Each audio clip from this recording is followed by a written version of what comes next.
why? Frankie's power is only so limited. Oh my God. Frankie, what are you? You have a trigger finger or something? What's going on? No electric in the unit otherwise.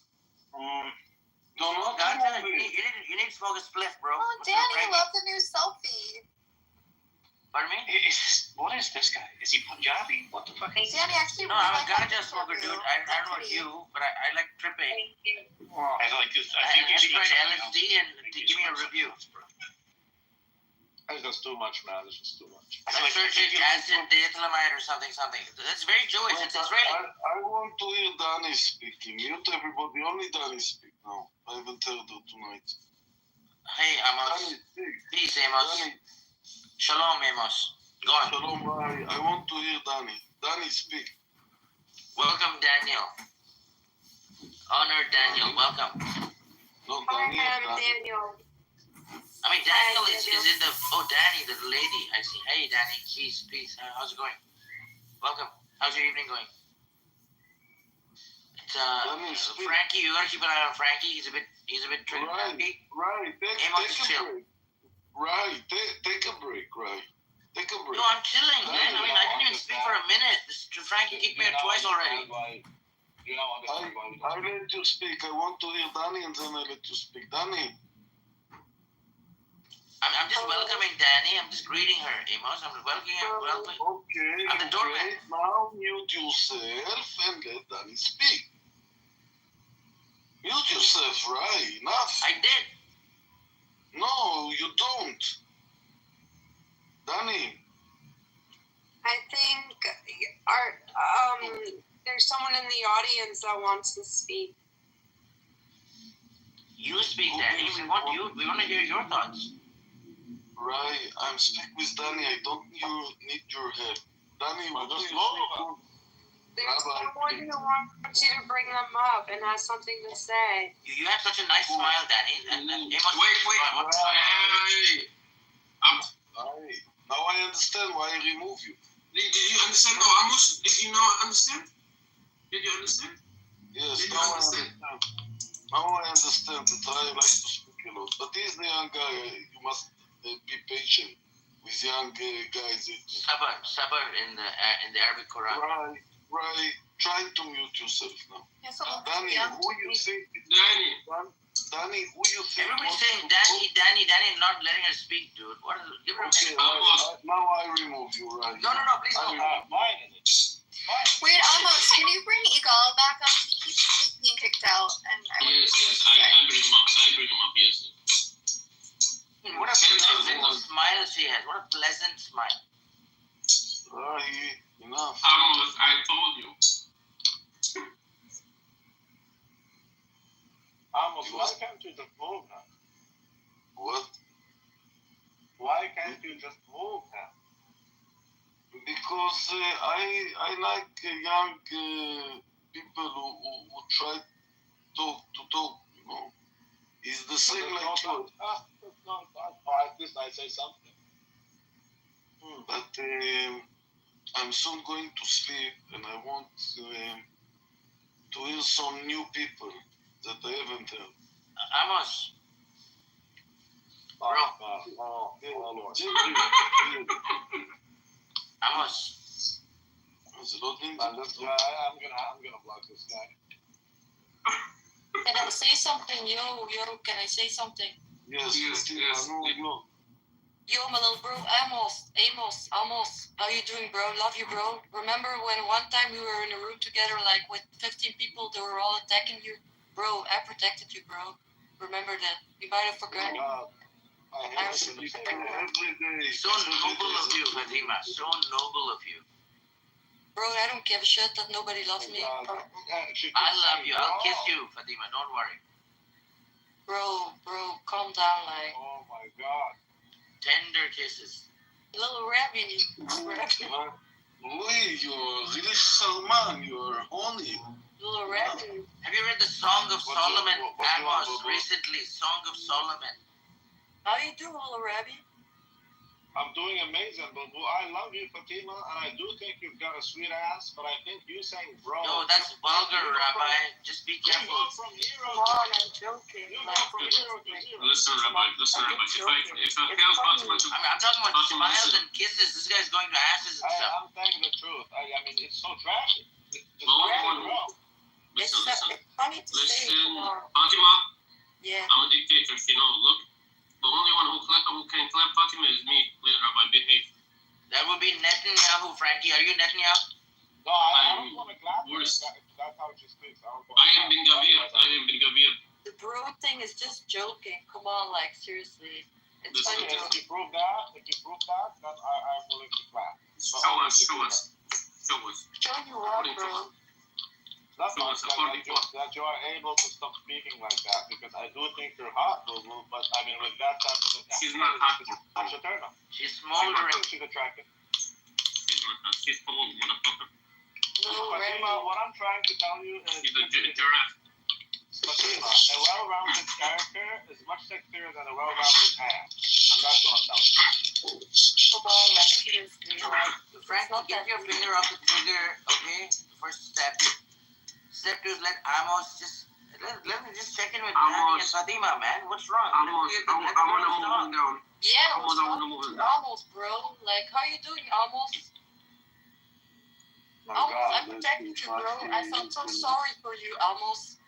I genuinely did feel so sorry for you that they attacked you for being an Israeli citizen. That's rude. That's rude, Fatima. Why would they attack him? Fatima, are you forgetting all of the hate you spewed in the comments at this She moment? didn't do it. Against Israelis and Israel and Jews? Did I? Like, Al, did I? You did. No, I You get didn't. weed in Israel? Do you get weed in Israel? I just gave history facts. That's it. Now you're like kissing up to Amos. Elle is I wasn't entitled. being If mean, man. you Like, disagree come on. with her, that means you're anti-Semitic. That's Rabbi, do you Not have to agree Telegram? with me. It's what she's wrote herself. Yes, Her I own have fingers. Telegram. But Our Send me your Telegram. Arabs and yeah, Wait. you by ethnicity are Semitic people. Can I say Yeah, something they to told Rabbi? you anti-Semite. You How want to change stupid, your right? heart, and I support that girl. yeah, send it to me. Rabbi, maybe I will delete Clubhouse. Send That's why I me send you- Telegram. Yes. Oh, I'll send you want my Telegram? I'll give you Yeah. Telegram. Frankie, Give me your Telegram. do you know Noam Chomsky Shut and up, Evan one second. Goldman? Shut I the fuck up subscribe and to talk their to Rabbi ideas. for 1 second. Rabbi, maybe I will delete it. It's not I so just bad. sent it to you. Maybe fix it. No, you can talk to me anytime. Oh, my bro Amos left. Come on now, you made him leave. Come on. Maybe I don't. The truth, He I'm went to gonna sleep. separate between you two. The truth is, Fatima, you didn't say anything wrong. I agree with you. You're beautiful. Fatima The way looks you like a speak is journalist. She one of looks like us. one of those hot Yeah. journalists. Al, the way you speak is hot, but your brain, so you have a nice ass, but you have an ass for a brain. Yo, don't talk about Fatima asses and doesn't stuff. have an ass for a Guys, brain. Rabbi, Okay, wait a okay, minute. can you take this Bro, I have a Have you brain. seen her on TV or something? What I are you have talking a about? brain. I have Can you Please. move this petite, please? Rahim, Can you move petite? Rahim, this is my last warning. If you open your microphone, you are down. I would have known all these blocking things this. without having a brain, little rabbi. But what I'm saying you do have a brain, right? But the way you speak is just horrible. That's what I'm saying. Whereas I'm Al, sorry, I'm just Like, maybe she, Oh, that's the horrible rude. brain. Maybe that's I'm something just- she can't control. I'm just Oh trying my to make God. fun, like, come on, like. Oh, the Wait, trigger I finger have guy's to gone. Is English Great. your native language? What is your native language? Frankie, can you do It's a not read, please? even stuck, Sure. Al. So I don't think we should judge her for the way she speaks. English is not your native language. I'm judging her. No. You are a little. Rabbi can't judge me because I am saying it on purpose, little bro shit. I'm doing it on Don't purpose. say am that, not bro. judging you. Fatima, are you in Lebanon? Are you a journalist in Lebanon? My God, this guy, dude. I'm not judging you, Fatima. I'm just saying that's the reason why I wouldn't clap. You look like one of those Al Jazeera types, you know, Fatima? I did. If you can't kick this nigga, I'm gonna have. I'll see you guys later. Yo, Amos, how you doing, bro? I'm good. Frankie, by the way, I remove you because you remove Eagle. And this is too. I didn't remove anyone, Amos. I'm not a mod. Frankie, you lost your trigger. Listen, Amos, I didn't remove Igor. He cannot stop talking. And we were Frankie, talking you are in no about something position else. to argue now. You lost the trigger. Understand, Amos, if you You don't lost your trigger, but chill out now. Chill out with me. people to come in your room. Igal is the one who is not talking at all. He was talking, Amos, they like you to ask And him if he speaks and he complains that you remove him, that's too much for me. I didn't remove That's too him. much for me. Okay, no problem. I make rooms, people come in, you make rooms. Nobody's gonna come to your room, Frankie. You're a trigger happy fuck. It's Come on now, you made it believe. Come on. Come on. Amos, how you doing, bro? We lost the other girl. We lost Danny. We lost Danny, guys. That's sad. I'm Miss you, fine. Amos. And it's the first time I hear you, Fatima, and I No, really it's enjoy not it. the first time we've met, bro. Like, we were in a room a couple of times, and one time it went so bad, the whole room, 15 people were fucking attacking you, bro. I protected you. I was saying, like, bro, come on, like, not to insult you almost, but I was saying, like, come on, he's an old man, like, leave him alone, because she didn't know what TikTok was, remember? And I was saying, come on, bro, this is an older man. Of Did course, this really of course happen, he doesn't know Fatima? what fucking TikTok is. Leave the guy fucking Sounds alone, like it bro. really I happened. protected you. Almost love you, bro. Fatima, thank you. Thank you for the compliments. I must admit it, that you even a little bit embarrassed me. I don't, Why did I Especially embarrass you, not- bro? because your name is Fatima, that's a Muslim woman. Fatima. Bro, I'm No, not it's a Muslim. movement, bro. Muslims are going to No. die, Amos. Bro, I feel insulted by you by like trying to Muslims just not the by exit. saying that I'm a Just the exit Muslim, but strategy. like but Right. you're insulting me by saying if I was a Muslim that it would be a bad thing. Come on, bro. I mean, that's a No, minimum. it's That's a okay. bare minimum. Everything is Muslim, Amos. You're saying what you're It's just feeling. Arabic for everything is submitting to God. It has to. No Wait, choice. Rahi, can you shut up, please? Almost. Fatima is an Arabic name. It's an Arab name. It's not a Muslim name. The name Fatima existed before Islam. Okay, come on, bro. It's a name. But Like still, just as Hebrew names existed before Judaism came. Okay, bro. for Israeli, It has nothing to do with like Islam. It just Israel because is the a daughter. place, but the It's just because Jews the are daughter. people. It's just because the most important daughter of Muhammad was named Fatima doesn't mean like it's an Islamic name. It's an Arab name. Okay, bro. No, Semites, bro, Semites. I'm from Karnataka. I'm from the other side of the world. Rahi, you don't know. I don't think you know what I'm talking about, bro. I'm trying to explain almost that Fatima is not a Muslim name. Yeah, it's it's a an simple Arab concept. name. What's so hard in that? Bro, I'm saying it's not an Islamic name. It's an Arab It's a name. It's a name. Okay, great. Yeah, but I'm trying to explain to him that it's not connected to Islam. In the Yeah, but like, David from is a its name, own- Solomon is a name, Well, Rachel shut- is a name, Elizabeth is a shut name, it, shut Fatima it, is a shut it. name. Yeah. Solomon is a Hebrew name, okay? Just like Rahi is an Indian name, bro. Traveler. It means traveler. Tripper, really, but traveler. I mean, tripper would be nice. I don't give a shit about the meaning, bro. I'm just saying what, like, it's an Indian name, like an Arab name, like a Hebrew Whatever. name.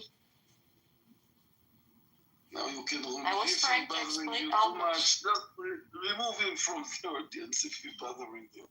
I was trying to explain to you, bro, almost like my name is connected to Islam because of the daughter of Muhammad, but originally it's just an Arab name, bro.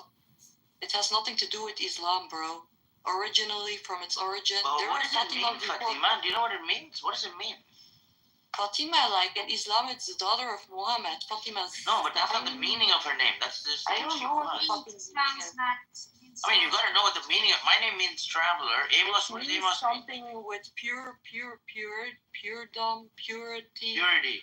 Yeah, That's Kudus. That's Kudus. That's holy Kudus, isn't it? but I don't believe in that kind of shit, bro. I mean, fine. Okay, you believe whatever you I want know to believe. I know Fatimas who are in jail, bro. Yeah, I've been to jail. So what? Yeah, She's not that's what I'm saying, talking bro. about you, dummy. She's talking about people with the name Fatima. Okay, so girls like named Fatima are in jail. All right, big whoop. So what? So what now? Are you fighting corruption or something, or are you advocating for corruption? I was just explaining to Amos that he said he was felt insulted, and I Does he said, not fight for does he fight against corruption, or which team is he on? I thought he was on the side of David and Solomon and whatnot. I thought he fights against corruption. I mean, like you fight corruption. Is that not what Amos does, Fatima? Corruption. He was trying to. He said he felt insulted, and by saying that he insulted me, bro. People insult each other. I mean, like just come on, like take a hit. Fine, okay. So he called you a bad word or something. Just Bro, forgive him and move on. I'm not crying about it. I was just trying to explain almost. Come on, why are you interrupting, bro? I'm not. I'm just learning about you, learning about this place. I heard Stefan and Jindib are here. So those are two credible people I know in the network. You almost. No, 69 girl. Insulted? Just hush for a minute. Who are you? You like the position 69 or do you like chicken 69? Which one do you like? You see, bro, 69 has different meanings, bro. Yeah, there's a Surah 69 also. Do you know anything about it? Yeah, your mom and dad is mentioned in it. Do you know anything about deodorant? Nah, sir, he doesn't, sir. He's an Indian, sir. Come on, bro, take a hit. She probably used Microsoft Word or something. Does she know that Satya Nadella is running the Microsoft empire, not Bill Gates? Does she know Sundar Pichai is running Alphabet Inc., not Google? Rahid what stupidity is this? Rahid Elvi, come on, bro. Calm down. We're sitting here with almost like he's a very wise old man. Come on, he has family, grandchildren. Okay, so he's a senior citizen. Alright, so that means he's gonna die soon, right? Is your estate planning all done, Amos? Estate planning, basically you it's will not and all Amos, that? bro, it's Amos. Amos, alright. Amos, have you done your estate planning? Basically will and all, what are you leaving for your children behind? Why are you asking him, bro? I mean, you said he's an old guy, so he might kick the bucket anytime. He's not old, he's just old. He's not old, but he's just how do I say it? He's Senior citizen. He's a senior citizen, elderly. He's in a higher state of adultness, bro. Okay, fine. I'm 43. Okay, is he senior? Yeah, you're in your midlife crisis. Obviously, bro. Fatima, No, I'm feeling good. I'm feeling good about life, Fatima. Right, just put him down. It's okay. Amos. Fatima, put him down. So we'll have a little bit quiet from Rahai. It's really too much. Bro, smoke a joint. So You much almost, advice. how are you doing? Alright. Who's 69? You're asking? Where you come from, bro? Of me? Yeah, where are you from, bro? I'm from Karnataka, which is like a South Indian state. It's all language lines. Hey, Danny, hey, welcome. Welcome back. You still live there, bro? No, I live in Toronto right now. You live in Canada, bro? Yeah. Come on now. It's They're true. trying to make Canada the 51st state of America, bro. You girl, we legalize weed and stuff. It's amazing. Yeah, man. BC, But but if it becomes a state of America, bro, you're in danger. no, it'll never happen. They're too stupid down there. Bro, they're in debt, bro. They're in so much debt. Who? Like United States? Canada, bro. Canada's rich. It has all the fresh Canada's water. in debt, bro. No. Why do you think they have problems with declining the offer of becoming a part of the United States, bro? It cannot. It never happened.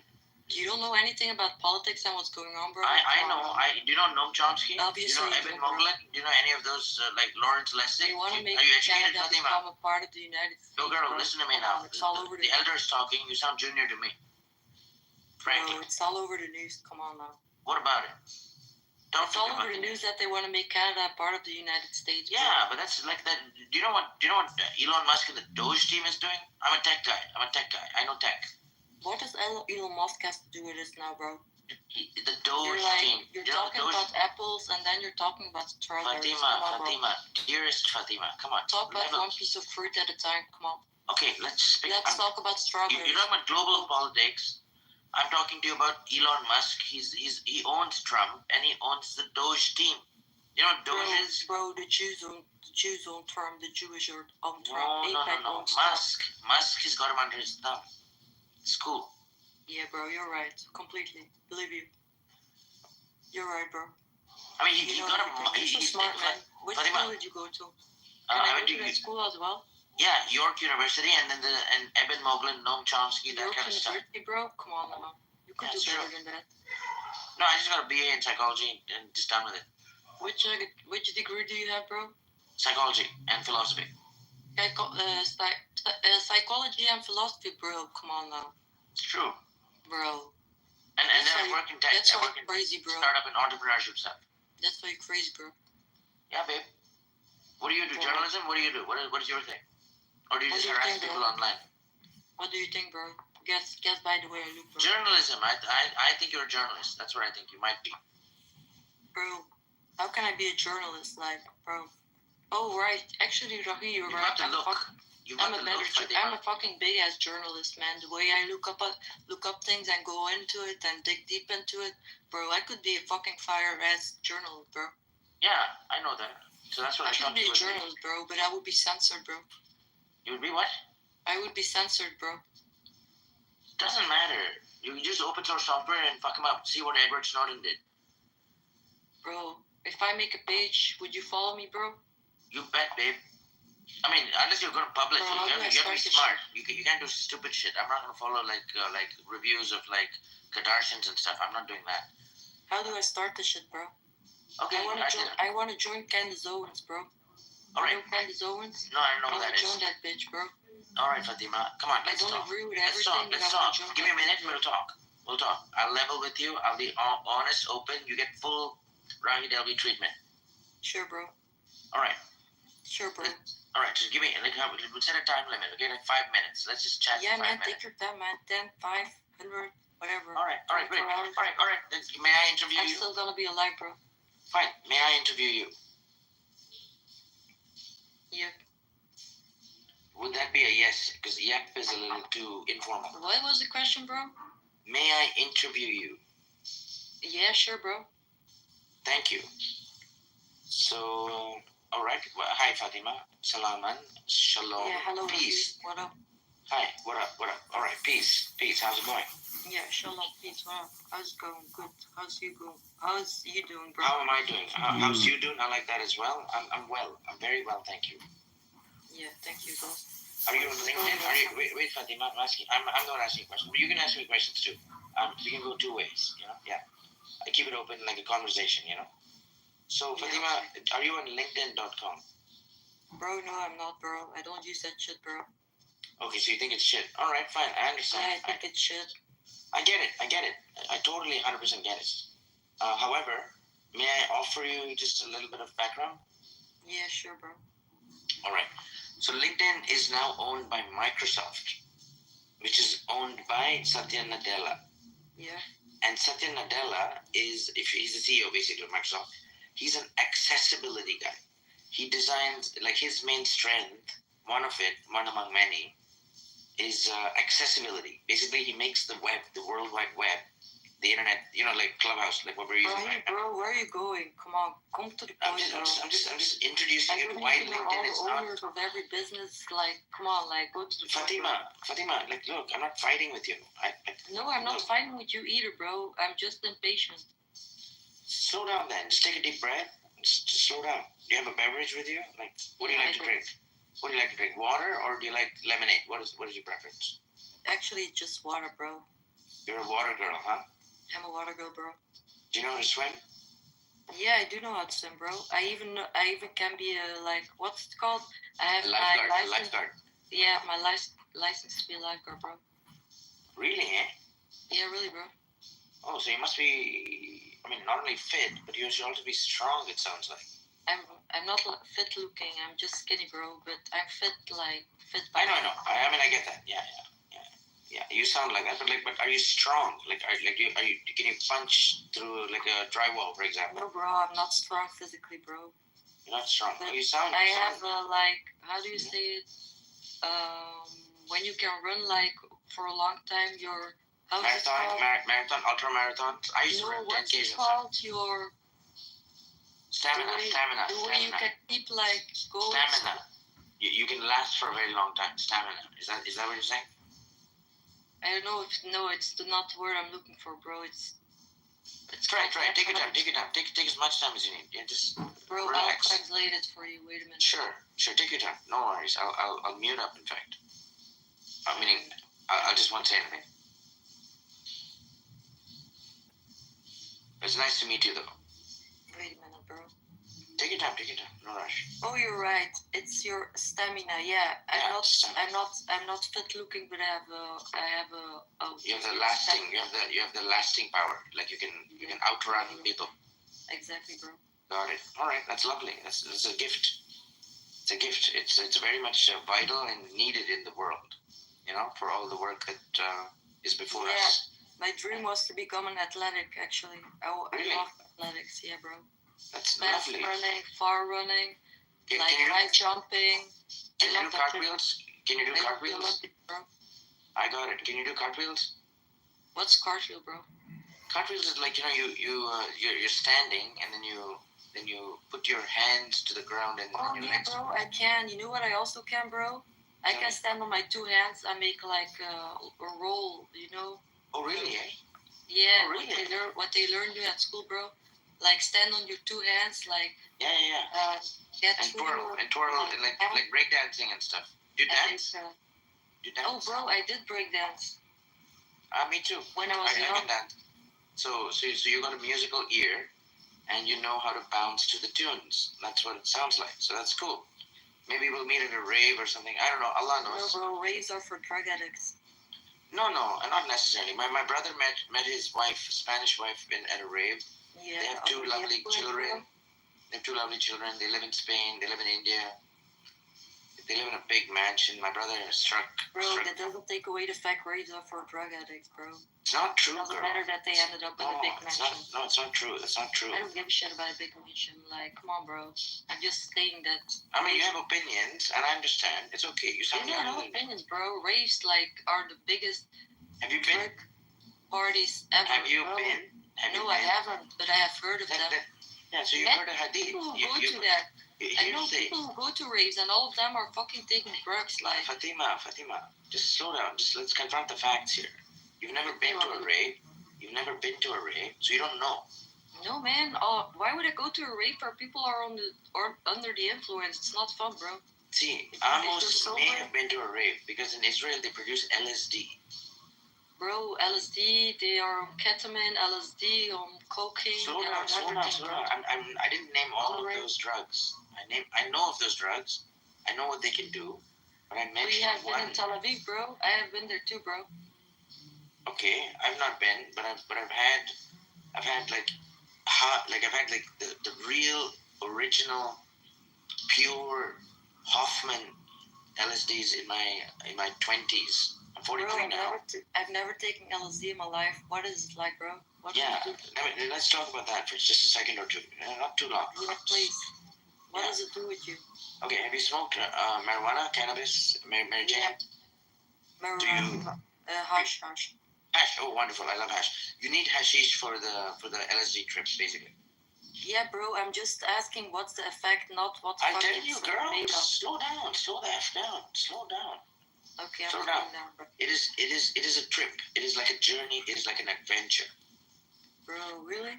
Yeah, it's amazing. It's 18 Like, does hours. it change your personality after you took No, it? it is not. No, it doesn't do that. What it does is it teaches you a lesson, one lesson at least. So it does change your personality, your character. No, it changes Yeah, your you person. tell me it teaches you lessons. Listen, And Fatima, only I studied lessons, psychology.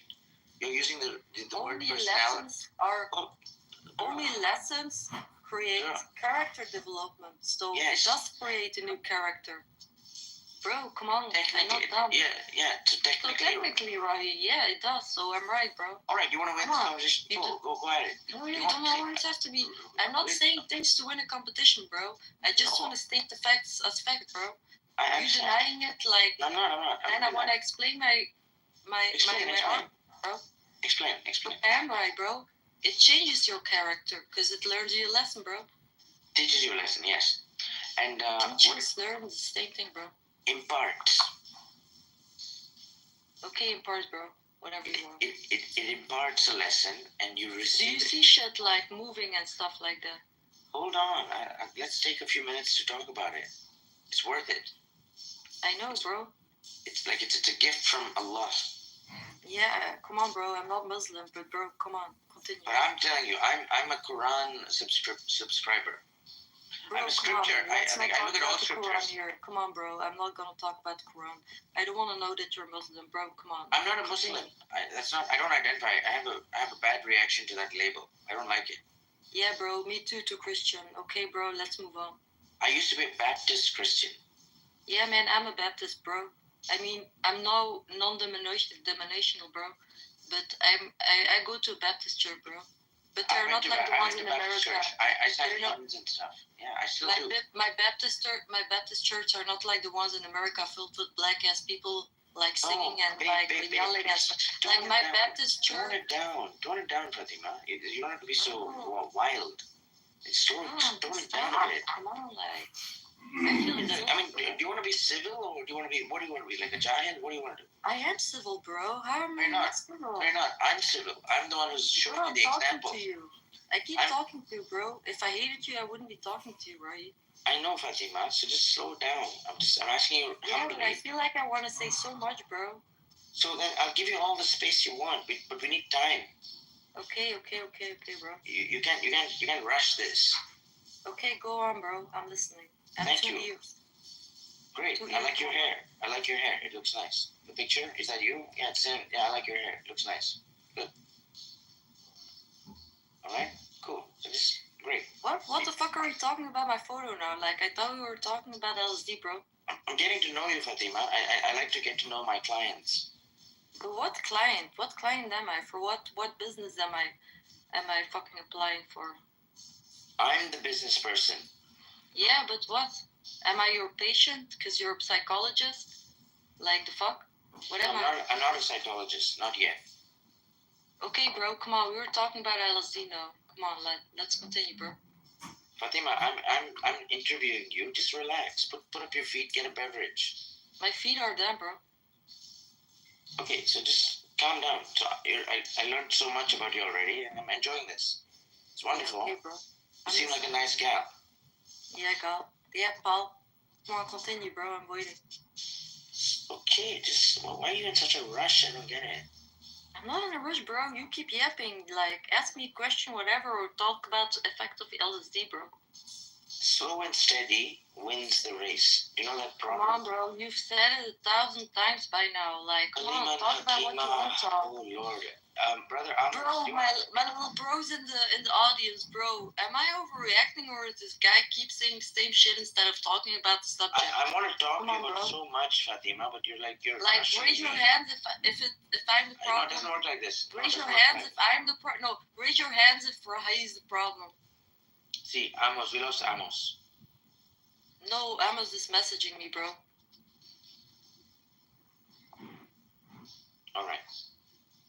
All right. So how much time do you have left? Bro, it's So which part Friday of the world night, are bro. you in? I have all the time you want. Wonderful. Thank you. Which part of the world are you in? Would you care to share? Bro, I'm in Europe, Belgium. I told you. I did not know. I did not register that. I didn't recall that. So thank you for letting me know. You're in Belgium. Okay, that's Yeah. cool. Hercule Poirot. He's supposed to be a Belgian-based fictional character, a detective. No, who the fuck is that? Wait a minute. Or are you? Agatha Christie, Hercule Poirot. That's the guy with the funny mustache. I opened the chat. Write his name in the chat, bro. I can't spell it. No, it's some French kind of name. Hercule Yeah, you Poirot. can't spell it, so how can you pronounce it, bro? Because I've seen the show, but he's Belgian. He's Belgian, sort of like some relation with Belgium. Which show were he? Agatha Christie, Hercule Poirot. That's the No, character. bro, doesn't ring a bell. Okay. I'm just getting to know you. Just like, so you're in Belgium. So you're in Europe somewhere. Great. I've been to Croatia before. Yeah, bro.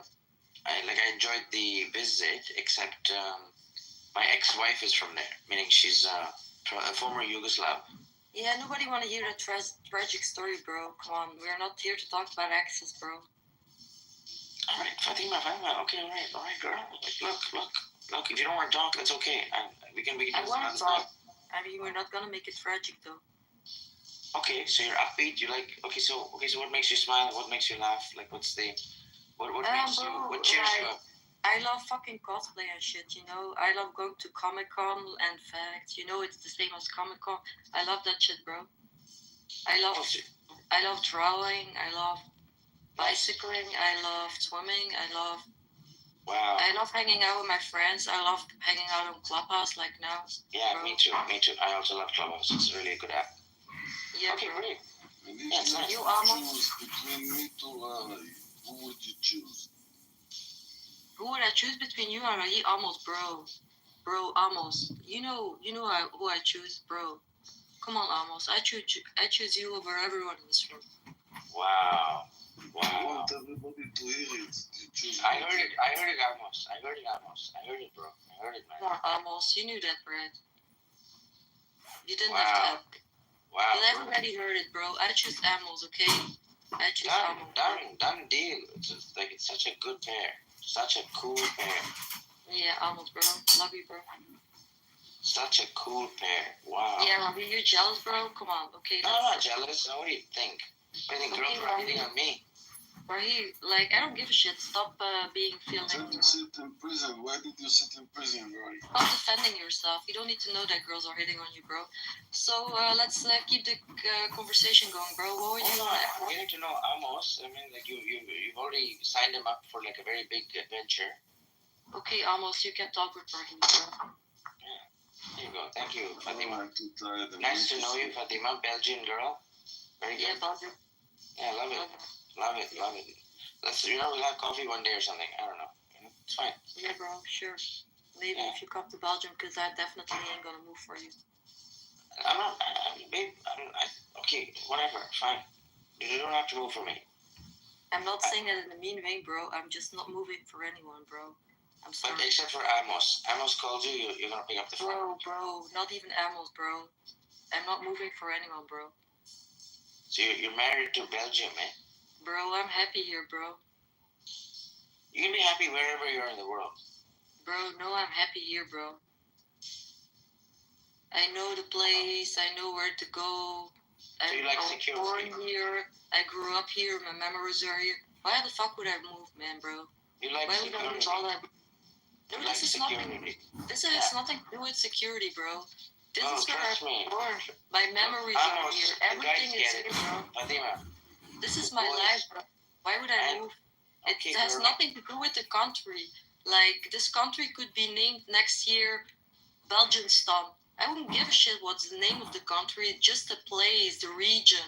Like, these are my memories. This is my past, bro. Like, So that's your even if nation. it's bad That's your sometime, nation. That's your nation. even if it's bad sometime, like the past, bro, it's my memory, bro. I don't want to leave this behind. Okay, how do you say peace in Belgium? We say peace, Belgium. just peace as well. Vrede, Okay. vrede, Vrede? vrede, yeah, bro. Vrede. Vrede, like, bro, I write it. Spell it. Yeah, vrede with a V. Ah, vrede. That's peace. Yeah, Vrede. Vrede. Okay, that's cool. How do you greet people when you just see them or when you say goodbye at a party? You have a nice. Yo, what up, my little niggas? Say what now?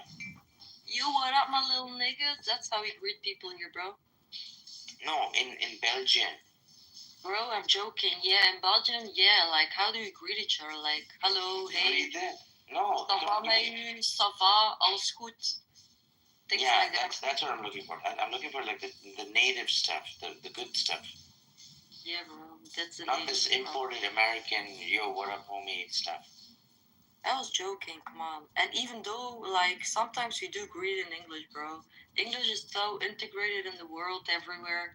People just speak I know, English randomly. Fatima. I know it is. I speak it. Okay, bro. I speak English. Yeah, I know. What are you, Buddhist, bro? Namaste? No. Yeah, I do. I dabble. Basically, I'm a scripture guy, and the scripture of like the primary Scripture. all scriptures. Anything that has a label scripture, I take seriously. But the one that I take the most seriously, and I don't impose on anybody, is the Quran. The Quran is my full God. You're delusional if you take the Quran on your final script, bro. Like, can I tell you something, Rahi? Of course. The Quran, like, bro, the Quran says two things. Bro, I don't know the verb, but it stays, I don't fucking keep records, okay? But I've read it, okay, bro? The Quran says two things. First of all, it says the Bible is corrupted, therefore the Quran came. Never.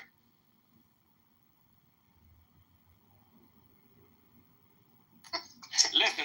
When He said, a white what do you mean? listen. When Paul Wall from the dirty South from Texas, These two money bags have an important business lesson. When you open them up, you get cash, you got gold, you got crypto, everything you need to survive in this dangerous world. But one of them is with diamonds, and the other one is just plain gold. This is for people who have money, and this is for people who want to preserve money. You understand? If you have money, you want to shine, you want to show it off, you get yourself fully iced. But when you come back to the jewelry store and you want to cash it in, I can't give you the same price you paid. Just doesn't work like that. If you want to do something like that, just get the plain old gold. Okay? You want to preserve your money, you get something like this. You're still both sides. They've done that in rap. They've done that. Oh, I see. Yeah. Well, Paul Wall's he's done music videos and whatnot, right? I mean, he is white. But you can kind of tell he's white. He kind of has, he's got a little bit of that twang, but it's not really, it's not like, I never confused it. I was like, oh, this is a black man. But no, you come through loud and clear, right side. But no, what I like is some of the stuff that you've said before. I can't remember. I know people get contentious with you and they want to throw you off, but you're like one of my favorite people. Respectfully, it's the same way to you. His name is Bobby Caldwell. Okay. If you know what I'm talking about, if you hear that, it's like an old jazz R&B song. He sounds, and his whole energy is what I would call sounds black. That's interesting. Yeah, very good. Well, this whole thing is going around that black people can't be racist, and that's the thing I've been kind of targeting over the last few days. Have you targeted the right way? Because listen, prejudice and racists are different. Because racism is not the same word that it used to be. I know, right? That's the point, though. And I just think that obviously I can understand that usage, but I just think it kind of invalidates people who want to point to crimes that black people are doing or any kind of aggressions that black people might do towards any other race. To say that it is not racism, I think just invalidates the victim and says you're just basically, because it's like you're going to focus on the word usage rather than what's just happened. And I just think that that's really weird because there's a lot of people that still view that as racism. They're like, hey, that was racist. And then some will be like, no, it was prejudice. Give me an example that like everybody knows. Like give me an example. Well, I pulled up the statistics, but black on white violent crime has certainly been happening on the basis of race. Well, now help me out. Because listen, black on black crime is higher than all that shit. So what is the ratio, and what is like the biggest news? That's a good question. Story. Yeah, it's a good question. I don't have any news stories in particular in mind. I mean, I've seen them before, but they're not. It's not typically like broadly like pushed or advertised. I think I don't know. There might be something to that as well, but there are definitely cases, right? There's some, I don't know. It's in the thousands as far as the crimes that happen black on white crime. So Negro killing whitey. For the reason of them being white, right? I literally can't think of one. I'm trying to. I'm in the middle, and I can't think of one off the top of the head. Well, but based on averages, just numbers. I mean, right? Don't you think that it? I mean, certainly it's occurred, right? It's definitely occurred, but I'll say this though: I can think about guys like criminals that killed cops when they got pulled over more than I can think of like a black guy killing a white guy for racism. Like the guy that was doing crime that killed a cop as soon as he like walked up to the car. I can think of that several more times than I can think of like a guy that's black that took the time to say, I'm gonna kill this white person. I know it happens. It does happen. But I can't even think about the story. I think it's more the general sentiment too when we have these conversations. It's just like when we're just talking about whatever race or violence or whatever the thing is. If somebody even alludes to a black person being racist, it's just like, no, that's not possible. And it's like just that invalidating of the usage of racism towards a black person, I think is just it's a newer usage. That's not the original usage of racism. Racism was just, individual discrimination or interpersonal discrimination or against an institution or community or whatever. But it was like your mindset towards or your, however you viewed yourself or the other.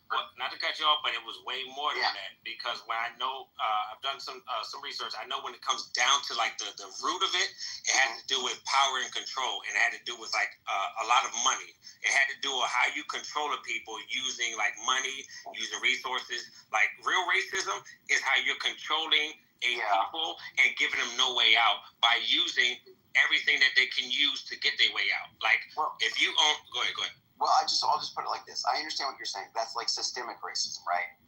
Like oppression plus, or prejudice plus power, is racist. I get that. I get that definition, and I'm not against that. It's fine. That is a legitimate understanding. That's a way to capture a type of racism. I get that, but I'm just saying, if you just check any dictionary, lexicon. I'm not saying that this isn't how we necessarily solve this, but I think it just shows you the usage.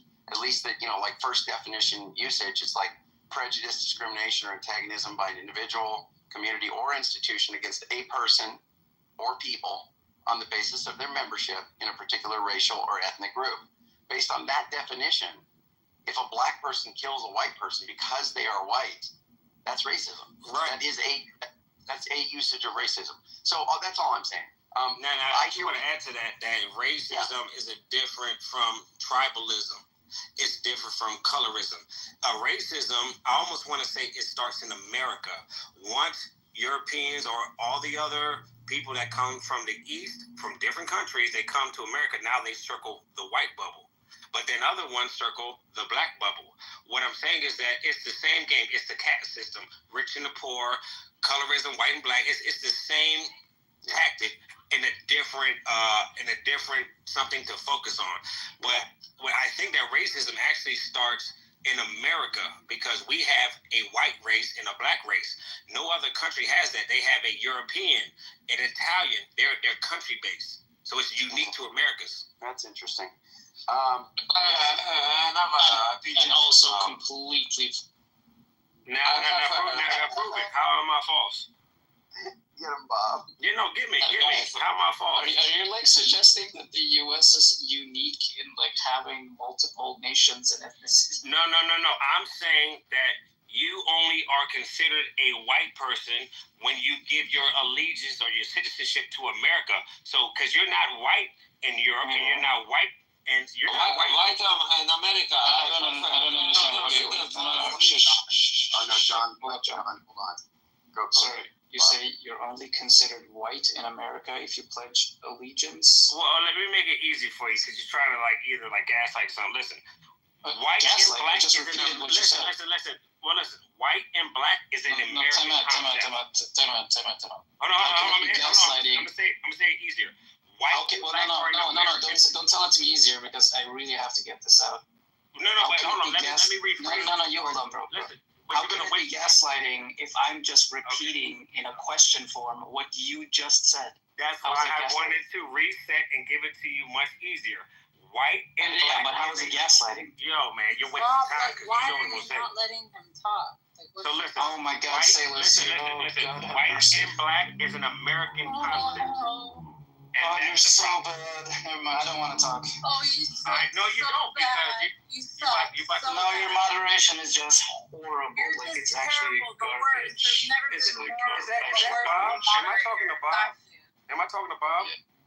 Yeah, you are, but sailors doing very dumb white knight nonsense. Yeah, But listen, dumb white stuff. and black So is an sick of American it. concept. I am. And so but Bob, where are you from? So exhausting. Where are you I'm from, from Bob? Sweden, bro. So Sweden, are you Swedish or are you white? I'm both Swedish and white. Okay, so when you go, I'm trying to give you an easy. When you go get a job, right? Do you have to circle ethnicity? Oh no, I don't. Interesting, but we do. When I go get a job, it says, "Are you Hispanic or not?" You don't have to. And then it says race. You don't have to. Yeah, But do you think that means I'm not white? What I'm saying is that white and black is an American concept specifically. And so Americans came on the scene. It's not. It started. Guys, let's leave. There's a bunch of. What right is saying is that like if you're in India, Yeah. you don't check the I know what black you're or the black or the white box. You're an Indian. It's not like you have. Are you a black Indian or are you a white? No, Indian? that's not what he's saying. He's saying Yes, he he's is. saying that- That's what he's saying. No. It's something that No. it's a That is what phenomenon I'm saying. that was created in no, America. that's not what you. It No, is. that's not what he's saying. Listen, bro. He's saying that in the he's saying that the U.S. is like kind of unique in this way. No. Let's shush. Can you shush? So is he purposely like being ignorant, like he don't No, know what he's being not person? cracking. He's not cracking. He thinks Listen, he's so smart, but he's not cracking. listen, bro. Well, listen, race started in America because race is not nationality.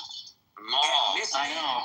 Well, No shit. hold on, I'm gonna make it very easy, like we're in first grade. No. Very easy. Nationality, ethnicity, race are three different things, and they Yes, all are of not course. used in the same area. Nobody disagrees with that. Congratulations. But you're disagreeing that race is not American made. Yes, I disagree that race is American made. So before America came on the scene, and read the particular books. Hey, Sarah, do you think race is American made? yes, No, because race. I think that, like, you even see, like, you know, race, of course, taking a part of, like, even something like the Holocaust. So, no, I don't think that race is, but racism, where we, like, check off, like, white skin, black skin in particular, that is crazy. Hold on. What race? So what he said was like really, really stupid, right? Hold on. And obviously false. What race was in the Holocaust? What race was in the Holocaust? I don't think Jews are a race. They're not. They're a nationality. Well, their nationality. It's a religious identity. It's an ethnicity to some extent. Race is a new concept. That's what I just said. I just said that it's not a race. I think. So nationality, whatnot. So I think. So before Shayla and Wright cut me off, what Wright is trying, the point he's trying to make is that the U.S. is shut up. Is that the U.S. is somewhat unique in that when you interact with government or institutions or in your workplace, shut up. When you interact with institutions, when you interact with your workplace, with healthcare, with government, you interact with race in a way that you don't in other countries. Because in other countries, you typically don't have like a checkbox in a lot of like government forms or workplace forms where they want to know what race you are. Mm-hmm. On that, I obviously agree. I don't know if the U.S. is unique, but I don't know any other examples. So that's what the point he is trying to make, Sayla, is not the point that you thought he was making. You said that very, very sharply, and I agree with that. You gave a little bit. Hold on, you put a little more sauce on it when it comes to like the government, but that's fine because what you said is a foundational truth that when it comes to America and the way that we separate people is different from the rest of the world. Listen, America has regions. They ask, are you? Listen, this is the easiest proof. We all know white and black, right? When it comes to a person from Africa, you know how it says, are you Asiatic? Or when it comes to American jobs, you bubble up Hispanic or not Hispanic. And then you get down to race. Is there any race in Africa? And this is a real question. Because you have the West Indies, you have certain regions in America. But what region represents Africa? If anybody's in America, am I right to say that Hispanic or not Hispanic is all of the Western, from Peru to basically Canada? And it's separate from are you white and black, which is separate from the rest of the options. It's regions. It's are you Asian Pacific? Does anybody know what I'm talking about? I think you gotta dumb it down for us, man. Listen, when it comes to getting a job in America, it says, are you Hispanic or not Hispanic? And then you get to the next section. It separates it, right? Yeah, that's right. And then it says white, black. Does it say European? No, it doesn't. No, it doesn't. It says Asiatic or Asian something. What's it say? Asian? I don't know. Asian something, right? I can't remember exactly. Let's roll with East that. Asian. He's Asian, all right. And then it says something about the about Alaska, about Hawaii. It says like Caucasian. Right? No, it doesn't. No, it doesn't. We don't have to go through every example. Listen. Nothing says Caucasian. I've seen forms that say Caucasian. I've never listen. The Caucasian, the whole thing about that, they try to erase it because Caucasian comes from the Caucasus Mountains, and they don't even tell you where the Caucasus Mountains is. Yeah, that's the etymology of the word, but that's not its. Are we doing religion stuff soon? No, we're doing historical. No, we're doing geographical. Why though? It's so bad. All right, so hold on. Are you from the Middle East? Are you from the Middle East? Piper is definitely from the Middle East. And he won't tell you what country he's from, would he? Listen, Piper won't tell you what country he's from. I'm from the Islamic Republic of Iran. No. Hey, bro, where are your parents from? Because a lot of Middle Easterns, they like to talk a lot of shit, but they will not say I'm Palestinian. I'm like Republic of Iran. So that's where your parents from? Correct. And hold on. What is the language that your parents spoke? What is their original language? Okay. Are you sure? There's no way. I can listen. Me and Bob, from the minute that you said Iran, we knew that you were lying. Listen. We gotta defeat the axis of evil over there in Iran and Afghanistan. You speak too much American English. You're not from the East. You were raised on the West. Yeah, that's probably true. No. Listen, in America, you can tell where somebody's from, bro. If you're from the South, you have a twang. If you're from the North, you start to sound strong. I'm from New York. From California. New York. Yeah, New York, son. Tell me where I'm at, north, south, west, or east. Tell me, right side. I can't tell because you speak a very clean English. So I know you weren't raised in a part of America that has their own slang.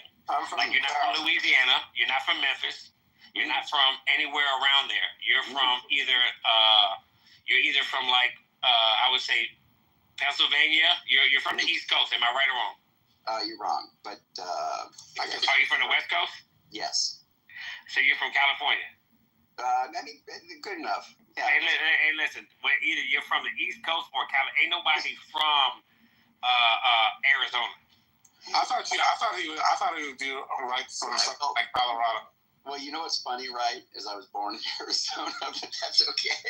But you were raised like, where did you go to high school in? I bet you was in Cali. I don't want to get too much more specific, but that's fair. I'm just saying that the accent is not specific where everybody knows where you're from. So where am I? I'm ready to see that. I love the part where he asked me, "Are you Swedish or white?" Yeah, I like that too. Well, Swedish is Swedish. Well, he's saying, you referred? Do you guys call yourselves white? No, they Are you Swedish or a mammal? No. No, when you come to America, you represent your. No. When you come to America, you represent your country or you represent the race. And nobody's ever that was white represents their race. No white person that's not from America ever representing white. You represent where your parents come from. I'm from Europe. I'm from this place. There ain't nobody represents white the same way that nobody represents black. I have no idea what you're saying. Okay, so you know that the term black. Hold on, the term black. Break out the thicker crayons and paint on the ground. I'm so glad you said that. How do you say this color is black in your country? Where you from? Because black.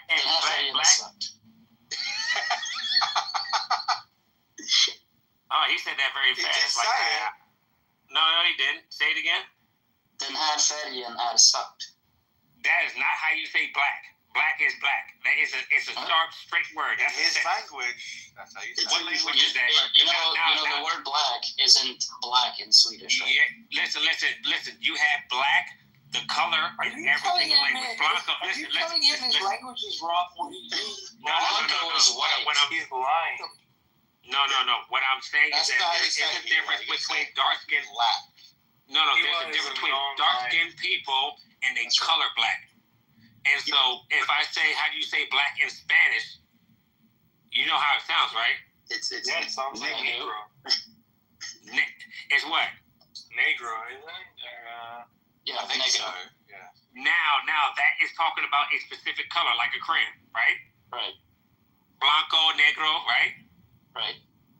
Would you agree that that is not the same as where back in the day they used to call Afro Americans Negroes? It's not the same thing. It's talking about culture or people. It's not the same. It's not the same word. It's not even in connection. It's two separate things. Well, there is a connection because the word Negro derives from the Spanish word negro, but it's not the same word. So now, if that is true, so you have culture or people versus a color. Everybody in their own language has, this rock is black, like a black rock, right? However, it's interesting that negro in Spanish is very close to the same people in America that have a culture that are not negro, they're negro. Right. Unsurprisingly so. Unsurprisingly? You said you're right, and unsurprisingly so. But your name's right, also, which is kind of interesting. Can you tell us real quick, Right Side, before we further down this route? What does your name Right Side stand for? Is that Jesus getting pierced? It's every time I got a real good conversation, you can't tell me I'm not right. Listen, I ain't gonna say I'm always right, but I'm always on the right side. There we go. That's very good. Gosh, that's good. Okay. That is excellent. I just want to welcome my friend Super Small Pecker to the room. Good to have you, buddy. Come on up. Super Small Pecker. Wait, Andrew. Just because I don't know how much longer I'll be in this room, he said he'd be back, but his name is Walt. Okay, make sure he comes in. Can you message him and tell him that we're in this room? Oh, yeah, I will. Okay, thank you, brother. Appreciate you. So, Right Side, can you go ahead and smash atheism for us real quick? I've never been able to smash like I can beat atheism, but I can answer the question. What's my best argument? Okay, how do you beat atheism over the head? Beat it senseless. How do you do that? So Put the chalk on the ground. So you can't beat atheism over the head, but what you can do is you can either disprove it or prove it with the same nucleus that atheism used, that Christians or believers use, which is science. Nice. What's your science go to that knocks it out of the park? It goes to either it actually is it's a CPU system. It's a organized, set up, conscious, meaningful, purposeful system that works not by accident, but by design. Just like the Big Bang came out, but it didn't come out from nowhere. Because science, let me go deeper than our last conversation. Science and math are not the same. Math is I want to say a permanent construct until you get into like the extra math, like algebra and like all that stuff. But math is a rule or a law. Science is a practice, and you're going to need to between an atheist and a theist. You if you don't have scientific and mathematical proof, you're going to go around in circles. So my best proof is this: the fact that you cannot create something from nothing, going back to the Big Bang, is a scientific and mathematical fact. You don't get one unless zero is already there. You know why? Because what comes after zero? 0.1, 0.2, 0.3, 0.5, and then you actually get 0.1. There is no such number as 0, 0. that is put it in the calculator. It doesn't make sense. Where's this claim that someone? Well, actually, it was 0.01. Now, tell me what 0.0 means, because it doesn't make sense. Actually, hold up, hold your phone. Actually, it's 0.0001. But see, you're still adding the 1. So hold on. It's actually 0.00001. There's a lot of actuallys going on. A lot of actuallys. And all I'm saying is this. I'm saying a scientific and a mathematical fact. You cannot get to 1 unless you start with 0. And that's where I drop the mic and kind of say, if you want to have that argument, I would love to have it. Because I could show you a scientific computer like you can get from CVS that will I could put in an equation that will say error 0, or it's going to mess up the computer because it doesn't make sense. How does that defeat atheism, though? Well, I don't even know what he's saying. So listen, if we're going to talk about God, if we're going to talk about God and not God, we have to bring logic. How much crack cocaine do I need to take in order to be on your level? You need to take so much crack cocaine that you even have a stupid ass reason that nobody even does crack cocaine. You're very out of date, old. I'd ask you this: how much meth have you done to even say crack cocaine is an example of like anybody does this shit no more? Like you were so you got me. I'm not in tune with what kind of drugs you can take in 2025. You got me. I'll say like this. You've never argued with a real nigga like me. Trust me. So why do you think there's a claim that people think something came from nothing? I'm old. You see, I'm old school like that, right? No. I don't get down with whatever the kids are doing right now. I'm old school. You're out of touch. I'm keeping it crisp. Oh my God, you're that none of bad, that bro? fancy new stuff. Oh my God, I'm keeping it crisp. You're the It's new hip weirdo. to be square, my guy. You know what? I know you're doing it on purpose, but you don't have no better words than that. This is you. That's right. That's right. This is me. And that's the problem is that you in the talk flesh. like. Listen, I would love to have a real argument. I would love to not be me. Listen. I would love to have a real argument with you, but when you say how much crack have you smoked, it lets me know not only you're immature, but you know half of what you're talking about, and then half of what you don't know what you're talking about because you don't stand on anything. Right. I know half of what I'm talking about and half of what I don't know. I can tell you're the kind of person that does not answer any questions. Let me give you the easiest. I answered a bunch of questions. No. I'm going to show you in the room how easy it is to show what kind of person you are. Do you believe in the creation theory or do you believe in the random theory? And I bet you he doesn't answer it. He's not going to get one or the other. Watch. Well, maybe you could tell. Maybe you can tell me what those two things are. And I ask you again. It's a yes or no question with definition. I understand, but in order to answer your question, I have to know what they are. You see what he's doing. I'm gonna give you dude. Blow your roll. What is the random? Right. What is the random thing? Do you believe in God or do you believe in randomness? I don't believe in God. I don't believe in God. I don't know if I believe in randomness. So then, how can you not believe in something? Be questioning something, but you have no leg to stand on. You're just out here just floating around trying to figure shit out. That's right. But then why the hell you have so much shit to say to me? I'm a theist, and I can back my shit up scientific. I'm not perfect, and I'm not gonna disprove a theist. Well, let's get back to you backing your shit up scientifically. You were saying something about a CPU. I'm saying that you're probably a computer guy, but no. I guarantee you've never had a conversation about computers. Are you a computer guy? That's also false. No, I'm not a computer guy. Well, listen. I want to go head to head.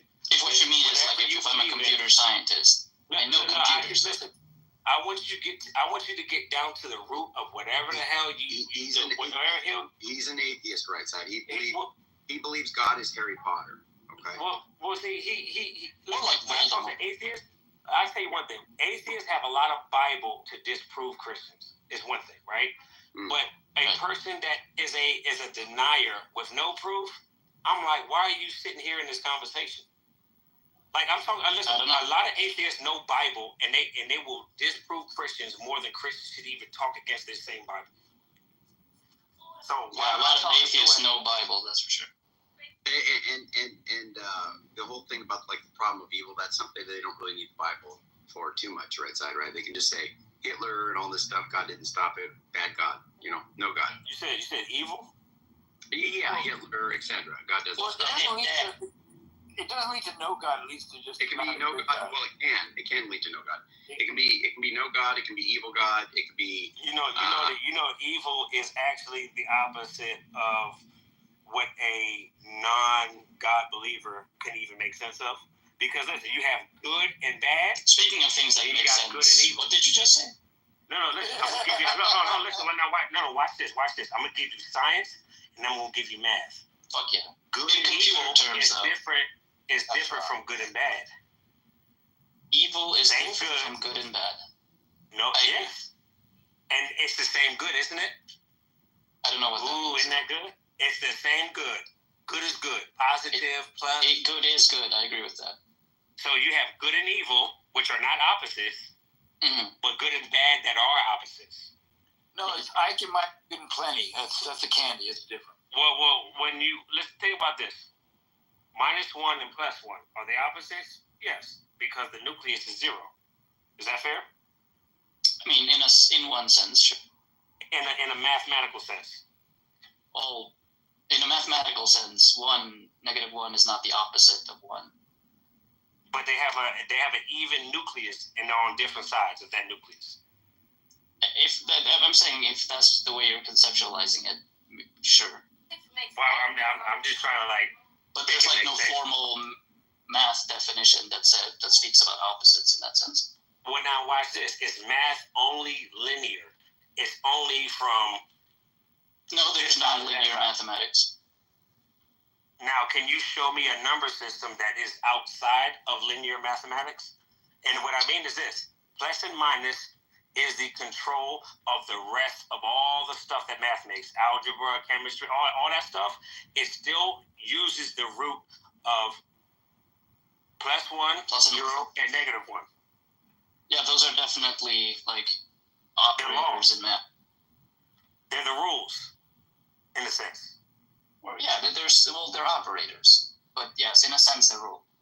So once you all right, so we're building now. All right, so look, when it comes to math, it's a definite.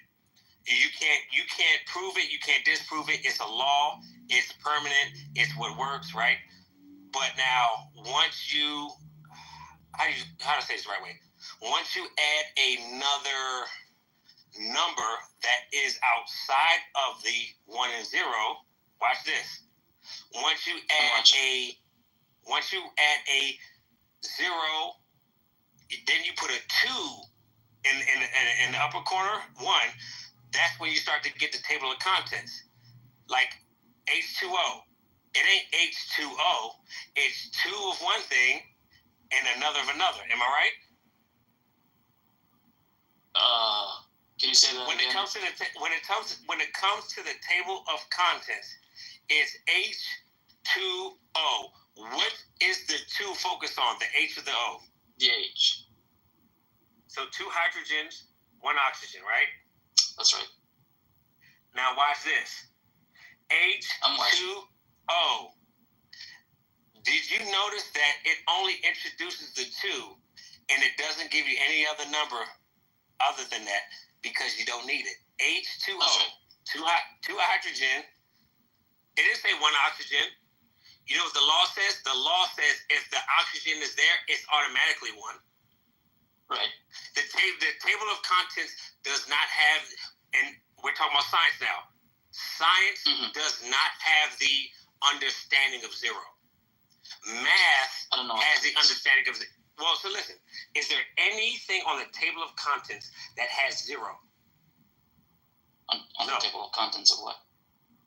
So, what's the chart that they taught us in high school? What's the chart? H2O, all the chemistry table. So I'm sorry, I'm not. Listen, I had this conversation a long time. Listen, I hate it. So the periodic table, is there anything on there that has 0? No. Well, not just 0. I agree because there's no element that has no protons. Well, there's no element that is not itself. If you have 2 elements of the same kind, it's going to introduce 2 to it. Right. So it's using science and math combined. That's why we have H. H is what I would call science. The numbers is what I would call math. There's nothing on the periodic table that does not utilize both of those together. Because if it just says H by itself, that means H equals 1. Once it says 2, say it again? That's usually by convention, but in fact, if you look at the periodic table, there is a superscript on the top left of the H that says 1. And what does that mean? I know what you're talking about. I haven't seen It means What does that mean? it means if hydrogen has one proton. And it means that would you say that any element by itself with no number equals 1? So 0. Any element by itself. So 0, F. No, there's no element that has atomic number 0 because there's no element that has no protons in its. And that's my point. So that's unless you no. You could call neutronium like 0 element 0 because it has no protons. Sometimes people do that. I don't know if that's formally. But that's what I'm talking about. Listen, like an atom, like all these stuff. You see how it says the N, the nucleus, whatever you want to say. The one that's in the middle is separating the one on that side, the one on this side. Listen, I've never had a conversation this deep with being a person that. This is very deep. But it makes sense though, because the periodic table, it utilizes numbers, which is math, which is a law, is permanent, versus science, which is like the hydrogen, the oxygen, and I'll say one last thing. When it comes to hydrogen is not just hydrogen. Hydrogen is more than that. It's something else coming together to create hydrogen. Right. So the science proton and an electron. Well, and what else? It's more than that. Well, nothing else as far as I know, but they're like the proton is in turn composed of other stuff. Okay, so a proton is positive, is what I would say. Yes, it has a positive charge. The electron, is it nucleus or is it negative? No, it has a negative charge. So is there something in the middle between it? Because you said quartz, which is like the deeper quantum understanding. But there is something in the middle between it that balances it. There's always something in the middle that balances it. If you have protons and there's neutrons, nothing in the middle that balances. So when it comes to an atom, what is the atom made of? 3 parts. Neutrons, protons, and electrons. And which one are opposing and which one is balancing them? The neutrons are balancing. I don't know what you mean by that. So for that system to systematically work, it's like a forever working system, right? It's which one is not moving and which one do you see the difference of energy being pulled between? I'll give you the easy example that we all know. If you look at a car, right? You have an alternator, a battery, right? And which one regulates? Which is the regulator? That's the word I was looking for. Which one is the regulator? Which one is the regulator? I'm so glad you said that West Coast shit. The regulator is between the 2 charges. The regulator is absorbing. Listen, that's the fact. The regulator is the middleman. The regulator is the nucleus. The regulator is literally making the exchange between these 2 opposite forces to interact. Does that make sense? No. So if you take the alternator out of the car, the battery's going to die. Right, but I'm just saying in the atom example, what's preventing, like, the thing that holds it in balance is like quantum mechanical effects, where, there's an electrostatic force that would pull the electrons into the nucleus because of the opposite charge, but it doesn't because of what's called the Heisenberg uncertainty principle. The momentum, if the electron were to do that, its momentum can't be, you can't decide its momentum and its position at the same time. And their momentums and position, the momentum would have to be like giant for it, in order for it to be fixed, which is why it's delocalized around the nucleus instead of falling into it. It can't occupy that sort of energy state. You can pursue if you want, right side. Just wanted to say hello to Scam and Nuha and Walter and Justin and Juan, Yo, Tobias and Geraldine. Hopefully you guys are ready to smash atheism today. That's the goal for all the theists there. Nomad's kind of walking a tightrope. He's neutral.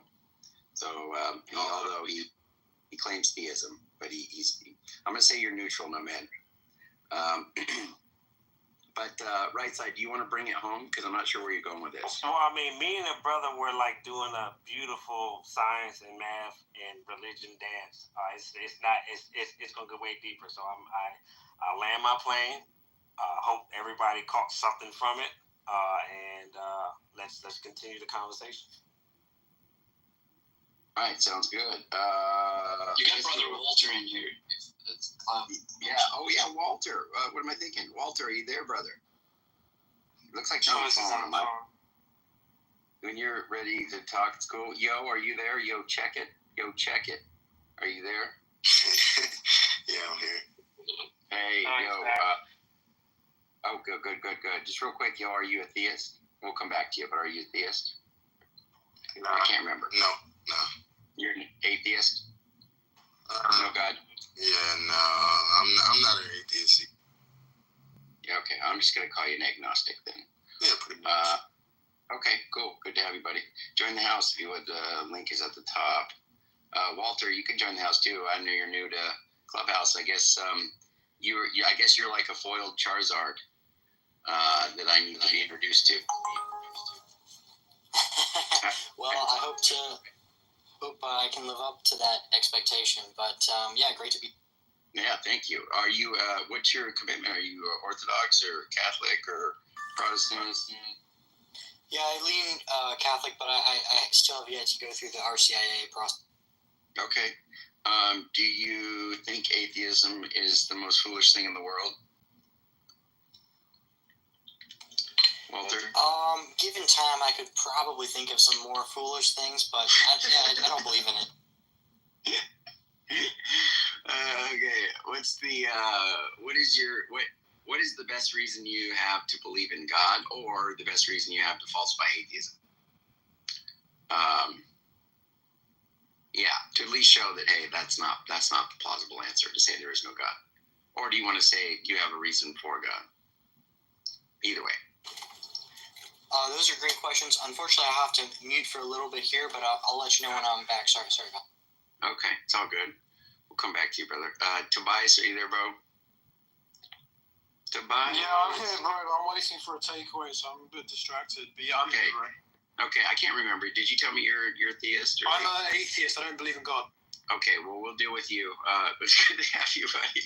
I know when you can participate, let me know. I can participate, but I'm waiting for a delivery, so I'm going to be that's fine. Okay, distracted, yeah?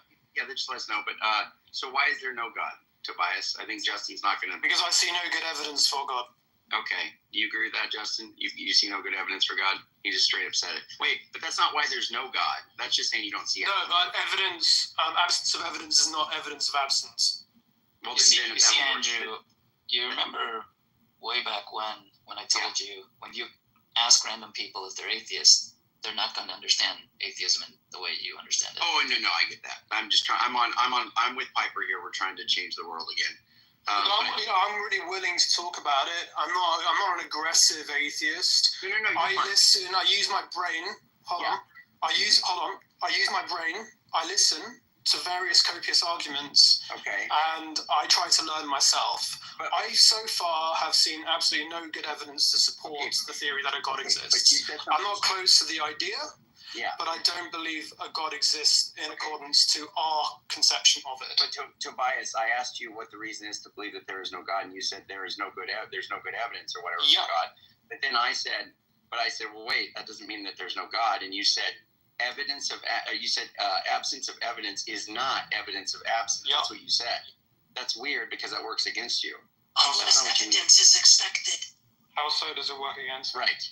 Because when you say absence of evidence is evidence of absence, isn't evidence of absence, you're literally just saying, look, just because there's no evidence doesn't mean that God doesn't exist.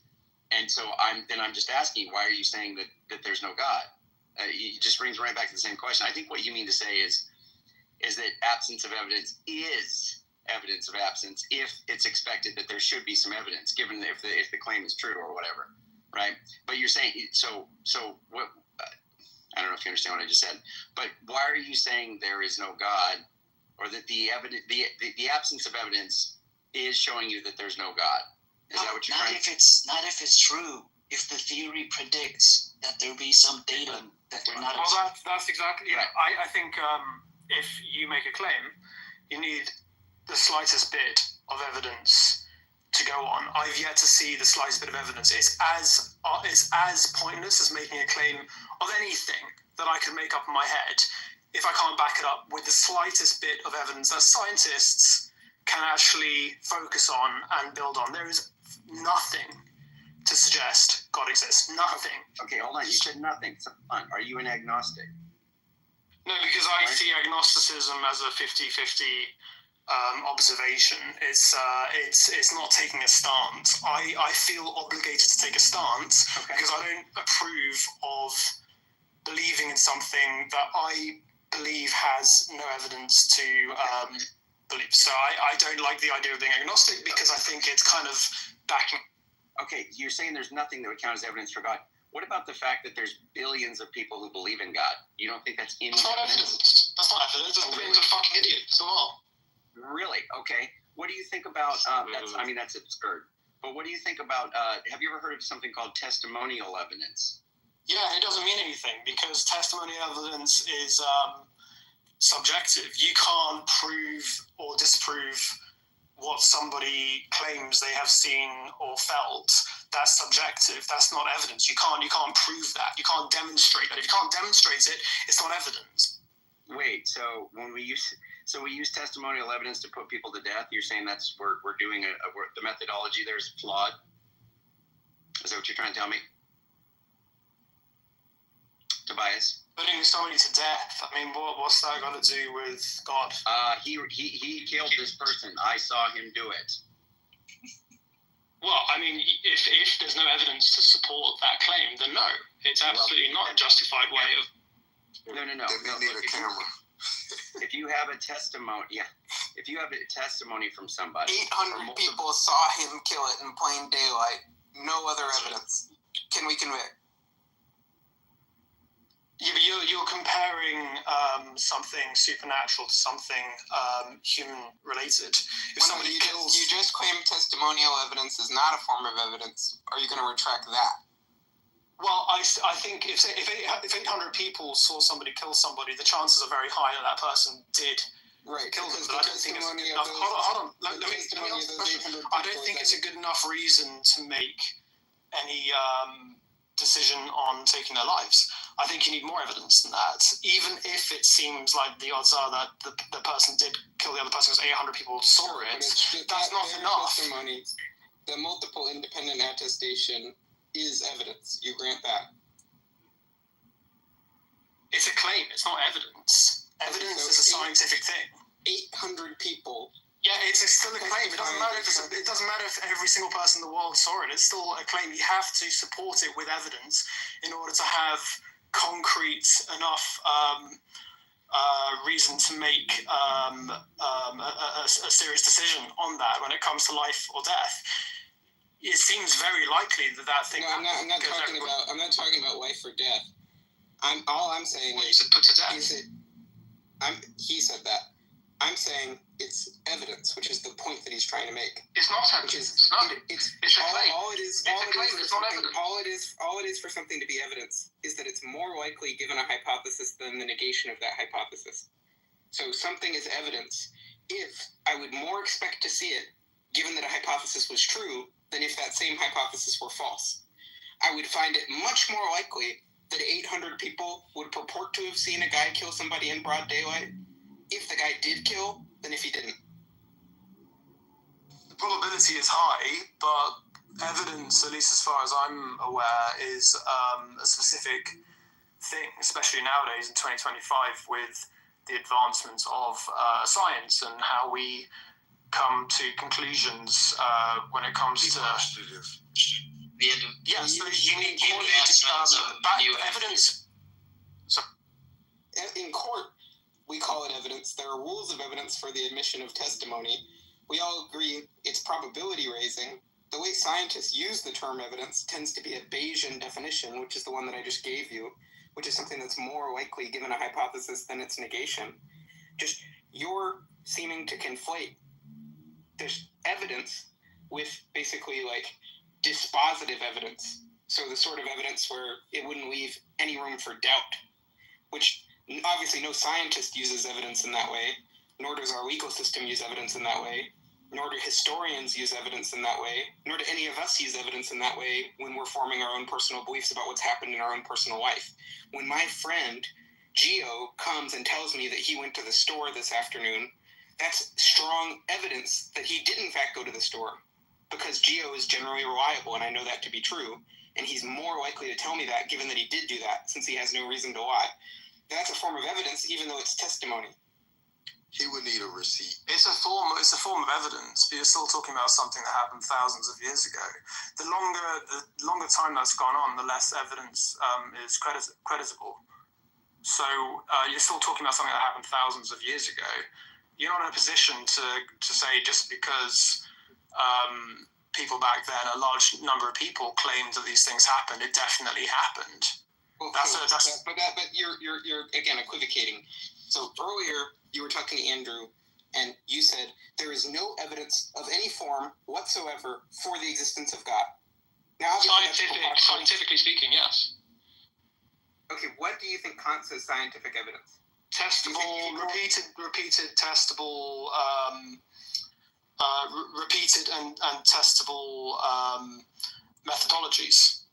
That's how science comes to conclusion. That's how science comes to conclusion. They repeat tests over and over, and it gives repeated, consistent results. But that's the thing you don't seem to be understanding is that in science, the results of each individual experiment are evidence.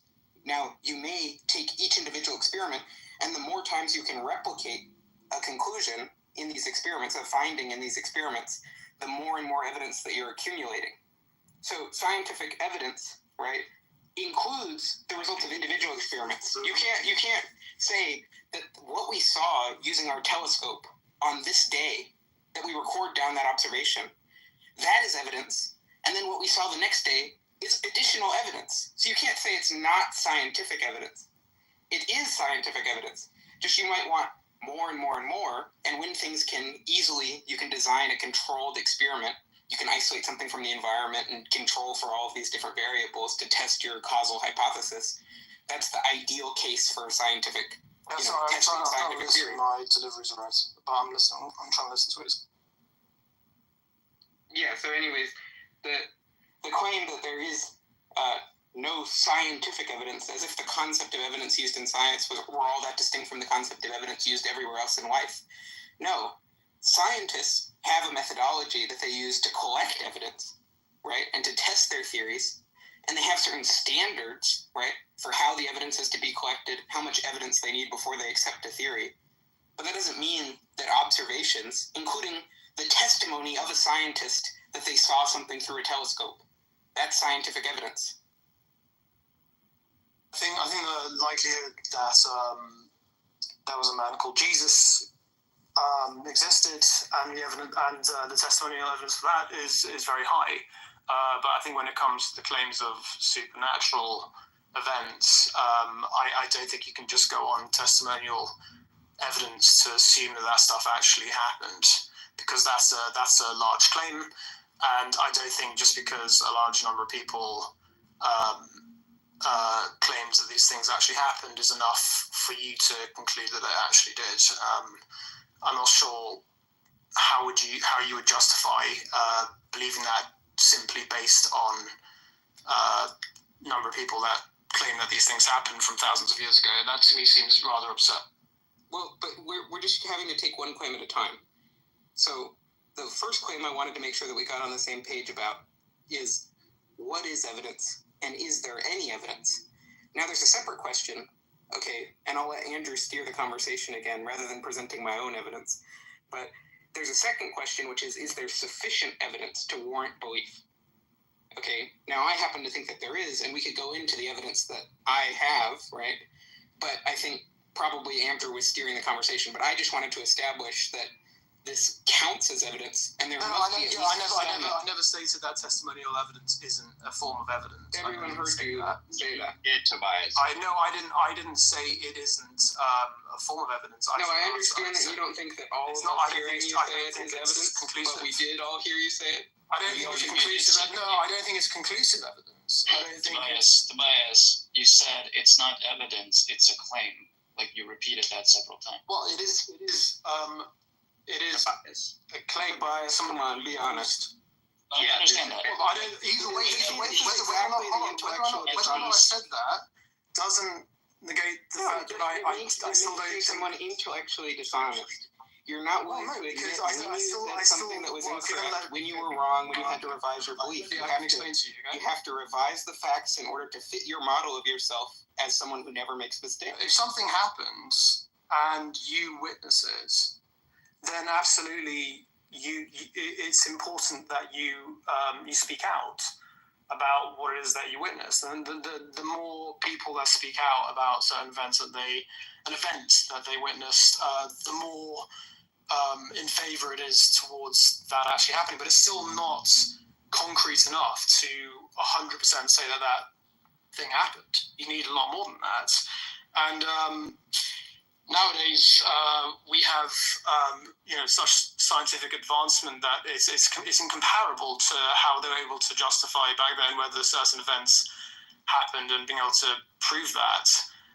So you're still talking about something that happened thousands of years ago, and I don't think it's logical to assume just because of testimonial evidence that it did. I'm not going to back away from that because I really. But that's a different claim than the one you made earlier. Now there's a claim which is there's not sufficient evidence.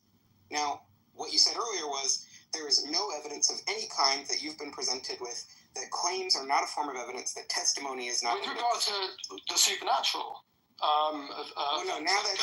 First of all, now it's special pleading, and it doesn't consist. It's not consistent with the definition of evidence that we use. The definition of evidence that we should use is something that is more likely given a hypothesis than its negation. Something that is probability raising with respect to a hypothesis. Something that confers partial epistemic reason to believe, or that favors belief. All of those definitions we could use, and all of them will tell us that even if you don't think there's a sufficient evidence, there must be at least some. Yeah, I mean, if you're convinced testimonial evidence is some evidence, then fine.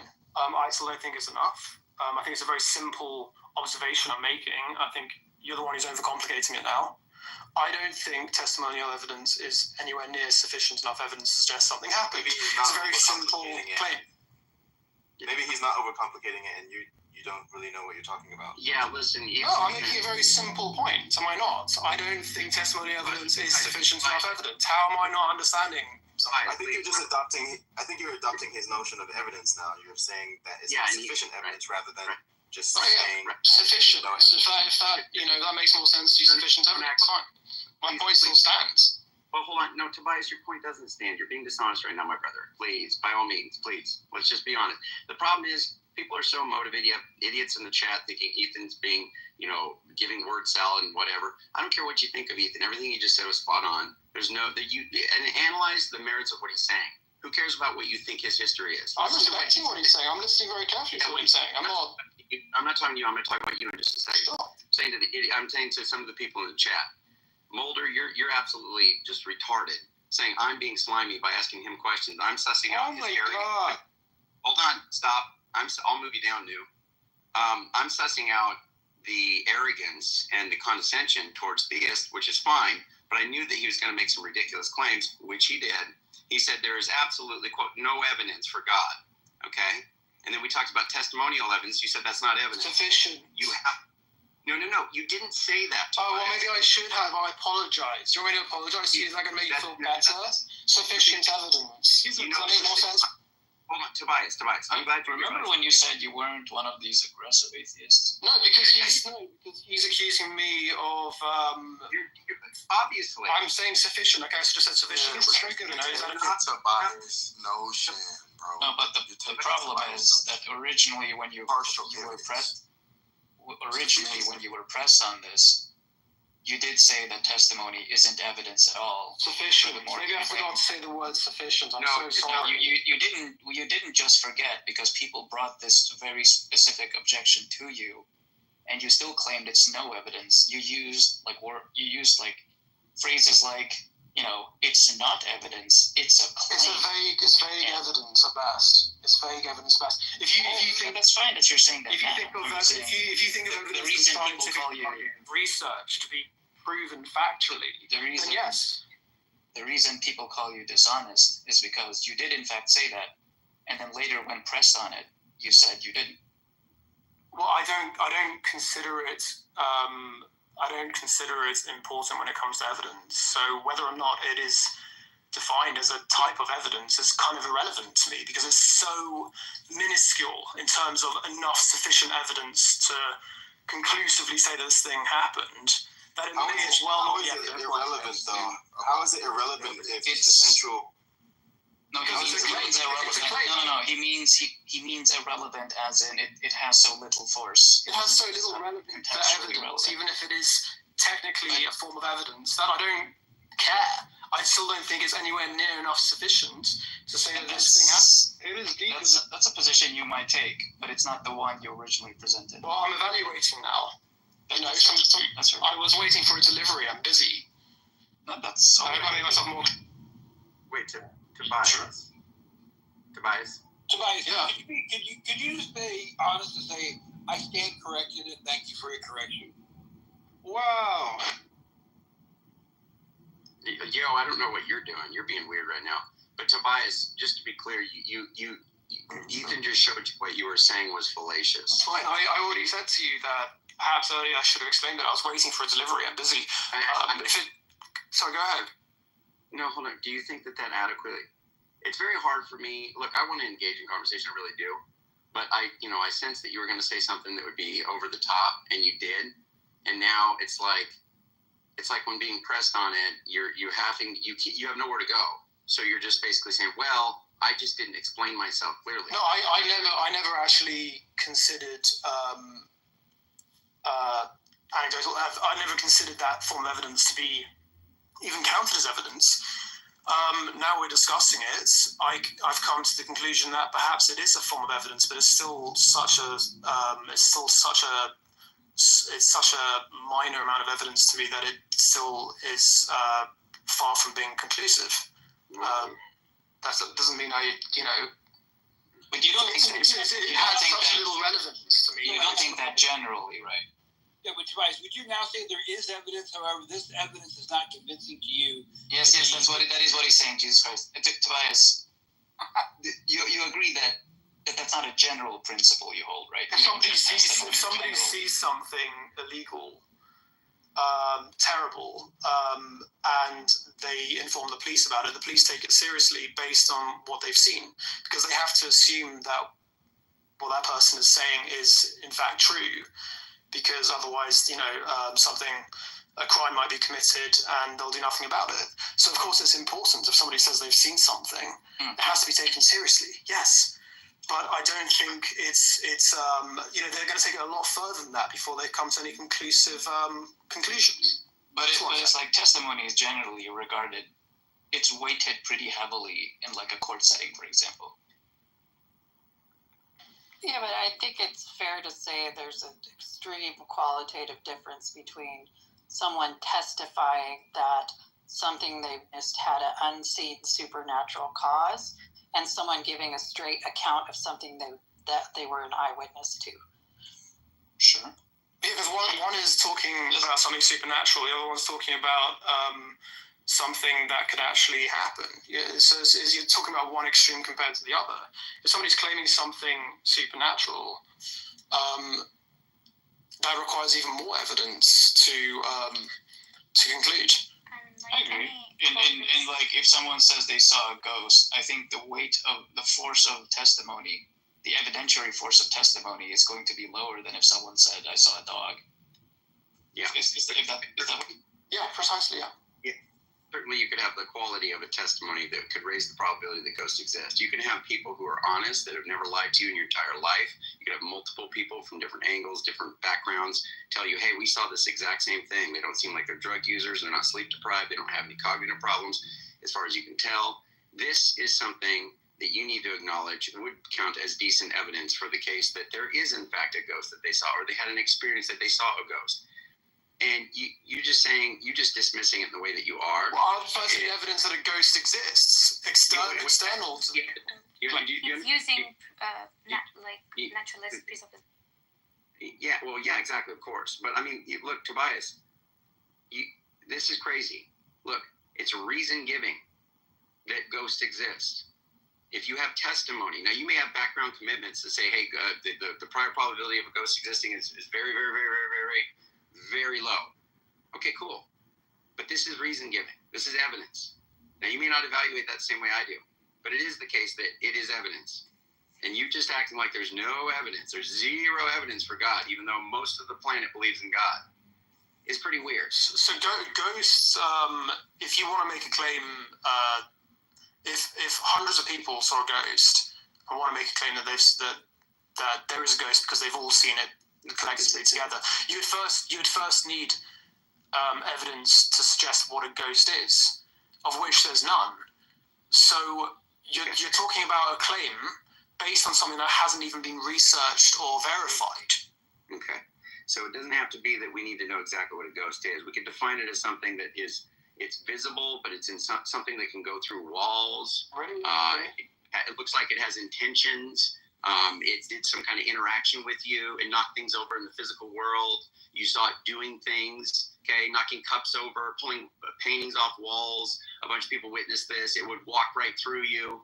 Okay, you can describe that because people have a concept of what a ghost is, and you can describe that adequately. You can capture or pick out what we're talking about when you say a ghost. Now, we don't need to know everything about it, what its makeup is, where it comes from. We don't need to know that. We can just say, hey, look, there's an experience here, something happened, and this apparition, okay, went through walls. It punched my friend in the face, but then I couldn't touch it. Can I just add though that the court-based analogy, I'm not sure if it stands because like testimonial evidence in court, even though it is taken very seriously, it's still evaluated alongside the actual other evidence and to make sure they line up with the objective facts.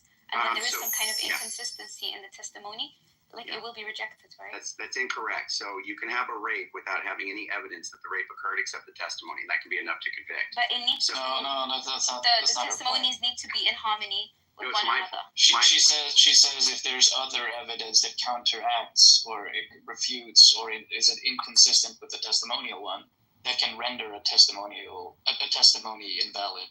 Well, she said that. Well, wait. They need to be in harmony with each other and with the external evidence. Well, I'm saying the external evidence. I'm saying that the testimonial evidence can be almost that is the evidence, and I'm saying lining it up against counter evidence, then you're just claiming there's stuff that's against it, and that's fine. I'm not talking about that. I'm saying that it is positive evidence. Okay. So anybody who claims that there's no evidence, and this is why this is also stupid. Just think of an example of this. If somebody gets mugged, okay, and a woman gets mugged, somebody takes their purse and runs off, okay, and the cops, cordon off a certain radius. They take certain people that fit the description. Guess what? When they take them to the lineup and the woman's there, she picks out the person that mugged her. That gives them reason for them to interrogate that person. And figure out if it is the case. It gives them reason to investigate that person in question. It gives them reason to investigate that person in question. There's a whole investigation that happens after that. What? What are you saying? There's a whole investigation that happens after that. That's just the initial stage. Yeah, that's called evidence. Because there's also a phenomenon called you have a lot of testimonies that are in harmony, but that also is eyebrow raising because it could be a collusion of false testimonies. People agreeing to give the same testimony to give a wrong account. That's why they do investigations after that, because it's not enough. But Nuhan, problem, Andrew. Hold on. That just means that you found reason to disqualify that as valid evidence. That's fine. That's not what I'm saying. look, if you have a car accident, you have multiple witnesses. The cop comes up and says, what happened here? You're settling an insurance claim. They use the witnesses. I saw this happen. And they can line them up to one another. And that's all you got. Bro, to instigate the investigation, yes. No. You're not understanding. I'm saying if they're trying to decide whose fault it is, they have no cameras, they only have witnesses alone. So you're saying there's no investigation after that? That's it. Case closed. No. Tobias, it's a thought experiment. Imagine there's a case in which a police officer is investigating, and it gets brought to court. Whose fault is it? And the only evidence that's brought to bear are 3 witnesses, and they all say the same thing. Andrew's point is the judge will render a verdict based solely on that piece of evidence. They will have to look at the internal narratives, accounts of the 3, because there could be potential that one of the sources. Imagine they're all saying the same thing. Like that's not. Or it could just be that one is giving an account. Yes. That derived from there's plenty of ways. There's plenty of ways in which these testimonies might not harmonize. But for the hypothetical, it is stipulated that they harmonize. No, I don't mean harmonize. I actually mean the opposite. I mean, if they do harmonize, one could be directly derived from an original source, and therefore not original. Then that wouldn't be direct testimony. Yeah, but it could be accidentally. Nuha, I know why you're doing. Okay. So I need to amend it in order to dodge these like contrived objections. She's a Muslim. I think she's a Muslim. I'm a law student, so I'm trying to. In the hypothetical, can we expect be quiet. In the hypothetical, there are 3 independent witnesses that have nothing to do with each other. And their testimonies all harmonize perfectly, and they have no external reason to report one way or the other, besides the fact that they saw. They're not related to each other. They don't go to the same workplace. They don't get money from George Soros. So I agree in theory, but the burden of proof is on you to prove that these independent testimonies are truly independent and not deriving from each other. Yeah. So it's just a hypothetical. No. Yeah. Listen, hold on, Ethan. I'm glad you're back. Sam, I know you want to say something real quick. Nuha, you are a Muslim, correct? Yes, but I'm not approaching this from that lens. I'm approaching this from No. I know you're saying you're not approaching this from that lens, but you obviously know that one of the Christian major proofs or major evidences that is used in favor of Christianity is because Muslims appeal to this too when it comes to hadith. Hold on. Yeah, but it's not the same. You guys want to appeal to, you want to say that there's collusion, drawing off Mark, drawing off Q, all this other stuff. I wasn't even coming from that, genuinely. I'm a law student, so I was coming from I'm from the same perspective as her. I'm not Muslim. I'm not. Look, I'm not Muslim. I'm saying the same thing she is. I'm talking about the court analogy. I was clarifying. I can deal with I can deal with what you're saying independently, just in the same way I'm saying people need to do that with Ethan, regardless of his background, right? I can do that. All I'm saying is that most people won't be so motivated to give pushback to what Bob and I just said, to where it still stood, obviously, under scrutiny, because it's true. But people wouldn't be so motivated to do that if they didn't have this background motivator. So I'm just saying that the reason that you're doing this is because you obviously know the implications of saying that you can have multiple independent testimony. My position undermines my religion, too. Yeah, well, I don't know about that. I was going to say that. To be fair to her, I think all that's being said is we made a clarification on what the nature of evidence is definitionally, and then Ethan was helpful with that. And then I think what she was contributing is that there's different weights that you can apply to different types of evidence, right? That could cause some to be overriding.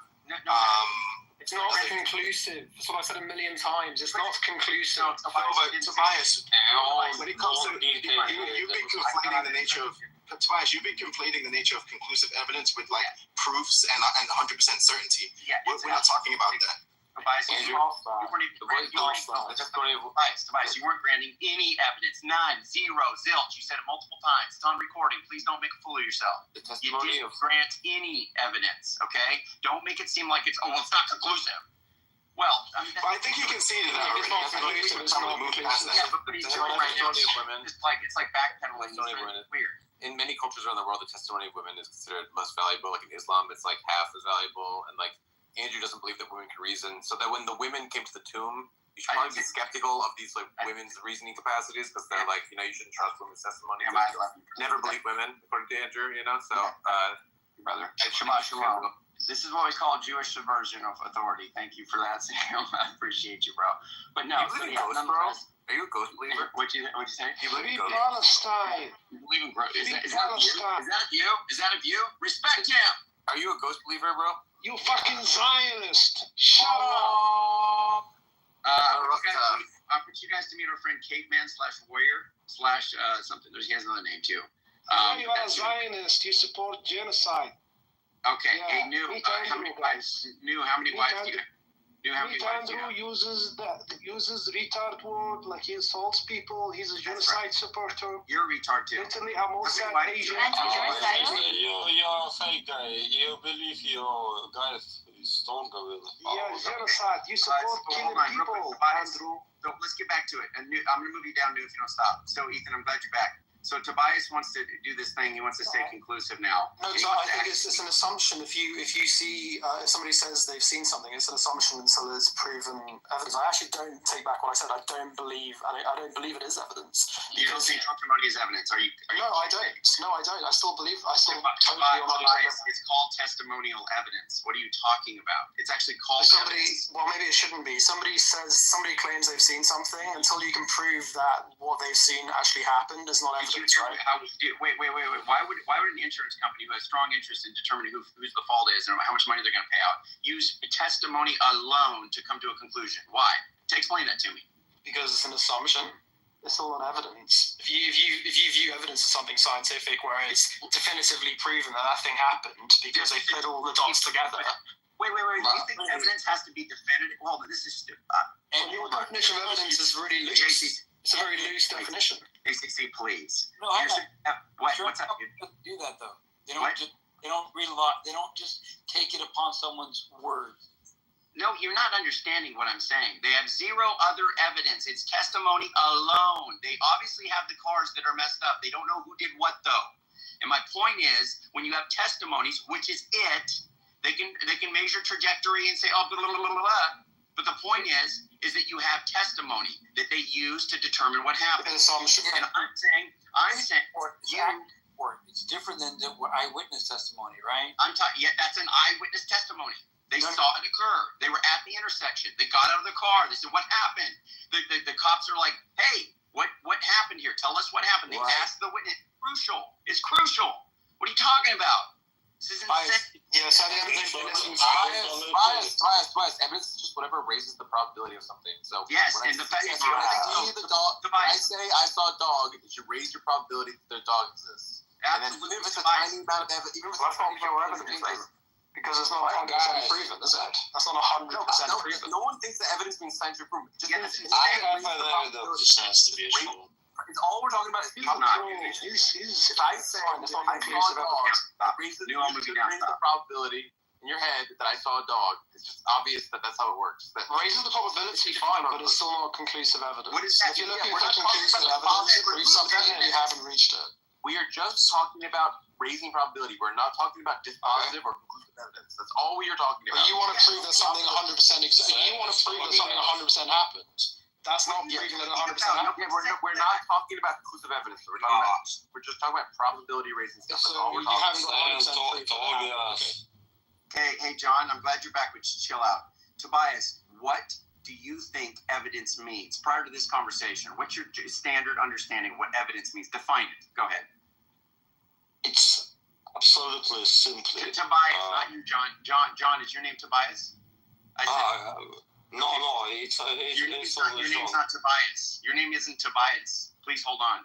Tobias, define evidence. Like we've already established, there's a difference between conclusive evidence and evidence. No. Define the word evidence. It's connecting dots together to strongly suggest that something specific happened in a specific way. No, it's not strongly suggest. That's a very poor understanding of what evidence is. It's not something you don't say. Oh, just because your friend comes back and says, No. I have more. Stop, John. I'll move you down. I said, okay, I'll move you down and we'll bring you back up. You don't listen. You got to learn to listen. Tobias, if your roommate comes back, says, hey, I just bought some milk and put it in the fridge. Is that evidence that there's milk in the fridge? Tobias? No, it's a claim. She's claiming she put milk in the fridge. Are you? So it's you not have a back. So you have back. Do you think it's probability raising that there's milk in the fridge? Somebody alone saying that they did something, it raises the probability. Yeah. But can I say something? Because they've introduced the idea of that happening from that not happening. So it.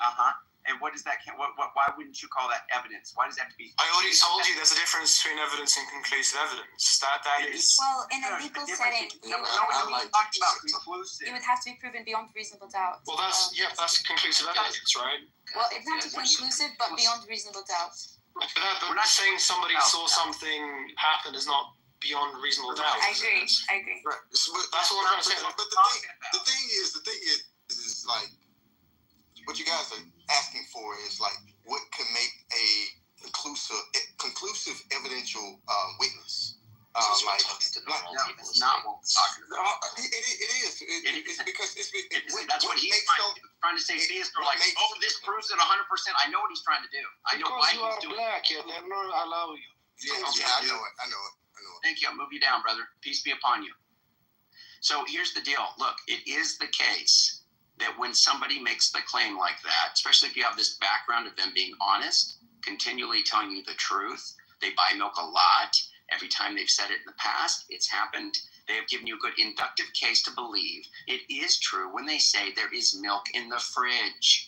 Nuha, I don't know why you're laughing. Why are you laughing, Nuha? Go ahead. I think that I would not consider this beyond reasonable doubt unless there is another accompanying evidence. I didn't say that, Nuha. I didn't say that it's. How are you a law student with this low verbal IQ? It's actually. This is absolutely. Because I'm just very good at law, to be honest. Yeah, but you're not, though, because you just said something that's ridiculous. No, because I'm saying it's an evidence, but it's not something that is going to render a judgment that is just like you're justified to render a judgment where you can say, okay, I have evidence beyond reasonable doubt that this person has bought milk. Nobody's talking about reasonable doubt. We're just saying, hey, does this increase the probability of X? Yeah, it does increase the probability, but it doesn't increase it okay, so to the then threshold. That's the definition of. Wait, nobody's talking about the threshold. Yes, but I'm jumping ahead, and I'm saying. Don't think ahead. This isn't enough. Well, I'm sorry, I can't help that. I think fast. Thinking ahead is for smart people. Yeah, I can't help it. I You need can't to help think it. where we are. Yeah, but why are you laughing when I'm saying something? So we're just trying to establish. And just really quick point of moderation, if you get a second, establish what evidence is. Yes, Warrior. He's a warrior. New Zealand. What is he saying? Let's say he doesn't have the right to demand. Okay, are you talking about? Who are you talking about? Okay. Well, I'll go up. It started up a while ago. I'll let you make the call on it, but it's. Who are you talking about? New Zealand or Honest? Because Honest is obviously talking about Sasha cutting her wiener off and all this stuff. Well, okay. Listen, I don't want to get in the middle of it, but this is a response because Sasha is going at Honest for the suicide of his son and stuff. So I mean, I'll let you make the call on it. But that's rough. Okay. Well, Honest is very much does this trauma leverage. He does this trauma leverage stuff that he likes to do, and he just tried to do that to me. When I said retard, he's like, are you going to call my daughter retarded? Because I guess he has a special needs daughter. And he's like, are you going to call her? And he tried to keep pressing that, even though I'm like, no, I'm not commenting on that. I'm saying you're a retard. And he's like, are you going to call my daughter a retard? So he's definitely into that kind of, that like, that trauma, like, I'm going to try to leverage this, make you look bad, publicly shame you, moralize. When this man is like one of the most dishonest, disingenuous people in conversation and a very immoral person himself. So I don't really appreciate like, that kind of thing that he's doing. Obviously, Sasha can be extremely rude and, say some things that are very hurtful. But Honest is not honest. He should change his name, and I've already suggested this, to Dishonest Inquiry. And so Sasha trying to point this out is legitimate, but doing it in that way, I don't approve of that. I mean, Sasha, you shouldn't do that. Please don't do this stuff about the suicide and all that stuff. I don't know exactly what all you're saying. I don't really want to track all that. But I will just say, please don't do that, Sasha. You can come up here. If you want to talk to Honest, you guys can hash out whatever. but what he's saying is not cool. What he's saying is not cool, and what you're saying, Sasha, is not cool either. You're going after trans identity stuff right now, Honest. So both of you are obviously, and this is the first I've seen of this, so you guys have already done it back and forth. So both of you need to stop. I can't tell. No, I don't justify that, New Zealand, you numbskull, but you say stuff that's much worse than that, like you want to rape people's wives and do all that kind of stuff, so I'm not going to hear from you either. Sasha, are you there? I can't see you, Sasha, up here. Sasha, come up here. There better be milk in that fridge, because I'm about to get a bowl of cereal. Yeah, we're going to talk about that. I want to get right back to that. So, Nuha, I don't know why you're saying what you're saying. Like, you're trying to jump ahead and you're saying it's not conclusive. Or it's I not like use the word conclusive. Preponderance of evidence, reasonable doubt. Okay. Yes. Do you know what it proves that your God existed without? You didn't use the word conclusive. What the fuck? Is your mission not to prove that your God existed and the supernatural things happened? Beyond a reasonable doubt. Beyond a reasonable doubt. Is that not your intention? Tobias, we're not even look. Don't try to appeal to my motivations or try to say, "Oh, you think you look." You did something that was dishonest. It was clear. Everybody heard it. You're going back half an hour. Okay, man. All right. No, I'm just telling you. Don't try to like this. This is like your retaliation right now. Trying to say, "Oh, well, you're trying to say that you don't need to prove your God to." But no, that's not. Bro, I told you I was waiting for a fucking delivery, man. I was busy. I'm talking. I know, but that doesn't explain why it is that you doubled down and said there is no evidence, and no, that's not how evidence works, and it must be scientific and all. Well, when I think of the word evidence, I think of conclusive evidence. I think of stuff that's actually going to contribute towards the justification in believing in that thing, and I think that's far from that. Oh wait, it's far from contributing to the belief that you should go that you should go and fridge for milk when your roommate says, "I bought milk today, put it in the fridge." No, I'm talking about testimonial evidence for God. That's testimony. That's eyewitness testimony. I did this firsthand. What are you talking about? So yeah, okay. So you think that's really jumping the gun in terms of proving that these things actually happen? Sasha, hang on a minute. Andrew, Sasha blamed me for my son's suicide. Yeah, and what'd you say about her identity? And what'd you say about her identity? That was after. Yeah. I didn't say anything about her identity. What? Two wrongs make a right. Andrew. Two wrongs make a right, or what? Andrew. Yeah. Don't try to moralize with me. It's not going to work. Andrew. With me. Andrew, are you like really just gonna like just? No. Did you just talk about clean her off? Did you say something about that? She did, right? Something about the personal identity. She did, right? Yeah, you did. In response to someone else, to someone else saying that.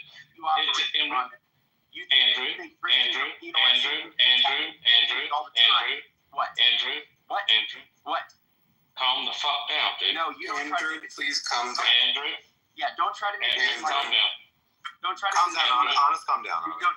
Don't try to make it seem like you're Andrew, please calm down. Honest, calm down. That's beyond the pale. So wrong. So messed up. But you're talking about Sasha mutilating herself or doing something like that. What the fish are you talking about? Andrew.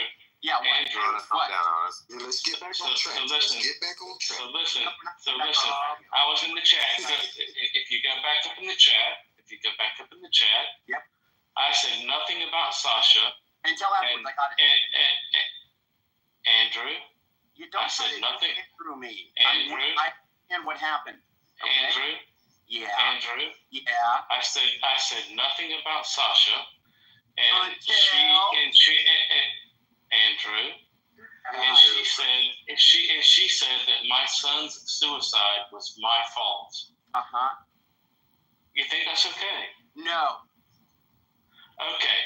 And then, in response to another person in the chat saying that Sasha was a man, I said that I would respect her pronouns, and I consistently called her. Can you read out the message where you said that, Anna? Just for everybody, can you read out that message in specific, please? See, that's why you're I'll do it for you if you can. Just find it. Let's see. Sasha. I said Sasha cut off his dick and calls himself a woman. I will respect the pronouns, not the person, because someone previously said that Sasha is a man. Yeah. And notice I said, how you were pretty respectful. Yeah. And notice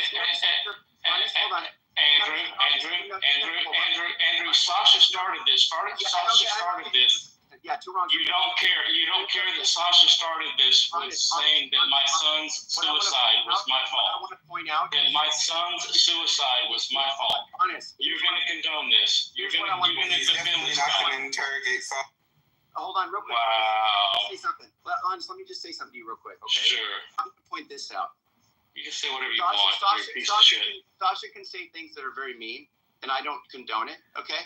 But Sasha's not dishonest like this. You're dishonest. Really? Just like what you really? My son. Yeah, let me point out your dishonesty. Let me point out your dishonesty. Everybody noticed that Andrew was attacking the guy. I'll mute you. Everybody is attacking the guy. When you recount what happened, everybody noticed that the guy is attacking I'm going to move you down the guy. When you went and recounted what happened, you said that Sasha said whatever she said first. I grant that, cool. But then when you went to what you said, notice how you said, I said I would respect her pronouns. You went right to that, skipped over that first part you said. Why'd you do that, Honest? And then you act like, oh, well, let me scroll back up and see. Let me read what I said here. I said, you just read it like it's nothing. Yeah, you skipped over that on purpose. Yeah, you skipped over that on purpose. Everybody listen to Andrew right now. Yeah. Everybody listen to Andrew right dishonest. Now. Yeah, you're dishonest. Listen to Andrew. You're dishonest. You're a liar. Listen to Andrew Sasha's not lying. Sasha's not lying. Sasha will stand for what she said. Defending the guy that said that my son's suicide. Yeah, because I hate liars. I hate Andrew. Listen to Andrew, everybody. This is Christianity for you. Yeah, this is Christianity for you. Yeah, I hate this. This is Christians for you. I hate it. Yeah, this is Christians for you. You're a liar. Defending the guy. Yeah, no, the girl. You don't know that when did I defend? When did I? You're doing it right now. Is that what you're coming down on me. You're coming down on me. I'm coming down on Andrew. In everybody's face. Andrew, why don't you come down on Sasha? Can we go back to the evidence conversation? I don't know what I'm going to do with Sasha. Wow. How about we take a room poll? How about we take a room poll? Hey, everybody in the room, who thinks Andrew is right now? Can we go back to the evidence conversation? Yeah. What a piece of shit you are, Andrew. Yeah. Oh, yeah. POS. You were just as complicit. You were just as complicit. Complicit? I don't think what Sasha did good. What are you talking about? You want me to kick you both out? No, I'm not going to do that. Sasha's my friend. Oh, no. So she's your friend, and so you're going to just like be. And I'm not. Look, you're just lying to my face about what occurred. You just tried to reach. How am I lying? Because you left out the crucial element of the nonsense garbage you said, and you did it on purpose. Wow. Yeah. Wow. So you read minds now. And I went back up in the chat. And I literally read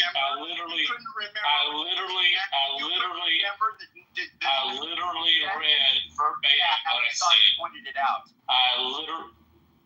After she said that my son's suicide was my fault, and someone else said that she was a guy, and I said that Sasha had cut their dick off. Yeah. Is that true? Is that true? I don't know if that's true, but that's not something you sit there and go after like that. Oh, but my son's suicide is okay to go after. No, you don't do that. Did you hear me out? Okay. Then why don't you? Okay. Wasn't good. Then go after Sasha right now. Then you yell at Sasha right now, just like you're yelling at me. Sasha. Sasha's not. Of course you're not, because you're a piece of shit. Because you're a piece of shit. Differently. Okay, but Andrew, you can recognize that Sasha's provocation of Honest was a worse sin than Honest leaving out a detail. Like, you can recognize that, right, Andrew? Oh, of course. No, you can't. Like, going to a guy, like a father, like, I can't even imagine, a father grieving his son, and to provoke someone on that basis, like, that the person would respond emotionally is totally understandable. Yeah, of course. And to single him out for special approbation is a little. Well, Andrew's a piece of shit. Because Andrew's a piece of fucking shit. You've been lying continually, Honest. You're a fucking piece of shit, Andrew. Yeah, you can say I'm a You're a POS. fucking piece of shit. You can say Then yell at Sasha right now. I'm not going to yell at Sasha. Oh, but you're going to yell at me, but you're not going to yell at Sasha for saying my son's suicide was my fault, you piece of shit. Why don't you guys give an account of how the conversation? Everybody see this? Everybody see this fucking piece of shit? Everybody. Andrew? Yeah, thank you. Everybody sees what a piece of shit Andrew is right now? Yeah, thank you. What a POS I am. You know why? That's right.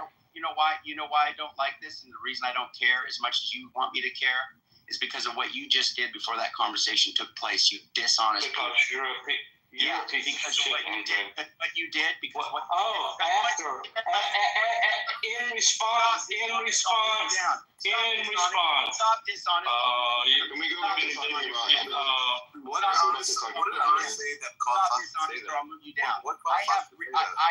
Sam, hold on. I have retarded people. Honest. Hey, honest. I have retarded people in my family, and me calling you a retard, which you are, and you trying to bring it down to your daughter and saying, you see this level of morality? Hey, this is Christianity for you. Yeah, this is Christian. This is atheism. This is Christianity for you. But 20 minutes ago, what you said is you said, "Oh, are you going to call my Christianity for you?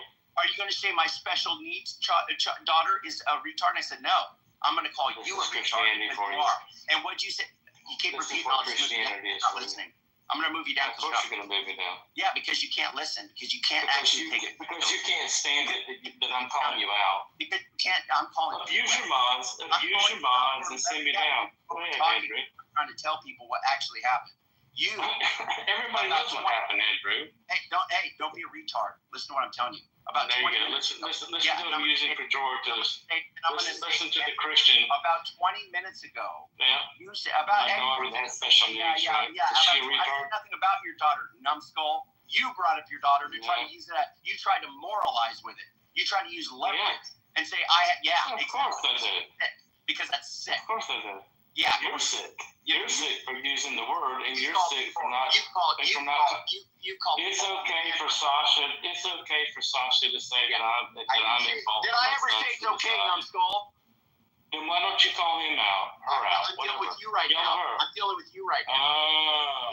Yeah. You're a piece of shit, Andrew. Yeah, you're a POS. What you're saying is garbage. You're a piece of shit, man. You just everybody here sees what's going on. A retard because everybody here called you a retard. Everybody here knows what's happening. Outrage. I will call out every time. Everybody here. In the way you do that. Everybody here. You tried to leverage your daughter as a. Everybody here sees. Can we go back to talking about evidence? Yeah, as soon as I get my point out. You tried to leverage your daughter. Yeah, everybody here sees what you're doing. All right, so I'll put you down in the audience. Hold on. Okay. Yeah. You tried to leverage your daughter to make me look like I'm a monster because I use the retard word, even though you say all kinds of stuff like that, and you've said it about Christians broadly, and you have selective outrage when other people that are in your camp say all kinds of He's not here. And it's not hard to show that. Andrew, also, why didn't you bring up the fact that just like black people can use the N-word, like you're allowed to use the R-word, you know? Thank you. I'm sorry, that was a bad joke. I'm horrible. I actually kind of like that. Actually, that was actually pretty good. That was actually look, Sasha. I mean, obviously that wasn't good. Can you tell what happened there? I didn't even see the exchange. Why'd that happen? Dishonest is extremely dishonest. I can understand wanting to come after him, but you shouldn't. Like the kid stuff, obviously, is not cool. I mean, can you? Can you hear me? Yeah. Yeah, I mean, just. He wants to use like expecting children to virtue signal about shit. Like, why is this like okay? It's you use the R word. Well, my daughter is disabled. While also saying like you're spurging out on it's completely ridiculous.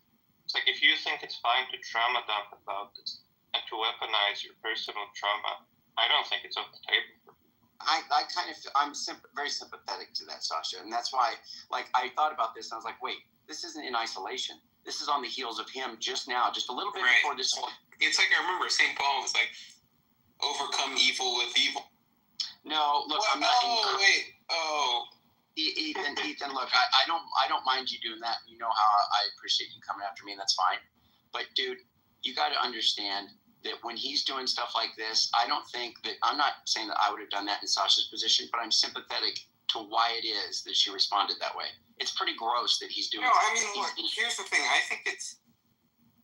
I think if you've gone through that in your personal life, to bring up and to instrumentalize the death of your child in an internet debate, or the disability of your child in an internet debate, like, it's very gross. But at the same time, like, I mean, I just think that's just kind of beyond the pale. It is. It's inappropriate for the person to do it. I agree. It's completely beyond the pale. I agree. And like, if I was gonna get morally outraged at somebody in that context, it wouldn't be honest. Well, I was already upset with him because he just did it towards me. He just tried to instrumentalize his daughter's situation towards me and morally hit me over the head with it. And it was just disgusting when I'm pointing out that somebody, and I wasn't even talking to him.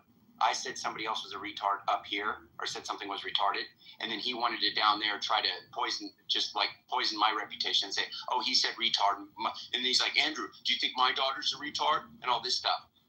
After he did that, I'm already upset with him. No, I understand, but look, first is, it's of no profit to have a meltdown like you just did. And I don't feel like it's meltdown. I just okay, don't. I feel like it is. Oh, but okay. Basically, like, it's exactly, everyone here knows this is exactly the sort of content that Tom Rabbit would love to post to his YouTube channel. Right. And you're providing him with that. So whatever you call that. But basically, I think you come across looking a lot better if, instead of just getting really emotional about it, either you kick the guy out of the room, you kick him down to the audience, you talk to him sternly but calmly, you rebuke him, whatever, but then you move on. And like, whatever response that is, I think would make everybody come across a lot better. That's fine. I mean, I appreciate that, and I can take some criticism there. But just notice what he's saying in chat. Just read this. Read this stuff that's in chat, right? Everyone reports Sasha and Andrew glorifying suicide. I mean, Ethan, at no point did I glorify suicide. Yeah, you didn't condemn it either, did you? No. That's your retardation that you argue. That's how you argue for God. There he goes. There he goes. You argue in the same way for God. Well, God doesn't exist. Why doesn't God exist? Well, you didn't prove God exists. Stupid. Andrew. I didn't glorify suicide. You're a liar. And you lie about things. You lie about things to instrumentalize, just like what you said, for your own benefit. Can we talk about to make yourself look better. It's disgusting. Wow. No, man, please wait. It's disgusting. Honest. It's disgusting. Is what Sasha said. I think what Sasha said was testimonial evidence, you know? So what's disgusting is you not calling out Sasha for saying. Did I not call out Sasha? Did I not call out Sasha? I didn't yell at Sasha. Are you calling? Are you calling out? Are you calling? Did this trauma? Andrew. Honest. Wow. So, are you calling out me more, or are you calling out Sasha more? I think what Sasha did was more egregious, but I think what you did. Then why are you calling out? Why are you focusing on me? You personally did it to me, and I have an emotional reaction towards it. That's why. You personally did it to me first, and then you lied to my face. That's why. I tell you what.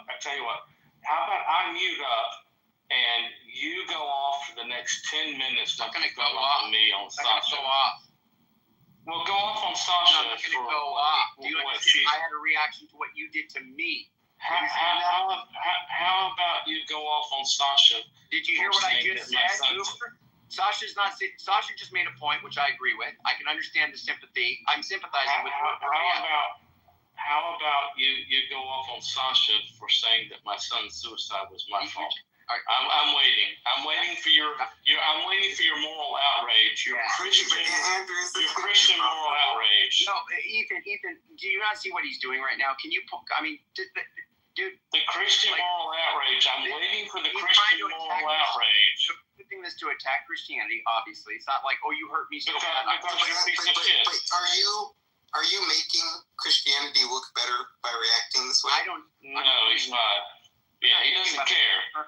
Because Andrew's not Andrew's you are a representative of Christianity on the platform, so you should think about how you reflect. I am, Ethan, but I have a personal, I'm very indignant towards this kind of stuff. I can't this kind of stuff has been going on routinely. This selective outrage, this absolute selective outrage about Sasha saying that my son's. Yeah. The problem is just, look, I think we all get the picture with this guy, right? And it's very annoying. But basically, people are going to be hypocritical. They're going to be mockers. That's standard fare. You know, and we just have to be long-suffering and patient. And that's going to reflect way better on you than being super irascible. Because everyone here has enough sense about them to see what's happening. To where if you just said it calmly and then moved on, and if the guy was being obstinate or being uncooperative, like, you would look way better. You'd be a huge winner in the situation. But when you stoop down to that level, then both of you just look bad. I hear you, bro, and I'll take that. I'll take it on board. I'm just so sick of people lying to my face, Ethan, and doing this kind of stuff. It's so gross. The Discord people that come over here and comment on, and Sasha is targeted of, like, because she says things that are edgy, and some of it I think is hilarious, and I make no bones about it. But she says stuff that is offensive to people, for sure, right? And so, but they do that. Meanwhile, they're advocating for a pedophile to be their ringleader, and they don't say anything about it. And I just find that kind of selective stuff, and the stuff that I know, I promise you, I just go back and look. Honest has been around people who have used the retard word. He said things like, spurg out and stuff like that. He doesn't care. That's not the issue. It is it's a moral trick that he's doing right now. It has to do with attacking my credibility. It has to do with attacking Christianity, and it has to do with making. But just think about it from a different perspective. Yeah. Which is, how much has to be going wrong in your life, and how disordered does your life have to be to weaponize your son's death to win an internet argument? Yeah, that's fair. And clearly, this is someone that we should have a concern and compassion for, because they're not going to get put. Yeah. I mean, that's fair. Honest, you can be here. I'm not kicking you out. You can come up here. Sasha, please don't do that anymore. Honest, don't say any stuff like that about the trans stuff or whatever. Please don't do that. Yeah, anyway, we can carry on. Andrew, like, you're just going to brush it all aside and say it's okay when Sasha attacks me. Honest. Like unprovoked attacks me. Not unprovoked. Unprovoked. I'm friends with Sasha. Dude, what are you doing? Andrew, what are you doing? It's not going to be good. Okay, this is not going to go good. Okay. Look, honest, if can you just let me talk, Andrew? No, if you're gonna, I'm not going to respond to you. We're going to go to the conference. Okay. Don't respond, but allow me to redress the room because Sasha said that my son's suicide was my fault. Right? So you chose not to do anything, and you've chosen to attack me as the bad guy here because I responded in the way that I did, right? And so, like, everybody sees what's on display here. Everybody sees your morality. And, yeah. So my son's suicide was my fault, according to Sasha. And you're okay with her saying that. And you're not going to, you dig into me, not her, but you dig into me. So I want everybody to see Christianity on display here, right? Justifying Sasha's coming at me for my son's suicide and Andrew attacking me. Wow. So this is Christianity for you. So you can just fuck yourself, Andrew. Okay. And Sasha, you can go fuck yourself. Go fuck you all. If you think my son's suicide was my fault, Andrew, you're a piece of shit. Fuck you. Okay. Thank you. Thank you for all that. Yeah, thank you, you fucking piece of shit. Yeah. I mean, I could target you and obviously show what you're doing that's disgusting, but I'm not going to do that. Yeah. Go ahead and target me for my son's suicide. I'm talking about my son's suicide to strangers on the internet. It's a very personal matter. Stop Well, bringing it up as if it's like a casual thing. Sasha is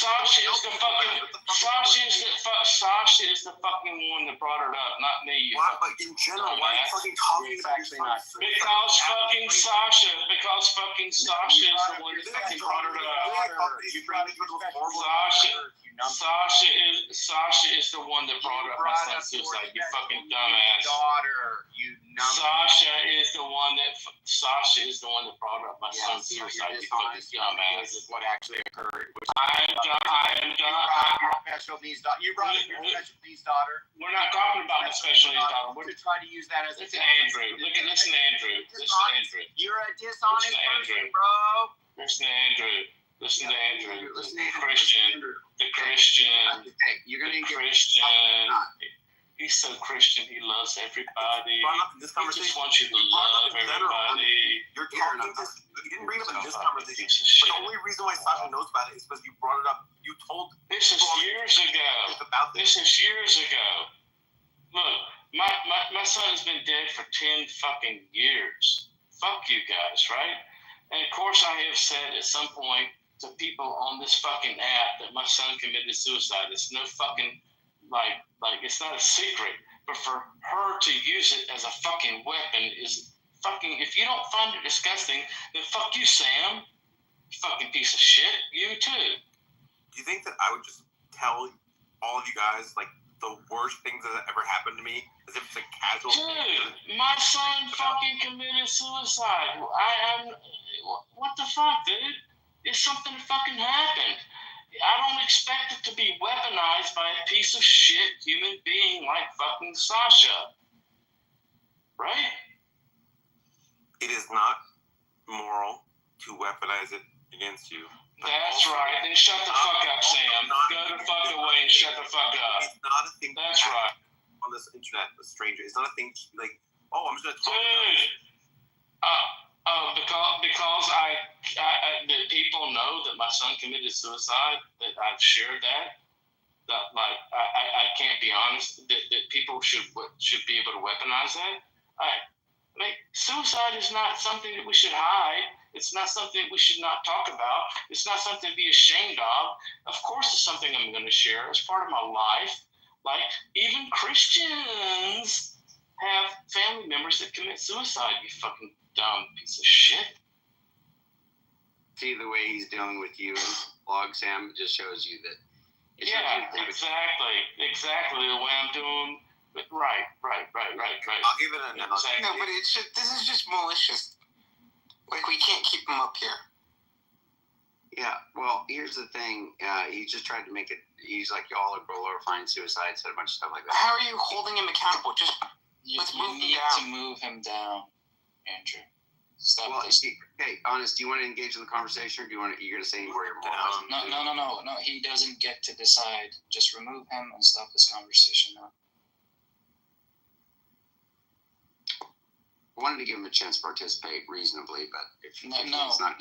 there is no participating reasonably in this convo. Jesus Christ. No. I'm talking about something different, like a different conversation. Do you want to talk about the topic or not, honestly? Yeah, I'll talk about the topic as long as you say that Sasha was a piece of shit. Sasha should not have done that, and that was a POS move. There you go. Thank you. Now, but why did you dig into me and yell at me, but you didn't do that to her, right? I mean, what the... We're moving on.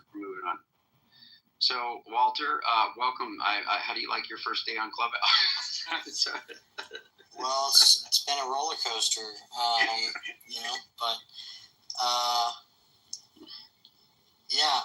so is this, I'm mostly used to Discord, so is this, I guess, try to find the best, the person who can make the best case for each side, and then try to argue it out. We have good conversation. We have all levels of layman up to right. But just saying, like, What we're generally just trying to do is just trying to have the discourse about God's existence or lack thereof, and then we do, in-house discussions too, and then social issues, whatever, gun control, abortion, immigration, whatever, race. We've been talking about race a lot recently, Andrew, or racism. I wanted to ask you your opinion on ghosts. Are you a ghost believer? Not the Holy Ghost. I mean, like just regular ghosts, like ghost story type. You asking Walter? Or? You, Andrew. You. Oh, well, it'd be interesting to hear Walter because he knew. But yeah, well, I mean, obviously, I think there are demons. So, insofar as that a demon can appear in that way, then sure. Like dead relatives. I'm not a fan of that kind. Hey, my grandma lives in this house. She died. Whatever, and she's lingering around. I don't subscribe to that. I don't have any reason to subscribe to that. I'm not necessarily saying it doesn't. Let me put it. I do have reason to believe that doesn't occur because when you die, the Bible says that you know nothing and that you sleep, and then that's like, and that's how Jesus refers to them. They are sleeping, and then it's like, it is appointed unto man once to die, and after that is the judgment. It doesn't talk about like having a conscious awareness lingering around on earth. I just don't think that there's a good biblical case. I think there's a case against it. But I'm not saying that there's not apparitions and things like that. I just don't think deceased family members take the form of ghosts and linger around. I don't think that's right. When you guys were talking about testimonial evidence before, I was thinking about my brother, who's an honest guy. If he came up to me and was like, Sam, I swear to God, I saw a ghost. And I know that people can be confused about stuff. And I know people can sometimes see a sheet or some smoke or something, think it's a ghost. No, I saw a ghost. I still wouldn't believe him, which is crazy. Like, I would need multiple people telling me that. Like my brother alone, even though he's honest, it wouldn't be enough to, because I would just think that people can be tricked. And the fact that the world is such that why are ghosts like not walking around the streets of New York? Why aren't ghosts more common in places that have had more people in them? Like if ghosts were real, you'd expect to see like way more ghosts in New York City than in other places because way more people have died there. And there's also reasons why I don't believe in ghosts. So my brother just swearing to God that he saw one, I would be like, yeah, you're probably just delusional, buddy. Like, you're probably like... No, I think it's the ghosts are hiding from the Ghostbusters, so they stay away from, crowded area. Yeah, I mean, they're scared of people. That's why they don't show up on the streets of, Times Square. Well, they're scared specifically of the Ghostbusters. Yeah.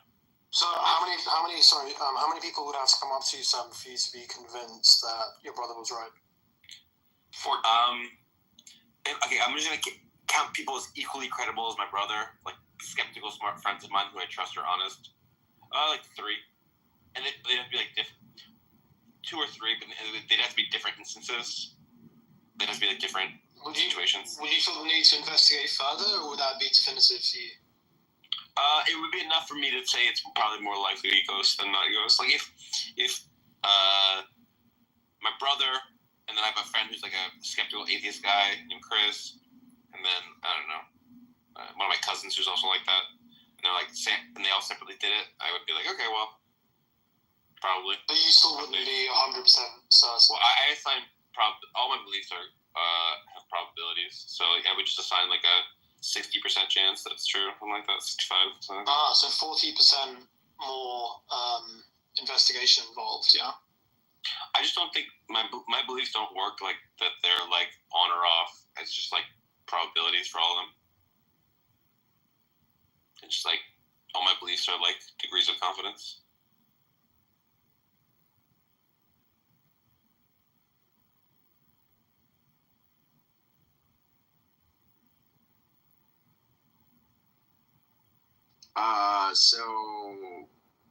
Honest, you said you were going to engage in the conversation. You're still taking attacks on me. If you don't stop, I'll just remove you from the room. You said you were willing to have a dialogue topic. No, you asked me. You asked me to dialogue? Stop. You asked me for one submission. I already gave it to you.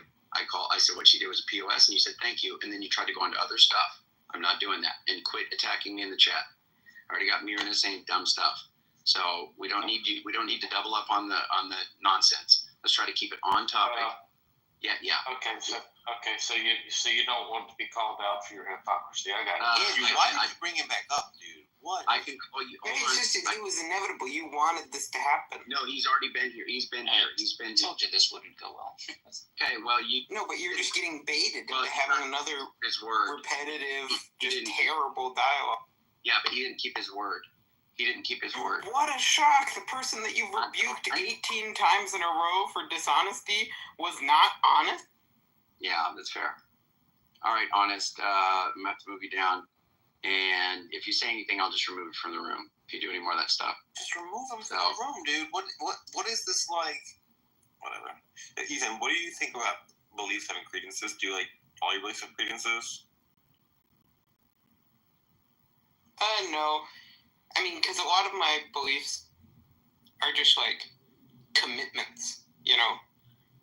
Like, the way that I think about it more is like when I provide like intellectual assent to some proposition, I'm basically cataloging for myself, I'm committed to the truth of this, so I'm sort of answerable for the truth of it, you know, and I can proceed an inquiry on the assumption that this is true. So I think a lot of my beliefs are like that, and I don't really associate graded credences to them when I catalog them in memory that way. But I feel like psychologically that feels true for me as well, but if you asked me to, I'd be like, oh yeah, I just assigned like a 99.9 or some shit like that. Well, I think that's a separate thing, which is like, so basically, for psychologically as a description of me, you know, I have these commitments, and I just basically am saying, like, I am a person who takes this to be true, and I'm answerable for that, and I'm going to proceed on the assumption that it's true when I'm making inferences or when I'm, you know, framing or interpreting evidence. And, like, there's a separate thing, which is, like, if I were asked to reflect on it, would I say that I was certain that it was true? And I would say, no, I wasn't certain. So it's merely probable for most of the commitments that I hold. But then I wouldn't actually have a specific probability in mind that I would assign to them. And if you demanded a specific probability from me, either the circumstances did or another person did, there would be arbitrariness in the specific number that I gave them. Yeah. There's a great thing about science, things like fingerprinting, the idea of people having identical fingerprints estimates to be less than 1 in 64 billion. Now that is evidence, because the chances are so minuscule, it's almost impossible for it not to be the case. That's what I consider. Well, but so first is, it seems like you're just using evidence the way most people would use extremely strong evidence. But there's nothing really. Yeah, but until it's extremely, for sure, but until it's extremely strong, why would you assume anything? Well, because when I go through life, like for instance, when my friend says, hey, I left your keys out on the counter. Okay, obviously I don't have a consensus of all the world's scientists and photographic evidence and the spectroscopy and the but I still need to act on the assumption that's true, because it's more probably true than not, and I need to plan, right? And I need to act in the world. And so I sometimes need to believe on evidence that isn't certain. Ethan, besides like frequencies and like principles on difference, what are some other things we can use to like assign probabilities in reasonable ways to things? Like if I said, if my friend says I put the milk in the fridge, I can say something like, oh, like 99% of the time when he tells me there's something's true about something like that, he's right. And then I can use that as like a frequency. Are there other things I should use besides frequencies and principles of difference? I mean, basically, one way to think about it is, imagine I had a statistical model that was very reliable at making predictions, you know? So when I input a question, it outputs basically its credences as to the answers, the probabilities as to the answers. Now, that's not really technically, strictly speaking, a frequency, you know, because it's like each question is unique compared to the other questions, you know, that I pose to it in many respects. And so it's not just talking about the frequency with which the answer to this particular question, but because because of the general reliability of the predictor, basically the system of fault, like assigning credences that track the probabilities assigned by the predictor, seems like a strategy that's meaningfully distinct from a frequency strategy that seems like it's pretty good. Yeah. When I think about single event probabilities, what I feel like what I'm doing psychologically is I'm trying to like compare it to relevant. Also, Son, can you mute? So like when I say like Mike Tyson can beat me up in a fight, even though that's like never happened, and I say sort of assign a probability to that, I just sort of like model all the times people of his size and skill have fought people. Can somebody mute Son so we don't echo? Yeah, after Jackie Paul, I'm not sure I'm not sure he would be. Is there a mod? What is it? You mute Son. Can you mute Son? Because we're echoing. Son. Yeah, Son, what's going on with you? Let me mute you. Gotcha. Sorry about that. Did the echo and cause you not to hear my question? Yeah, I was distracted.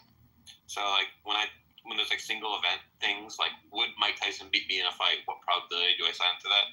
What I feel like I'm doing is I'm sort of like getting a frequency of things in very, very similar reference classes of like people of his size and skill fighting people of my size and skill, and coming up with like a hypothetical reference class and a frequency of that. Do you think that's not what I'm doing? Or like maybe that is what I'm Yeah, in like most cases I don't feel like that's what you're doing. Okay, the guy's unmuting again. But yeah, in most cases that's not what you're doing. Because I think more of like what you're doing is like you have this like extremely complex, like associative neural network that you've trained up, and basically it's outputting predictions, and so it's giving you these sort of numbers, or it's giving you these sort of relative confidences, and then you're assigning those, and it doesn't neatly track, like a simple way of sorting things into reference classes. It's much more complicated. Like if you wanted to understand like a large language model like ChatGPT, it would be weird to think of it as like it's considering the reference class of all texts like this one that it encountered during its training. Like it did, like through the specific inductive biases that it had and the architecture that it had and the training process that it went through, like it did internalize the statistical structure of this training data and then generalize it in a way that was sort of robust. But it's not really doing any sort of like explicit like, and here's the reference class for data like this amongst the examples that I previously encountered. That's not, I don't think that's a good way of thinking about what it's. That makes sense. In the case of like an alien spaceship that's like 3 miles long coming to Earth, and I have to like guess how likely it is that they're friendly or harmful, what is a sensible way to sort of think about that, given that this has never happened before? I basically have no information about how dangerous aliens are on average. Assume the worst. I mean, I would just discipline it based off of, like, so like the Robin Hanson style reasoning, that just like, here's some first principles that we would have about any intelligent life that would emerge in the universe, and what its goals would be, and then any intelligent life that would be technologically advanced enough to travel to us and to traverse space to reach us, and then would actually be willing to do that. So it was sort of grabby, and it was exploratory or expansionist.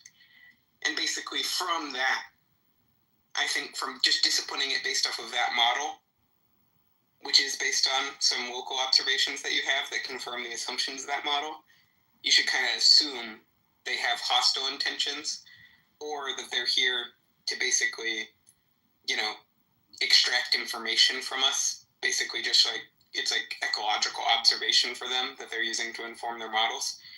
And I feel like you could be pretty confident, like, not extremely confident, but decently confident that like, either they're here to contain us, eliminate us, or study us.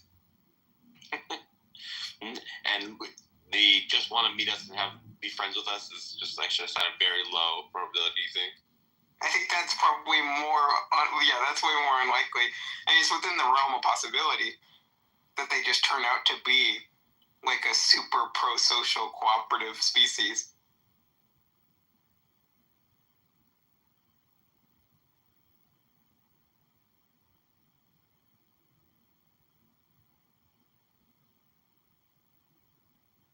Son, are you trying to say something verbally? Son? Or is this, Yes, how are you doing? what's up with your profile, my friend? Yeah, my brother, she's not either. Just now you're not fine in Uganda. Oh, is this one of those, I don't know what to do about this. What do you do with this, Ethan? I mean, I don't know. Can you read his profile, Ethan? Tell me what you think about that. It's kind of rough, because I get hoodwinked here, you never know, You know, it is an organization, brother. It is a site. Ethan. What do you want from me? I want you to read his profile and tell me what you do. Yeah, my profile. I mean, I don't think this is the right form to have that conversation. Now, if you think it's credible and you want to take that responsibility, like maybe take a private chat or send them a hotline or something. I don't know. Well, But I mean, I just don't. I really think this environment in particular is probably the worst place to have. Son, do you just want to stick around and listen to us talk about these issues? Is that okay? Okay. Ethan, your thing the other day about context, emphasis, and framing, was that a you invention, or is that something you heard from someone else?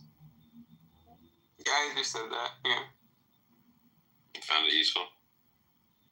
Thanks.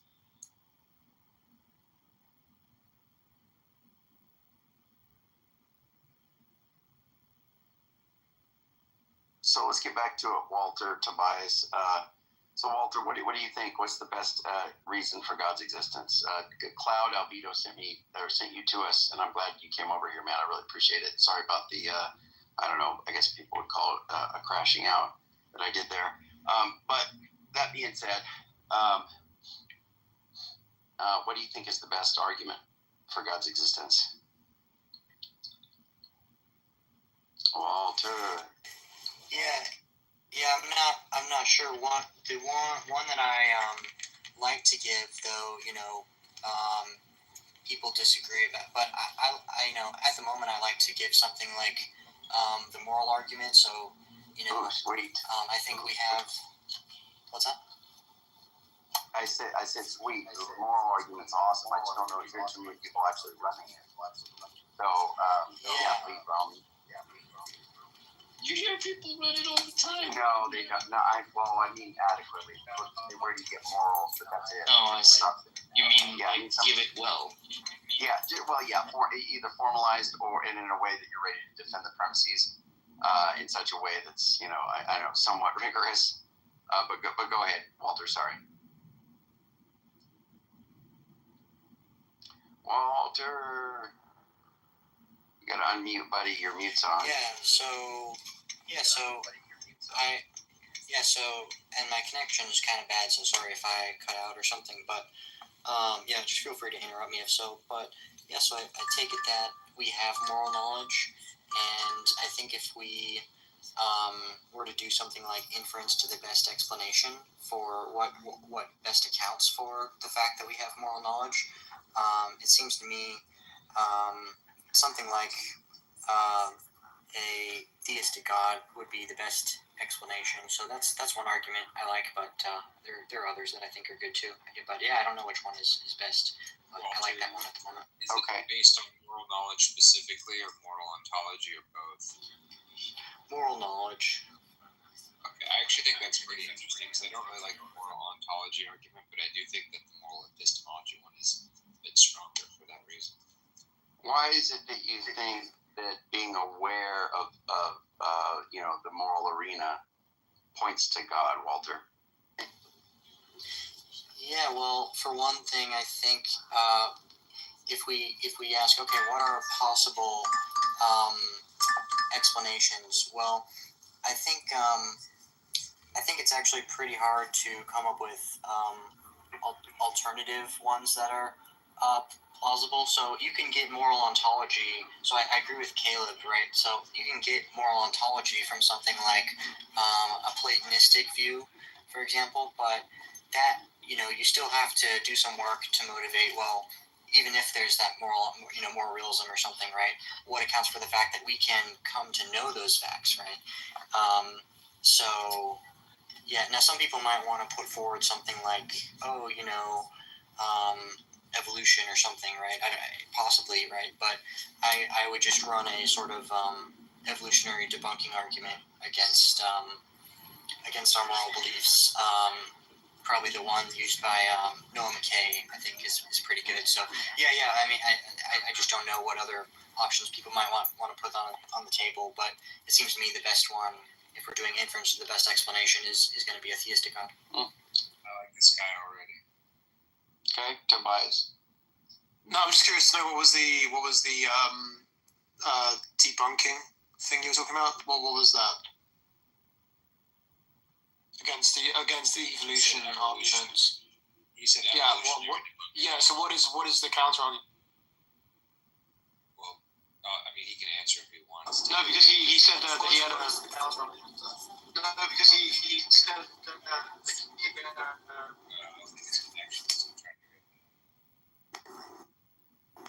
Walter's your connection okay?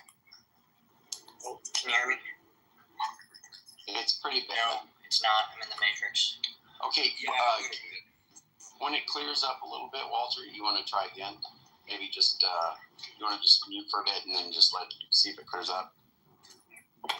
Typically, Tobias, evolutionary debunking arguments are meant to be, I think they go to show that, like, if you run sort of that argument, that it would lead to skepticism in other areas. If you think that evolution can sort of just explain away the moral knowledge, then you could use it to explain away other things you may not want to. But I also think that, from what I understand of the way that he said and other people have said it, the idea that it seems unlikely that you can think of plenty of thought experiments, or even just look at the animal kingdom to say, well, there's plenty of ways evolution could have gone where we would have incorrect morals, right? To where, I don't know, it's very contingent on your environment, right? There's no objectively, like, this is always more beneficial. It really depends on an environment. You could imagine a world where there was a mutation that caused us to really hate the elderly, right? So that we would want to harm people once they got past a certain age. And it seems like, at least in some environments, this might not be detrimental because elderly people already can't reproduce, so it wouldn't be, obviously detrimental to fitness. If anything, it could actually be beneficial because there'd be less of a strain on resources, right? And yet, that would still be morally egregious, and it seems obvious that we know that that would be really terrible to have that kind of eugenics. So, because that world is possible under sort of this blind evolution model, it seems like that's not necessarily the best way we want to view of coming up with our moral epistemology. Yeah, that makes sense. I mean, I think a lot of things aren't so obvious, though. When we abolished slavery, that was relatively recently. I don't think these things are so obvious. In fact, I think we're constantly evolving morally. Yeah. So that's what I would have. Well, that's true with any belief, though, right? Science also evolves. I don't mean that the truth evolves, but we know, slavery was mostly abolished in the 1860s and 70s around the world, Western world at least. And you can look at the scientific discoveries from the 1870s till today and say, wow, we've learned a lot since then. It's like, yeah, we have, but you could just say that moral truths are just like scientific truths in the sense that we learn more as we grow wiser and develop, better cognition and social awareness. It doesn't really do anything about the beliefs itself. Just like if someone points to science and says, well, look how science changes constantly, right? Like, clearly our senses that evolution gave us aren't reliable. We can't trust them because we believe completely different things than we did years ago. It's like, well, yeah, it changes, but that doesn't mean that it's changing for the better. We're learning more because evolution is allowing us to, become more fit and do better than to regress typically. So I don't see why the progress is really meant to be an argument either way.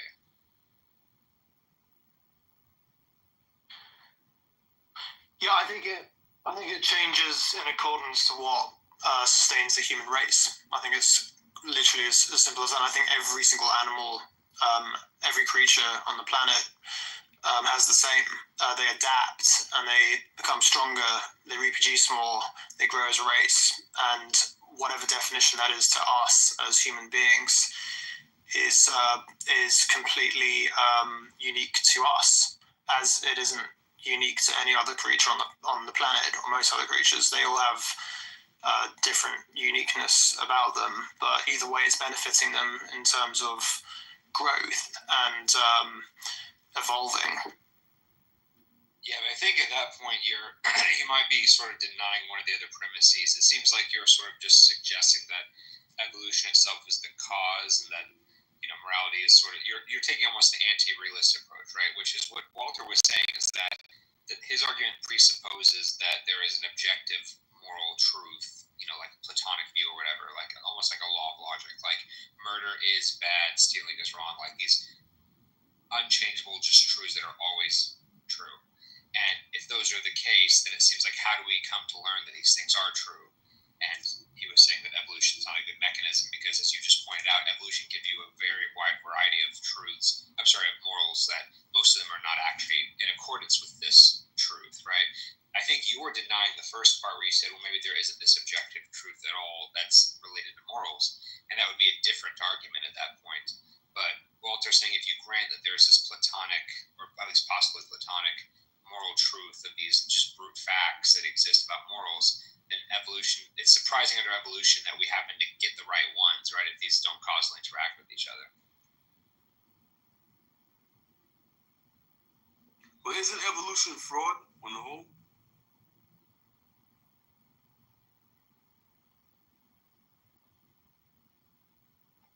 Caleb. I'm sorry, I didn't hear that last part. He said, isn't evolution fraud on the whole? Yeah, I think that's a separate. I mean, no, but that's also not really relevant to the. We're assuming evolution for the sake of argument. You don't have to accept. You don't have to accept it for the sake of argument. Evolution is true, guys. I agree. You have a dog as your profile picture. Yeah. Literally, not a single dog existed more than 15,000 years ago. Yeah, I agree. Evolution. We bred them and completely bred them used through artificial evolution. Give me nuts. Now look at how many dogs and all the different breeds we have. But that happened in the blink of an eye. Just to be clear, Steve, and I appreciate that, Steve, but they're not talking about evolution right now. Midas made the point about it being fraud. Midas, try to track what's happening. Caleb and Tobias are talking about the evolution of, or if morality could come from evolution. I was going to say just one thing to Caleb, which I just find carry on, Tobias. No, I was going to say I find it interesting that these morals only seem to apply to us, and it doesn't seem to apply to any other creature or nature, for that fact. If nature it doesn't seem in the least bit concerned about our feelings. So, if anything, it seems to point towards that it's totally unique to us. That's correct. Would you say the same thing, Tobias, about like scientific truths? Like, why is it that humans are the only ones who understand particle physics, or that humans are the only ones who have understand? We have that capability. We have that capability, but it doesn't affect other creatures on the planet, whether they understand it or not. They're still surviving. Even if we didn't understand it, we'd still be breathing in oxygen and surviving in the same way. We just have that capability. My point to say that, though, is that the fact that I agree with you on that, but my point is to say that just as we're able to understand scientific truths because we have an advanced nervous system and we can make hypotheses and we understand the scientific method, in the same way I'm proposing that these moral truths exist, and that most of these other animals simply don't understand to the same degree because they're not cognitively at the same level we are, or spiritually the same level we are. And that's why we can understand physics and they can't, and that's why we can understand, do not steal and these other really basic moral truths that some animals can, although most of them I would say don't have it to the same degree we do. Does that apply to nature? What you just said? Does that apply to nature? Well, because nature is the governing force, right? And nature is, I don't want to use the word designed, but nature doesn't seem to give a shit about your feelings. Nature doesn't seem to give a shit about your feelings. If you get hit by a fucking rock and you die, or you suddenly get cancer, It doesn't give a fuck about your morals. You're gonna die. Of course. Who's claiming that nature gives a fuck about our feelings? Because you're claiming there's some force out there that has these morals set in place, but nature is the force, right? And nature clearly doesn't give a fuck about your feelings. So what are you referring? CM, check the chat. CM,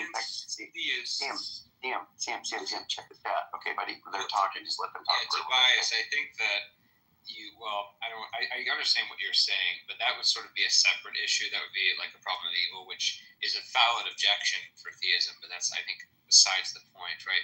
This is more talking about the oughtness, right? To say that, yes, it is true that we live in a world where kids die of cancer and most children in history, starve to death and all this stuff. Very, very terrible things happen that seem like the world's indifferent towards us, right? But we also seem to recognize that that's not a good thing. We recognize that it should be different. So is nature immoral? Is nature immoral? Is that what you're saying? It would be amoral, probably would be immoral. I don't think it actively hates us. Nature is amoral. Okay. All right. Amoral, yeah. Agree with that. Right, but we should condemn nature. Would not be the same thing as but nature would not be the same thing in this case as the moral truths we're talking about. Those would be sort of immaterial, platonic things, whereas nature is moral truths about humans. Not like you're not talking about like why does a lion not why is it a lion? Did you read the chat? CM, did you read the chat? They're trying to have a dialogue. I'm trying to let the two of them talk. I don't know why you keep doing this. It kind of derails a little bit because they have like a linear kind of line going. Do you mind waiting, my friend? Do you mind waiting, my friend? We can come back to you. Okay, just let the two of them talk. Andrew trying to reason with an NPC. And if they just clarify their terms. Okay, no, that's fine. No, I know you have 1,000 interjections, but please hold them until they're done, please. Look in the chat and make your arguments in the chat, but let the two of them talk. It's a good dialogue, please. Okay, go ahead, guys. Thanks, CM. I appreciate it. Also, Walter, if you're there, you can chime in. I know this was originally your argument. I don't want to take the wheel, but I just know your connection was really bad earlier. So if you're still there, join in. No, I think it is better, hopefully. But no, it's been, I've been listening. I think it's been great. I'll certainly chime in if I have something to add, but I'm on the same page with you so far. Well, this is kind of why evolution was fraud earlier as well, too. And people thought I wasn't tracking because of the fact that none of this evolved. Midas, you know I love you. Midas, maybe you and CM can have that conversation, but let's wait. No, I'm dealing with CM.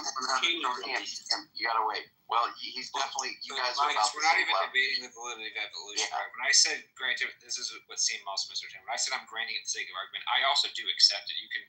The whole point is I didn't want to get derailed about the validity of evolution. We're talking about granting that evolution is true. Would it, falsify the moral epistemology argument that Walter? Yeah, which it is. Exactly. I agree that it's true, but that's besides the point. The point I'm saying is it doesn't matter, and I can say it's true, and I agree it's true. But I don't think it ultimately serves as. That's correct. And CM, you and Midas are a good matchup. I'm just saying, but let's just wait until insane. Yeah, you are. You guys are on the same level. You guys are on the same level. No, we're not, brother. He's nowhere near my level. You've got a PhD, and so does Midas. Morality. Midas is my younger. Midas, your mic's not great. Midas, your mic's not good, but please wait. You've got it. Midas has a PhD in younger creationism. So exactly. you and CM are good. This is a big difference, bro. Let's wait there, my brother. All right, go ahead, Caleb. I will say, Andrew, I did make Bob a mod as well because usually he's pretty good at controlling the room. Yeah, that's fine. That's fine. It's fine until Rob gets here, probably. But okay, go ahead. Yeah, we'll work that out. Honestly, I forgot where we were at with Tobias, unless he had anything else to add. I think it was something about nature being amoral. Maybe was where it was at. I agree. There was. All right. I'm moving you down, buddy. We'll bring you back up. I'm sorry, brother. It's just you can't listen. Midas, you wait. Okay, please don't interject. Let the two of them talk. Okay, go ahead. Yeah, I said I would agree that nature is indifferent towards us, but I also, being a theist, think that there is a force that exists outside of nature that's not indifferent towards us. So I think that's a different point. But yeah, certainly I don't disagree that there are things that are. What's your definition of nature? Just out of curiosity, how would you define nature? Oh, that's a good question. To be honest, I really dislike the terms like supernatural and natural because I think it's very hard to define what nature is. I would say nature, something that's natural would be something that is just fundamentally physical, and when I say fundamentally physical, I sort of mean like non-conscious. And for me, something that's supernatural would be something that's like fundamentally conscious. That's not really something you can deconstruct into further parts, right? That's sort of and both of these have causal power, right? So then you could have something that's like a platonic object, like an abstract number or whatever, like or morals, for example. That would also be immaterial, but it wouldn't be causal. So those are sort of the three categories that you could have. You can have natural things, you can have supernatural things. Both of those can cause things, and you have platonic things, which are not causal and are just sort of these weird ideas that are sort of floating around. But I know the metaphysics of that gets a little tricky. Yeah, you see, the thing is, I believe in nature, not the supernatural. That's the difference, I guess. Do you believe in the platonic, which wouldn't be the supernatural, but it would be, immaterial? Yeah, sorry, explain that to me. Platonic. Yeah, like, do you think that? So this is where I get, like, there are a lot of philosophers who think that something like math, right? The concepts of math or logic or again morals, but we can put morals aside. Those things are like immaterial because they're sort of. It seems like 2 + 2 = 4 is true even if there wasn't a physical universe of these or the concept of red or the concept of what makes a table. Like those kind of things exist sort of just as these objective truths. Platonic is related to Plato, right? If I'm not mistaken. Yeah, exactly. The philosopher Plato, who came up with that idea. He basically was asking, like, if you have a table, what makes it a table? People always use furniture in this example, but I think it's funny. So, like, you'd look at a table and say, well, what makes it a table, right? Because obviously it's wood, it has 4 legs. If we took a leg off of it, well, it would still be a table, right? But then if you started to change it more and more, maybe it's less of it now, and then eventually you could cut up into 100 pieces, and now it's obviously not a table. So at what point does it stop being a table, right? Now, there are some people who think that these are just words that people make up just for convenience, and there's not actually this property that makes something, a table or whatever. But it also seems really obvious to us that, like, there are things, right? Like, you and I change a lot in our lifetimes. We also shed skin cells, right? We actually every cell in our body at this point of our lives is different than it was when we were infants, right? But we're still the same people. I'm still me and you're still you, right? Which have differences. So there's something about us that's fundamentally not changed, even though the physical parts might change. So that's what I mean by the platonic, the sort of the essence of something that remains there, even when the physical parts of it might change a little bit. But I know that's getting a little past where maybe we were going earlier. Same thing, I wanted to say something. Yeah, Caleb. So most objects that are physical exist like in a universe, but if there's like another parallel universe in another dimension, you get to be physical in that universe, right? But then there'd be the question of where do the universes exist? Because they're not in a universe, you know what I mean? They kind of exist in another way. Where would the universe exist? Where would the other universe exist? Like a multiverse kind of thing? Yeah, like if there was a multiverse, do you think that would have to be kind of like a physical universe like we have? Like, couldn't there be like another way of existing that's like a fourth thing, which is like the way universes exist? Which is like separate from the way like chairs exist, you know what I mean? That's kind of supernatural, I guess, is what that implies. But the multiverse would be, because when you're talking about things that are physical and like spatial, right? That's within location. So if there was a universe, if there was a multiverse, in theory, I'm guessing you could map out here's where universe 1 is, and here's where universe 2 is, and if you move down this many light years, you get to universe 5, right? You could actually measure the distance between these universes, I would assume. Well, what if you couldn't? What if it wasn't spatial? You know what I mean? Well, then I don't think it would. I don't know what the term universe would mean in that case. I think you'd plane of existence at that point. Well, so this is a very interesting question to me. So, Caleb, what would you say? Imagine there is not a multiverse, but in fact there's just the one universe. Still, it seems we could ask the question, like, the space, right, in which we're situated, is that space in a space, or, I mean, is it only if there's another universe that we can say it is, or? You're saying that the universe itself, like, what is it floating in, basically? Like, what's the darkness? That's just where is the universe?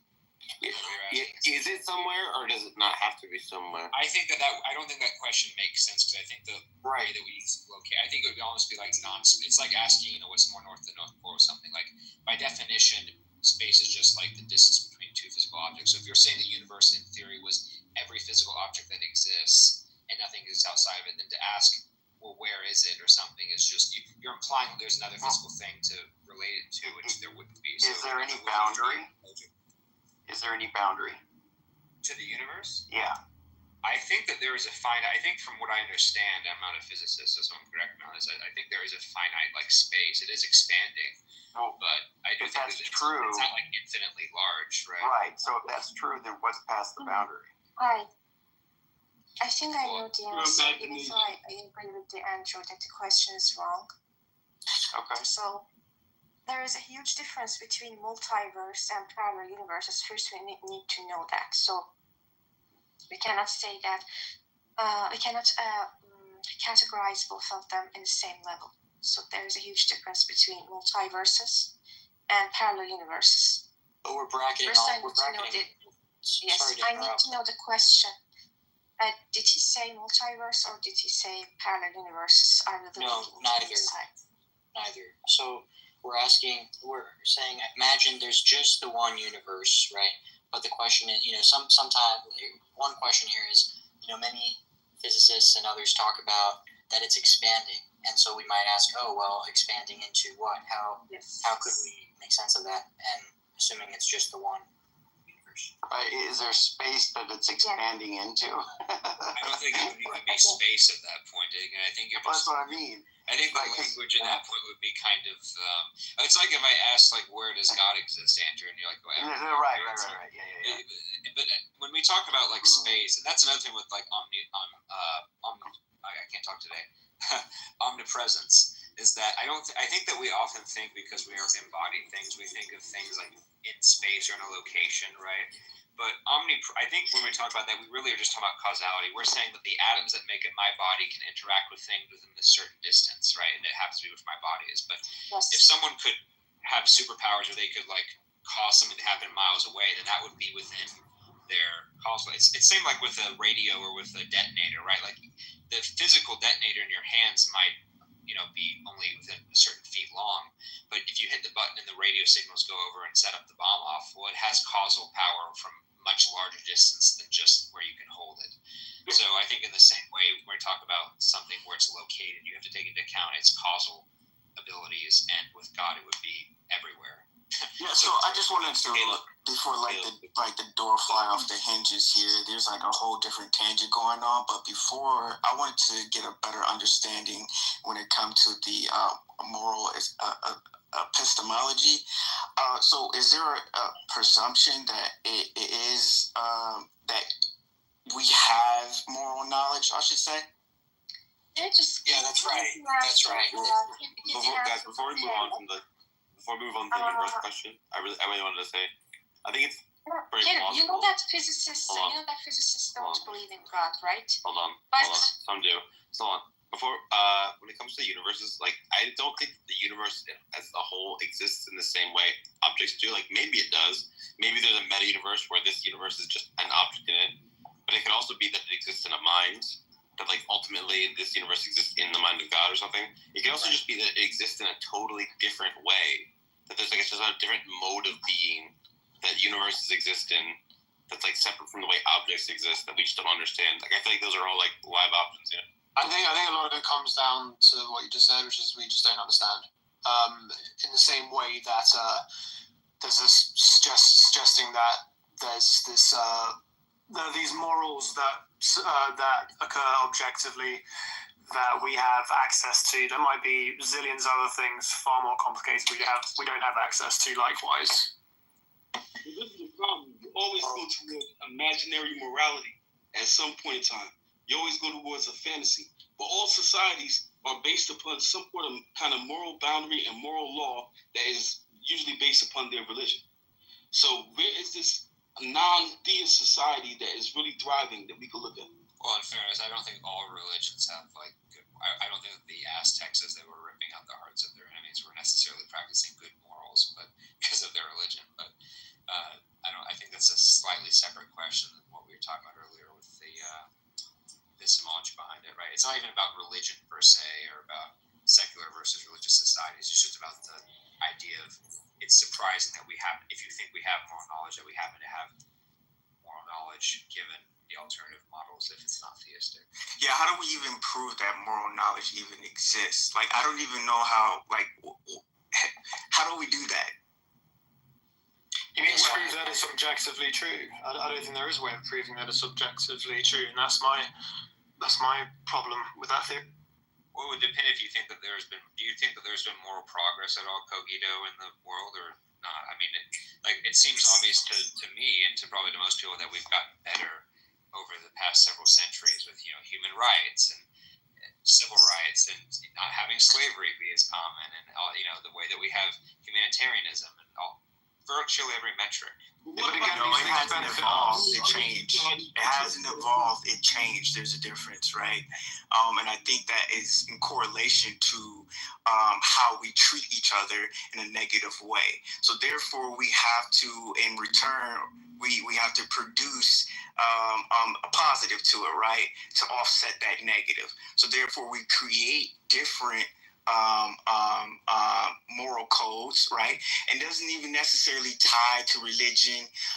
It doesn't even necessarily tie to just like our specific values as human beings. But I think that most of like this outlook of morality died off by the ideal of free will and freedom. And specifically in America, what overcame that was law. And I'll leave it there. But law is based specifically upon religion. Well, so I do have an argument for moral realism, but if you have one as well, Caleb, I'd be more interested to hear that than to repeat my own. I mean, I'm kind of curious what yours is. Usually when I think to argue for moral realism, you would have to just show that there are you would have to get the person to agree that it seems like there are some moral facts that are just fundamentally true that are not really reducible, right? Because we could talk about how, it's bad to harm people and for societies, we ought not do this because it would have social consequences. And I think if you could come up with thought experiments that control for all that, it's like, okay, fine, let's imagine a world where there wasn't evolution. Let's imagine a world where there wasn't all the things we control for. And if you still agree that there are moral obligations and moral facts even in that world, and you couldn't explain them further than just it seems like there are, then I think that you would have moral realism, right? If you couldn't explain them through those other metrics because you've controlled for them. So, and then I usually give an example. It's like if you have two people who are on an island who are fighting over resources, but then one of them decides to sacrifice himself. Let's say there's a leopard or something that tries to kill one of them, and he jumps in the way and saves the life of the other one. So this man could live, right? That seems like a very virtuous and loving thing to do, and it seems like that man did a really good thing. But there really isn't a reason in that case because these are two men. They're not going to have any offspring. They don't really have much to benefit from, right? He's losing his life, so there's no immediate selfish gain. And you could look at all these other reasons. It would be very difficult in my mind to explain why this would be a good thing. But that's a very accurate kind of case. Right. Hey guys, just real quick. Cecily's not going to force in. She was trying to give an answer to the last question to her, and she didn't quite get it out. And I would like to hear. She's been part of the room. She actually is kind of familiar with this kind of stuff. So we could let her finish, and then we can carry on. Cecily, you want to go ahead and if you can remember what you were saying. Still, I can't remember what Caleb asked about the universes, so I need to hear it again. Okay. Did you say that are we living inside another universe? Or I think I heard something like that. I didn't make that claim. I said it would. They asked me where the universe was location-wise, and I said it would depend if you think the universe is the only physical thing that exists, or if there would be a multiverse which you could draw locationality from. It would just really depend on the circumstances. Well, there's a huge difference between universes. When we say universe or universes or multiverse, first we need to know the difference. When we say universes, technically we are talking about parallel universes, which comes from this law of physics of Heisenberg's uncertainty, which says we cannot detect an electron particle with the exact momentum and with the exact location. So based on this fact, physicists now say that there are two interpretations for Schrödinger's cat. I think all of the audiences in this room know about Schrödinger's cat. It's actually a technique of thought. It's actually a mental examination. Considering Schrödinger's cat theory and Schrödinger's cat test, we can say that parallel universes exist based on this physics fact that electron particles cannot be detected in exact location. And we also know that Young's light test also confirms this theory. So far physicists say that parallel universes exist based on this fact. But when we talk about multiverses, we talk about the possibility of existing other universes with different laws of physics based on the string theory. So string theory tells us that all the particles are created based on some string energies that they vibe in 11 dimensions or maybe 12 dimensions. Each and every of these dimensions can be curled up inside some manifolds called Calabi-Yau manifolds. And based on the movement and shape of these Calabi-Yau manifolds, we can say that other universes with different laws of physics exist. Hold on, so please, let her finish. when we talk about multiverses, we mean something like that. Y'all let her deflect. Midas, I'm not. Midas, let her finish. You have double standard. You cucks have double standard. Let her finish. So when somebody says that we don't know where the exact time and location of the universe was when it was created, again, physicists do not have a very exact answer because time, space, and location of the universe was not. It did not exist before the Big Bang. So that's a question of mystery. So any creature, anything beyond that exists beyond time and space, the time and space of the Big Bang of this universe that exists already, we can claim that that being, that creature, might be God, according to physicists that believe in God. But beyond that, physicists do not have a very straight answer. Even other parallel universes, we don't know if they are completely co-aligned with our universe based on time and space or not. There are still some debates over this claim. I appreciate that, Cecily. Thank you for that. I'm sorry that was originally brought up by Sam. I think asked that question, so it's more his fault that we're in that tangent. But I do appreciate that very precise answer on that physics lesson. That we all appreciate it. I know that's based primarily on the Copenhagen interpretation, right? Because there are, as you pointed out, different interpretations of quantum mechanics. Yes. Not that I understand them at all, right? I know that's the prevailing theory. But no, it is generally fascinating. I think multiverses are mostly based on inflation, though, right? The idea that if a universe is, or like cosmic inflation, to where it could basically branch off from another universe to other smaller universes, that would be sort of more of the multiverse idea. No, multiverses usually come from the idea of string theory. Right now, there are still some debates and how to say it. Scientists do not confirm directly the string theory because the whole structure of string theory exists only in mathematical structures, not beyond that. We cannot find any experimental data. So as long as we do not have any experimental data, we only have theory and mathematical theories. We cannot claim a theory in physics to be completely true. But based on string theory, we can say that, yes, we have multiverses, and these multiverses have different laws of physics.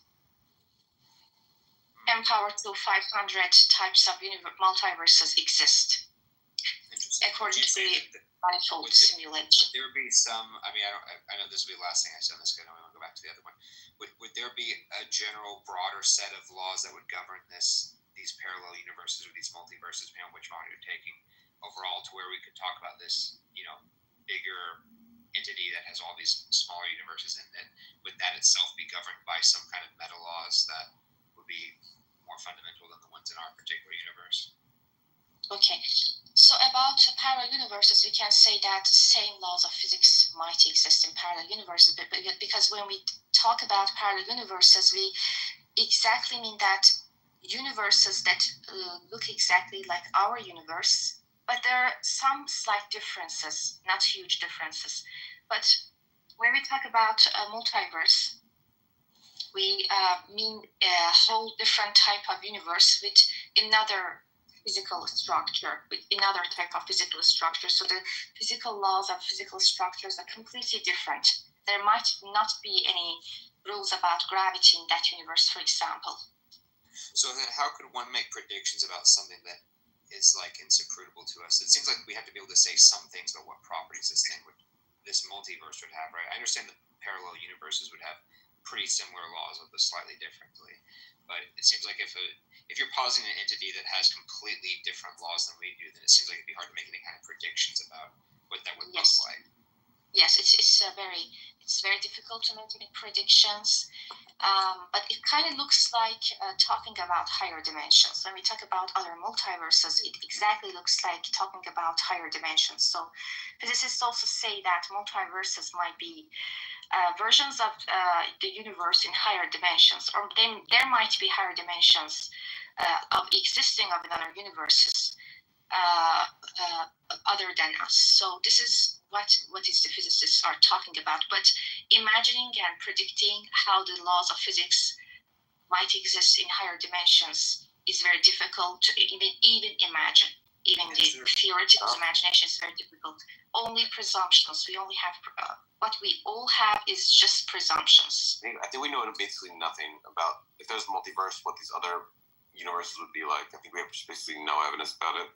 We'd also have to be careful. I mean, isn't that why you have like the Boltzmann brain concept to say, like, couldn't you theoretically have a multiverse to where the laws of physics work out to where you're a false brain and have illusions rather than objective perceptions? And how do we know we're not one of those, right? Like, there could be Boltzmann brains in our universe, buddy. Well, yeah, that's what I'm saying. Like, how do we? If you want to avoid Boltzmann brains, it seems like you have to posit that there's some kind of laws that make Boltzmann brains very unlikely or implausible to say that the Boltzmann brain hypothesis is a worse hypothesis than the reality hypothesis. Well, all I know is that the laws of physics, especially the relationship between main forces in physics like gravity, the weak electron force, the strong electronic force, everything that governs in our universe is exactly at the suitable amount that would lead to the creation of intelligent creatures like us. If these laws, if these forces were slightly different, then there wouldn't be any creatures like humans in this universe evolved and asking these questions about God or universe or other things. Can I wrap up? Sorry, Walter, did you want to go back to the metaphysics, to the morality thing? Well, I do, but I just feel compelled to clarify something based on, maybe a couple things based on what Cecily said. So, first of all, Cecily, did I hear you correctly that did I hear you say that there is a sort of consensus among physicists that there are in fact these either parallel worlds or other universes that's taken to be consensus, or how would you summarize the view of that at the moment in physics? Yes, so in physics we all know about this very famous equation called Schrödinger's equation. So based on that equation, everything happens around us kind of lies based on a wave function. So they can be described as a wave function. When we talk about wave function, I strongly mean about particles. So electron particles, they all have wave functions. So according to the wave functions of the Schrödinger's formula,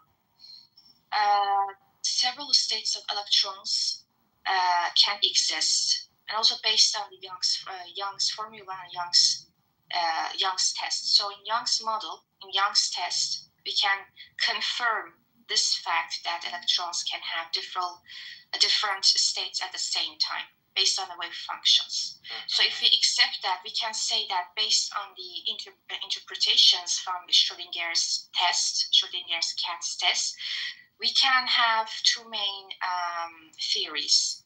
The Copenhagen theory, which says that when you open the Schrödinger's cat box, the cat is either dead or is alive. So we have a very determined state when somebody opens up the box. The wave functions collapse, and we can see either the cat is definitely dead or the cat is definitely alive. That's the first interpretation. interpretation. And the second theory says, which is the Hugh-Orff theory, it says that no, when we open the box, in one of the universes, the cat is alive, and in another parallel universe, the cat is dead. So physicists mostly agree with the second theory, the Hugh-Orff theory, claiming that when something happens to us, or when we want to decide about two items, or everything that every fundamental thing that happens in the universe that affect the laws of physics, in that moment, the universe scratches into two main parallel universes. Yeah. One state happens in the first universe, and the other state happens in the second universe. Yeah, so that's what I thought I heard you say that earlier. So there's at least two things to correct here. One, there aren't just two main interpretations. There's a number of different interpretations of quantum mechanics, and most of them do not have, like Copenhagen, do not entail other worlds, right? It's only the many worlds interpretation that you're referring to there is the second one, but there's more than two.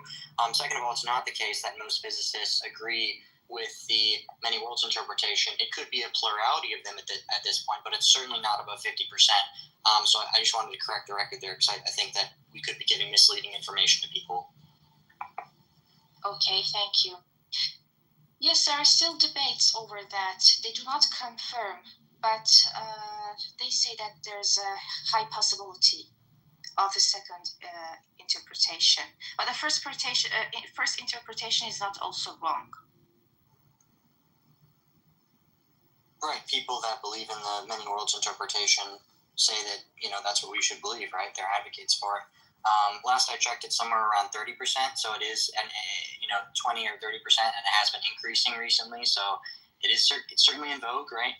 But it's not close to 50% last I checked, and as I said, there's it's because it's not just two options on the table here, it's a number of different, you also have the hidden variables, so the Bohmian, or maybe Bohmian-like, right, models. You have cubism, right, quantum Bayesianism, and so basically every one of these interpretations, except for many worlds, doesn't have the many worlds. So just to clarify that. Walter, I'm curious, just from those, you showing your statistics like that. Do you know if that's from like a survey of physicians, or is that a survey of like published literature? I think it was of physicists who have terminal degrees, and I don't remember exactly, but it was of experts. Yeah. Well, I only asked that because I've always, people who give statistics like that, it's curious to me, because I feel like whenever you're measuring consensus, not that I think it's always helpful to just do a head count. I'm not so much interested in what like people with the degree who are teaching necessarily think of it. I think it's more relevant to people who've engaged and are aware of the literature, because you can have fields that have like hyper specializations, right? And if they're like they're a physics professor, but they teach introductory levels and they haven't maybe read some of the more advanced or more recent literature on the subject, their opinion might not be as relevant as someone who's constantly publishing and engaging and with models and critiquing them, right, in that way. So I don't know, for me, that's why I'm just always curious in terms of where those numbers come from. But I don't disagree with you that number is probably right, and it's probably contested a lot either way. Yeah, well, I think it's a great point that, who should we consider the relevant experts to look to here for, supposing there are experts in this area. Like, it's good, because you could think, well, even the people who, publish a lot and really care about the arguments and such, you could think that, they're not aware of this one argument that is relatively unknown, but if they were, right, they would see it's totally defeats their position, or there's just this really big issue with it. Like, for example, in many worlds, I don't know how well known this is, but there is a major issue with probability, of it seems like our understanding of probability breaks down in the many worlds, which we don't have to, I do want to get back to the, I think, more consequential topic, but it's a good point. I agree. Yeah, and I bring that up too because, like, I think you probably have heard people say, like, Phil surveys 70% of philosophers don't believe in God, right? But that's taking all philosophers of, like, that's including philosophers of mathematics, philosophers of, who do with Platonic elements, philosophers of politics, and all these other ones, where it's like a lot of these are not going to be necessarily maybe are adjacent fields, but they're not going to be super familiar. I think philosophy of religion is going to be the most relevant in terms of, I don't know if someone who's an expert in philosophy of politics or something, or even someone who's an ethicist, their opinion on the moral arguments can be relevant, but they're probably not going to know much about the cosmological argument or whatever, right? So I just don't think those kinds of surveys are very helpful. I think you want to look at people who have specializations in a very niche area of that. But again, I said that point earlier. No, I agree. I completely agree with all that.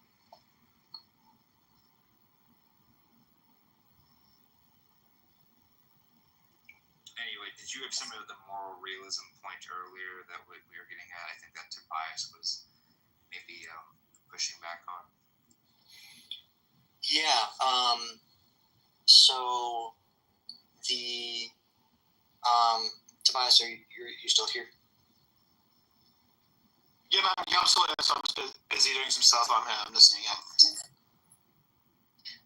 Okay, yeah, so if you're able to talk, I do have an argument for moral realism that might be, good.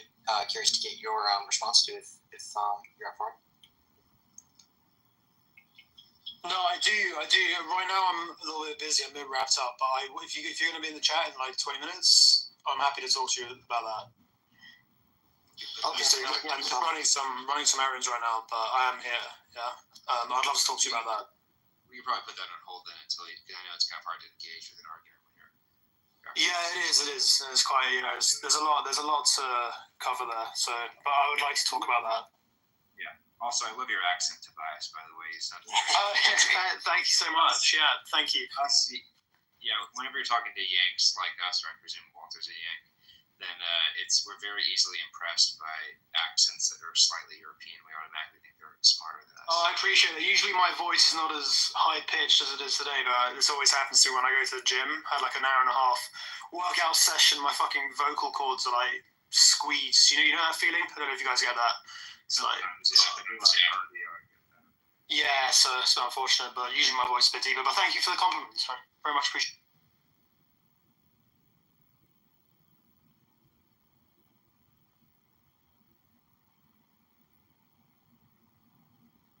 Walter, I'm guessing. I know you're presumably a theist, right? Are you like a Christian or anything in particular, or what's sort of your background? Yeah, I am a Christian and relatively recent convert, probably within the last year or two, maybe about 2 years now. Wow. Yeah, and so I lean Catholic, but have yet to. I soon to be catechumen, hopefully, so soon, have yet to go through RCIA, but yeah. Well, I'm not a Catholic, but my condolences for the loss of Pope Francis. So. Oh yeah. So my Catholic friends, Yeah, it's crazy. I was talking to another Catholic on a philosophy Discord server that I frequent, and we were having. What were we talking about? We were actually talking about faith and doxastic voluntarism, and like in the middle of the conversation, someone, not a regular, I'd never seen this person before, and I'm very active on there, but they just came in and said, Pope Francis is dead, and we weren't sure if they were trolling or what, but she asked me to see if that, and so I Googled it, and yeah, it was just a few minutes ago. Because we were up, it was very, I'm on the East Coast, so it was super late my time, but it was, so yeah, I think. I'm surprised too, because he, obviously I knew he was in bad condition, but it seemed like he was getting a little bit better, and then it seemed like the death was kind of sudden. I know he was not feeling well, but last time he was on a ventilator for a while and was kind of going in and out. So I'm surprised it was so sudden, that he didn't get hospitalized again and had to redo the whole thing. Yeah, I heard that. I think just the day before, 1 or 2 days before, he was, giving blessings. He even took a ride in the Pope-mobile to crowds and was, waving. So yeah, it was very sudden, but. I think I'll, continue to pray for the state of the Catholic Church at this point. But anyway. guess that's fair. I don't want to waste time trying to convert you out of Catholicism specifically. I think if you're a convert trying to just keep it at that is close enough, it's probably helpful. Yeah. I think we're on the same page there. Yeah. Do you mind if I ask, like, what in general sort of brought you to the Christian theism? Yeah, well, it's hard to say, but some of the first things that led up to it were I had my mind changed about a number of things that allowed me to come to believe, because I was a pretty somewhat aggressive atheist for some years, but I came to believe at first that Christianity could in fact be intellectually defensible. So, for example, just one example, my mind was changed on me and my entire family. Growing up, were the rest of them still are, except for me. Very pro-choice, very leaning that way, right? But so when I first actually started looking into the arguments for and against, pro-choice and pro-life, I came away with I can't hold the pro-choice position. I think the arguments are way stronger, and I was shocked at the types of arguments that I heard were common, like, oh, it's not even alive at that point, which and it's so that was significant. But once I was open to the idea that it was intellectually defensible, it wasn't. Yeah, I don't think it was just the arguments, but it's hard to say exactly. I think I came to, for one thing, I wanted to put my mindset of, okay, what would it really be like to think that something like this could be true, and could I appreciate that if it were true, that it would be good if true. And I just sort of, I didn't have like one religious experience that converted me, so it was very gradual. But over time, I just at some point I just said, okay, well, I think I actually do believe, and so I wish I had a better answer, but something like that. Interesting. So it's almost, I guess this is why you're talking about doxastic voluntarism. So it's almost Pascalian in a way. I don't mean Pascalian like you were scared of like, oh, hell exists or something, but more so the idea that, well, if it's plausible or defensible that it's true and it seems like it's a net benefit, then you can almost that desire for it to be true, and there's no sufficient defeater in your eyes, right? And maybe you don't have to have necessarily a knockdown positive reason to hold to it, but that sort of pragmatic reason alone, with the lack of a defeater and with the rational defensibility combined, maybe is what sort of draws it to. Well, no. So I was arguing against the doxastic voluntarism, and so no, at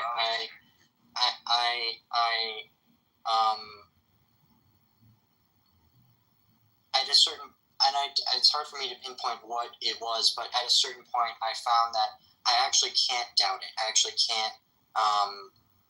At this point, I don't think I could go back. Like, I don't think my mind could. I feel something like certainty about it, and it is hard for me to say. Yeah. Wow, that's sufficient. I don't know. I feel like I've been a Christian on different sort of stripes my whole life, and I don't think I've ever felt like maybe the certainty that you feel like you have, or that Andrew feels like he has. I don't know if that's something that's wrong with me or if not. Maybe. I don't think every Christian is guaranteed that, but regardless, I'm very happy to hear it that way.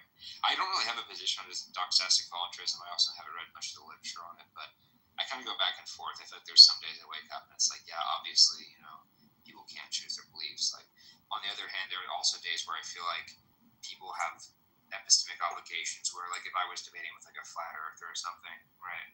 It's almost like if they were just telling me, look, Caleb, like, you make some points, but I just can't be convinced of it. It just, like, no matter what, it just doesn't persuade me. It doesn't seem true. Do I just dust my hands and like, well, okay, I guess that's how it is, or is there no, like, you literally are using a fallacious argument. Like, you should recognize that, and the fact they can't, like, how much blameworthiness they have on their part for believing something that to them they again just genuinely can't sort of convince themselves out of. That's what makes it hard.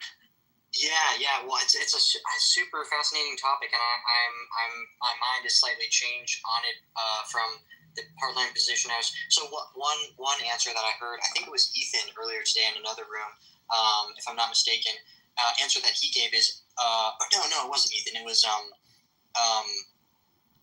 I know him on Discord as Albedo, but on here he's I'm blanking. But anyway, so he was saying that. Well, I know Albedo, so you could just call him Albedo. He goes by. Yeah. So he said, I'm pretty sure it was him that said, well, he would affirm doxastic voluntarism, but what he means by ability to choose belief is like the in the process of deliberation, which can be in a conversation, right? I assume he meant it can also be in conversation with someone else. It's the result that happens at the end of that is and so that for me, like, because I think we can definitely choose to engage in conversation with others, consider their position, consider the arguments they're making, give it a fair shot, right? And so I think so if that's what we mean by doxastic voluntarism, and then that like leads to belief in some way, I'm still confused about that, if it's determined or how to think. But yeah, so that's one interesting answer. And then the other person I was talking to before I heard about Pope Francis she was saying that she's trying to, it's hard for me, and I guess I'll learn more about this over time, but apparently the Catholic position does commit one to some form of doxastic voluntarism because the will is involved, at least in faith. So, at least there's one example where coming to believe something, right, requires the will, then, that would be doxastic voluntarism, I guess. So, but yeah, I'm just the still concept of like, I think when they view like mortal sins, they do have to throw in the will and sort of that responsibility in there. So maybe that's what it would come down to. I don't know, but I don't agree with everything in Catholic metaphysics because some of it just is very strange to me.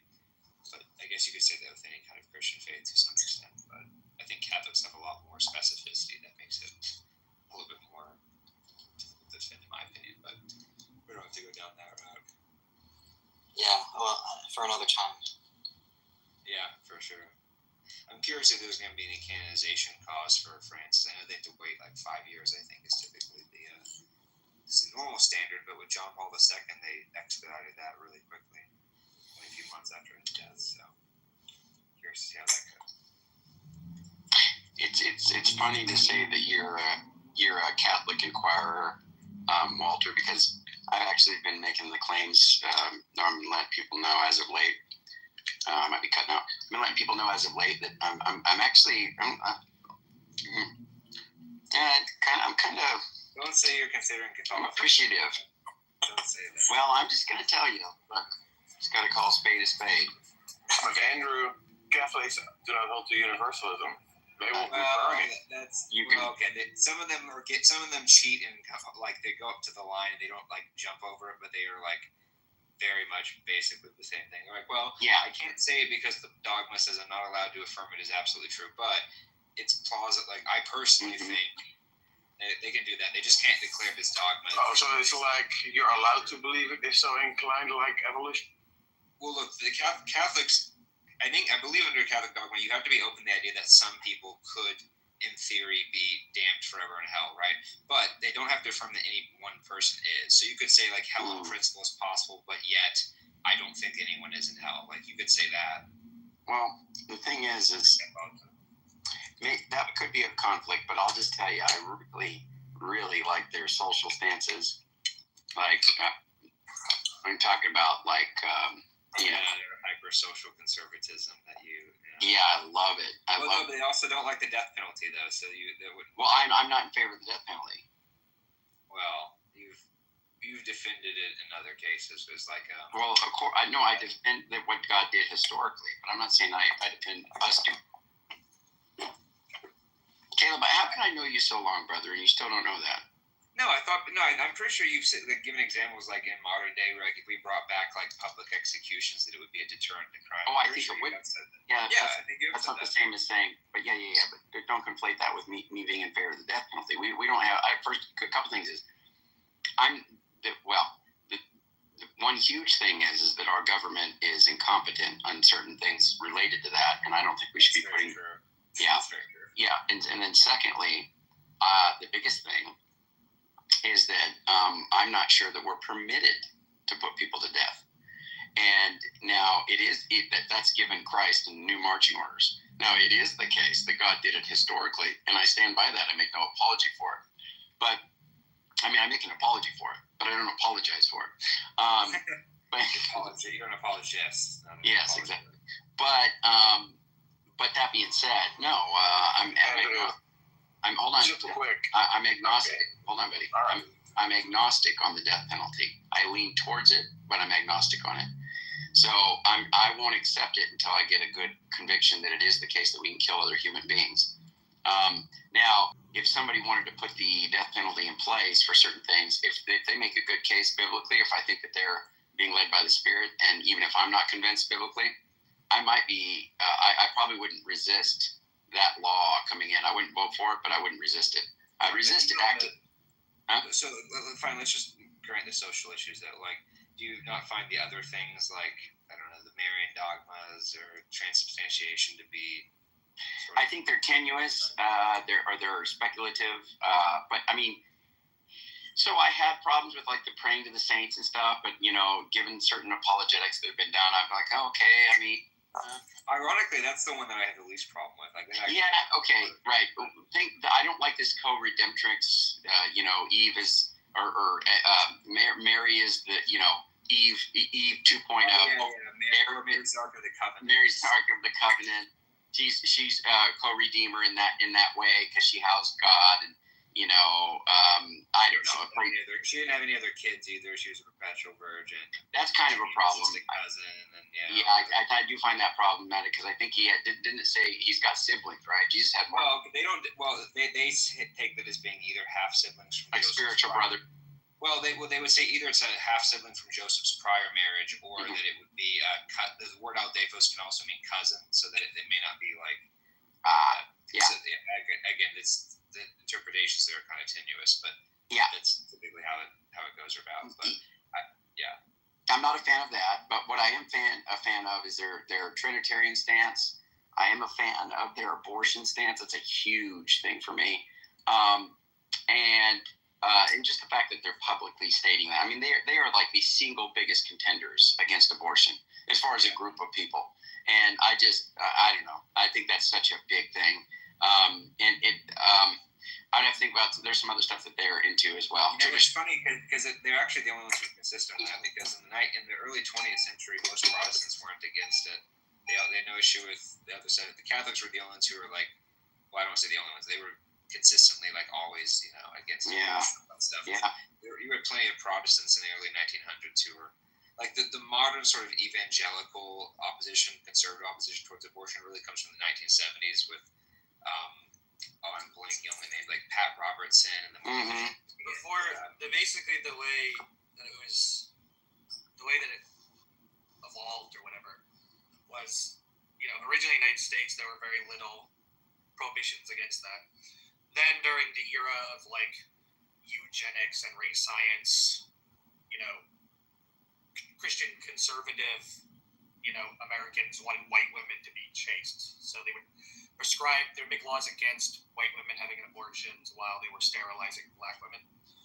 And then, you have the passage of Roe in the 70s, and then when Roe is passed, the sort of, you have the development of the modern day anti-abortion movement where they make this argument that like the fetus is a person, and they tend to see themselves as like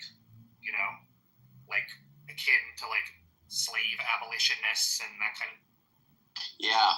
What's interesting too is you go back into like the first century. I think I quoted it the other day. I think it was Justin Martyr or some declaration beside it. It's first century. I think it's first century.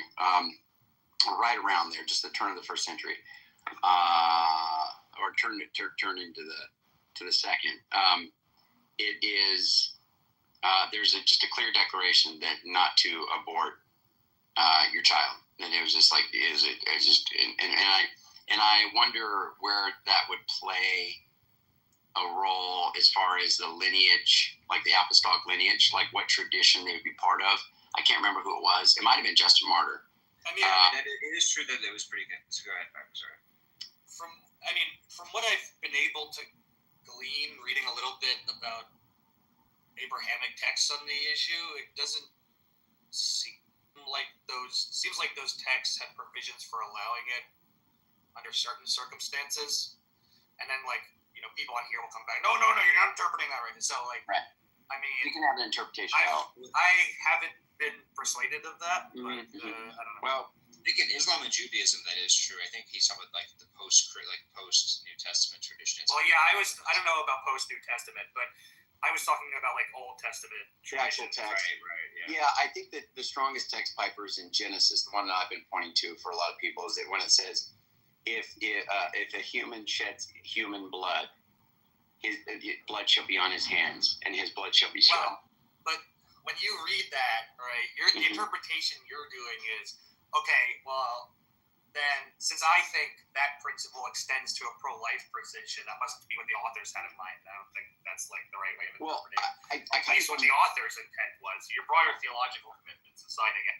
Well, also, doesn't the Old Testament say that, you've quoted before, Andrew, that the life is in the blood, right? But fetuses, depending on what stage of development, they don't always have a circulatory system. Sure, I guess I would just. Right. I just would go more basic than that. I mean, they certainly knew, embryos and whatnot. They saw the insides of a womb and stuff like that. That happened, right? People would get eviscerated and cut up and killed, and all this stuff would happen. So, I would just say that my reasoning on that would just be, it's simply put, it's a human, and they know that it's a human. So I don't think that when that kind of prohibition is being made, I don't think that they think what's in the womb is not human. But they didn't know it. They didn't really know about conception in terms of the timing of it, right? They knew when it became visibly obvious there was a bomb and stuff, but they didn't have the technology to know what a zygote looks like at 2 weeks of age. Oh, sure, but I mean, if somebody has sex and then they don't they don't again, and then they have a baby, in 9 months, then they can measure that, right? They're able to tell. I'm not saying they didn't know it was 9 months. I'm just saying that the fetal development. I'm not aware that they. I don't know if they. Sorry, no, I was gonna say you talk about how I agree that they had some concept of fetal development based on women just dying and having it. I don't know if they had the idea where if you asked a doctor, an ancient Jewish doctor at that time, to draw a picture of a what does a baby look like at 3 weeks after conception? No, I get that. I don't think it wouldn't be big enough to the naked eye without equipment to be able to see that and to know. They probably think it would look just like a tiny human and didn't really know about the piece by piece kind of thing. Again, I'm not saying that it doesn't make it a person, but we should just be careful not to put modern concepts onto it. In that connection, the other thing that you're not going to be able to do is for some conservative Christians, the justification ends up being that a zygote isn't sold or something, right? Or the soul of a soul is enfleshed in the zygote or whatever. Right. And that's not going to apply to the people writing the Bible and the people, maintaining the tradition until the development of Christianity and Western philosophy, because the way that, ancient Abrahamics tended to view that issue was they were animalists about human persons. So they thought your personhood was the same thing as your animal body, and that basically when people die, they don't have a soul that leaves their body. They're just. Do you mean a hylomorphism? Piper? Do you mean hylomorphism? No, that's a Greek thing. Well, So instead of thinking that there's a soul that leaves the body upon death, they thought, okay, you died once your body died, and then on the day of judgment, there's a resurrection where your animal body is spiritually glorified and brought back to life. So they didn't really believe in souls the way modern religious people. Well, it's interesting. Walter wants to come in here, but I'll just say the Old Testament actually teaches. A lot of people don't know this, but the Old Testament actually teaches judgment, right? Post-death judgment. So there is some conception. Judgment happens when the bodies are resurrected. That's the second temple period. That's a little bit later. I think he's talking about that. I was talking about earlier, Genesis. Also, what I'm talking about is compatible with there being a day of judgment and a resurrection. It's just not in terms of soul. Yeah. It depends. What word are you guys talking about? Nefesh or a different word? So I'll also just say that it depends on because Piper is right that there were some traditions where they did, like the Sadducees, they did hold to that, but there are some inclinations of like a proto-soul, like in Samuel, where they bring back Saul from the dead as almost like a ghost, and when Jesus appears, they think he's a ghost, a pneuma, and they have to say, no, a ghost doesn't have flesh. Yeah, I mean, I'm talking about the more ancient tradition. When you get into Christianity develops in the context where you already have like Roman civilization and stuff like that. Yeah. So there's this like Western philosophical tradition that talks about. Yeah, and one thing that's interesting is when God creates the animal. Don't take business per. Like if you just read the Old Testament, you have a concept of a soul that can exist apart from the body. You have it in Samuel and a few other places, like maybe. I mean, you have it in a bunch of places. You have it in Isaiah. You have it in Ezekiel. Yeah, but those are still like around the exilic period. I think Piper's talking about like ancient, like pre. I mean, even if you took like Genesis, that's what I was with saying. Rachel's death, you have her soul departing. Yeah, and God, that's. Yeah, I mean, I would be open to looking at the passage with you. Yeah, the other thing is just to remember when God made the animals, there's a specific thing that He does with humans, and it says that He breathed into their nostrils and made them a living soul. So I think that's like the breath of life. There is. I think that's the kind of conception, like being made in the image of God, a special creation apart from the animals. So, I mean, that's one thing. But just to be clear, Piper, I'm not even making the ensoulment argument. That is something. No, I was just saying that as an aside. I wasn't accusing you. No. I appreciate that for sure. But I was just going to say that that my argument is just this. Like, certainly. Andrew, thank you, Andrew. Thank you. Okay, hold on, Rahi. No. You're gonna. Oh no, you're gonna hold on. I'm gonna spank your bottom. You want that? That's a little kinky. I think that's. Yeah, it is kinky. I think that counts as homosexual, Andrew. It might. Okay. Genesis 9:6. Whoever sheds human blood, by human shall their blood be shed. For in the image of God has God made mankind. Now, my point here is just to say that when somebody is pregnant, let's say that they don't know until they're, I don't know, you have these really large women who don't even know they're pregnant until they're giving birth. But let's just say that's an obesity issue here, right? But back then, right, I agree with Dr. Josh. These people aren't just ignorant sheep herders, Bronze Age, or, whatever, however far back you want to go, just numbskulls. That's not what's going on. I think these people were quite able to realize when they were 4 months along or 5 months along and realizing that, you know what? Yeah, I'm getting a little bigger here. And they realize up until labor that that's what that is that's a baby. That's a baby before it comes out. That's the pre-development of a human. That's the developing stages of a human prior to birth. And so it's just like, I don't think there was any misconception, pun not really intended. Huh? But isn't the cognitive function what's important there? Like, I think we could agree that, like, when you get to a certain point, the biological features do look, somewhat human to a certain degree. But it's not clear. I mean, there is some better science to this, but we still don't really know what degree, what degree of consciousness does a person need to become a person. I'm not talking about personhood. I'm talking about human. But human, I don't think that there's anything special about being human in that sense. Humans are special because they're persons. But there's nothing, it's not just because we have a particular set of DNA that suddenly makes us valuable, right? It's because we have qualities as persons. Maybe ask a question super quick, Andrew and Caleb.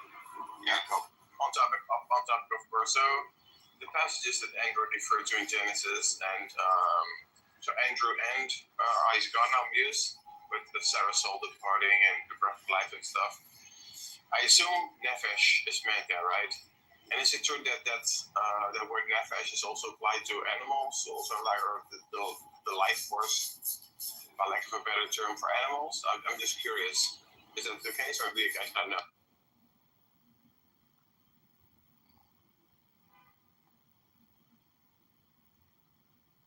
What are you saying? Oh, I'm simply saying. So, okay. So, Ethan Muse talked about a verse about before the temple time in Genesis about Sarah's soul departing, and I think you also mentioned a verse in Genesis Andrew. And my question was, the word used there for a soul or life, is it nefesh? And if so, is it also applied to animals, like Piper said, right? Or not? Or you guys just want to not talk about that, that's fine. too. King Caleb, do you understand what he's saying? He's saying is the word nephesh that's used to describe human life, is that also used for animals? Yeah. I think we can look. I'll just say that in the New Testament it makes it clear that there's a spirit, soul, and a body. So I think that for sure, yeah. New Testament for sure, yeah. Yeah, so I think we have a spirit in. Well, I don't think it changed. I think that obviously that's always been that's always been the nature of man. But the spirit, the spirit is what's in the human. But I think animals do have souls. I think animals have souls because I think that's just the seat of their awareness, whatever degree they have it. And then humans have a more advanced version of that, but we also have a spirit. So I mean that's how I understand it. Yeah. But I just wanted to say this. So there are babies that are born with like no cognitive function. Okay. Right. So and they don't die right away. Right. They can be alive, like living, functioning, not functioning. Well, you mean like they're on like a respirator, right? Like they're like. Well, I mean, I don't. So I think we can find cases to show that there's no measurable brain function, and brain activity, no cognitive ability, no cognitive function, and you would say, but yet you and I would want to grant them right to life, and I think that that's a problem because. I would say it depends on. No, I agree with you. Like, it would depend on the prognosis. If it was like, hey, if we insulate this and take care of it for a few more weeks, it's pretty good likely chance of recovery. If it's the idea that this is brain dead, like it's basically just a corpse, and it's like right. At that point, I think you could say take it off the ventilator. But see what happens there though, Caleb, is when you say as long as it'll pull through, we'll keep it. Well, in a pregnancy, they'll pull through. So the point. Sure, no, that's true, but yes, that's where the analogy would break down. But the point is to say that this is where it gets complicated, right? Because it's at a certain point. It's kind of like if you're building a computer, right? And it's like at what point when you get the pieces together does it become a computer? And that's where it gets difficult to say, right? But what I'm saying is, Caleb, is that if it's the case that a baby's born with no cognitive function, and you're like, well, they're going to continue to live for another 10 years, and they're fine, right? They're not like in pain or anything like that. I don't think it's moral to kill them. And as long as you agree with that, then are you saying live without like cognitive function? Yeah, no cognitive. Well, no, but if you don't have cognitive function, you can't survive outside of like a respirator or like medical intervention. Well, you can't have literally a child who has no brain function, because like that would mean that they can't breathe, they can't digest, like they wouldn't even have like a circulatory system. So for the hypothetical, and we can probably pull the medical stuff to confirm this, but that you could have people, or you could have a person that would have latent cognitive ability, or they'd be in some kind of coma or some kind of thing where they do still have cognitive ability. It would just be. It hasn't come out yet. It has the capacity. Right. But there's a difference. Well, okay, but there's a difference between someone who has. I think this also gets difficult because if I like get hit into a coma, right? Yeah. We know that I was conscious, and the consciousness might still be in there, but it just is basically like. Again, this is sort of like the computer analogy, right? You can have a computer that has a virus that's not functioning. Yeah. Maybe you could repair it and it could work again, right? But that's different than the pieces that haven't yet become a computer, right? You could say that, yes, this person has consciousness, they slipped out of consciousness, they may or may not come back. But they already have that property, where someone may not yet possess that property at all. I understand. I'm saying it's a bit difficult to. It's hard to draw a good analogy. Having it to losing it, and then maybe gaining it back or whatever, from not having it at all. And I understand what you're saying. I'll make a further point, but go ahead, Dutch. Go ahead. Yeah, I was wondering. It seems to be like this huge symmetry breaker in this analogy, where if you talk about the parts of the computer, whether it's hardware or software, like I assume that's a metaphor for the physical substratum, right? That is needed for these functions, and these cognitive abilities, right? But I think Andrew holds to the view that the soul is not made of parts, right? It's immaterial, indivisible, and that's at conception, correct, Andrew? So life begins at conception. I'm going to say it's a human. Well, this is a biological fact. It's a human at conception. Real quick, Jane, I invited you up in 2 legs. D. Noel, you should be up here. ATM and Unfriendly, I invited you all up here. And look, I'm not even pro-choice, right? I'm just saying I've always been nuanced, and you know this. I just think it's difficult either way because I think there's so many uncertainties here. But the point is, I think it's very difficult to know at what point, quote unquote ensoulment to the degree, because again, there's no way you could test empirically to verify that there's some ensoulment in a zygote, right? You can look for cognitive signs that are equivalent to our minds if you think that mind's immaterial, but the idea of when does a fetus develop what we could say is at least a proto-mind, that's very difficult to sort of pin down. Obviously, I think we'd all agree that if you're 8 months along, it seems pretty clear that there's substantial cognitive ability.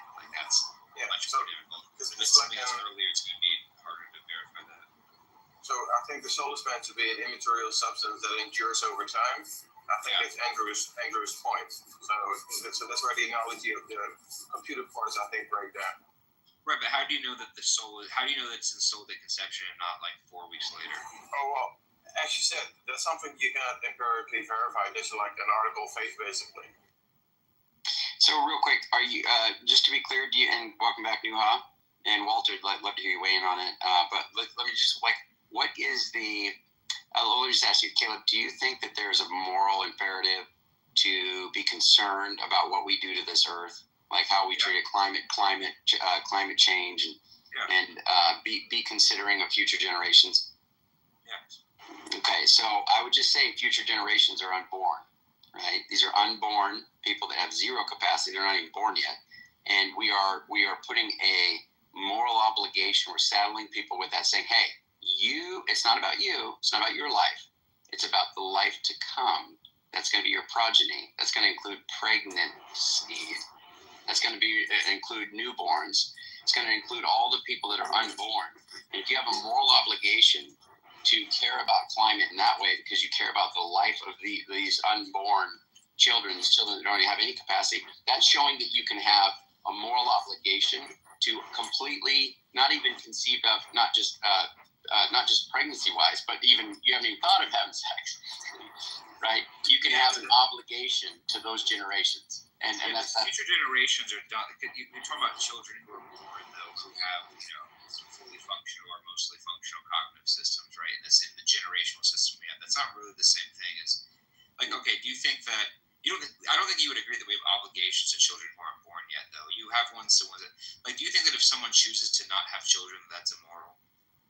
Not necessarily. I mean, it could be depending on the circumstance, but no, right, I don't. Would you say Caleb? I don't know. Let's say that I don't have kids or I don't have as many as I could. Right.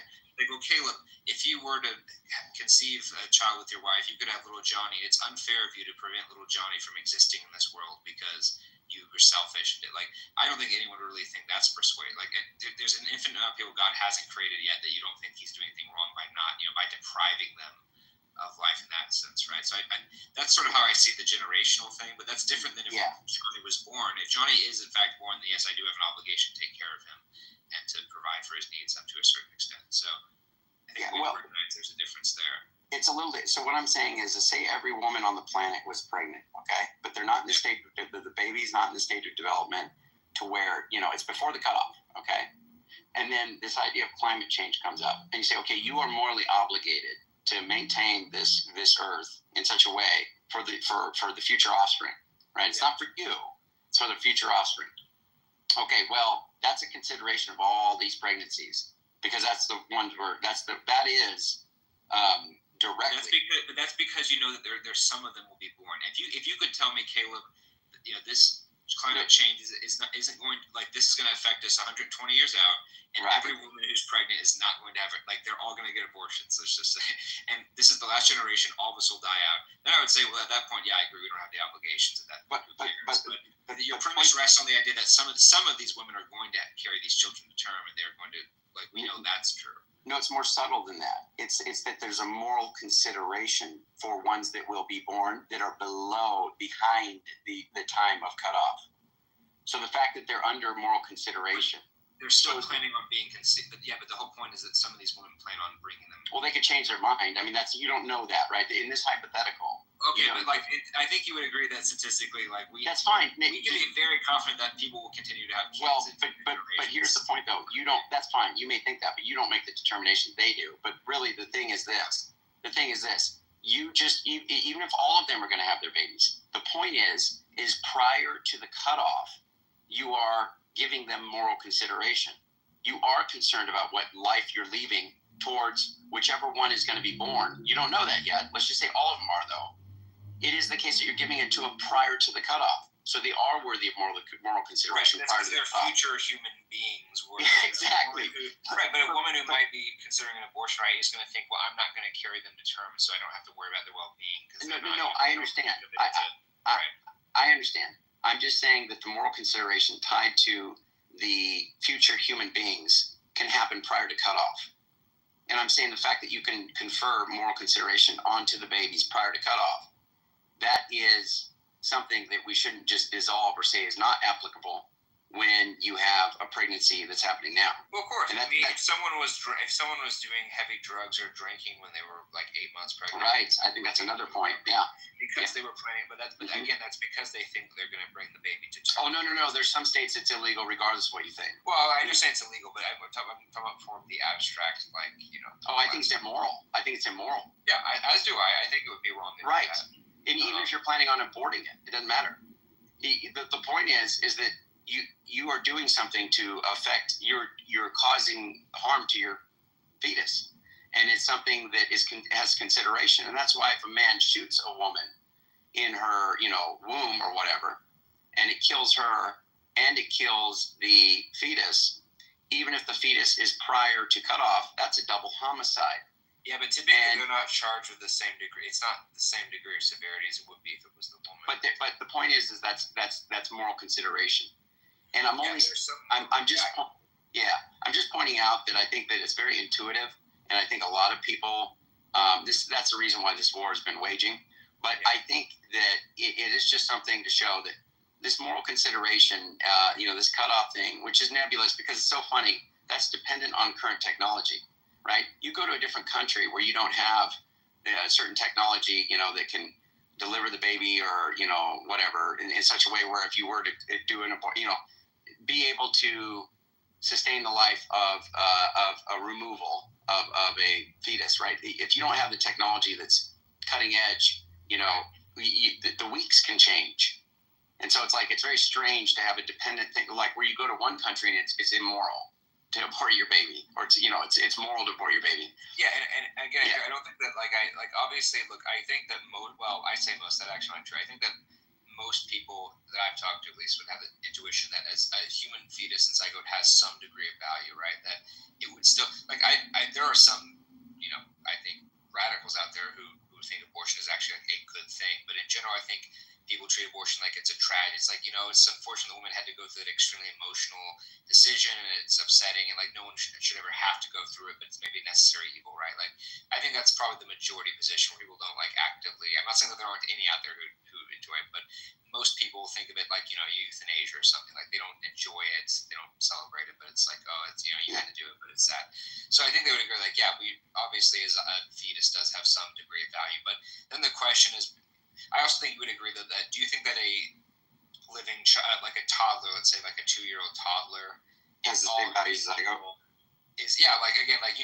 The burning hospital analogy. Yeah. Would you agree that if you had to pick between the two, you would save the life of a toddler over the life of a zygote?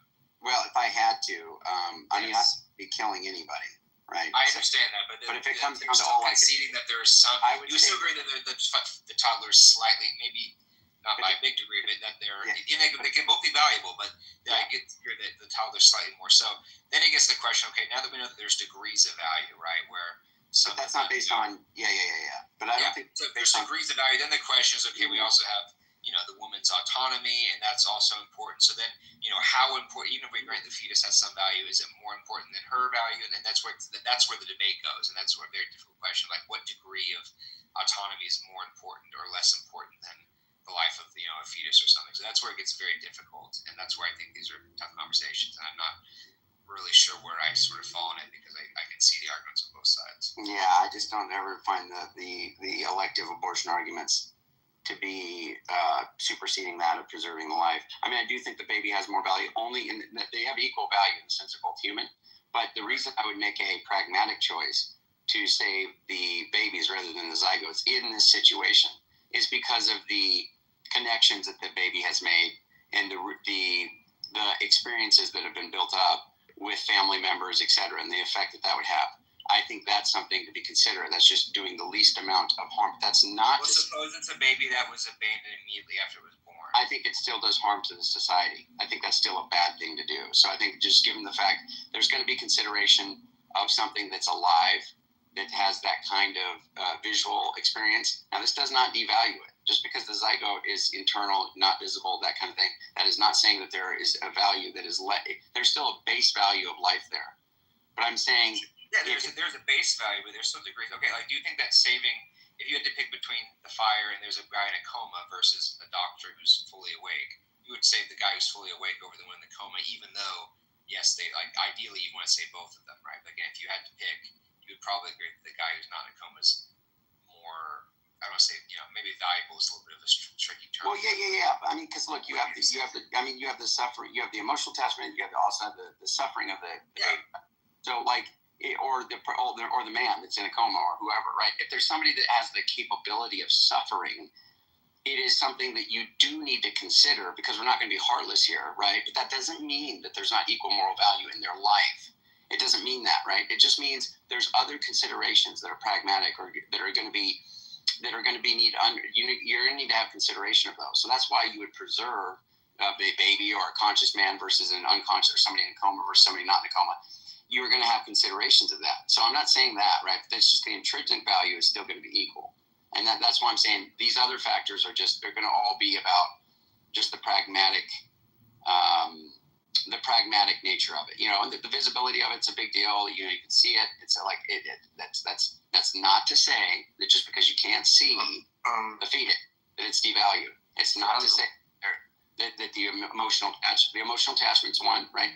And then the other one is just going to be the suffering, the ability to suffer. Because I agree, nobody's arguing, or at least they shouldn't argue, that a fetus, depending on the stage of development, is not going to suffer very much if you were to put it. That's not the argument, right?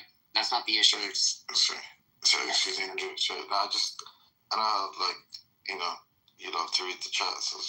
There's like a comment. The most sort of recent two comments. Oh, my name. Interesting. Timothy, you sound like you're like either drunk or about to fall asleep. He's always drunk. I don't drink. I'm a Muslim. Look, check the chat, Andrew. Read that. Yeah, Chaim. I don't understand.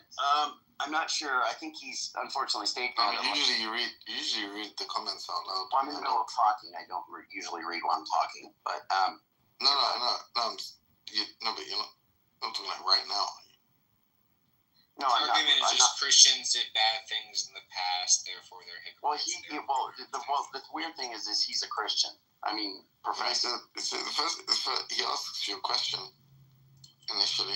She's like, why are you obsessed with baby killing? And then he goes on to say that, like, your people, your tribe, your group, have habitually slaughtered millions of babies over the last 500 years while they were raping, stealing, and killing brown peoples while spreading the message of love for them. Wouldn't all these death issues be put into proper perspective once you I don't know that, the proclamation from the very Christian Spanish, you'll recognize our God, or we'll dash your babies' heads against the rocks. I don't know that that's very pro-life. Well, that's just a weird thing that I'm saying.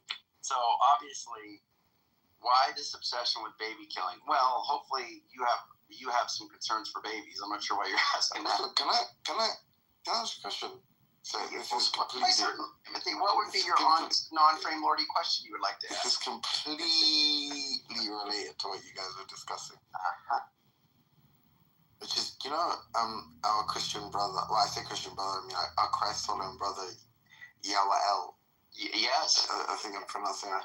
Yes, good brother in Christ.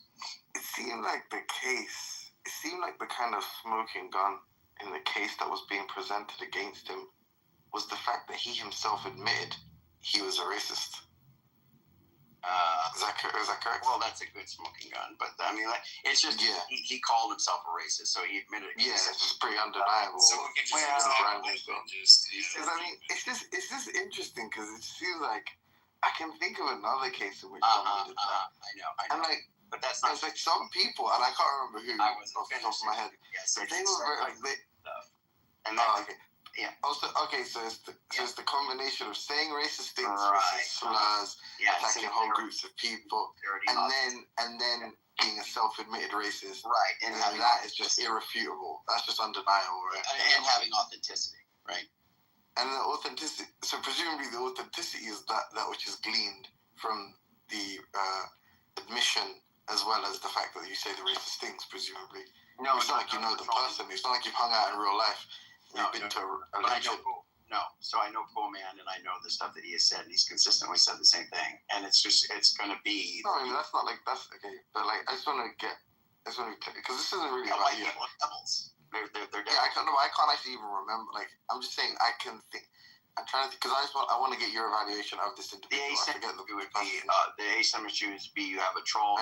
We're talking about symmetry. I'm trying to get your evaluation of the individual who, unlike you, has heard someone admit that they're a racist, has heard this person say racist things consistently, has maintained the position for quite some time, and doesn't think that person's racist. I just want to can you evaluate that guy for me? I want to know what we think. Yeah, I don't agree with all that. Well, I mean, there's a couple obviously problems because you're going to have different. What's going on with that guy? You're going to have different confessions from him that are going to tell you. Hey, so who are you talking about? I'm talking about Shamos. You're going to have different confessions. Oh, you've done that as well. Now that I think about it, that's. Right. That wasn't what I was thinking about, but that's a good. Actually, that's a good. That's a good. I see the connection you made. That was good. Well done. I actually didn't think about that going into this. You knocked it out of the park. It wasn't me that. Like I just, Yeah, you're just thinking. I guess I just stumbled upon that coincidence. Yeah, somebody who wasn't. Your friend Dishonest was here earlier. Timothy. I'm not speaking. I will speak about that in private. But go. You were what? What'd you say? Oh, we could talk about that in private. Yeah. Oh yeah. Well, you missed quite the. Welcome back, Cecily. You missed quite the. Let's not do that. Display of dishonesty. Well, Sully just got upset about it down in the chat, and I was just. Yeah. So I just want to be clear there. So like the thing that differentiates the two cases is that one is authentic. And how we determine one's authenticity presumably isn't by the aforementioned methods. It's like some separate quality or something like Well, you're going to infer it on your own. I mean, I'll give you what I inferred off. I'm saying that he's made multiple cases that he's, in fact, not that. And he repeatedly said that he doesn't feel that way, both in private and publicly. But then he said he changed due to chillism. That's going to be a difference. Second, he's an edgelord, maxed out. Continually. This guy's actually espousing his doctrines publicly and defending them rigorously from scripture and making an authentic case, right? Whereas it's going to be much more. Based on what I heard, he denied it. From what I'm not being trolling now. I'm being serious. He denied it. Like from how you described the guy, I thought it was going to be an easy case to make. But what I saw is he denied it, and he went on to say Christians like you. He kept saying Christians, people like you. And every time he slipped up, like he definitely did slip up. There was like one time he said, these animals, and there's like, he said something I'll tell you exactly what he said. He said, do you think I have time to differentiate between the guilty, differentiate like these animals between guilty and innocent or something like that? And when you pointed that out to him, he said, that's not what I meant. And if you give me time on it. So basically every time you've charged it with racism, he said, you're wrong, and I'll clarify. Versus in the other case, the guy said, no, literally, I'm a racist. Timothy, you're exactly right. This is not on topic at all. Yeah, what do you mean? I said the opposite of that. But the thing is, also, this is exactly what you. Obviously, you're enjoying it, but the other thing is too. I told you that I was sympathetic to the idea that maybe he is racist, but I wasn't going to jump on board with that because I don't know, given the fact that he is so edgelordy and says inconsistent things and disavows his connection to racism. You know what? I think Caleb, I feel like you'd agree with me. You'd endorse what I'm doing now, which is just say like I'm trying to get justice for a fellow Christ follower. This guy, his name's Yao El. He's been slandered. He's been accused of being a racist. And basically, like, when the case was presented to him, he not only denied it, but he kind of ardently defended himself, I would say. And it's just like, I'm just trying to ask Andrew now kind of why it's the case that, like, you know, such slanderous accusations are made towards your Christian brother, Yoel, but like not, you know, Seamus.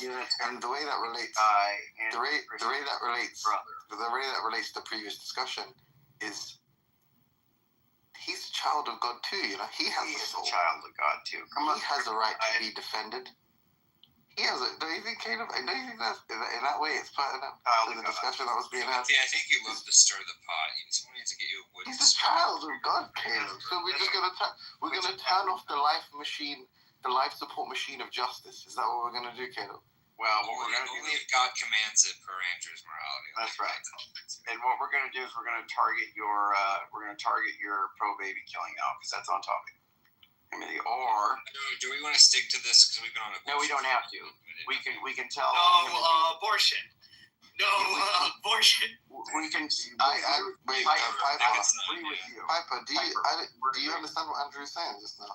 Because I don't even know. It's basically this guy. His name's like Yoel something, yeah. And then all right, to everybody, he's got to do it. We'll let him go. Go ahead.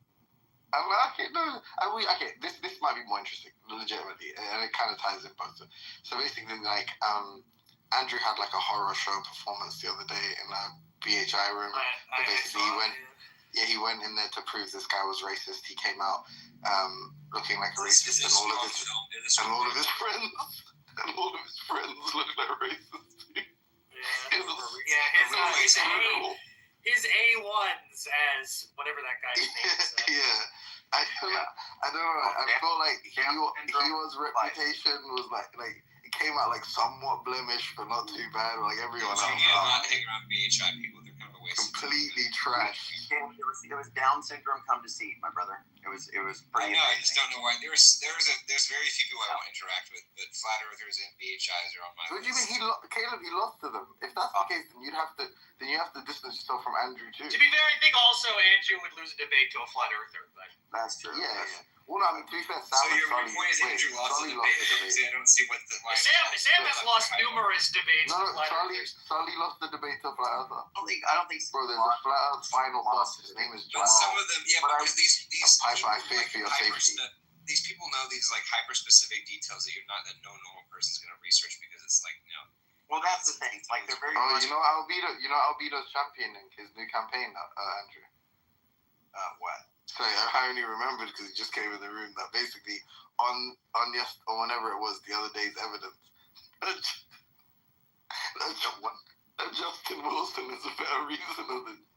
Whoa! Yeah, I remember that. That was fucking insane. What? No. He came into a room and he was like, Timothy, you have to admit that was good evidence. He's like, do you imagine Justin in that room would lose as badly as Andrew? And he convinced me. I was like, nah, you know what? I have zero faith in Justin's like reasoning capacity and ability. I don't know. I think the worst epistemology in the world. You guys are ridiculous. Yeah, I think if they teamed up, they'd both get like smoked equally. Well, here's the thing. I think Justin. I actually don't take that as an insult, Justin. I take that as a pretty good assessment. You are. I think that is an indication of Albedo's thesis maybe being correct. Yeah. Justin, what do you think? No, it has merit. Where does Matt Adams fall in this scale if we're going to compare? We don't talk about I don't think Albedo's goal. No, but I don't think Albedo's goal is to actually insult Andrew. Like it legit was a. No, I think he made. No, I promise you. He made a legit case to me, and he was. Actually, I mean, I shouldn't say that.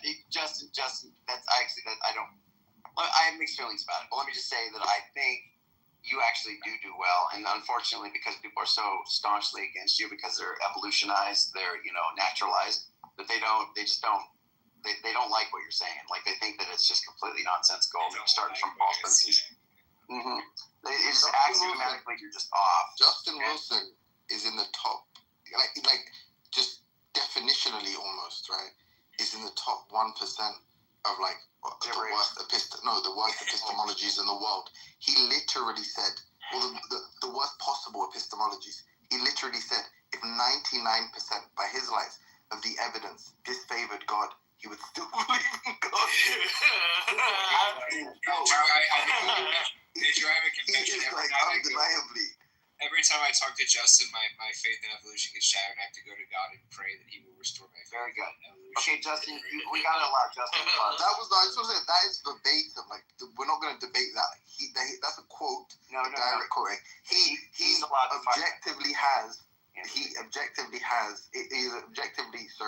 in the top 1 percentile of the worst epistemologies that you can possibly have. Like that. Well, let's say, Justin, I wholeheartedly reject what Timothy just said. That is a fact. It's Piper. Did he not say this? It's deniable. I'm denying facts. Okay, you can say whatever you want. Justin, that's because you're a subjectivist. Just because he's a co-mod, I completely do not endorse what he just said at all. It's what Justin said. What do you mean? No, he did not say he's in the top 1 percentile of poor. No, he said if 99% of the evidence went against the Bible, I would believe the Bible. No, I do want to talk to you about that kind of a statement, Justin. I mean, you would believe. In fairness, Andrew has also said in the past that he's more confident God exists than he exists. Well, than my own mother, not me. I don't know. Jack Engstrike said that you said yourself too. No, myself is an interesting thing because I said myself. Albedo said that as well, though. To be fair, Albedo said you can make a better case for God than your own existence. Yeah, I think it's going to be close, but I don't know that I said that, but maybe Jack said that. But of course, Jack also said, "Hey, come here." Well, if you didn't answer that, I'll take your word for it. But if you still say your mother, I still think that's like you little fisher. You little fisher. Yeah, you little fisher. No, but here's the thing, Caleb. I don't think that's crazy at all. I mean, that's fine. Honey Badger likes to badger on that, but he's not a very good reasoner. I mean, Ethan just absolutely emasculated like 6 people at the same time. They ended up moving it down. When they said stuff like that, they brought up me saying that there's more. I have more reason to believe that God exists in my own mother, and he just cut. He was castrated, decapitating left and right. It was insane. I'll let you address you can address what they said about Justin. I do have a follow-up question I do want to ask on that. That's fine. More about like intuitions and like. That's fine. That's fine. I'll let you go ahead and finish the point. Well, yeah, just because Justin needs to be able to fight. You guys have no idea how much self-restraint Justin has, and the fact that he doesn't cuss anybody isn't what people are insulting him left and right. By the way, when you're done that, the way I was going to kind of merge the two topics. Yeah, sure. Because I wanted, legit, you definitely did get. I think you definitely did get fried by the VHI, but what might be interesting to discuss with Piper, and we could talk about that some other time. Yeah. When your wounds have healed, but one thing we should discuss with Piper is about the stuff about the slaves being martyrs and basically the justification for basically what measures you can take to liberate oneself and what constitutes an unjust killing. That might be an interesting, I can have a serious discussion about it. Yeah, that's fine. I'm down. I'll just say that obviously your mindset can be so warped that you might lash out as a response to something unreasonably, and I think you are accountable to the degree that you're negligent of the conviction that hey, I shouldn't do this. That's understandable, right? You've been enslaved. Whatever, right? They've been beating you and they've just made you traumatized and you're like freaking just totally disoriented as far as what reality is anymore, and you're not able to make moral judgments properly. I can have understanding of that, and I can see that. God knows where they're at, and that's fine. Pragmatically, we might still say, like, if we were to, come into a society where the slaves are like killing all of the daughters and sons of the slave owners, and they're just like, we might stop it and be like, hey, no, don't do, you don't get to do this, and none of that, we're gonna like restrain you and wait until you like restored presence of mind. I don't know what kind of penalties or punishment we might put on them, but I would just say this: you can't go. I don't know why you're doing that, Selah. Look, you can't just go and kill innocent people that are mentally. Something that you missed, I think. And when we were summarizing your crushing defeat, I brought up many times, which is like there is a distinction to be made between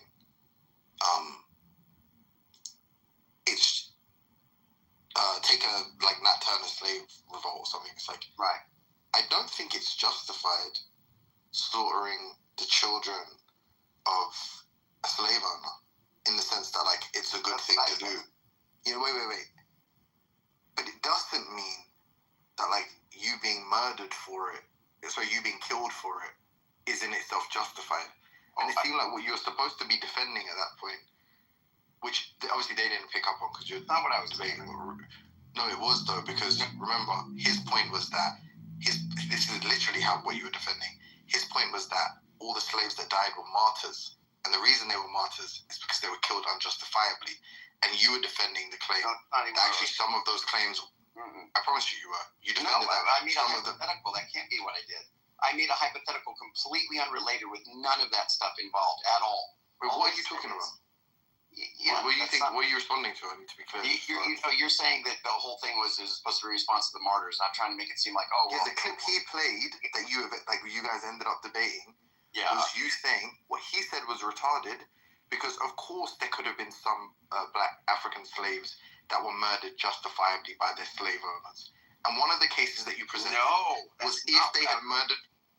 No, okay. I was arguing that it was immoral. I didn't talk about what should happen to them. I said you do not. This was we can go listen to it. I recorded. You do not get to go in there and just think of it. Just think of what I'm saying. Just slow down and think of the what? So how would someone be martyred? How would they be a martyr? What would need to happen to someone for them to be a martyr? That are all on board with all this stuff he's reasoning. They're so horrible with their reasoning. You're doing so much, but not answering my question. Just think of what I'm asking. How do you become a martyr?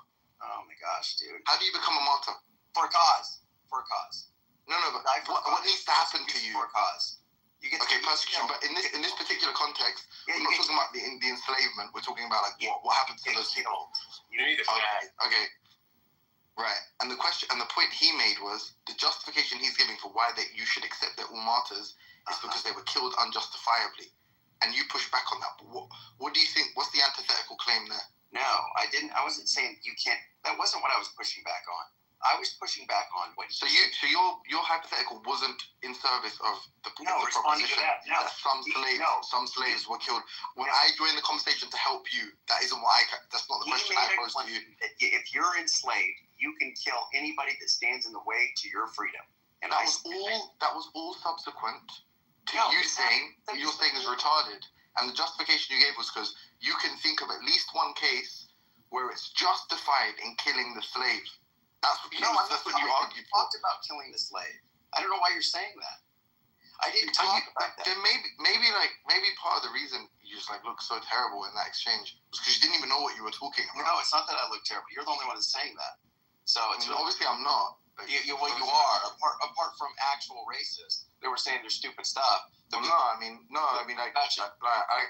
to name any names, but if you have a conversation about it, you'll see that anyone that isn't solely focused on insulting the people you're debating and is just actually evaluating your performance will obviously say you look crazy. Yeah, that's you can say whatever you want, but I mean that's why I can explain how, but that's besides the point. No, it's not. Because right now it seems like there's a real confusion you have about what you were even talking to the guy about. No, there's confusion. Your confusion to track what points I was responding to. I wasn't responding to everything he said. We were over talking each other. There was a ton of stupidity said. I wasn't trying to respond to everything he was saying.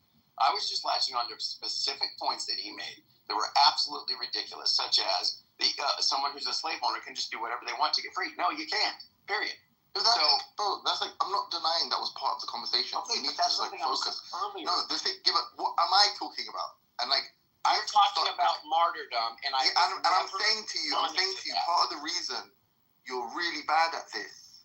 Yeah. It's because what you're talking. I think you're bad at what you're doing. No, but I'm saying you're so. But I'm saying what you're talking about is so it's so divorced from what you actually need to respond to, which is if his point to you is that they're martyrs because they're being killed unjustifiably.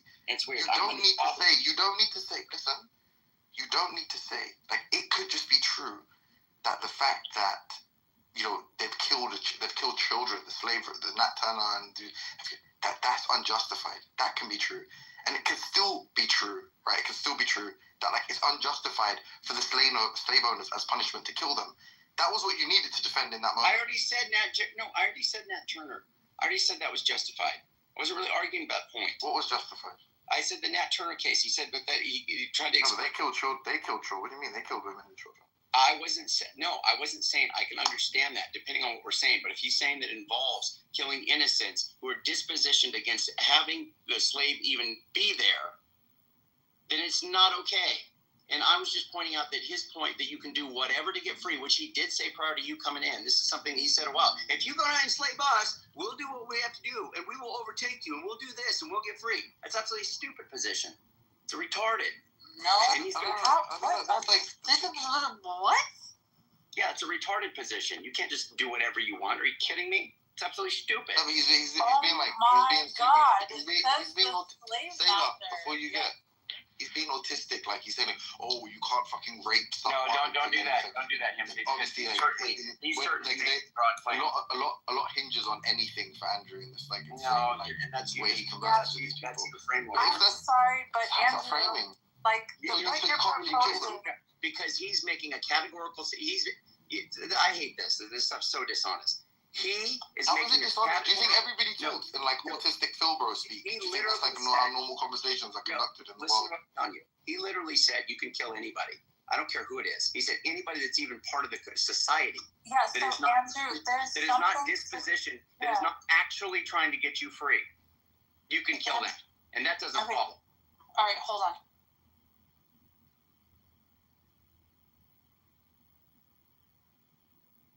I grant you that, but like, it's almost like you're saying that if I was witnessing the Haitian massacre, like, I would stop the people from doing the Haitian massacre. But here's the thing: that is exactly why colonizers don't mess with Haitians.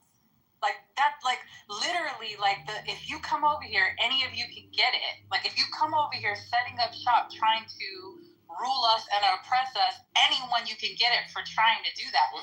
Being like that is one of the reasons why people deem you uncolonizable. Being like that is one of the reasons why they say, well, maybe we should just go on and, we just can't get this area. It's because they're like, you will not oppress us. If you come here with you and your family and you make us unsafe, you are unsafe as well. Yeah, but I'm confused. Like, so just to be clear, then the relevance of the martyr stuff, because maybe it's true. I just wasn't paying attention. I mean, I didn't listen to the whole conversation from the start. I was in and out the whole time, right? So, what it means to be a martyr is to be like Jesus? That you like never sinned? I think that you can be a martyr, and I told him, I said that's one of the greatest achievements. No, I was saying, well, does it mean that you never sinned? No. Okay, so you can do things that are unjust and still be martyr, right? Yeah, while being martyred. So what were you denying then? What were you denying about martyr? While you're being martyred.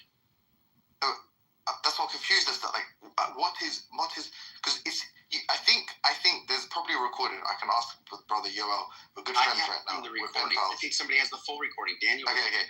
So I want to be clear what you're saying. Maybe I'm wrong. You're pretty much undefeated when it comes to replays. So I mean, it's probably kind of folly for me to like challenge you on this, but I'll try. So you're saying that you never said that some black people, some African slaves were killed justly. That's not what you said. No, I am saying that some black person can be killed justly. Absolutely. Okay. And the example you gave was the reason it's just to kill them is because they killed the daughter of a slave owner, right? I was saying there's certainly a case where. Did you like at least one scenario like that? Did you? Yes, I created a scenario. What the fuck were you arguing with me about like 5 minutes ago? Yeah, because I was saying what I was saying was wrong. Why did you do that? Because I wasn't saying that was a response to just martyrdom. Okay, but that's what I said. So I beg you. Don't just use me as a platform for you to, or a soapbox, for you to make some fucking separate point if I'm the one who's talking to you. If I'm making a point to you, and it is coherent, and you understand it, and it does relate to something you said, can you just engage me on what I'm saying? And then make a separate point about whatever it is you want to say. It's kind of rude. Yeah, but to be fair, you're coming into conversations in and out, in and out, and out. You're coming in here, you're kind of... I was right, though. But hold on, you came in this kind of disingenuously, obviously, kind of sarcastically, and then now you're trying to be serious, and it's a little frustrating. It's like whiplash. No, what's that got to do with what you're lying about what I said? I'm explaining it to you. I'm explaining to you. You don't listen to the conversation, so you don't know actually what's happening, and then you hear bits and pieces, and then you come and press me on it, and you do it in a way that's framing. Okay, you come in here, it's like, I don't actually know what that means. That you completely like devalued the term. I don't know. I'm not devaluing. No. I'm okay. I don't know what you mean. I mean, I'm going for breakfast today. It's going to be framing. I don't know. No, I'm saying that you are definitely not trying to be fair to what it is that I'm doing in that discussion. You're framing it as I'm not really into. That's what I'm interested in. I said to you was. I don't need to be. I genuinely. I don't need to be faithful to random discussions you have with dickheads on the internet to have heard one point you made and said, do you know what? You know what? You shouldn't conflate if I make the point to you, you know what, you shouldn't conflate these two things, and it is true you conflated them, and it is true it confused the discussion and made the points you're making sound absolutely atrocious, then you should just take those things at face value. Maybe it's true that I don't have the complete transcript of the discussion you had, but just the point I made, which was accurate, right? It did accurately describe what you had said, and it is a direct response to something you had said, and I think what I'm giving you is like something that's pretty informative. You should just address that on its own, regardless of whether I was trolled in 5 minutes ago. It's like not really relevant. Murders are immoral. I'm saying they can be. Okay? Yeah, no, I know. Remember, I came up on the stage and actually tried to help you there. Like I tried to use my framing powers for good for a moment, but they didn't allow me to. So I know, but what I'm trying to explain to you is, you should have continued in that vein, which is to say, and you should understand this thing which I think you don't understand, which is, even if it's true what the slaves did is bad, which I agree. I mean, I probably try to refrain from condemnation of like slave oppressed people. Generally speaking, I don't think it reflects well on the individual, you know. Yeah, maybe not just condemning them. But nevertheless, I don't think it's like completely like untoward for someone to say, okay, yeah, killing a child bad, Nat Turner killing children shouldn't have done. Obtain what they think is acceptable by saying all this oppression happened, therefore we can just don't worry about narrative. We're just like, don't worry, bro. Don't worry. They're not here. No one can hurt you. I promise you. No, thank you. Yeah, I'll protect you. Don't worry. I'll talk to them. And I speak their language. You see, we're from the same country. I wonder what that is. But I'm saying to you that it doesn't mean that their subsequent killing is justified because of the bad thing that they did. Of course. Does that make sense? Of course. Okay, cool. And it seemed like what you were committing yourself to, whether intentional or otherwise, is that black people, or like at least some black people, couldn't be like martyrs and thus, you know, were killed justly because they did bad things. Does that make sense? So it sounds like you're saying that if you deny their martyrs, and someone says, why are you denying their martyrs? And the definition he's given for or the justification he's given for them being martyrs is that they were killed unjustly. If you push back on that and say, I don't think all of them were martyrs, then it seems like what you're saying there is, okay, some of them were killed justly. And when they ask, how could you say that when everyone's all incredulous and outraged, and you say, oh, they could have done this bad thing, even in the case where they've done this bad thing, it still doesn't justify as retribution the martyr killing them. Agree with that. Does that make sense? Yeah, I understand what you're saying. Okay, look, if somebody says that, look, they're all martyrs, okay, and then you're like, you think it's okay for a martyr to be killed? Well, yeah, I do. I think there are martyrs that have potentially did something that led to, you could say, I wouldn't even call it martyrdom at that point. They were putting themselves outside of martyrdom, because dying for a cause is like out of being a zealot for some particular ideology or some kind of thing that you're willing to die for. It's very strange to say you're a martyr for slavery. I don't even know what that means. To be honest, I didn't even get, like, I don't know what commitments you had made leading up to that. It seemed like that was part of, it seemed like he was trying to catch you, like you'd already agreed to something. Yeah, he was being an absolute moron. He was saying so much stupid stuff that I didn't agree with, the way he would frame stuff, the way he would completely mischaracterize what I would say, overtalk me, not listen to what I was saying, not hear my connecting point, do absolute rhetorical flourishes all throughout. Disgusting. MJ got a taste of it. I did it for hours with him. This guy's ridiculous. The thing that he said about the freaking martyr thing, which is a stupid way to frame it anyway, I'm saying, look. But you didn't address that. Like, why didn't you? Because I can't only address so much. Why didn't you talking? There's No. You had like 10 minutes to speak. There was like no, I'm not talking about that. I'm maxed out your talk time. Why didn't you instead? No, but why didn't you instead focusing on the black bad apples? Why didn't you focus on? What is this definition of martyrdom? I don't even agree with this. Well, I couldn't, but I did. In virtue of what are we calling people martyrs? Like, instead you went straight to like, oh, here's this really autistic logical point about it being possible that some slaves raped people. Like, what the fuck? Like, why do you think like that? That's true, and he's got all these people thinking it's completely acceptable to the point where they think they can oppress us and kill us now. It is, but like, bro, like, with the greatest of respect, like, what, like, are you out here like fucking making eggs with a hammer or something? It's like, yes, autistic Philbro bullshit for autistic Philbro conversations. Talking to people that are simpletons, think simply and try to convey the points in as simple terms as possible. Like, you're talking about like broad logical possibility and stuff with a fucking moron. Like, obviously you're not gonna look good. Like you can't go like super technical about like it's at least logically possible that a black guy, like a black slave, raped a white woman, and then also like like what the fuck are you doing? Look, I hear what you're saying, Timothy, but look, hindsight 2020, if it's even that, right? I don't even know, but it's not easy, dude. You're dealing with some people that are absolutely It frustrated. really is. That's stupid. That's the whole But point. it's When not people are easy. dumb, it's You don't even really do easy. you don't even want to do the conversation. You're not even there for it. That's how easy it is. Yeah, they're dumb. Yeah, that's how easy it is. You just don't do it. But I'm doing it, and I'm saying in the middle of it, it's not easy to dialogue with people who are saying such horrendous nonsense. You have like 10 minutes to speak. Yeah, no, I'm saying it's not easy to dialogue with somebody who's saying. You're not going to dialogue. It's 10 minutes for 10 minutes. Of course, Yeah, it's not going to start dialogue. Not understand what I'm telling you. When somebody says stuff that's that stupid, it's hard to maintain composure and think. I don't think it's like you don't like have the luxury of like being able to completely like it's not that stupid. Like clearly if it's that stupid, then it reflects really poorly on you.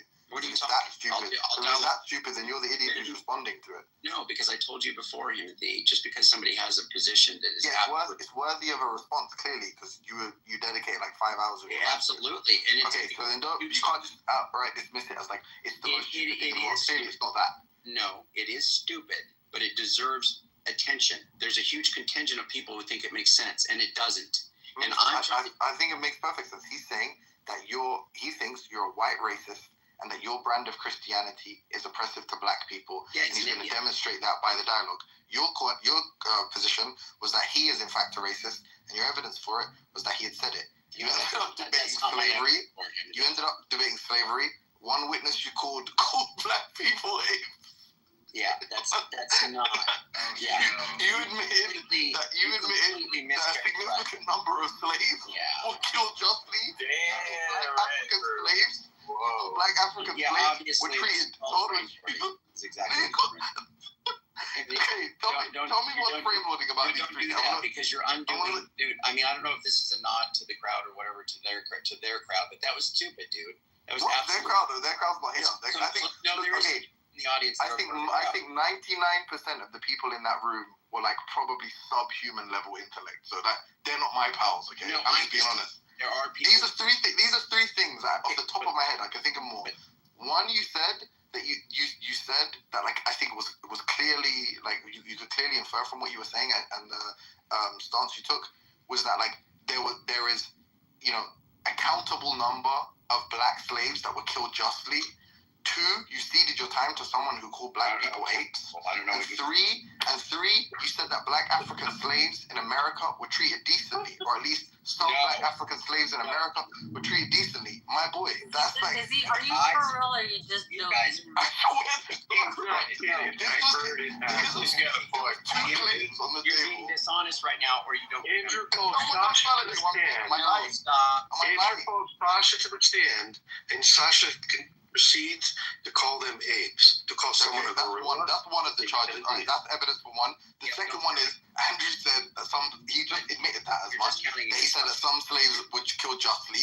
And the third one is that he said, I think Sully quoted it in my DMs. Like, and the third one was that Andrew said that African slaves were treated decently during fucking That's slavery. absolutely true comparatively to the other people. Yeah, so what the fuck am I framing? Listen, by not saying that I said relative to the this is stupid. You guys are just being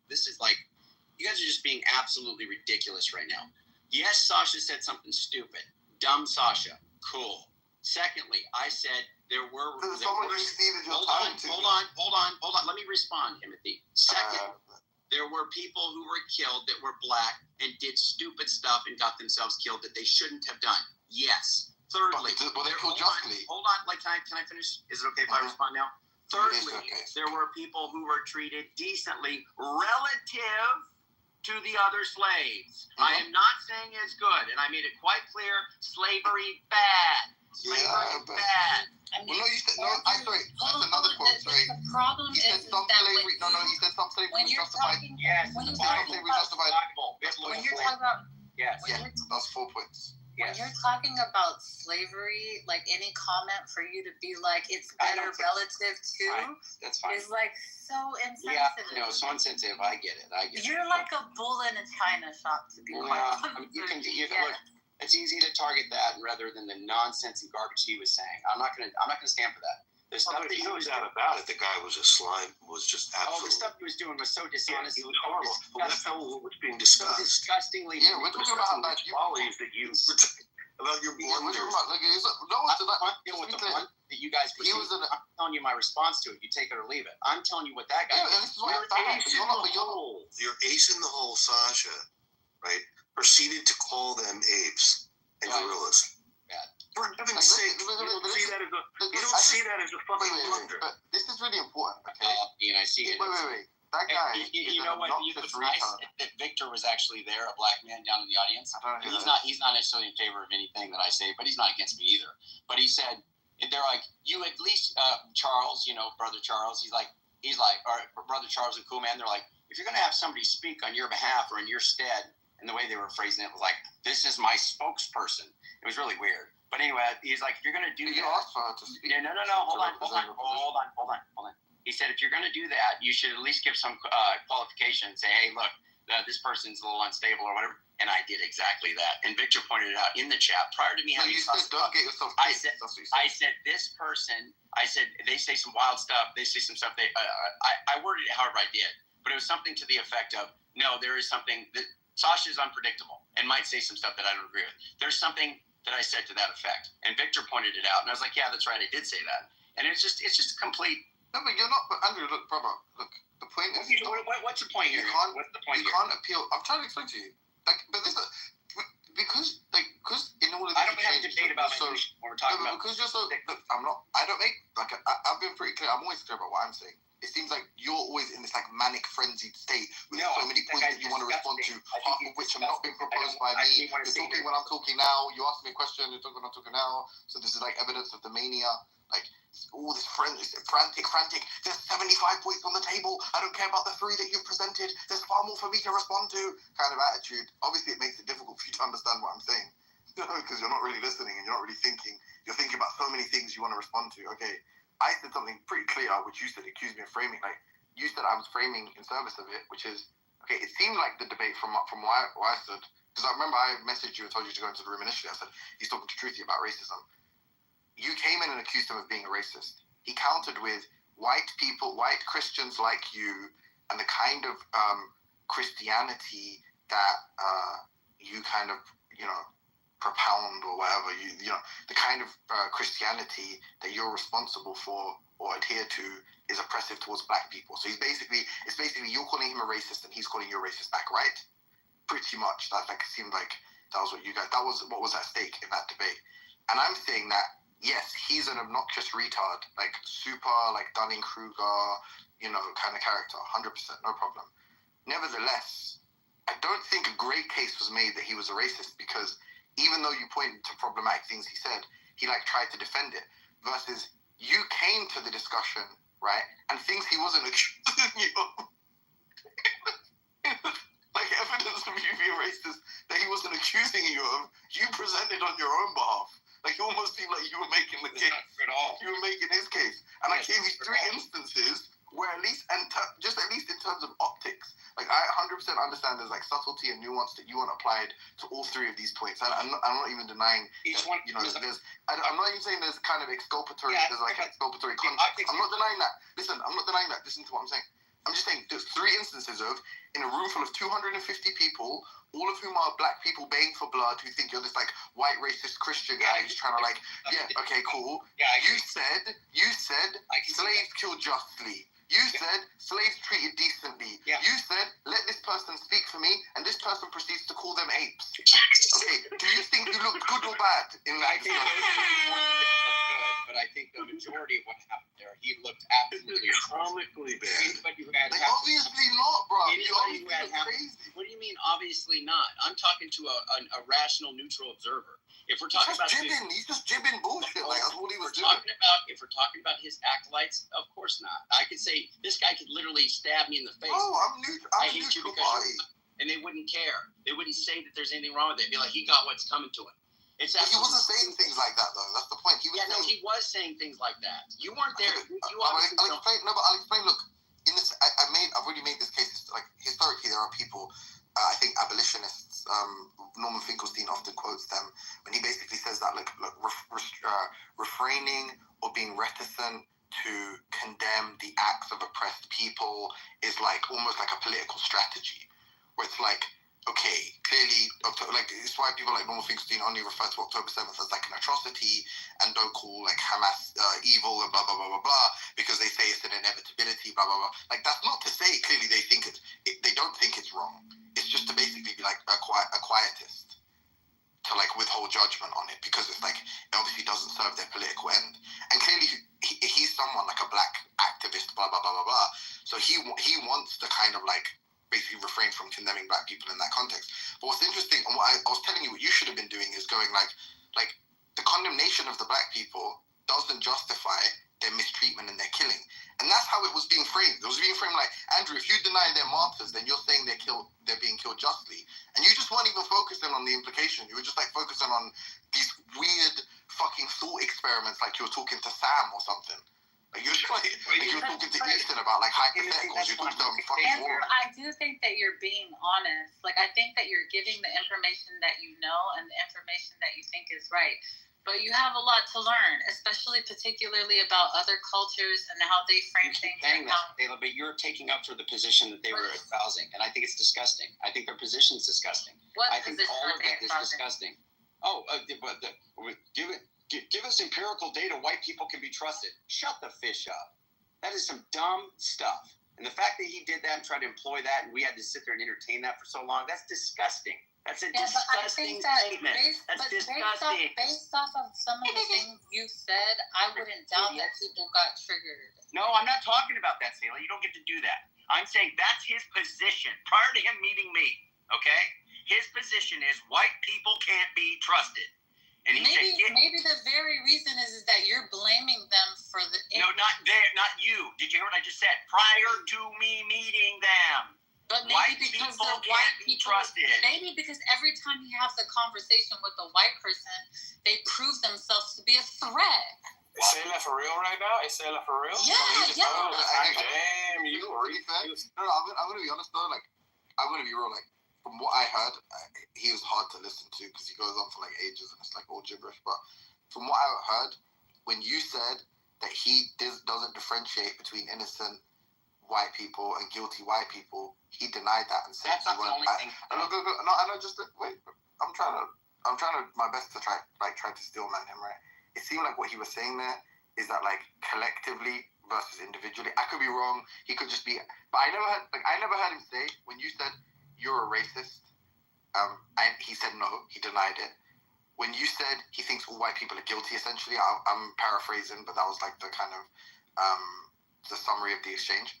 He said, I don't think all white people are guilty. He said you're taking me out of context or something like that. No. And then, so I think an inference from those two statements, could be completely wrong here, could be doing him a massive favor.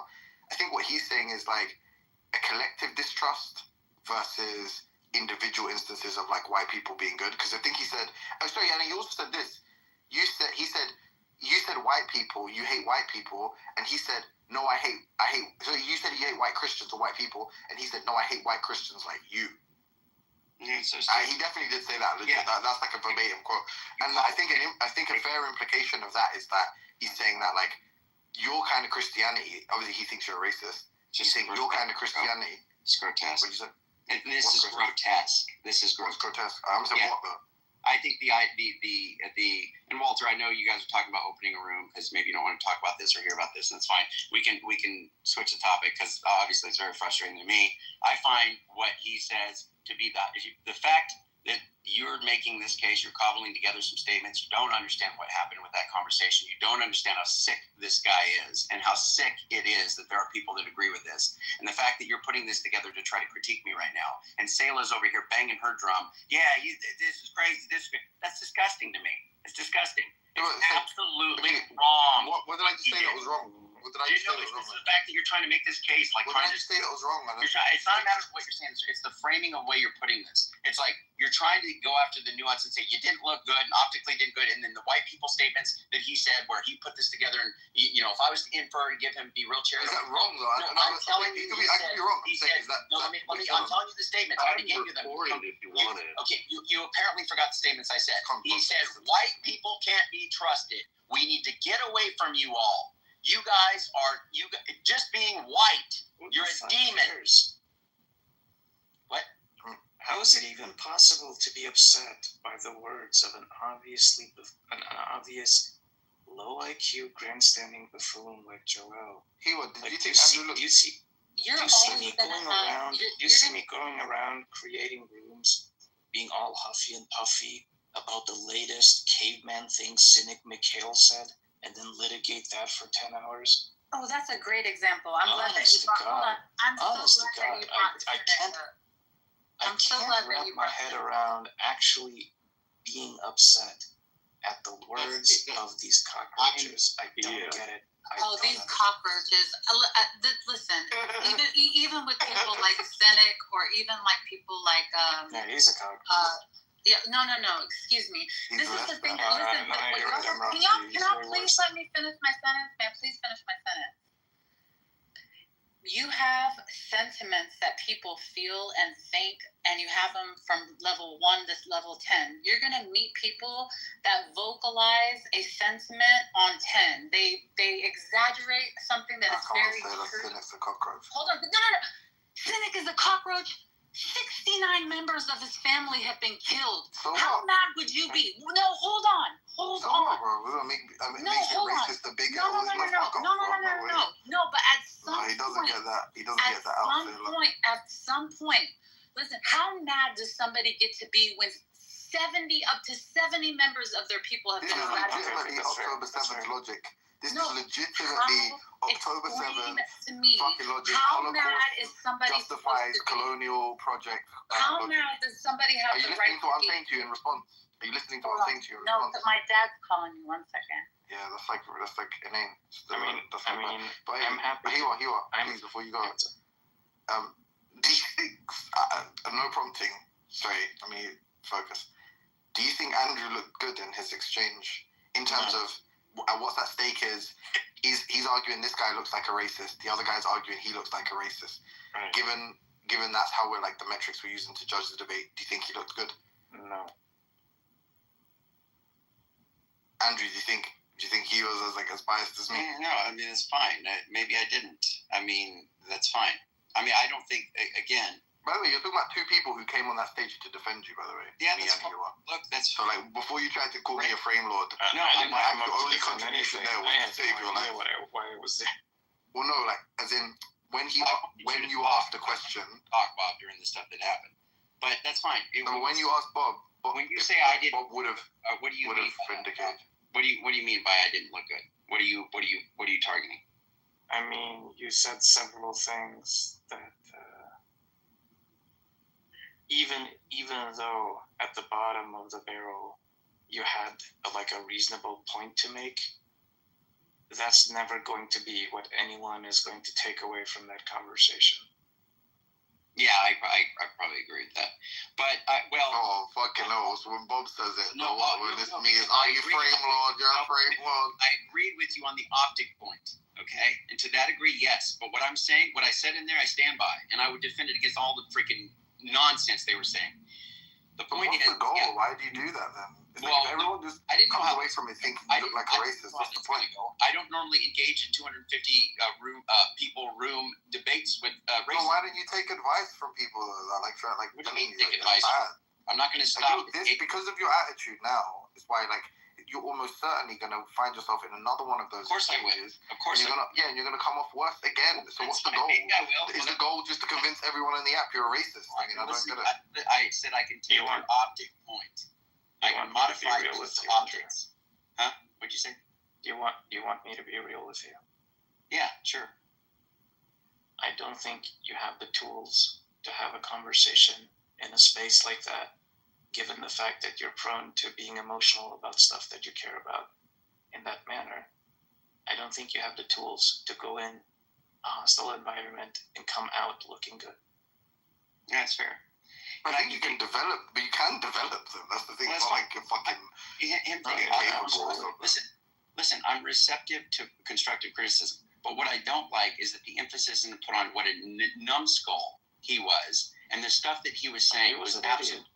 We all said that though. Everyone who's No, told no, it. no, no, no. Daniel said it. He said it. Not I just said that. it. But not just that. the doctrine and the stuff that he's putting, the ideology. Yeah, it's all bad. It's all He's BHI, bro. Like, we think we don't know. He's a delusion. No, I'm not talking about BHI. I'm not just talking about BHI. I'm talking about this white hate. He is tame for. Have you spoken to Ryan? Andrew, He is tame for BHI, bro. Yeah, I just don't hear any intellectual analysis. On any intellectual analysis, he's going to look very, very bad. Well, let me just because his ideas are crazy. Oh yeah, well, but that's not the point. Yeah, well, let me just take no. Then I get all that. I can receive all that. But let me just say this. Yeah, it's hard. I mean, MJ, he's obviously pretty educated and can engage in stuff and is pretty able to blow things up. By the way, MJ got wrecked too. It wasn't. He was getting fired up. No, he didn't get wrecked. What are you talking about? These guys didn't even track what was going on. He got wrecked. He got wrecked by the dumb. He got wrecked by the dumb rhetoric. I know somebody in 9/11. Therefore, you're an idiot. Yes, look. Absolutely stupid. Numbskull. And that's to address, if I may, just for 1 moment, to address the cynic thing real quick. If it is the case that he lost a bunch of people, and that's why he's like uncontrollably mad about, I don't know, Zionists or the West or whatever, I'm sensitive to that. And if you're saying that that's the reason he's mad, I can let him get away with some of what he's saying. And I'll freely admit, maybe he's a bad example of the kind of person I mean. But just take like Warrior of Freedom or just whoever. No, he hasn't lost people. I appreciate that, and I think that it is something to think about. What in the world makes somebody so cynical? And I know a lot about the reason why I don't hate him and I don't cancel him out is because I do understand where a lot of the pain comes from. So, just to be clear, Mikhail said. Mikhail says that his sister lost the children. He has two don't condemn Israel. Apply the same logic.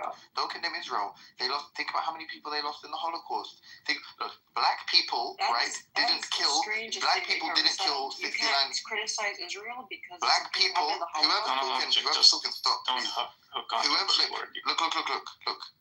Black people didn't kill 69 of Cynic's family members. I'm assuming it was the Israelis. Okay. He still is happy to call people the N-word freely because they disagree with him about fucking the B theory of time. So presumably then, the Israelis can justifiably use your logic and say, well, look how we were mistreated by the Europeans. That's why we're punishing the Palestinians. Sorry, hurt people.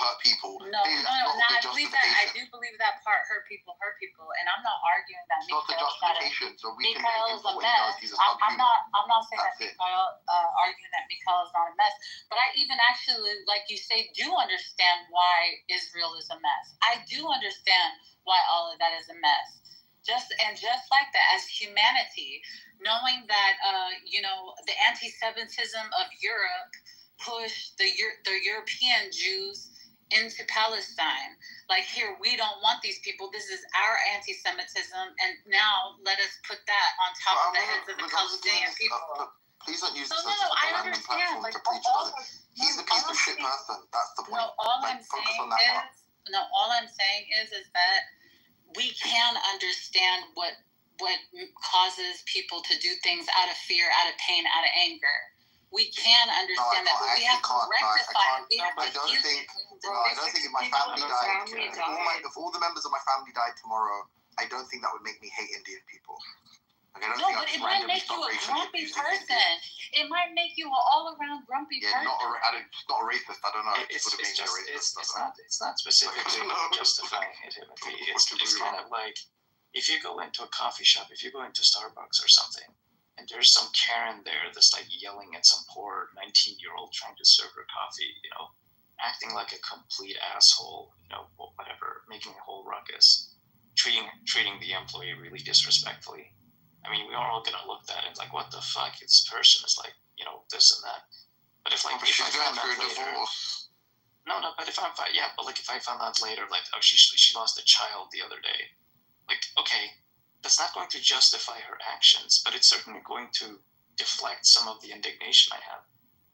No, but this is so random anyway, because you're not even talking about like immediate family. Like, he's talking about relatives that live in a country that he doesn't live in, right? and which is sad. It's terrible. It's happening. It's very sad. It's sad for. I feel sorry for his family members. I feel a little sympathy for him. You're pulling at Andrew I feel right it, now. but like, You're about to no, pull at Andrew. yeah, that's fine. I don't mind because I'll stand by everything I'll say. No problem. Right? That's what he's. The fact that 69 members of your family have been killed. I mean, presumably, most people from third world countries have family members that have been the victims of atrocities. Do you think that fucking justifies racism towards groups that weren't You're responsible literally for making the the slaughter argument. of your family? Like, the You're fuck are you literally talking about? making the. Like, You're retarded. literally making the argument that you were giving to Andrew. No, it doesn't justify. No, I'm not. it. I'm literally not. Like, the fact you can't see is very sad. If somebody, if a group of people Newsflash, when you lose a lot of members of your family, you're going to be prone to depression and anxiety. And Yeah, you're a piece of shit. Yeah, look. The death of your family made No, you a you piece just of shit. finished That's fine. telling Andrew that it's not like we're not saying it's a good thing. It's a thumbs up. These things are a byproduct of what happens from dysfunction. He's not the victim. He's not enslaved. If I were to give my personal guess, Yo, listen, I don't think. I don't know if you're trying to allow.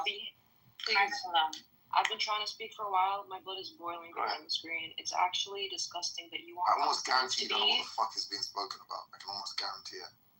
It is disgusting that you want Palestinians to be well-behaved victims. It's actually. It is so disgusting. You know, Let her speak. Stop being disrespectful. Why? No, I don't need to let her speak. Why can she not speak? Because she doesn't know what's being spoken about. And she's It doesn't matter. It's her opportunity. in the middle of a No, I conversation. think it was very No. It wasn't random. There was nothing random about it. It was random. She doesn't know what's being spoken about. Who's cynic? Wait. Who's cynic? What's your She name? knows exactly who's cynic Who's is. cynic? Who's cynic? Can you press on my profile and see who I was talking to? You can see his No. profile on my. You're gonna just say his name then. I'll save time. I'm not gonna It's Mikhail, bro. Relax. I know the Okay, guy. cool. I'm from Gaza. Okay, cool. This guy. And what did you hear? What did you hear that justified the mistreatment of Palestinians, just out of interest?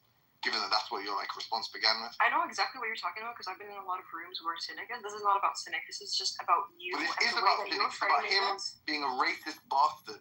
And Can I Taylor fucking saying talk? it's okay Holy shit, because this is 69 so members of weird. his family Can I died. speak? No one is saying Maybe. it's I mean, maybe. okay. Depends what you're gonna say. Can I speak? I don't know why you're trying to check my credibility here. What you're saying Maybe, is yeah, regardless maybe of you the can speak. situation. You were literally arguing this with Andrew. You realize that, right? You were No, literally I don't arguing. think you have the ability to see the logical connections there. No, I don't think I was. No. Anyways, you were telling Andrew that it's not justified. No one's justifying these things that people do, but it's a byproduct of what happens when you are in. I'm saying they refrain from condemning slaves revolting. Do you think this little fucking spastic on the internet racially abusing everybody, being homophobic and transphobic and attacking people because of fucking disputes about philosophy? Do you think that's equivalent to a slave revolting? Are you an insane person? No, we are also Are you saying. insane? Yeah, no. Look, I'm not insane. We're also saying that even though those things are not okay and they shouldn't be done, they're a byproduct of what happens when you're put under Yeah, extreme you just give pressure. people like Sam so much ammo. No, I'm not even I lying. understand where crazy people's person. blood boils from So sometimes. what, bro? There's an etiology for every instance of fucking racism in the world. I'm I tell you sorry, a causal it- history I for have every a reason- racist. What does I that have matter? a reason- What does that matter? He wants Palestinians to be shredded in a genocide and watch our families be blown into pieces. And Yeah. That's stuff. Yeah. They brought it on themselves. They brought it on themselves. They brought it on themselves. Don't be mad. Listen, They I brought had it on themselves. I've had a reason to cancel every single one of you. I've had an opportunity to cancel all of you, but I don't cancel you. You can't cancel me like that. You think so? You're comparing me and Bob to cynic? No, I'm Are saying. you okay? No. I have reasons to cancel you guys too all the time. I'm I don't care what your reasons are. Are you comparing us? Are you saying we're equally? Are you saying that we behave like cynic? I'm saying that y'all all have y'all's malfunctions and they're particular in What, their bro? own way. I'm not even gonna lie, bro. You just invalidate so many of the other opinions you have. And the fact that y'all walk around and y'all think that y'all are so perfect, like really trips me out. Nobody fucking thinks that. Nobody. What are you doing, bro? I mean, last Like, time we were in the room nobody trying to in- justify nobody in here. why we should hate on Islam and depictions of the Prophet Muhammad. Like you were arguing, like there was people in this room who were trying to justify nice that. try. And Glad there's plenty trying of to reason to justify hate. racism. Reason to hate on So this. when Plenty it's of reason. an issue, so it's an issue but when it's the other way around, it's just like But what are these people? You know these people, Bob. They're like these like magic, like a magic 8 ball. Just like shake them and say something. Like fucking it's just random victim identification mode activated. Like, oppression of Palestinians is bad, and this is what you're agreeing with. Like, what the fuck are you talking about? It's just responding. It's just responding to this is what I call a keyword warrior. They just identify keywords and then they go, what do I associate with this word? And that's what I'm gonna say. That was actually sick, bro. And unfair. And look, she went away. I hope y'all are all happy with yourselves. Who gives a shit, bro? I don't care. She's like a dishonest person. I mean, Selah, this is kind of ridiculous. She interjects in a conversation the context for which she's oblivious to. And she just starts spouting off about, do you think that, killing Palestinians is okay? That wasn't even in the remote ballpark what the conversation is about. And instead of telling her, hey, new person, you're kind of interjecting and you're interrupting the convo to ask questions. You have nothing to do. That have nothing to do with the current topic. And instead of doing that, you empower this person to further kind of disrupt the convo. Timothy's sitting there going they're living somewhere else, and those family members, it's not even that big of a deal. They're over there. I don't agree with that. To her, she's like, you don't care about Palestine. Of course. But well, that's what she was asking. Yeah, we care about Jews too, Salah. We care about Jews too. I'll tell you why. That just you should, because he's growing up. That just reinforces my point that she wasn't in the know about what the conversation was. So instead of letting her further embarrass herself by asking these inflammatory questions that don't address what's in contention, you empower these people. I think you were making assumptions that she didn't know what she was bringing. That's fine. She clearly didn't. That was obvious from her questions. In the West his whole life. Let's not do this. Lots of us have lost family members. I've lost people close to me. Okay, there's not a justification for me to be a racist bigot. No. Sorry, it's not a justification. Clearly, and no, but in the case that you gave, the reason I pointed to that was because you're talking about someone who's dealing with a kind of immediate bereavement, is in kind of immediate grief, right? It's very close. I agree. And because of that, I'd say in the case. If the Karen did have a racist outburst, and I found out immediately after that her child had just died, I probably would I probably would be very forgiving and very compassionate in that case, right? And I'd be very tolerant of what occurred. But in his case, what you're trying to do is appeal, right? But you're trying to appeal to this thing, which I admit it's horrible, right? And it's horrible in my case. I imagine you've lost people too who are old enough where it's very likely. I don't think if Cynic Mikhail didn't lose anyone, I don't think that means that, in this counterfactual, he would have been a virtuous, upstanding person. No, I think even if that were the case, I'm still just going to call you a piece of shit. The fact that you haven't learned to cope and deal with it, and you represent so much of a harm to other people. I just can't appeal to the fact that you were at some point a victim. It's just that's going to be trivially the case. And just to be honest, if we're going to try to do some for comparison in the case of the woman, I don't even think you have that immediate appeal. I don't think this kind of I think immediacy is somewhat exculpatory or the kind of distance from the event in terms of the people who have died, your relation to them, and how long ago they died, and where they died. I think all of that does kind of play a part in how we evaluate whether or not someone is responsible for kind of misbehaving or something, right? And I'm thinking in his case, a lot of those things go against him, so I'll happily point that out. But ultimately, anyway, that sounds like Andrew's saying slaves. Yeah, you are more like Andrew here than me. You are literally someone who's going, the guy that called you the N-word the other day, he's okay with me. Why? Oh, because he's he lost family members. It's okay, I don't agree with that. And my family members, there may be a case for you saying whenever he says things that are perceivably anti-Semitic, it's just in response to the people who are Jewish that killed his family. And even then, I'm kind of the argument against the argument for the unjust. The argument for why it's the case that those killings are unjustified is because the people are killing, based on on bigotry, right? They are bigoted. These are hate crimes, essentially. But if you just justify his anti-Semitism, virulent anti-Semitism towards them, then I think that kind of just like negates the justification you have for outrage, right? But even then, I'll be a little bit more sympathetic to that because it's literally the people who killed his family member. But he's just racist to like mad different people. He's homophobic. He's transphobic. He's just a piece of shit. He's homophobic. He's transphobic. Like, do you realize the allegations that we have against our house right now? Let's see. Andrew has all the black people mad at us. The Muslims have been slapped around by offensive content. You just silenced the woman from the room. Like, what's next, folks? What's next? But those are obviously not all equal. No, obviously not. It's not. Like this isn't frame lording. Like you're the frame defender. Or in your case, not just. Andrew, are you there? Yeah, what's up? I finally came to a verdict in the Sasha case against the Muslims versus the Muslim people. Muslim versus Sasha. Sasha wins. So I came to a verdict on it. Yeah, I deliberated. It took me some time, but I made a final decision. Yeah, what's the jury's decision? Okay, so Sasha should have the right to wear.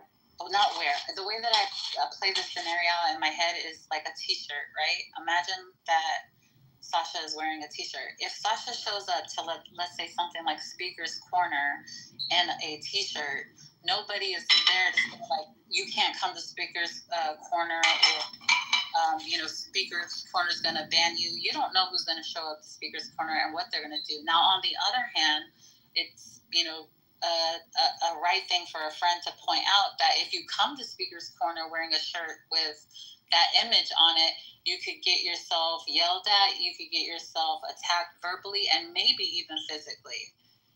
But at the end of the day, Sasha has the right to wear or whatever she wants as a T-shirt. If we're looking at it like that instead of a profile pic, she has the right to wear whatever she wants. And then what Muslim would be like, I'm not going to Speaker's Corner anymore because somebody might show up trying to steal the show in an ideology that I don't believe in. That's not how things work. Yeah, I think it's disanalogous in the sense that Speaker's Corner is an open event that this is an open stage that people yeah, can go to. And you don't know what they're going to be up to that day. Well, but we run it and they know that we know Sasha and we're affiliated with her. You should guys do like a mod something, maybe something. Talk about No, it was fine. Well, we talked about this publicly, but that's fine. I don't want to stick on it, but I just want to say that I just think that the issue is that any Muslims that we're affiliated with are, and this is the last thing I'll just say, any Muslims that we're affiliated with that we care about, apart from just wanting to have conversations with Muslims in general, are going to be like, hey, why are you letting somebody sit there and say F you to the closest person in my family, right? The closest person that I know. Why are you letting somebody just sit there with the finger up to them and not say, hey, demand them because it's not much for them to change their profile picture. That's the perspective I can see from their side, right? And I can still man Sasha's side too. I'm just saying it's very hard to come down on a decision on that. If you guys keep perpetuating it, it's just going to be very difficult. She's going to keep finding reasons to want to put the picture up and stuff. It's like hard work to get her to take it down. So well, you did a good job there. That's cool. Well, it's going to make it more and more difficult though each time. Yeah. There's like other stuff now and shit. You know what I'm saying? I don't think she should take it down. All right. It's down, Sayla, so we'll talk about it more. But you'll be silly anyway, Adi. You love talking to these people. Don't try to ruin it for everyone else. No. You get to go into whatever room. Okay. On the consideration of talking to these people, okay, maybe that's, but I thank you. On the more moral, like, is it wrong? Like, I understand from the mod team, your way you're thinking about it. For me, I must say, like, I think it's like a justified act to have Muslims to do that. Okay, thank you. Thank you for your. You should do that. You should do that back home, Chinadu. You should show. Funny enough, I said this yesterday that like literally the state I even live in Nigeria. If I do that, I'll like be lynched in like a minute. Yeah, exactly. No, thank you for your Islamophobic. Which is a more reason why Sasha should represent me online and do it right. Habibi. Just because we're doing a little survey here. So you saw Andrew talk to the BHI people? No. 250? No. What do you think? No. But why can't you use this as like a constructive kind of work? Because you're not constructive, and you're. Why? How am I not constructive? Nonsense mouthpieces. He's not going to get what he wants to get. So let's not. No, it's fine. Don't worry. We're moving on. Thank you for that. They appreciate your time. It was great, very helpful. Thank you. No. Ask the question. I want to hear. I'm very concerned. No, it's fine. We're moving on. Please. Good luck with the lynching. What do you think? Why do you think it's not constructive, though, bro? Because of the way you approach it, and the fact that you are too quick to just bypass Joel, and you want to try to make it seem like there's some comparable case that I was making versus his. It's just ridiculous. His case doesn't work from the outset, and it's just like I just don't. But like you can both lose. Like, look, if the case is like lose optically, that's fine. No. But I'm saying like, look, let's say there's a judge, and it's like you, the plaintiff, the defendant. I think that's how it works. And then it's like you're suing, counter-suing. It could be the case that both of your cases fail. Yeah, that's fine. Or similarly, both of your cases are granted. So, like, actually, he owes you money and you owe him money. It's like Joel like is the fire and you are the logs. Yeah, but I think it's a double KO. But I think it's like even though like personally, just to be clear, I do think Andrew is racist personally. But that being said, right? that being said, like in the conversation, right? I don't think it's like comparable to like talk about who lost or who won, because that Joel guy is just like a babbling retard or something. No, who said he won? Who said it? Like, no, it might sound like no. I'm not saying. If I say like he cooked you, like he cooked MJ. Sorry, he did cook MJ. Okay, I didn't hear the conversation with MJ, but I heard some of what him and Andrew were talking about, right? And it seemed like, Andrew might have said some things that could have been construed or made it sound bad, and some things I even think were racist or had like racist like tendencies, or like they came from like some racist part of Andrew. But you don't think he's really like? Is he racist like on accident? No. I think Andrew is like racist. That's why. I think that the ideas that he has, because he has. Why are you shutting down Ade? One perspective. He doesn't realize that those perspectives are kind of rooted. He's not a woman of color. Why are you shutting down Ade? He has things to say. He's actually tracking. Who? Ade, you just interrupted him. Chinadu. Oh, Chinadu. No, I'm agreeing. And I'm a poor African kid, so like you should actually. To some extent. Yeah, but you're not from Western Asia. You see, if you're from Western Asia, then Sailor would be far more sympathetic to you. If you're from Western Asia, you could racially abuse all of us. No, I'm asking if you really think that you could make completely fucking just tangential, non-tracking points, and Sailor would defend your right to speak. Sailor would defend your right to abuse me Chinadu is saying that Andrew is racist, and I'm saying, do you think it's on purpose racist? Is it just like not knowing that some views are from a racist perspective? Like, he's doing it on purpose. Let me be clear, right? I feel like terms like racist, misogyny, all those type of terms, I think people like use them like too broadly a lot of the time, and maybe I'm doing that now too. But like, I think Andrew has like some views that I think would be like reasonably called racist views, or like maybe he's like blinded by like some of his like white privilege, or like, and I don't even know if it ever has to be privilege. It's just like, we all have like biases to like, you have blind spots depending on what position you are in life, right? And the same might even apply to like a black person. Those are the type of racism I think Andrew has. But it's not like, I like Andrew, I think he's a good person. So if you think racist means the person is a bad person, then I don't mean that type of Andrew is racist in that sense.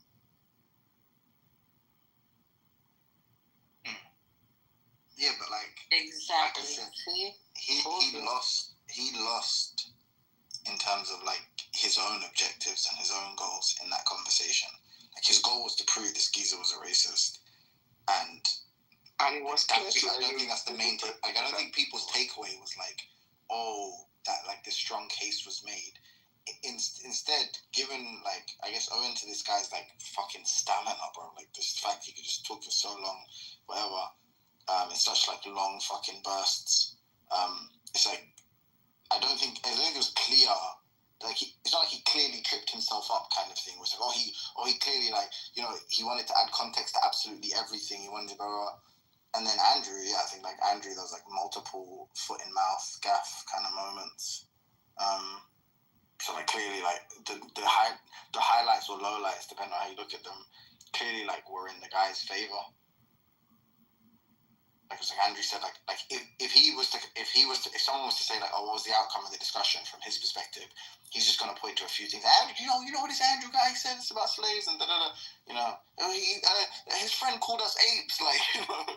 Yeah. By the way, I wanted to say something about this Sasha calling people apes. So, like, do you guys think first of all, is ape a slur? And do you guys think Sasha says it only to like black people as a slur? Because it seems like she just says it as like just an insult to anyone she thinks is stupid. Right? Oh yeah, it's not to say that she like racially abused the person, like she called them an N-word, just because that's not what's being said here. What's being said is that like from their perspective, yeah, historically it has been used as a slur towards black people, yes. And from their perspective, that's why she said it to them, and she doesn't sound black to them. So yeah, Andrew called his white friend that was like meant to vindicate him, and instead that person implicated him by calling them more, or condemned him, as it were. Yeah. By calling them apes. Let's be clear though. She said it specifically to get that reaction. I'm not sure about that. Because of how often. I'm not sure about that. Because of how often like Sasha said. Let's not quibble over the facts. See what? Go on. Yeah, I'm just saying, I'm not sure Sasha said it to get a reaction particularly, because how often Sasha just says it too. Like, I can predict the people Sasha would say that to, and I don't think it would, like, matter what race they are. Even if that room was not, like, of black people or whatever, and they were, like, that level of crazy, I assume Sasha would call whoever that is. But yeah, to Himoti's point, I do agree that, like, in terms of the optics, right, yeah, he might be able to find. And by the optics here, I just mean like to most people that I think probably don't like know the context of who Andrew is, who Sasha is, and you know, maybe it might seem that way, but at least from my perspective, it was clear to me what was going on. But I don't even get what Andrew.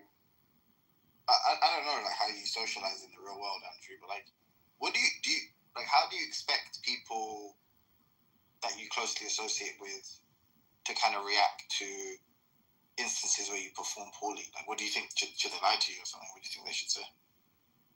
What is that? So what kind of question is that? I mean, it was interesting because it seems like expect you don't really like take criticism well. Like, because can't really give advice. You don't seem first of all, I think doing public stuff like that, I think obviously has other motives. Usually, it's not just hey, I should tell you. Did I not send this to you in the DMs? No, but you could. But to make it public is not. I did say it to you in the DMs. No. That's not my point. I'm saying you could, and it's fine, right? But and I don't think you said obviously all this in the chat, but I don't type that much. Yeah, right. You could. That's fine. Obviously, I think correction is usually a one-on-one thing. You don't go and do that stuff. However, if there's a public thing, I said you're making Joel look good right now. This is what happens when you want something too much, and then I wrote R.I.P.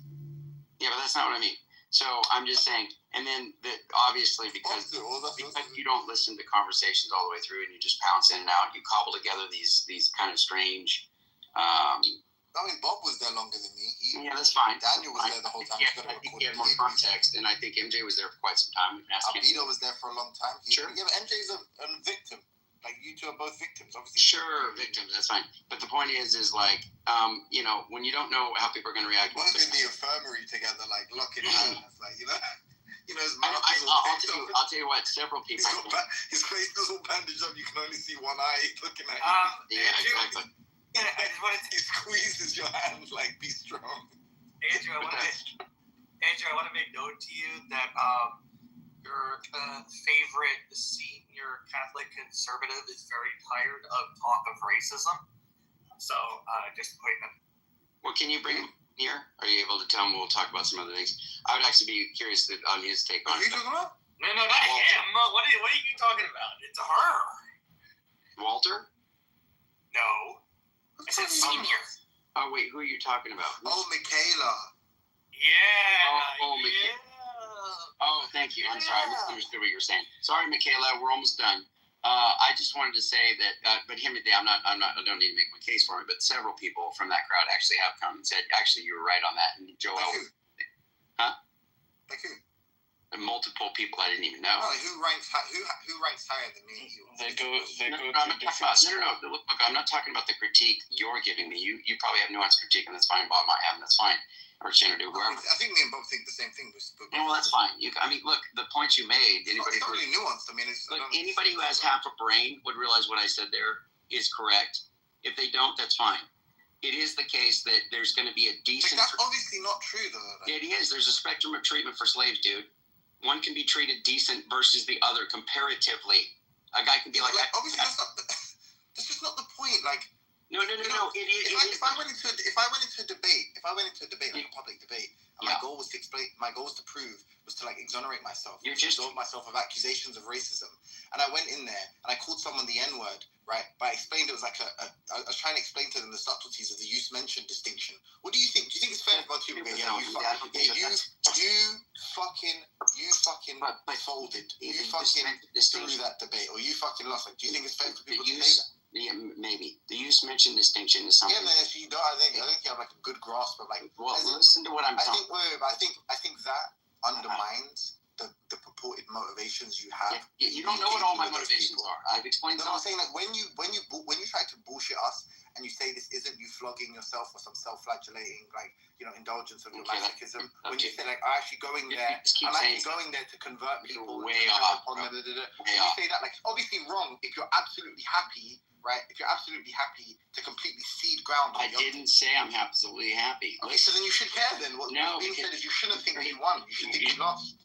No, dude, you just shotgun a bunch of stuff. The whole thing you just said about the N-word and saying the N-word and saying the use mentioned distinction. No, that's a debatable thing. That's gonna be very hard to sell. What I said is not a debatable thing. It is a fact. But it obviously is. No. You're obviously missing the point here. No. It is a fact. That slaves are not treated identically. Listen, can you listen? It is a fact. I mean, you're just not getting the point here, though. No, I get the point. I'm not talking about Timothy. I said if you had a fact, like the use mentioned distinction might just be a fact. Like we might just agree. You didn't let me finish. Insofar as that's a good analogy, we might just agree. We might just agree that it's a case where actually what you're stating is a fact. However, in terms of the optics, I'm not talking about optics. It's really bad. And I'm saying, in the case where that's your actual goal, can you just concede that you failed there then? Timothy, I can tell in the points that you're making about the optics, I already conceded that. That is not my point that we were just arguing. I said anybody with half a brain could see that what I was actually saying was factually true. So why do you think you're losing ground on the optics if everyone with half a brain is saying that no one has a brain? People are so entrenched and don't think very well. That's not my fault. If you can have somebody who actually is able to reason. They can be motivated. Pardon? Because they can be motivated. Extremely motivated. No, but that's not the... Bro, really, that's not the point. No, it isn't the point. Andrew is saying... We're just going to make the same... Andrew is saying on an intellectual analysis, you should come up favoring his view. And that might be true, while at the same time, he lost optics. That's fine. What I'm saying is, I think the reason that that's not the kind of strategy to employ is because even if, in a sense, like I'll give you a perfect example. Like I think Sasha once had a discussion with me. She was like, you asked us to have the discussion about age of consent and whether or not age in and of itself was like some kind of like necessary condition or something for consent. And there's a portion of the discussion. There was a point in the discussion where she said, I don't want to talk about this anymore because it just reflects poorly on me. Kind of trying to drive a specific point home or commit myself to this point just doesn't look good for me. Now, like this, she's saying that no one in this room has a brain. No, I think her point is that like actually, an inference can be made from the kind of people that defend this, that they're using this as a means of justifying some more pernicious beliefs they have, right? And because of that, she's saying, I don't even want to be in that conversation. So I'm not like, I'm just so smart. I'm the smartest person here and everyone else is a retard and they don't get this really simple point. No, more that the proximity I have to a point like this or to a conclusion like this just doesn't reflect well on me. It opens the door for these other kind of inferences. And I think like that's just going to be true for like a lot of things where like people are going to pretend that they're making this super nuanced point. I'm not saying this is you, just to be clear. I don't want anyone to think that's what I'm saying. I don't think that's what you're doing. I think there's a real naivety you display when you discuss these things with these people. But I think other people use these kind of super, like, technical, kind of almost like autistic, pedantic points to really try to smuggle in some kind of more like kind of, nefarious belief, right? Or to justify, I should say, some kind of nefarious belief. Yeah. And I'm saying that's why smart person goes like, I'm not defending that. What Timothy is trying to say is basically like, you, Andrew, want to discuss and argue on the intellectual merit of your view. I think Timothy is saying that's not the battlefield where the war is going to be won. Yeah, I can agree with that, and I can learn from that, and I'm fine. I already said criticism taken. I understand that, and I'd probably do it differently. I'm still going to combat this stuff because I think it's absolutely disgusting. And whatever the route is that I take to speak to these people, it's fine. But I will tell you, several people have responded, and they've said, yeah, actually, it is the case that you did find there. Joel was disgusting. The way he was treating you was wrong. And look, I'm even a BHI, and I actually agree with what you were saying. I actually have had some responses like that. Not too many, but some. And it's enough for me to say, you know what? Who's someone like legitimately, I'm not even bullshitting that. Because there's people in the chat that I didn't even know. Like, they came in and they said, hey, I just want to tell you. But there was a guy that was on the stage that was defending you that literally called someone the N-word with the hard R. Like, clearly you don't value his opinion, right? Look, I'm just saying. There's a black Christian guy that was like, the Joel kept saying, why are you people like this? And then he called him the N-word with the hard R. And then Joel was like, can you get moved off the stage? Hard R in No, I'm saying like the fact that there's some like morons there that have a personal issue with Joel. Whatever. Guys, and obviously good evidence. What you should be more focused on is that like what people are telling you. Like you've asked me multiple times. I've told you here's these 3 instances. Yeah, I don't think Chinadu saw it the same way. I certainly know MJ didn't see it the same way. I don't see it the same way. Other people don't see it the same way. Sorry, the last point Timothy made, I absolutely agree. Well, that's fine. That's fine. On the battleground point, I agree. But you don't see that what I'm saying is, if somebody is able to understand what I'm saying, which there were people who did. Yeah, but Timothy also agrees with that, right? So I think what Timothy said last made it clear, and I tell you I agree. Like, no one is saying like the point is like, although it's not necessarily like he's not really addressing whether the point is correct or not. He's just saying that like the way you are approaching it, if you're saying, oh, I find it disgusting, I want to like address it to try and fix it. The way you're going about it is like counterproductive. You know, can I tell you, like, say this is a bit vague, but whatever, I'll do it anyway because it kind of is illustrative as well. Yeah, like, see, earlier when I was speaking, I was trying to make the point to you, and I actually wasn't even intending to be this contentious. I thought it was going to be kind of jovial, like I was just going to take the piss or whatever, right? But then obviously you dug your heels in, so did I. Yeah, because you know that stuff, and so for you to come in and just I think it's fine. I mean, look, I think if you talk to retards, then I mean, this is like what should come with it. Like, you should get ridiculed if you fail epically. I don't know. This is how I treat my friends. I don't know. This is how I treat people. People troll me, I troll them back. I think your desire to say that I failed epically is just a little bit too motivated because you're not understanding. Why? Look, it can be the case that optically it didn't go well, whatever. But it's still the case that what I said was correct. I was writing all this in the chat. Yeah, no, but I think I would agree with Joel. Me and Sully were trolling you and shit. Like, I hope you don't think this is like something contrived. Like, well, it's contrived, but in the sense that like, oh, this is something I feel like you knew what I was gonna be saying. No, even though I tried to help you when I was there, I was gonna troll you regardless. What I don't understand is why aren't you targeting what Noel's saying? Or Joel's saying it's spastic. Like, what do you want? No. You think I didn't argue? I tried for 2 seconds. He overtalked me, and I tapped out. And that was it. I'm done. I'm not. Yeah, like because Andrew, nobody has any expectations on a guy like that. That's fine. So as soon as there's some resistance, like, you're going to very, very quickly listen to what he says for like 30 seconds, and you're going to immediately be able to diagnose him as a complete moron, not worth your time. Like, he comes across immediately as this completely intractable person, intellectually and rhetorically.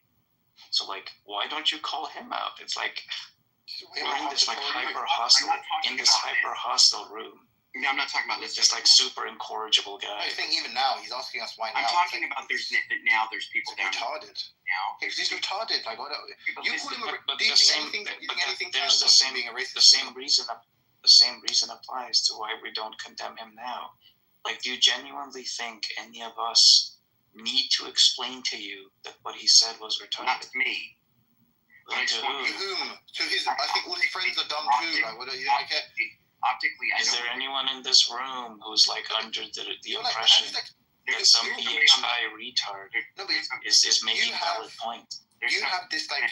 You have this burden, like none of us feel like we have this fucking malediction where we must go and like, you know, convert the minds of the fucking the BHI addled minds of fucking Black America. Like, we don't believe that. We don't think that. It's your burden. The same reason I don't. It's basically the same reason why I don't feel compelled to like go and argue with flat earthers or explain to people that just so you know, flat earthers are fucking retarded. Well, that's not quite what I'm saying. Being said, that being said, right, in English, please. I agree that you shouldn't like. There's no point. I've always said it that like I find it really weird when Andrew talks to many people. But yeah, that's point. But I still think there's a way Himoti is like saying, "Oh, Andrew looked bad" and all that. I think it's, even though I agree with the main point he's making, there's an energy that I'm not sure I get where that is coming from. The way he's addressing Andrew about the topic. Yeah, like how so? Can you like try to elaborate? Or like expound. Yeah, like it seems like you are saying, okay, he went about it the wrong way, but like, as I said, right, when it comes to like the exact point you're making, I agree and it's correct. I think it's correct. No, explain the energy. Yeah, like it's almost like even in one breath, it almost sounds like you are saying he didn't make good points, although it's not like you are saying that. I'm saying that. You are saying that? Yeah, 100% I'm saying that, yeah. Okay, so you're saying, wait. So you're not just saying the approach was wrong, right? Mm-hmm. Because you know you gave the example, the analogy with like Sasha not making that point, right? And in that, I think that's consistent with that not being a good point to make. Like, obviously, like, okay, yeah. There could be some kind of argument that like is correct, but it's not a good point to make in the point. It's like, that's not a good way of approaching this argument. Right, you can obviously make bad points while still having the facts on your side. Yeah, like I'll give you a perfect. Let me give you a perfect example. Like, I'm an atheist, and I think atheists make bad points. But no, this is a perfect example that's going to directly reference the incident, right? Which is when he was talking to the guy, and I think this is further evidence for like Andrew, like this kind of frantic way he discusses with people, undertalks them.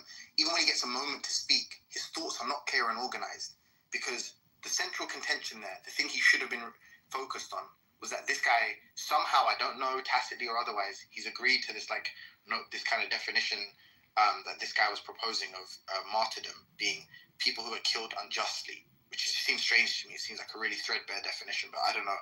That was the definition they were operating on. Okay. He's agreed to that for some reason. Now the guy's saying, okay, that should definitely apply to all slaves because they were enslaved, and as a result, if they were killed in captivity, and therefore trying to liberate themselves. And because of that, then, you know, they're martyrs. They all died as martyrs, right? This is his point. And Andrew says no.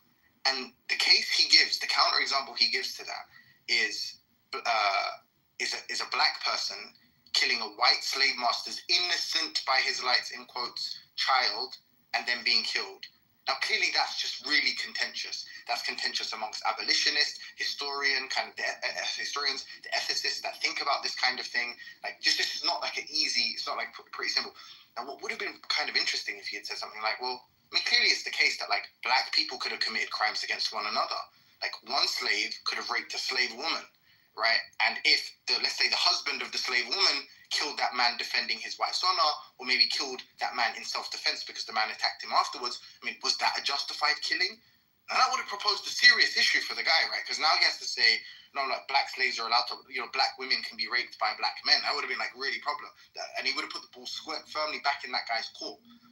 Andrew's so concerned with black versus white, and some slaves are decent, and biblical slavery is okay, that the fucking example he tried to pluck from the sky was just like, it was just ridiculous, given that the optics there were like, this guy's calling you a racist, and you're calling him a racist. And guess what the first thing you say in response to him saying, all us black people were killed unjustly? Wow, some of y'all were killed justly. some of y'all were killed justly. That's what they're going to hear. Such a and then he doubles down. Yeah, He doubles down in it by saying, not only will you feel justly, you would treat decently. Listening to what's happened. He literally said. I'm saying, but listen to what I'm saying. You're not listening. You're still in your frenzied state. You're not listening to what I'm saying. No, I am. That's a perfect example of you can make that nuanced point without seeming like without losing the optics battle. Okay. Without losing the crowd, you can actually do that. Okay, my point was you're correct. Not focused. What I said was correct. That's my point. You see, Ade? Okay. Like this. I mean, think about the difference. Think about the difference, Andrew. Hold up. Think about the difference between saying, because I think one of the points you made was like there were slaves that were treated fairly or decently, more decently compared to the other slaves. Yes. Yeah, no. I understand that's what your point is, but I said that explicitly. We can listen. No. You stop. I know you said that explicitly, but you also at some point just said there were slaves that were treated, decently. No, and you clarified that to what I mean is never left relatively. No. It was left alone, and you had to clarify that you meant relatively. And I'm saying that's a good example. I think you can make the same point. Maybe not in that room because they're so hostile and so motivated. But imagine you said not all slaves were treated as inhumanely, or something like that. No, they would just. There were some slaves that were treated less inhumanely than others. I would love to see anybody in here go in there and argue that point for as long as I did. Now you wouldn't do it, and you'd say for all these reasons. Okay, guys, I'm gonna tell you what this all boils down to. Andrew is basically saying to everybody, before you give me one criticism, find two positive things to say. He's obviously crying out for y'all to say that he did a good job in some area. Andrew, you did a great job for 5 hours. I agree with some of what you said, Andrew, and some of I don't agree with other stuff you said. Yeah, that's fine. I'm just saying the uncharitable nature, because Timothy's already taken issue with this, and I understand that, and it's an emotional thing for him too. But the thing is, I promise you, this one isn't emotional. Like, okay, that's fine. You can say that. I think everything you said was retarded, but I still think what you were doing was just like. I know you're gonna latch on to the energy talk, but he didn't defend it. Like, tell me what the energy is. I'm telling you, Timothy, that the way you're coming about it is you're coming about it. You're not coming about it in good faith towards me. Okay. And I'm like, how so though? Like, can you? I don't. Just your. Can I just interact with what you said? You're subtle. It's like a subtle, it's like a subtle motivation to just characterize this. I don't think that's there here. In this case, I don't know how to do it before. I think he has done that. But in this one, no, dude. I can't hear it from you, Daniel. I'm sorry. I don't know how you can, like, with a straight face, accuse people of quote unquote framing, and they try to give you a justification for every single thing they're saying, explanations. I'm even giving you I gave you an instance there where I'm saying, like, here's the way where you could have made the point you wanted to make in a way that wasn't a quote unquote bad point. Like it didn't just like lose the kind of like a popularity vote for you, right? And then you're saying like, oh, that's framing, okay. And then I ask you guys, and it's all vibes. So, it's scared, no, man. It's like vibes. You get a bad vibe, dude. And I go, can you explain why? And you're like, no, but you're not a frame lord, but I am. Gosh, okay. I said this all started, Timothy, with me saying that, look, my points were correct at bottom, okay? And I'll defend them. Now, like irrelevant, though. I don't no, that was the point. That was the only thing I said, though. It was in complete isolation. I don't care about optics or any of that. That was my point. That's what I said. And you wanted to challenge that. And you wanted to say, well, no, they weren't. And I'm like, well, no, they were. The point about the slaves being decent, it is correct, or being treated decent compared to others. That is absolutely the case. I mean, I think all of that stuff. I don't think the way you're using correct, number one, I just disagree with. And then also this point about agreement, Sailor, and it's like if Andrew goes into the debate and goes like, "Hi, my name's Andrew." I mean, do you agree with that, Bob? Do you agree that his name is Andrew? Okay, was that correct? The point is as it's relevant to deciding a debate. Okay, well, we can't start grading all the times you said something. You're not letting me finish. You're not letting me finish. Sasha came in. I said I qualified that in some way before Sasha spoke. Yep, I get it. Get the optics and all this stupidity about her speaking for me, and this is my spokesperson. That's not what I said. That's not how I presented it. I said I would cede my. This is your spokesperson. I said I would cede my time over. Yeah, who said you? She said you're Freaking Charles and freaking Cool Man. That's what. That's what I fucking mean, bro. Like you're trying to show me how I'm bad vibes or whatever. What fuck? I don't give a shit about these dickheads. No, listen. I'm telling you that the points that you brought up, that in reality, upon examination, if you understand what's going on, you wouldn't be saying, "Yeah, he did something. He messed up there and was saying stuff that was racist or what." No, that's not at all what happened. I made it very clear that Sasha, in some way, Sasha was not going to necessarily be somebody I could rely on in that conversation. That's not the point. The point is, you said I want her to speak in my time. Like, during my time. If she went in there, if you went, okay, guys, I've got a bit of a loose cannon, but I want them to speak in my time, and she said, yeah, that would be weird. Guys, come on, there was a disclaimer. That's not what guys. She got mad and listen. She got mad and responded. Now, I'm not justifying that, but it is the case. But at least there's something you can understand. More than just saying, hey, it's just somebody going, no. Why are you so bad at this? Like, because I don't think you're listening to what I'm telling you. The point is, you cannot absolve yourself by saying there was a disclaimer in and around. Yeah, I can actually. I can. No, I think it doesn't. Okay, but then it definitely doesn't contact. That's only it doesn't contact the what I'm optics saying. Point. I'm okay, Timothy. That's only going to count for the optics point. Okay. Apart from that, which is what I'm talking about. What else is there though? I don't get the reality of what I said. I'm not responsible. Calling people apes. I'm not responsible. Stop. I'm not responsible for what Sasha says. Okay. You are. I'm telling you why you are. No, I'm not. No, I'm not. No, you literally are. I have time. I can have somebody speak, and if they say something stupid that looks bad, that is not my fault. Yes, but I'm telling you it is. So I don't. What do you want? Okay, well that's fine. I disagree with that. I could take. We could argue about that until the cows come home. But I do not agree that if I cede up some time for somebody to speak, and then during the course of them speaking, they say something foolish. I agree. She said it fairly short out the gate. That's your friend, but. Yeah, like, are you fucking like that's like one of the most inane things. Why would it be my fault? No one wants to hear respectfully. Obviously, Sasha's my friend. No one wants to hear from Sasha in that debate. They don't know who she is. I think it was actually a humorous point. They don't want to hear from her. No, but listen. The only reason she has the mic there is because you're saying the time that's being allotted to me, I want to give to her.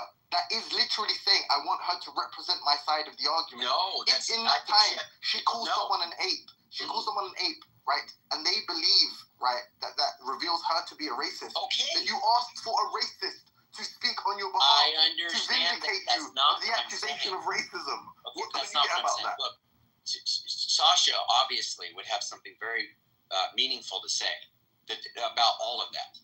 Okay, there would be a lot that Sasha could say that would be meaningful. The point is I wanted her to have a chance to say it. Now, I did qualify, and I said it was a gamble or whatever I said, some kind of thing I said. I can't remember exactly. I don't want to misquote myself. But it is the case that I said something to qualify it. Now, she gets up there, does what she does. Don't blame me. I did say that she could do that. Now, she would say something on the topic when we're talking about, is it the case that black people can be racist and all of this stuff about the slavery points, all this stuff. At the time that I wanted her to come in was to a specific point that I wanted her to speak on, and it would have been good. But it wasn't. She wasn't able to control herself. So that happened. But that's not me being accountable. It's like not me being like, okay, you are the one who said it. Look. You can say that I should. But you can be accountable in different ways. If I get this here, does it still look like bad energy? When someone says, but Andrew, when someone says you're accountable, you don't think what they mean is you said it. No, that's not what I'm saying. You obviously think that you're accountable in some indirect different sense. Yeah, but I think the oomph that's being put into it is like I'm the one that is accountable for what she says in that way. In the way that it's like I said, obviously, but I'm not endorsing what she said. I don't think it was good. I repudiate what she said. I said as much. It's like if I have a dog that's prone to biting people, and I take off the leash, and then my dog goes and bites someone. You're like, well, I wasn't the one who bit that kid. kid. I warn people. I say, look, this dog might bite you. This dog might bite you. Then people need to take the necessary precautions to prepare themselves. If they don't, that's fine. Look, if it's not the case, look, it's not the case that I'm going to. I mean, I don't think that's quite analogous. I'd have to fix that up a little bit. But the point is I'm saying it isn't something like these that they didn't have any understanding of what was potentially ready to take place. Now, I don't think. I've already seeded the optics. Andrew, when you say something concede, why can't you just concede so that like that whole day could use a redo? Like just be like, yeah. No, I concede to the optics point. The point you think it's not substantive, but like you don't realize that actually it's not substantive. That's why you conceded. Don't make me yell. I can't raise my voice, please. When you say to that crowd, hey, this is Sasha, she's smart, but she says some edgy stuff. Yeah. You did put a disclaimer like that. Yeah. What they have in mind when you say that is not going to be, what she's prone to do is like calling black people apes. Like that's not going to be what they have. That's not going to be what they have in mind when you call her edgy. I got you. I actually just realized, didn't you end up calling them apes or something too? Didn't that happen at some point? Or what did you say to them? I played the fifth. When it got to the point, Bob, where you were like so frustrated, what was the outbreak? Because you said something, but I can't remember exactly what it was. These people are subhuman. Actually, Bob, I think you might have said they were subhuman, or I think you might have said I didn't call them. Okay, you might have said they were barely sentient. You said something. I could be wrong. We'll have to listen to the. I said something like that, but that was directed towards the Joel person. But why is that? The reason it's like relevant here though is just because ultimately, like, in fact, I think the dog analogy was favorable because it's not just that you took her off the leash, so to speak. It's kind of that like you literally put her in, you put her around children, while exclaiming the disclaimer.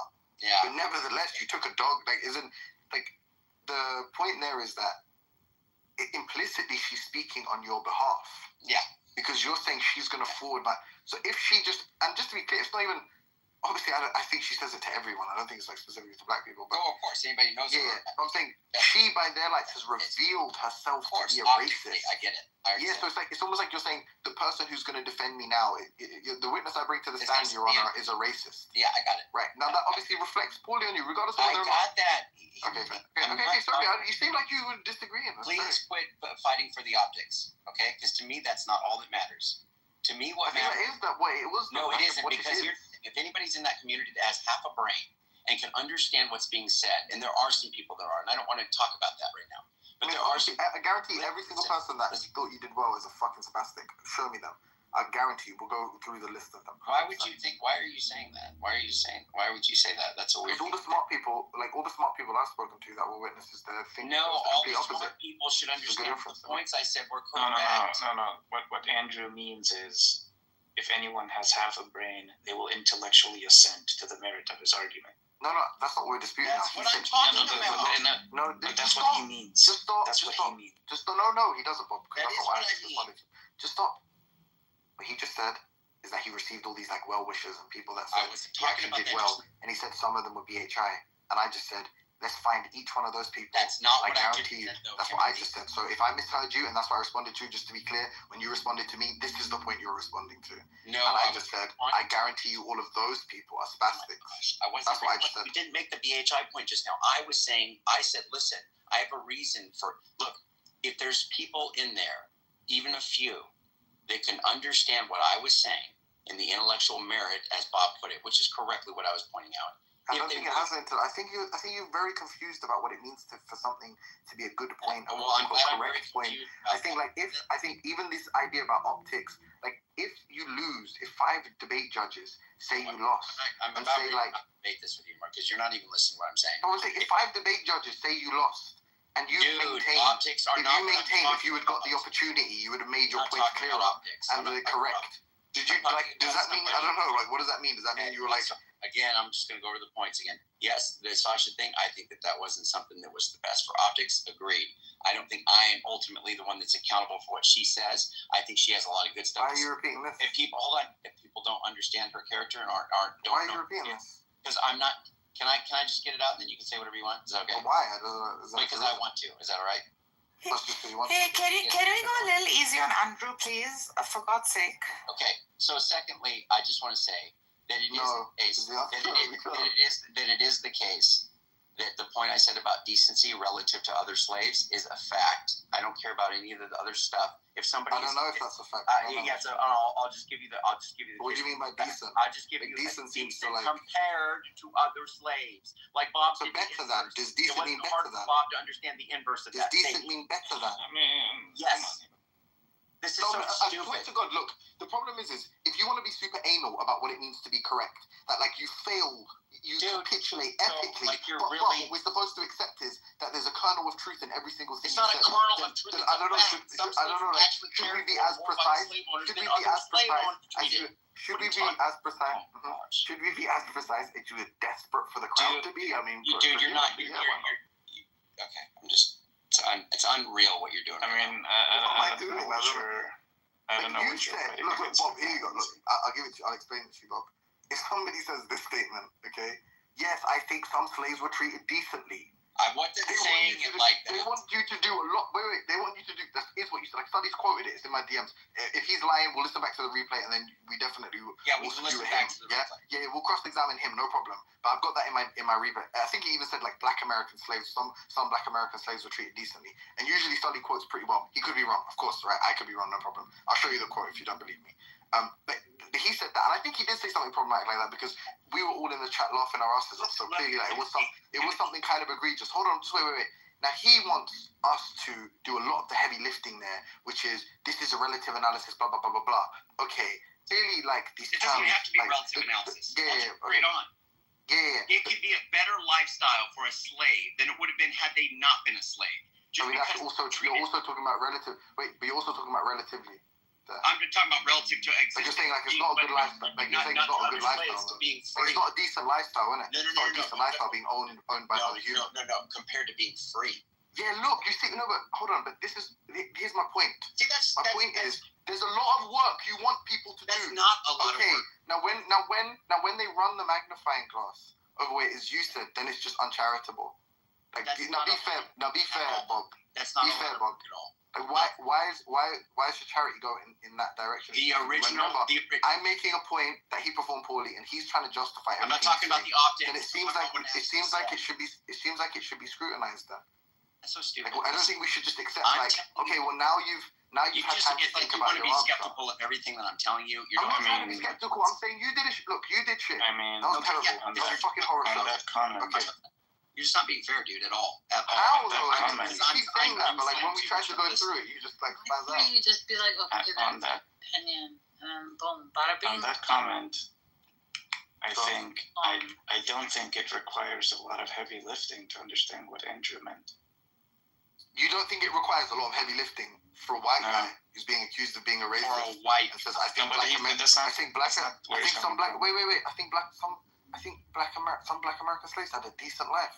No. If you're in a room, listen. If you're in a room with a bunch of which matters. If you're in a room full of belligerent BHI people, and you're a white guy, and you're saying these things, in that context, I agree. It does require heavy lifting. Like you can't just say that mic drop. I think in pretty much most contexts it does though. I think even in an academic forum, I don't agree. People be like, I'm just saying in that kind of context, I don't think you can just mic drop and expect them to just rationally accept what you're saying if what you're saying has some rational basis. Just to be clear, this is on the back of saying that you think some of them were killed justly. Oh, that's the next point, right? You're just no. But you're just trying to. I'm just telling you a sentence like that in a vacuum wouldn't require much heavy lifting to understand proper individual points, and anybody can understand what I was saying. What Andrew is trying to tell you now is that, hey, remove the context I was in and just analyze what I'm saying rationally. How much heavy lifting is required if you, I, and Andrew were in a room just discussing slavery, and he just said, I mean, I'm answering. And he just said something like, I get the win. Yeah. I'm saying still a lot. I I don't think so. Maybe you do, but I'm just saying I don't agree. Yeah, I don't know. We can go around the room. I think even when he said it in that room, I immediately understood what he meant. I didn't. If someone said calmly, that's crazy. That's crazy. I don't know. Like, are you trolling or something? Someone says, I think Black American slaves were treated decently. You understand immediately what they're saying. No, if he said some American slaves were treated decently, I immediately know with like a 97% confidence that what he means is, compared to other slaves, some slaves were treated well. What's the point of if making you that just say, point? That's like not. I just don't think that's that kind of I don't think that's normally how people would infer. Like, who I think makes what that people kind of infer. Just to be clear, on the back of saying You left it to couple with something else, which I on the back of. Look, you always want these fucking champions, and one has emerged. So it's not. I want to. But it's allowed. Other people are going to reason through this too. They're already not going to agree with what you're saying. But what's going to help? Okay, wait. There's a huge difference by just saying that, and then allow me to speak. There's a huge. No. I'm just saying. No, I'm talking to Andrew. I'm saying, do you want to just make that point one more time, more clearly? That other people are going to agree with you, and then I can go. Because I didn't see why that was like relevant to say. If I was going to respond to Bob, presumably I was going to fail. Reiterating the point. Cool. If his point, people are going to see it. People aren't going to agree. People. It's hard work. And I'm saying no. People are not going to agree. And I think the point you're making is being extremely uncharitable to what I'm saying. But that's fine. Go ahead. Okay, thank you. No, it's me. Thanks. Wait, Bob, sorry. So it was me that was meant to speak. No, I was going to respond to Bob. Okay. Before you go, Timothy, I'll just add.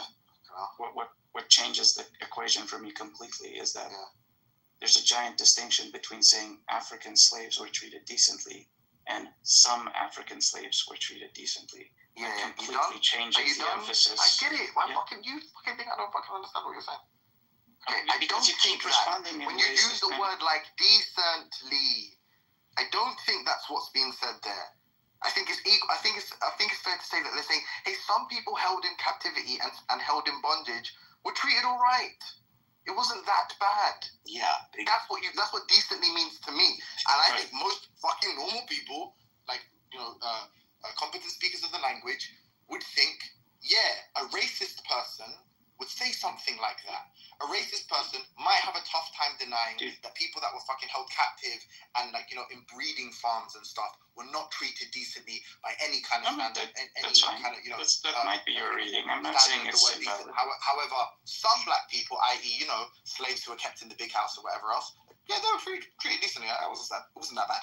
That's what I think most people. That's how I think most people would interpret it. And then if you want now, it seems like what you want to say is like, no, just completely relatively. Like, you can literally say that, like, the best slave was treated abjectly immorally, but relative to the slave on the breeding farm, the aforementioned breeding farm, okay, he was treated better than that guy. I don't think you really get there by just going like, nah, come on, I mean like decently compared to other people. Because the word decently kind of just implies all right, like implies that in and of itself is kind of good. Like, I don't know, it seems to connote that for me. Maybe I'm using English differently to you guys. So I think like, you'd have to ask, especially when someone wants to fucking autistically and pedantically say, like, correct, that is all I care about, correct. What do we mean correct then? Because if we mean correct by the way I'm interpreting it, then I think it's false. Like, I think it's false that they were treated decently.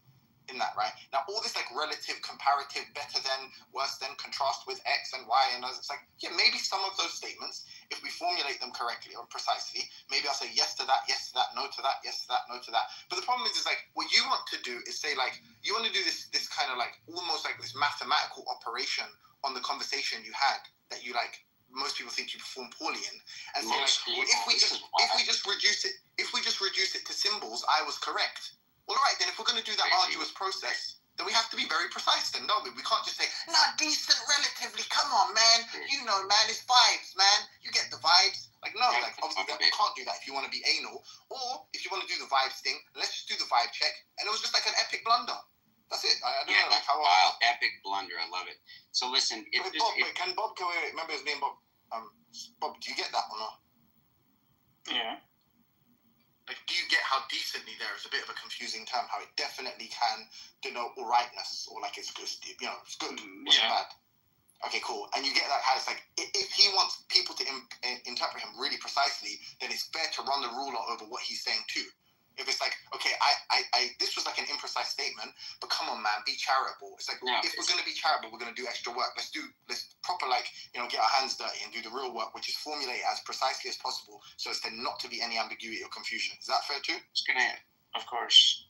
Okay, shake hands. Okay, cool. Shake hands. Let me just go ahead and say something. You're going to go ahead and bring up something that I said. You said, oh, well, this is on the backs of him saying, you know, this stuff, and slaves can be, you know, they can be accountable for doing what they need to get free or whatever.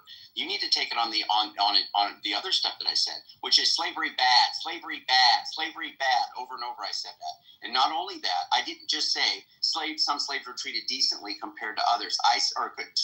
Some slaves were treated decently, which on its own, I think you can understand. But compared to others, you certainly can understand, which I did say.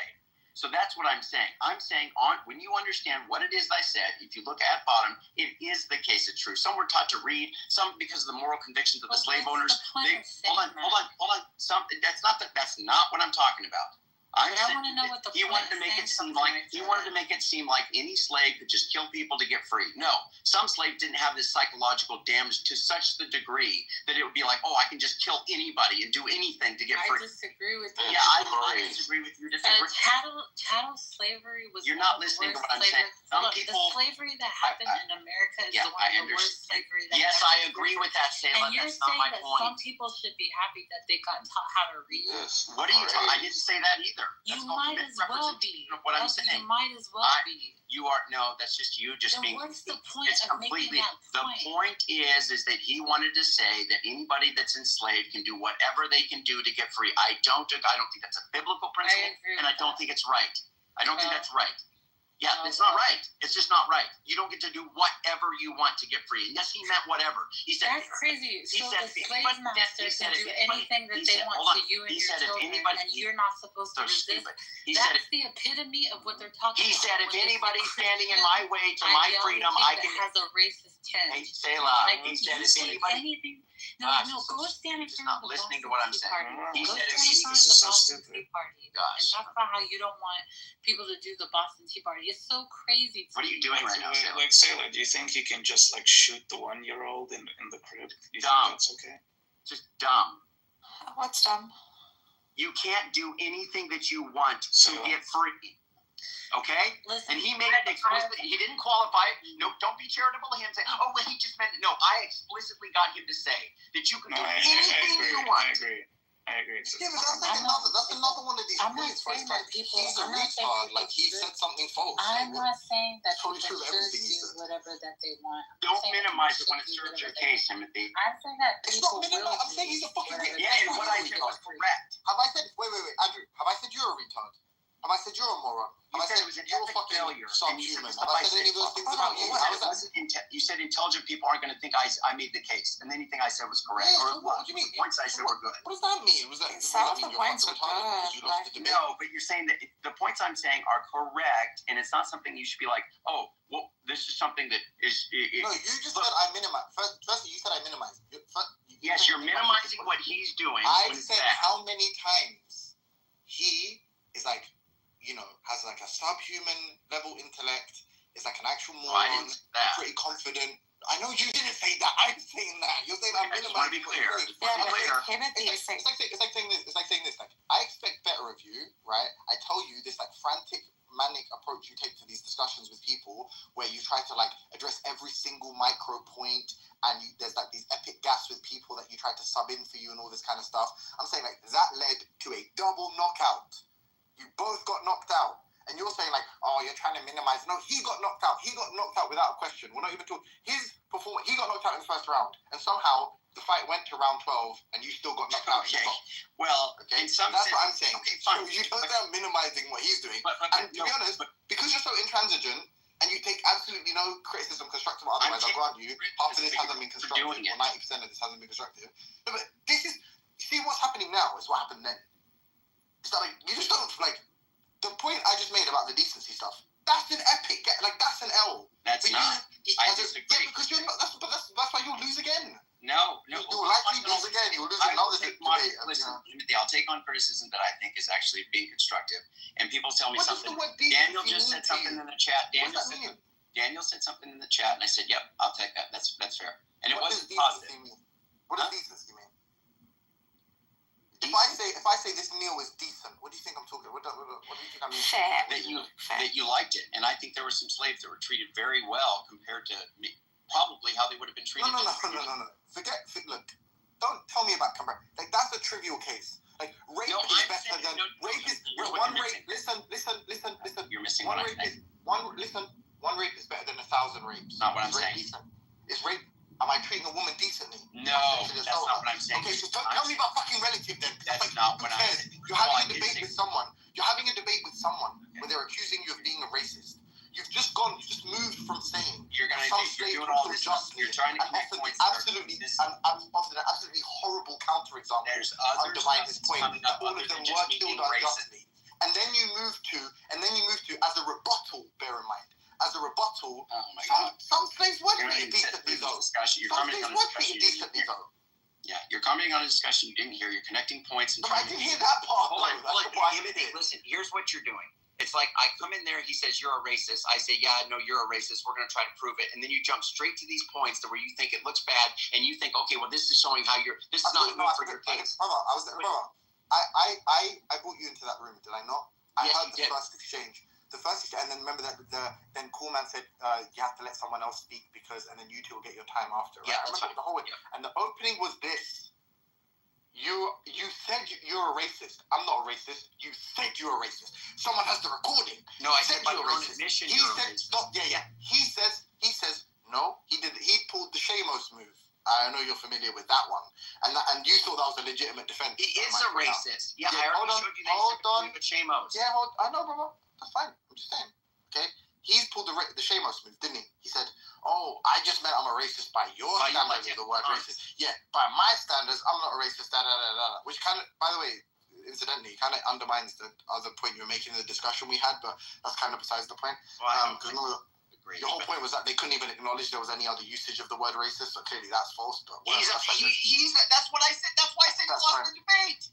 That's why. Yeah, but your point was that they wouldn't even acknowledge it. That was your point, remember? That was the point. I actually brought that up. I said, but he actually called himself a racist, so he undermined himself. He undermined his whole freaking point. I said that. No, I'm saying, in the other debate we were having, yes, us two, yeah, you were saying these people. Yes, these people. I wasn't saying there was another usage. He does understand that, right? I agree with that. That shows that he actually understood, betrayed or belied the fact that he actually knew what it is that people meant when they said this person's racist, because he called himself racist after he said anti-white remarks. I said, I said, that's racist. He said, I am a racist. And I'm like, but then, I said,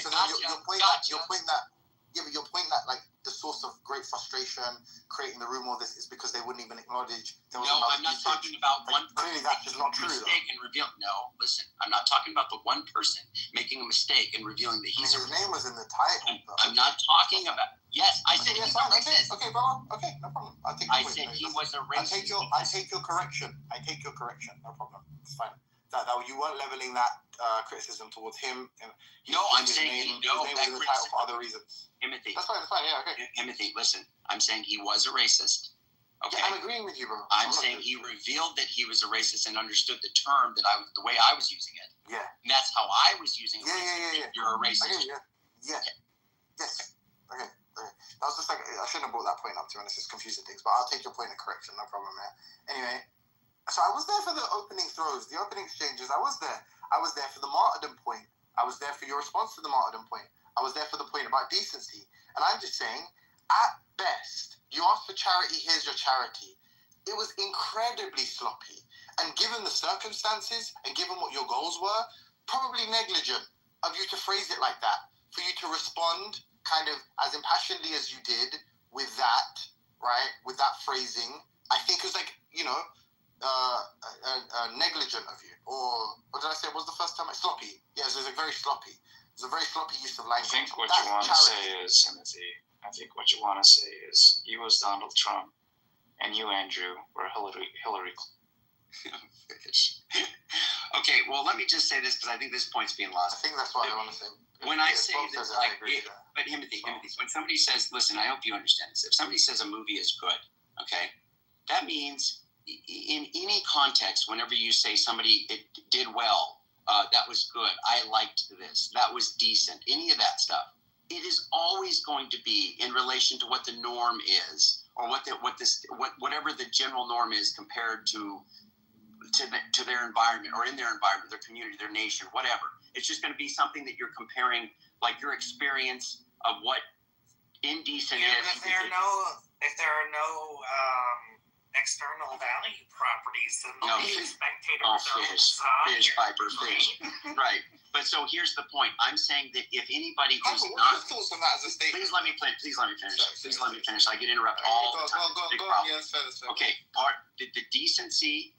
I'm saying that if I say this person was treated decently, forget the fact that I'm saying relatively. That is inherent with what I'm saying, because it is the case that if somebody is free and their life is not as good generally as this slave's life is in this specific case, then it would be the case that he is definitely being treated decently.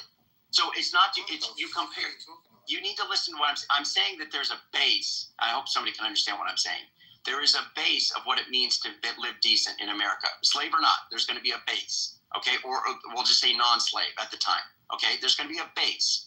So let's say, yes, they still have teeth problems because they don't have advanced dentistry. They still have all these other issues. Okay, cool. But we still say comparative to what that time was, like what life could be.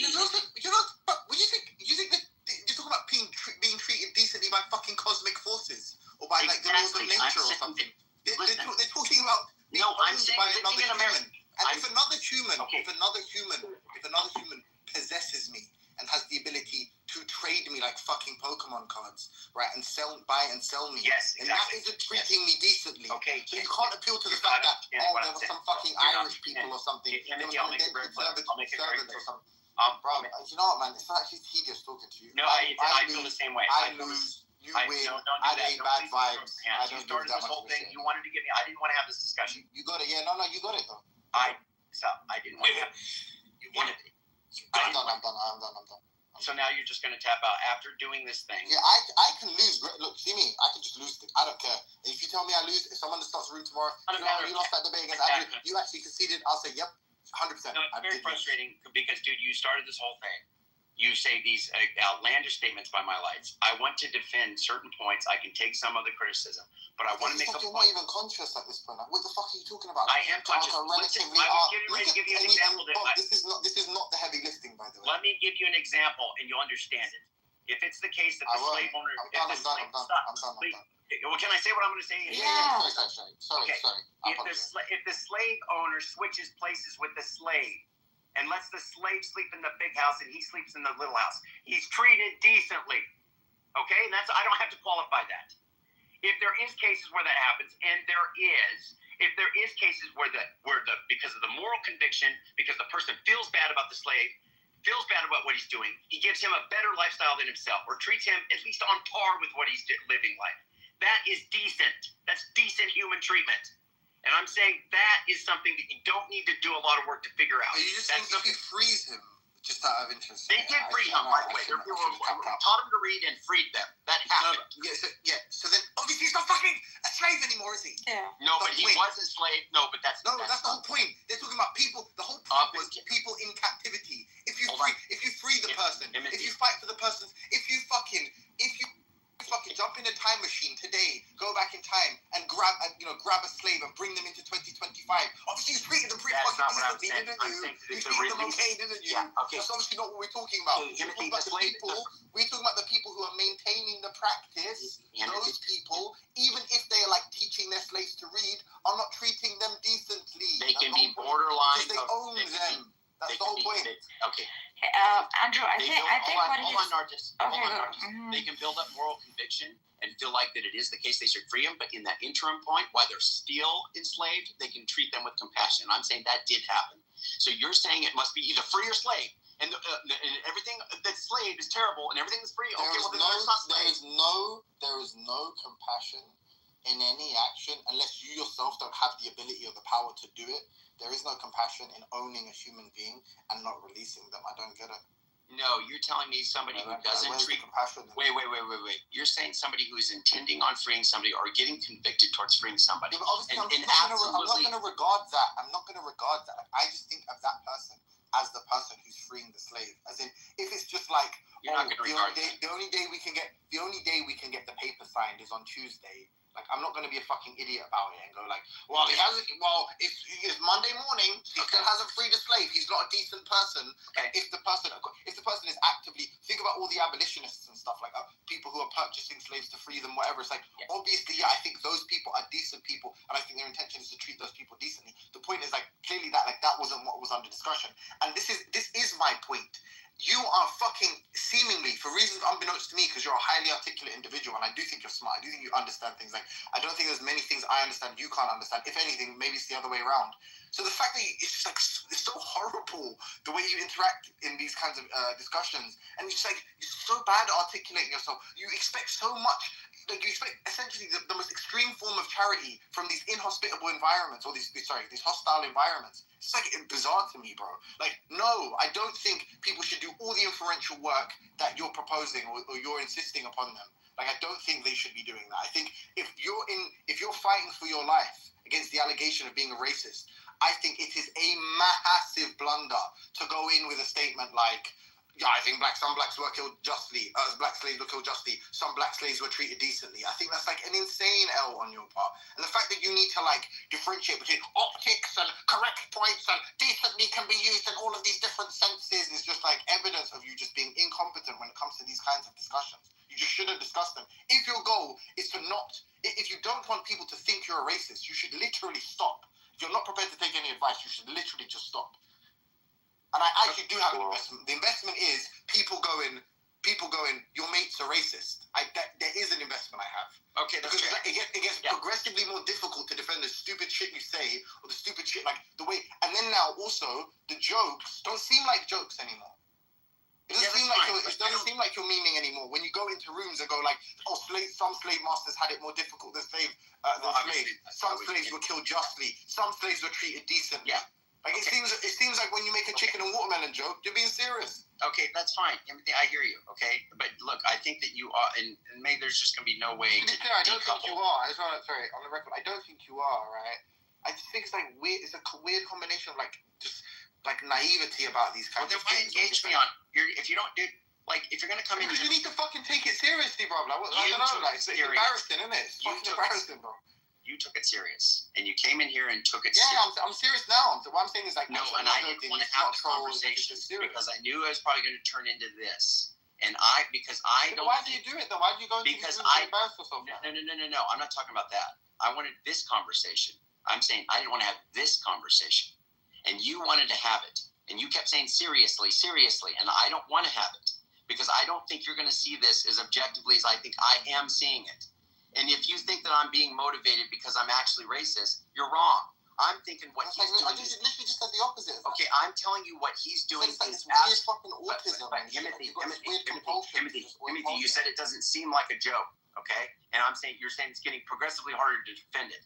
And I'm saying that shouldn't be your feeling about it. You should know who I am and know what they're saying is disgusting. And if I don't represent myself perfectly, fine. What you saying was disgusting. No, look. Timothy, if it's the case... Are you that confused? You don't see, like... You know people can do the same move for them. Like, we can just, like... Let's just be extremely charitable and let's just do so much work to... It's not that charitable. Work for the things that they're saying. And, let's be sympathetic to their plight. And, hurt people. And we can make these kind of dumb rationalizations for all inappropriate things people say. God knows you've done it for almost years now when it comes to Shamos, or at least over a year for Shamos. No, The point is, how about being a mature, reflective, see, that's why I don't like it. Adult, on the Shamos point, you know that's not true. Let me not say these things that can be so easily misinterpreted. How about I don't do that? How about I don't give them all this fodder? Like, at what point do you take... You're so big on accountability. Why don't you... You don't care about... You don't want to engage with these people. You don't even want to talk to them. You don't care. Why does it matter? But if you care, would you care that they think you're a racist? Who cares? Do you care that they think you're a racist? Who cares? Do you don't care? You don't care. Yeah, I'll deal with it the way I deal with it. But you don't care. But do you care? Yes, and I'll deal with it the way I deal with it. Cool, then for my sake, you can tell me this. For my sake, you can tell me this. But you don't care about these people. Yeah. I care about people thinking that I'm like a hypocrite. Yeah, for being cool. Okay, cool. That's cool. But like I was a racist. I do care about that. Yeah, I do. I do care. You don't. Hold on. Wait a second. You're calling them I don't care about them. I'm saying smart people. Exactly. And who cares if they say it? And who cares if they say it? I said smart people think this. Smart people will have the discussion then. I think Ade's smart. I think Ade literally said it. Ade said he thinks you're racist. Ade doesn't think I'm like that. No, he thinks you're racist. He just said it. Yeah, I didn't mean it in a malicious way. That's not relevant. Okay, it is relevant. Stupid. By that light, then everybody's a racist. And then okay, that's fine. Like I told you my reasons. You can reject them. You cannot think they're good. That's fine. No, I'm listening to you, but I think that you're fighting for something that's stupid. Okay, but let's focus for a minute. You threw in Shamos. That's the kind of thing I'm saying we're being disingenuous. Shamos is a completely different case. Yeah. Okay. Fine. You do care what they think, and you've conceded multiple times that you lost this like optics war. Okay, that means you failed by your lights. That means that by your standard you failed. No. At the very least, you should be very receptive to the criticism you're receiving. If we all agree that you lost the optics for these reasons. Okay, for these reasons. So then you should be amenable to all the critiques. You're not hearing everything I'm saying. Listen.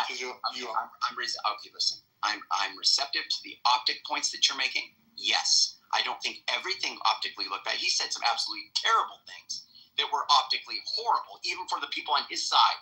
Okay? He's dishonest. He says all kinds of stuff about white people. Infer that you have to trust white people. That's a racist comment. It's not qualified. It's absolutely disgusting.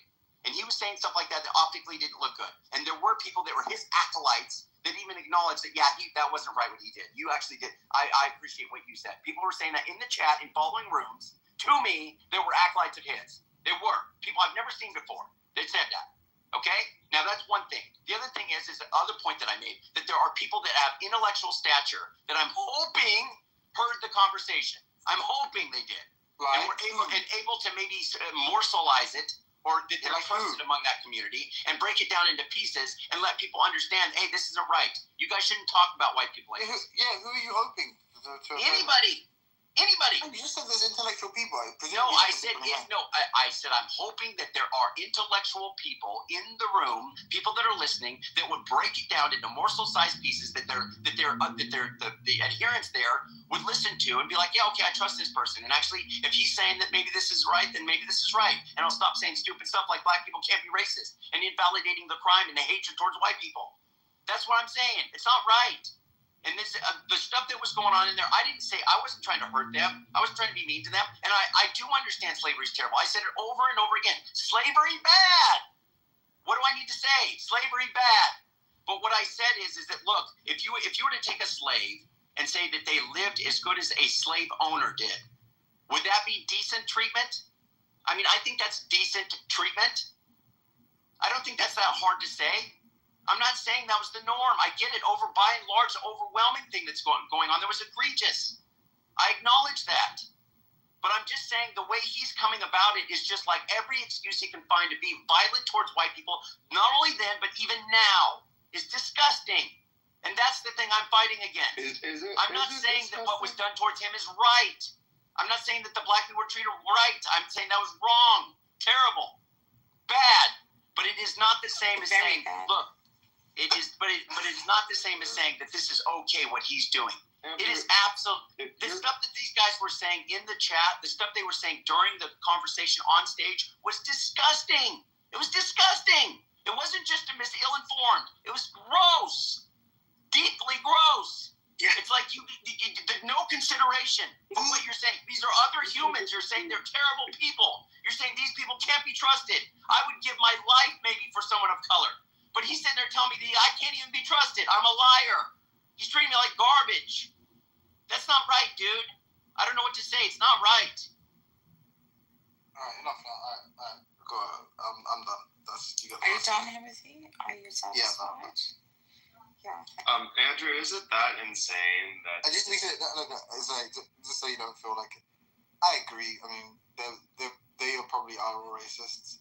I mean, but I have to be consistent sister. Like, you did kind of lose there, but like, I hear what you're saying. No, and I appreciate your criticism, and I'm not trying to be offensive to people. Okay, I'm not trying to hurt people to hurt people. So I don't think you. Just because no one ever said. I don't think anyone. Well, I just want to be clear because it's poorly thinks these you're trying to hurt people will be racist. Yeah, but you're not. You're not like. It seems like you're not appreciative of like a combination of the like kind of manic approach you take in like debating Honey Badger and stuff, and then talking about really sensitive issues.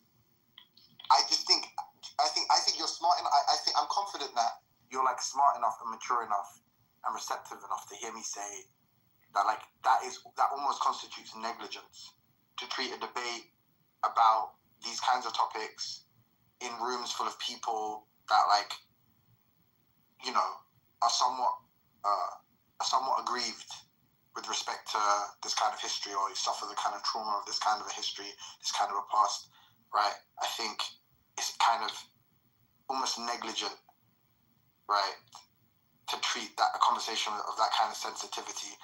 Granted, some people will agree, some people think it's good to be inflammatory and antagonistic and stuff, but I'm just saying, I think you're like more reasonable than that. I think it's like almost like kind of negligent to almost treat it like you're talking to a honey badger.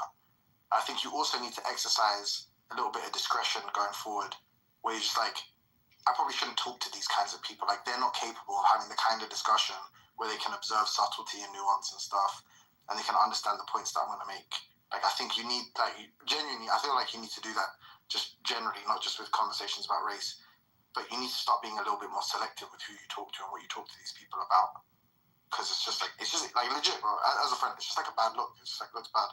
And I get it, it's like fun for you. No, but it's like, ultimately, it just does look bad. Well, listen, I wouldn't qualify for it to just say it's fun. There is some element of it that can be fun. That was not a fun conversation. That was not fun. And my motivation there is like, look, I think the guy's wrong. He's attacked me. He's made me look bad and tried to attack my reputation. That's part of the problem, because I know what he's saying is false. He's also saying stuff that's absolutely vitriolic towards white people. And the way this racist doctrine of BHI mixed with this stuff about slavery and systemic racism, the way all that works together is really, it's a toxic potion that makes people feel like, you know what, these people actually would kill us if they could. They would kill us. And I am absolutely the opposite towards them. And that's why it's like, it's disgusting to see that kind of stuff go on. And when I'm in there, it's like, look, you saying that, well, I just want to have the conversation. Who's having the conversation? Somebody needs to have the conversation. I don't want this stuff to go unchecked. I can't see that stuff being happening and not say something. I can't watch that happen and not say something. I'm going to say something. But then let's just be reasonable. Yeah, let's be mature adults about it. Clearly, what you did there wasn't a good approach. I think clearly the people that agreed with you, I think, will probably already have been people that were sympathetic to the points you were making. Versus, I think there's a lot of people that use that think that your performance there almost like serviced their distrust of white people and so on and so forth. I think it confirmed a lot of their criticisms of white people. Whether or not that's due to their own ignorance or otherwise is kind of irrelevant. It's very just hard goes to show you that that approach isn't good. Isn't necessarily to say that the approach is good. I hear you. I mean, agree, shake hands, no problem. Yes, absolutely. And it's all up. I just say this. Yeah, 100%. Yeah, for sure. I don't think this is on record. I don't think you're racist. I don't think that's evidence of you being a racist or anything like that. I just think it's like I said, and I am charitable in these cases, right? Where I think it is just kind of naivety. Like, you think you can just like appeal to like logic and reason, what you've learned. It's like, obviously it's just not going to be the case that like people like have the capacity to be able to think abstractly in these like super kind of like on these super emotional topics and things they're really sensitive about. That's fair. And I agree with that. I'll just say this. Last thing I'll say when we leave here. I know that you wouldn't, and I get it, and you might say for these very reasons or whatever, you're just not interested, you don't have the same desire or crusade or passion or whatever to do what I'm doing. That's fine. But I'm saying, like, if you guys were to sit there and talk with him for 2 hours or 3 hours and just deal with it, it's very hard. When you have multiple people that are chiming in, that everybody's saying stuff, it's like, just shut up. I just want the other people to shut up, because most of them are on his side saying stuff that's absolutely ridiculous and very vitriolic towards him. Absolute, just pure racism on stage. Pure racism.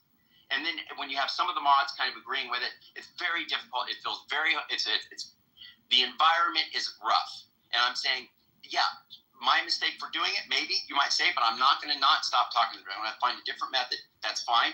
But I'll just say this. if you were there, I think I'm just trying to be fair to myself on that if you were in that kind of conversation, it's very difficult. I think MJ only talked to him for a little bit, and MJ's just like, I'm matching his energy. I mean, I don't know what MJ would have looked like after 2 hours. You talk about him being crippled, you can only see his eyeball. I mean, he might have been like a sliced potato by the end of it because of the way he would have felt. It's so difficult to freaking engage with that when you have multiple people just literally are seething towards you. They're seething towards you. And it's like their logic is horrific. It's horrendous. Wait, Andrew, it's just like Andrew, well, you keep making this comment of like they would be violent on us if they had the They were saying that they would. What so are you Andrew, about? but is this fundamentally interesting, Andrew? Like, what do you mean about? Yeah, I'm not talking about interesting. This isn't about Timothy is being very kind to you, but I think you're making like insane blunders. In that, if someone is if you're making a statement like, if Black people had the opportunity, if they had the societal power to harm me, they would. So do you understand the insanity of a statement? I didn't say if Black people. That's a misrepresentation. Well, but that's the implication here, right? No, it's not. No, I don't do the blanket statements like he did. I said the people in this room, these people in this room, not people broadly Black people. Sure. Don't say that. Okay, well, like that. Sure. Okay, so knowing that the people in a particular group, like subset of Black people, would want to Black harm supremacists. Yes. Sure. Okay, Andrew. But isn't our country very clearly run by white supremacists? I'm not talking about systemic racism right now. White supremacists. No. What are you talking about? No. Our country's not clearly run by white supremacists. That's a stupid thing to say. You think the people who hold power in our nation see races equally and see the white and Black race equally? It's not ran by white supremacists. That's just a weird thing to say. No, that's not what we have. Wait, do you think the people that hold power in America, like the main judicial branch, like federal judges, the executive, Donald J. Trump, the vice president, do you think these people see the Black and white race as the same thing? Do you think they would be completely okay with their daughters marrying Black men as if it was a white woman? Are we delusional? I don't know about that. I don't know. Well, Andrew, I think you do know, because I think you know how you would feel. No, actually, I don't know. I don't think I think you know how you would feel about Donald J. Trump. Yeah, I'm not having Barron Trump marry a Black woman. Yeah, cool. Just because somebody marries somebody that's of the similar color doesn't mean that they're racist. Okay, I don't know. I'm not going to make an inference based on that. Will I say that there's residual from all of this, Jim Crow, all this stuff that's happened in the past? Yes, certainly. But it is not the case that I'm going to infer that the people in power now are racist. I'm not going to slander them in that way. Sure. I don't know. Okay, but these consequences of Jim Crow, I think, should allow you, Andrew, to be morally okay with like anger and violence towards white. Angry about what's happened, but you don't correct that by two rights don't make a wrong. Simply put. Sure, but you can understand where the anger comes from. So why get so surprised at the anger, or even angry at it? I'm not surprised about it. The thing that's shocking to me is that people are actually going to act like that we don't have a use of racism that has been in play and in dictionaries broadly understood for a very long time. That's the thing that bothers me. Sure. You don't like that. Yeah, sure. A lot of people are concerned with the new structural definition of racism. Yeah, because it's just language updates, Andrew. This is more precise. It's not. This is why I always use the word interesting, because it is not interesting to discuss white racism. So we might as well update the language and just have racism be equivalent to racism against like people of color. Because white racism is this academic, non-emotional topic of like, well, technically, if you don't hire a white man at your sandwich shop, you just instituted racism against a white man. That's white racism. Sure, it's not interesting because there aren't many instances of it, Andrew. It's not happening in our country. It's the lower probability thing. That's not interesting. That's not the point. If we have usages in circulation and somebody sees something that they find to be an injustice towards a white person, and somebody says, hey, that was racist. And instead of the person saying, yeah, that was terrible, that shouldn't have happened, they're going to be like, well, no. They can't be racist.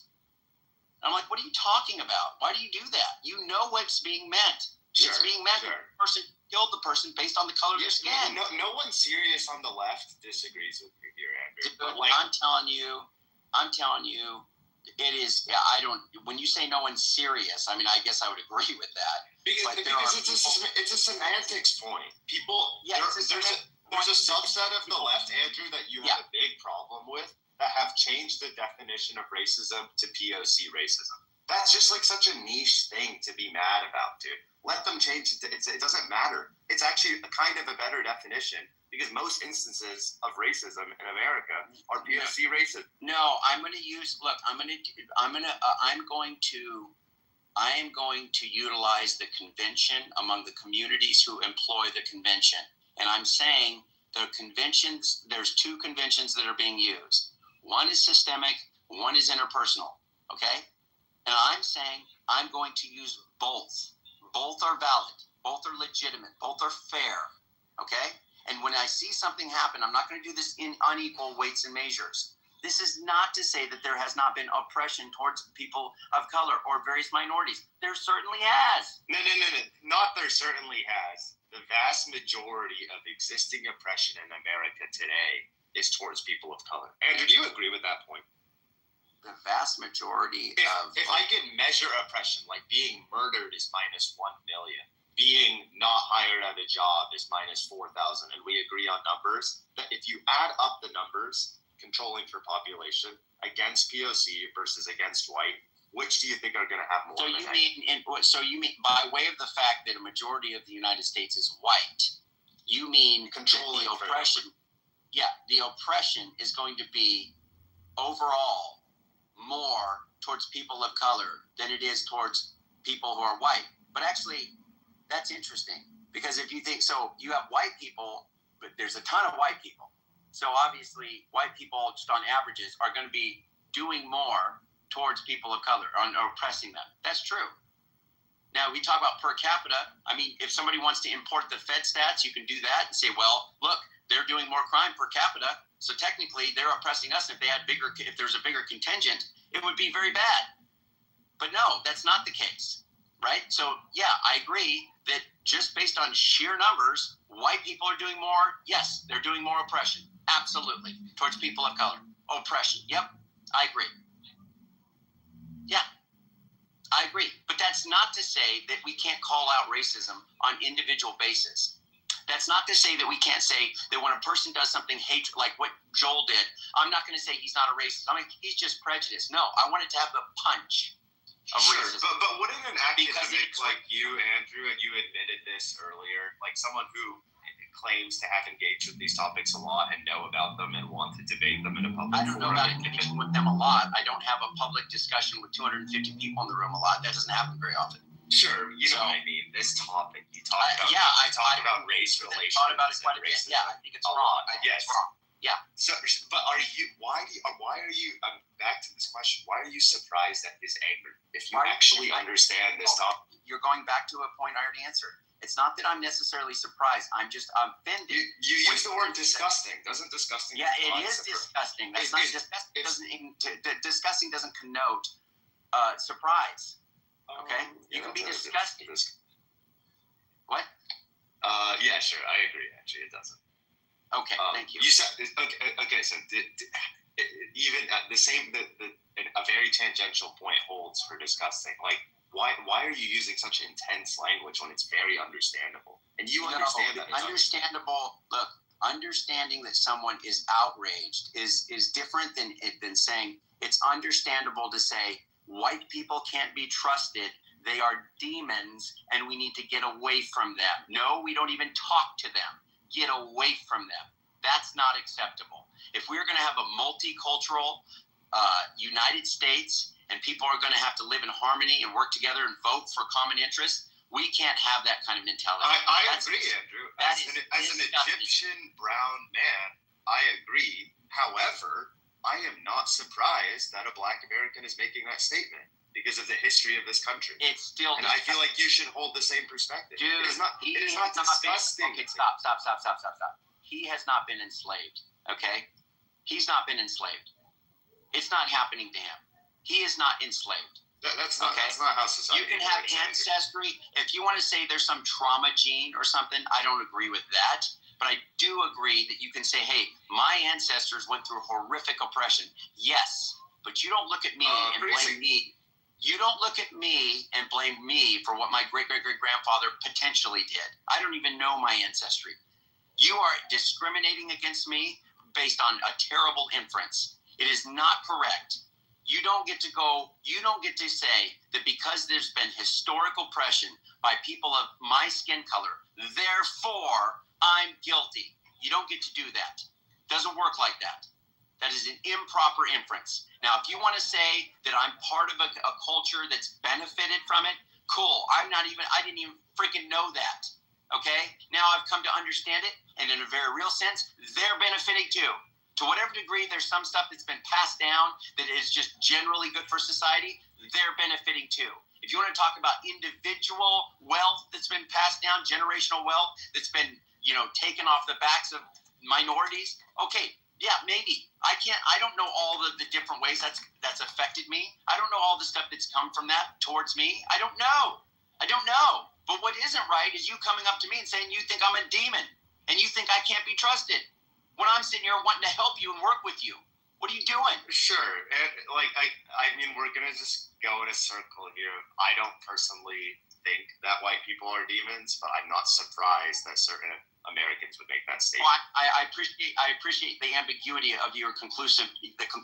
Yeah, I appreciate your ambivalence, right? Well, I'm not exactly saying I don't exactly agree. Yeah, white people aren't demons. Okay. Dude, Andrew, your population group, your profile picture, when I see as a brown man someone that looks like you, your profile picture, I very quickly understand these are the people that currently hold power, societal wealth, capital, means of production. Why are you intimidated as the powerful group in America? I'm outraged. Why are you using the? Yeah, why are you outraged? You are because holding this power. isn't harmony. This isn't peace. Sure, this but isn't love. But you have harmony. You probably don't live in a neighborhood with high rates of violence. Like you don't have a chance of. I don't care. Applying for a job and just getting turned down. Look, I'm not you. It's not Operation Me. Okay, that's not what it's about. I'm saying there are people out there who are being oppressed. They're being absolutely discriminated against, and it's just it is based on the fact that there's been horrific oppression, and based on the fact that there's still systemic oppression towards certain groups in the United States. They think it's acceptable to retaliate towards us, like two wrongs make a right. It doesn't work like that. And all I'm saying is I understand being outraged, but let's work together. It's not going to make things better. You're not going to make things better. It's not going to fix anything. Just coming at me and say, kill Whitey. It doesn't fix anything. What are you doing? You're going to make people absolutely blow up. What are you doing? That's not going to fix anything. Yeah, I think this is a lack of empathy. I don't know. It's a lack of empathy. What do you want me to do? You want me to say, yeah, kill me then? Just wait down and kill me. No, Andrew. I don't want you just give out a bunch of money? Do you think people need to pay money for things I didn't do? Is that what you think? I think people need to pay money. Yes, you don't need to pay money. Who is that? Who is that? Who pays it? It's going to be a mix of the federal government. Yeah, and who pays the federal government? Where does that money come from? The biggest private corporations. Where does the money come from? No, the government is us. The government's supposed to be us. Yeah, the Warren Buffetts, the Bill Gates, the Elon Musks, they hold a lot so make of this them pay capital. for it. Make people pay for it. Yeah, make them pay for it. Even if it's not demonstrable that they clearly benefited from some oppression in the past. Of course it's demonstrable. In some way that's different than everybody. What? If it's not, you're saying to make them pay, even if it's not clearly demonstrable that their wealth was accumulated in some way, like that they benefited in some way that's not available to everybody. Of course, Andrew. Let's take the example of Bill Gates, William Gates. Yeah. He went to multiple private schools worth like $30,000, $40,000 a year. He had access to some of the first developing technology in the 1900s, so he could start to tinker with it. Like, do you think those opportunities were available to every person of every income level, of every ethnicity? No, maybe not. Of course not, dude. Yeah, but if you actually run this algorithm, you see that property owning white men Yeah. who had a very small subset of features were the ones with the highest probability you could run this kind of algorithm of acquiring wealth over the last 200, 300 years in the US. So, yes, you could very, very clearly say they benefited from a system that did not allow other people to acquire this wealth. That's like quite factual. Dude. Okay, cool. So somebody benefited from something that was available to them that wasn't to other people. Not somebody, the white man. Specifically the white man. Hey, wait. Are you telling me that there's no black people that benefited from slavery? Is that what you're going to tell me? No. What does a statement like that even mean? It's just the point is you're just trying to make it seem like like you make those arguments. Yeah, Andrew, I'm only telling you that there are people in this country of all colors, shades, tints, whatever, that are benefiting from what happened. And there are some people that are of color that have been in certain particularly unique places of benefit. It is the case. Now, is that the predominant case? No, because we're majority white. I get that. It's the case that most stuff that's happened in the past has been oppressive by white people, and it's wrong. And the stuff that came down from that, people of all types benefited in some way. Now, there's some people in particular, hold on, but white people in particular, you could say benefited because we're the ones that are in power and structure that are in all these institutions and governments, all the academia, whatever. That's the case, sure. But the people by and large now, the average white person that I know is not in favor of people being oppressed. They don't want to see black people get oppressed. They don't want to see that. They want to see the opposite. Sure, Andrew, but the main point you're missing is that the average white American benefited from slavery. That's what I want to know. What black people, just generally speaking, in whatever way you think that this country was built on the back of black people, is it the case that black people live in this country and are benefiting from that? Wow. I'm blaming Ray for the now what is this day 5 of race relations content? Yeah, that's fine. I'm just gonna say this last thing. Look, yeah, I hear you, Charles, and that's fine. If you don't think that there's been in whatever way that people want to point to, and they point to various things to say that this country has been built on the backs of black people, then insofar as you live in this country with the freedoms and the resources that we have, that on the books are supposed to be available to everybody, even if they aren't in practice actually done that way, it is still the case that there is benefit from that. Andrew, that is not how people use the word benefit. Like, okay, well, that's fine. I'm not talking about I'm not talking about like a modification of benefit in the same way that racism has been modified. I'm not talking about that. I'm saying just benefit broadly. And it is okay, so the last thing, look, I'll let you say, you guys can say whatever you want. I just want to say this is the last thing I was going to say. Look, it is the case that we need to be working together. What was that woman's name? Platinum, Charles? That's somebody who I agree with. I can stand behind what Platinum said on that platform 100%. She was black, person of color, and she was telling people, hey, look, stop this. Knock this off. Stop talking about you weren't enslaved. Quit trying to chalk your problems up to the white man. And all of this stuff that she was saying, I absolutely agree with her because that's the mindset of unity. That made me feel like I want to work with people like that. I want to be in harmony. But when you have somebody say kill Whitey and you aren't to be trusted, that makes me want that does not instill this kind of idea of like, oh, compassion. No, that makes me fired up. I have empathy for what's happened, but that makes it eclipsed by the fact that they are expressing pure vitriol in my face. That's what I'm talking about. That's okay, but good brother Andrew. Oh, my goodness, where to begin here? First, let's begin with black people benefited from slavery. They most assuredly did not, because labor has value, and when you're a worker, the thing of value that you have, if you're not a trust fund baby, is your labor. I mean, that's why I go to work. That's why you go to work. That's why the people that go to work go to work. Now, imagine these black people that you're talking about were denied the value of their labor for generations.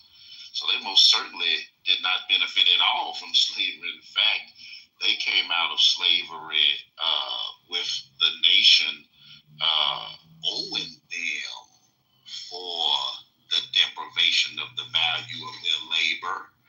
And that has never been rectified, sir. And that had generational repercussions that still follow us down to this day. That's the first thing I wanted to say. And good brother Andrew, the second thing that I wanted to say, what Sister Platinum was saying, I mean, I think just about everybody agrees with that. But the perspectives of, would you say, Kill Whitey, Brother Andrew, that's like less than 1% of the black people. That's like less than half of 1%. That's like less than half of 1/3 of 1% of black people. Like the people that you're talking about, these Hebrew Israelite camps, they're like almost no black people do that and believe that. No, that's you understand what I mean? So it's like for such a small percentage of people, I think that you're overblowing it a little bit. We got fringe groups all over the place. You got anarchists. You got the Ku Klux Klan, for example. Most white people are not down with the KKK. What percentage of white people do you think in 2025 are members of the Invisible Empire? Does the Invisible Empire even exist anymore? Or is it just a few, rednecks drinking Old Milwaukee with Confederate flags on their pickup trucks having gatherings? I mean, but they have no power whatsoever, right? So that would be like me getting overblown about seeing a Klan documentary and them saying, let's kill all the black folks. Well, I'll be okay. I mean, if that's what y'all want to do. But if you come this way, I'm going to send you to meet your maker. So I would advise against that. But yeah, I think we're majoring in the minors here. I think that the focus should be on what the good brother said earlier. Forgot who it was. I think it was Brother Himothy, giving you the advice not to engage in these type of discussions with certain people. When you identify that these individuals that you're trying to engage with, they have an inherent distrust of you. They believe that you're evil just because of the color of your skin. They're not the best people to engage in a discussion of this topic with. They're just not the best candidates, my good brother. You understand what I mean? So it's just like, and then I'll say this about myself, I'm a reparationist. So I know there's certain groups of political folks, especially political right-wingers, they don't agree with reparations and they be seething at me for even bringing it up. Those are the people that I'm not talking to about the topic. I mean, I debate them about it, but as far as having a discussion, no, I'm not doing that. I need to be trying to convince people that are convincible. And when you're dealing with people, Brother Andrew, that believe that just because you're white, that you're wicked, that because you're white, they say you're Esau and your destruction is predicted in the Bible and the Old Testament prophets. Brother, you don't even have a starting point to begin a conversation with somebody like that. So who can have that conversation? Well, let's take Charles Johnson, for example. And I have this conversation with them all the time because they think that I'm one of them. Because they say, okay, so he's a black guy, so he's Israel. So I get invited into the conversation, and I can try to be corrective on those doctrinal and philosophical errors that they had. But you, Brother Andrew, I think your time is better spent engaging with people where at least you can get to the starting point of the conversation, that your skin color is not preventing you from having the discussion. Thank you for. I appreciate that, Charles. Thank you. That's fair. I can definitely take it forward. How do you think we actually mitigate it, though? I mean, is there anything? I appreciate your unique ability to speak to it, and that's awesome. I mean, is there a way to curtail that kind of thinking? I mean, is there a way to expand the race relations content for another 5 days? Yeah. Is there a way to actually curtail that though, and actually overcome it to where the numbers will start decreasing rather than increasing? I mean, I think that the Black Hebrew Israelism is a horrible doctrine. I think it's absolutely horrible.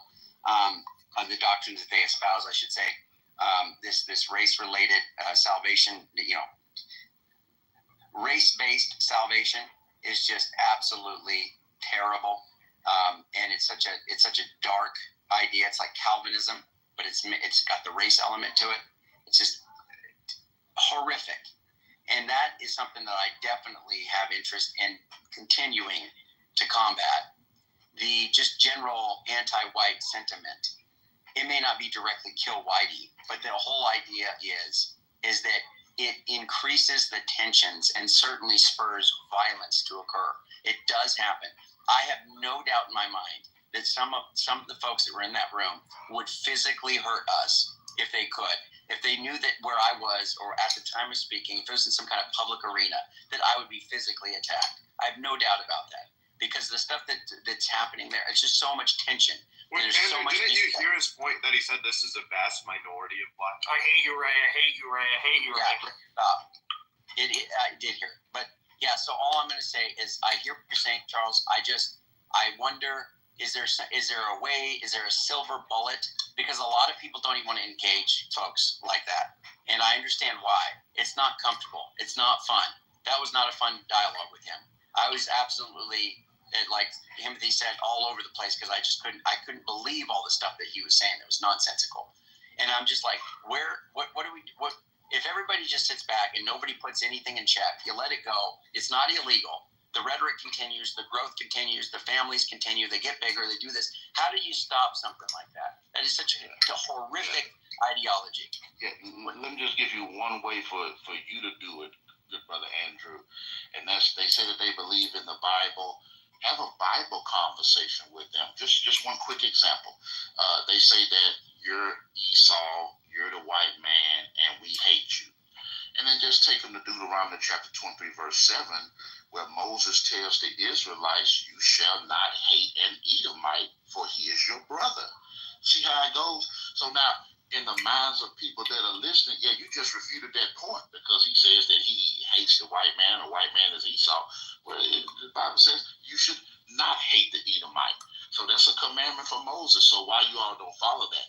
And that's taking an apologetics posture toward their doctrine. And you can do that and stay out of the race discussions completely and just keep it about the doctrine and their errors in interpreting the Bible. And since you yourself being a Christian and you yourself, I don't know if you think of yourself as an apologist, but you certainly engage in apologetics, that's the best way for you to do it, Brother Andrew, is to keep it about the scriptures and refuting their fallacious arguments and their fallacious positions and interpretations on the scripture. That way, you gain credibility even with black people that are listening. Because they're like, yeah, you know what? He said that, but then that white guy came with their scripture. They didn't have an answer for that. It's the only way you can win, good brother. When you let these folks get you on a race conversation, they have the advantage and they're going to press it, and you can't allow yourself to get caught up like that, good brother. That's just my... Very good. Andrew, let me just say one thing real quick. Okay, I just want to... I hate you, Daniel. I was hoping Charles... Put a bow on it, but... Andrew, I want to hear a sermon from Charles one day. That's all I can say. But anyway, go ahead, Daniel. Yeah. Somebody's seen Rob in this room. I think it's important to remember that, like, the number of Hebrew Israelites of this variety, this fringe variety, their numbers are equal to people that think that there's going to be, like, a UFO invasion. I mean, these people are just, they're fucking crazy, dude. And there's a very, very small number of them, and you should engage with them with that understanding that they're just crazies, dude. Yeah. Well, it's peculiar that you don't recognize that, man. Well, I do care about them. Just to be clear, I don't want to demean them or devalue them. I find the doctrine absolutely horrendous, but I don't want to devalue them. And so I just anyway, I hear what you're saying, Charles, and I appreciate that very much. I hear what you're saying, Daniel. I get it. It's a minority. It's not so much. I mean, before I thought there was a larger contingent. I thought there was a larger contingent in the United States. I mean, I thought there was like 400 million of them. That was for you, Timothy. There was like 400 million of them. They're going to take over and they're going to invade anytime. No, there was a little bit of a number. Sorry, random. We did some research. We did some more research today, and apparently the number is closer to what. I don't know. It's weird. You have to look into it, but apparently I know that there's like a Manhattan Institute or something that says the number's closer to like 2 million or something, which is, I think it's like something like 4. I can't remember. It's like 10% or something, or sorry, 5% of the 4% of the population. Sorry, of the population of Black America. Well, not that they're BHI in this like Power Ranger, Timberland Boo sense, but in their they basically identify with like that kind of ancestry. Right. So they're actually related to the Israelites or yeah. But there's a diversity. There's a spectrum of belief within even that. You look at Hebrew Israelite movement. There's a spectrum of belief, and so you're talking to the most radical element within it, which is an extraordinary minority. But Timothy is right that the numbers do reflect what he says. But remember that there's a spectrum in there. I understand. I just know that if you're part of the crowd, you might be susceptible to it. I'm not saying I don't think that necessarily. Well, it's like me. Look. I'm tempted to go to Catholicism. You know, I mean, look. People can switch and do things and end up with a whole new set of commitments. And I don't know. Of course, you know, if I was an atheist, it's less likely to happen. But if I'm a Christian, then the stage is set for me to potentially take on, you know, Catholicism or even Christian nationalism, which I'm not necessarily opposed to. So that kind of idea, it's like,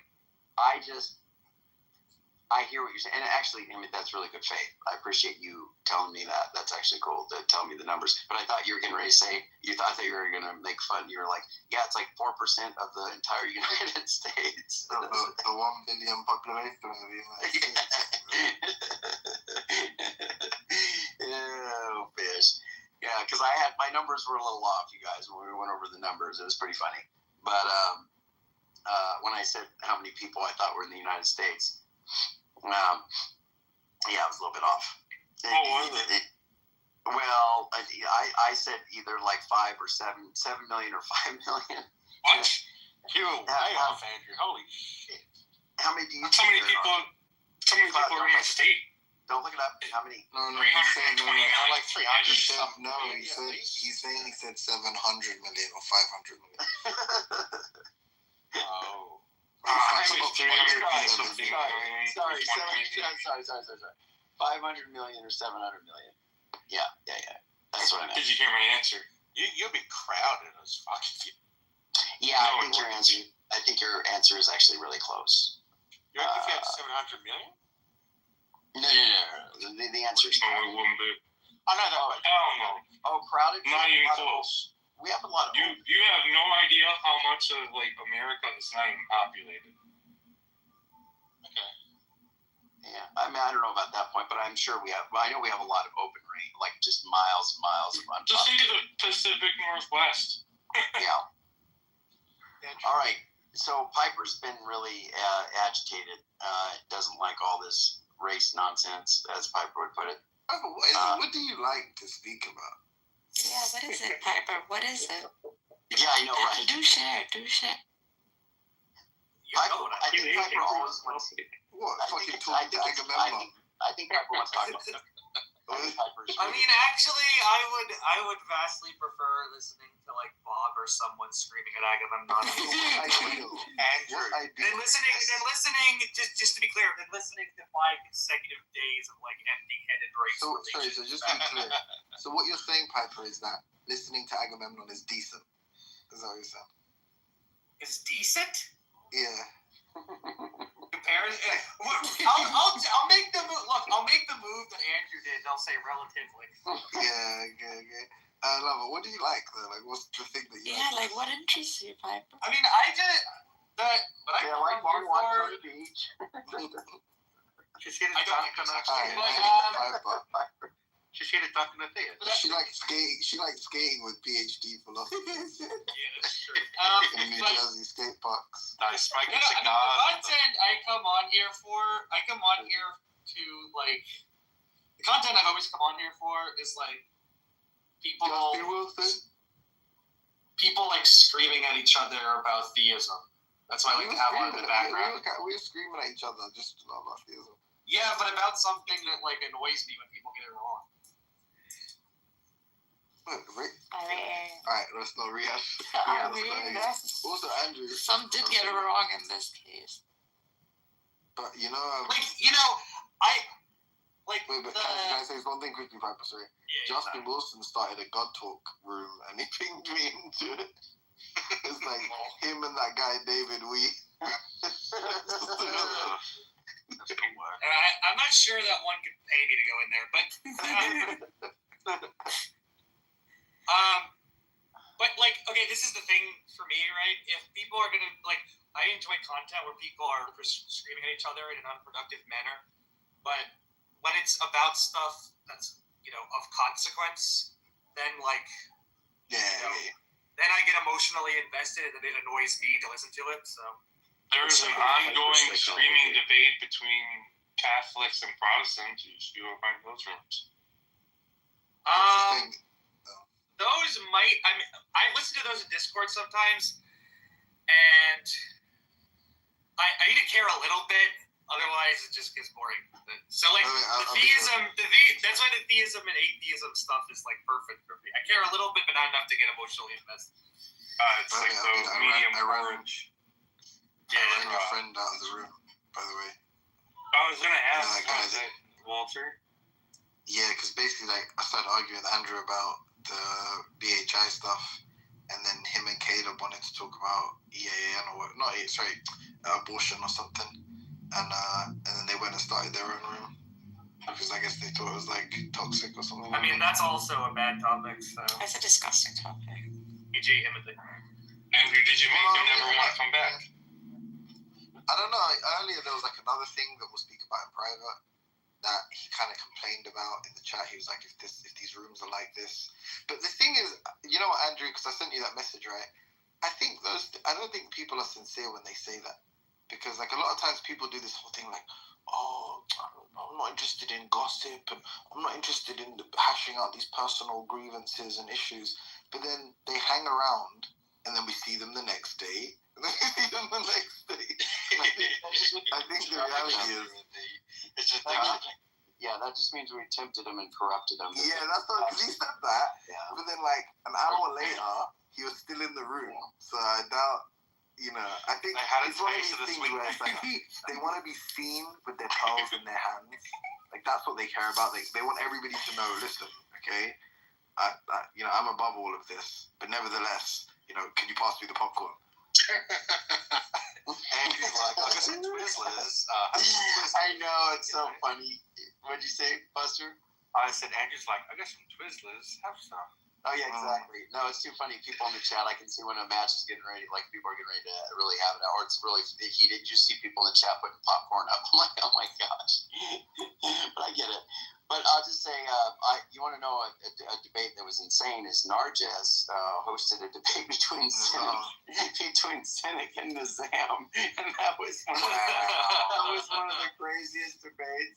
I was like, oh my gosh, they're both yelling at each other, saying stuff that was complete non sequiturs that didn't have anything to do. It was just absolute. It was so bad. Oh my gosh, nothing against Cynic. I mean, a little bit against Cynic. I was the only one who got burned in that debate. I know, and then they turn on you, and like both of them turn on me. It was so. You're like, why are you attacking the moderator? Why did they turn on you? They were. Each one of them wanted me to side. One of them. Yeah, they're like, we're right. It's a neutral moderator. What side? They're both like bipolar. No, but then they united in attacking you for not picking one of these. Which side? Enemy of my enemy is my friend, basically. They're both fucking schizophrenics. Like, what about Marty in there too?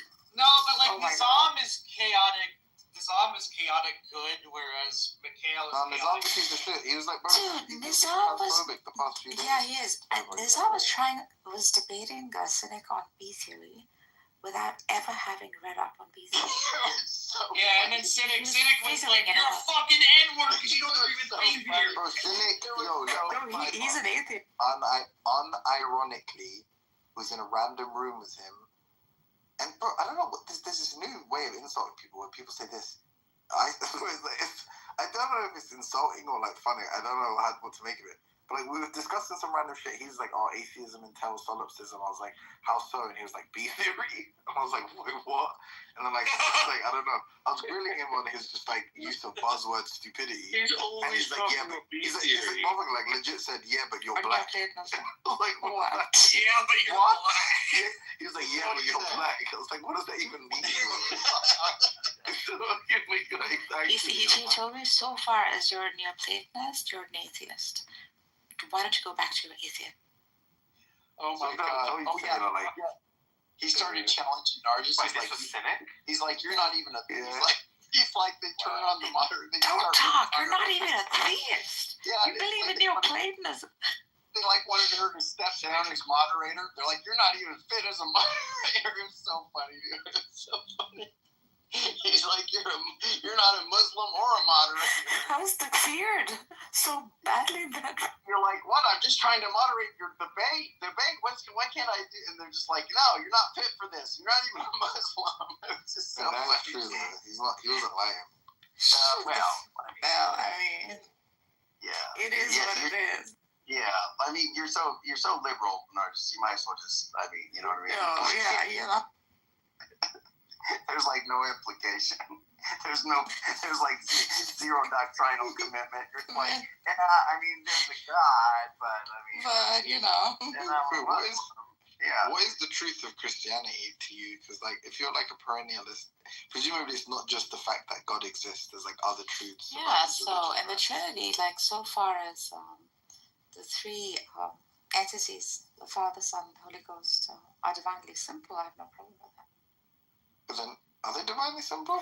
Yeah, it can be divine. They share. Yeah, they hold one essence.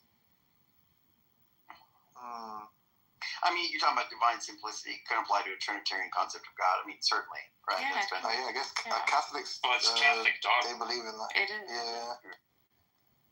So that seems strange, though. I'm a divine synthesis. Albedo, explain. How does it work? What? How dogmas work? No. It's a doctrine. Doctrine of the triune. Yeah, the problem is that Jesus isn't. Yeah, Jesus the problem isn't would be the Father. The Father isn't Jesus. Yeah, so that's where the logical problem would begin with personhood. It's a view on mereology. It's just God is one entity that can't be divided. Yeah, free of composition. But Jesus isn't the. Yes, that's where the problem begins with personhood. Persons are not objects. Objects, okay. But they're still contingent, right? Like, Jesus would be contingent upon Father Diaz. Yeah, that's their position. That's right. Yeah, I'm not gonna lie though, it's like, I don't know what the problem is exactly, maybe, but yeah, it seems kind of implausible that any of this like complicated stuff would be true. Then I guess you could say the same thing about like quantum mechanics and stuff, so I don't know. Seems kind of bullshit though. Timothy says he has an intuition that atheism is true. It's intuitive, huh? Oh, you should appreciate that. I do. It's just so funny. Why should he appreciate that? Oh, yeah, we all got these intuitions that I think everybody regress. Yeah, I think everybody's got intuition. So, I mean, at the base of their belief systems anyway. I don't know, but the thing is, the infinite regress stuff, like, unironically, like, I know there's, like, some super deep point that Ethan will make to show me why, like, this intuition is completely flawed. But, like, while we're talking amongst, lesser beings, as it were, it seems to me, though, like, the intuition that I have is kind of preserved or maintained by this like God belief, because like you guys just like I believe for every day, for every moment, preceding moment. Okay, this is the kind of idea I have. It's obviously consistent with different cosmological models, whatever. Cool. So it's not like inherently inconsistent or contradictory or empirically false or something. Okay. You have the same thing. It's just like there's like one moment where there's no quote unquote universe, and then like the rest of these moments are preceded by God moments. You know, it's like when we get to T0, it's just, you know, we get to we get to T0, it's like G0, and then G1, and then G2, and then G3, and then G4. Like, you have the same intuition I have about an infinite regress. It's just, there's just like this God timeline that you have. No, I don't deny that there's something analogous there, for sure. Think of the alternative for the atheist. So sorry to cut you off, but just think of the alternative. The alternative without the God is just there's a first moment in time and nothing. You don't think that's kind of unintuitive? First moment without God. So like, so you know how you have the first moment of the universe, yeah? You have like God creates first moment of the universe. You have that, right? Yeah. Okay, imagine that like not necessarily a God. Imagine that like a so imagine that like just imagine that like a universal timeline. Yeah? Yeah. So universe T0, that's like the universe begins, okay? T0, yeah.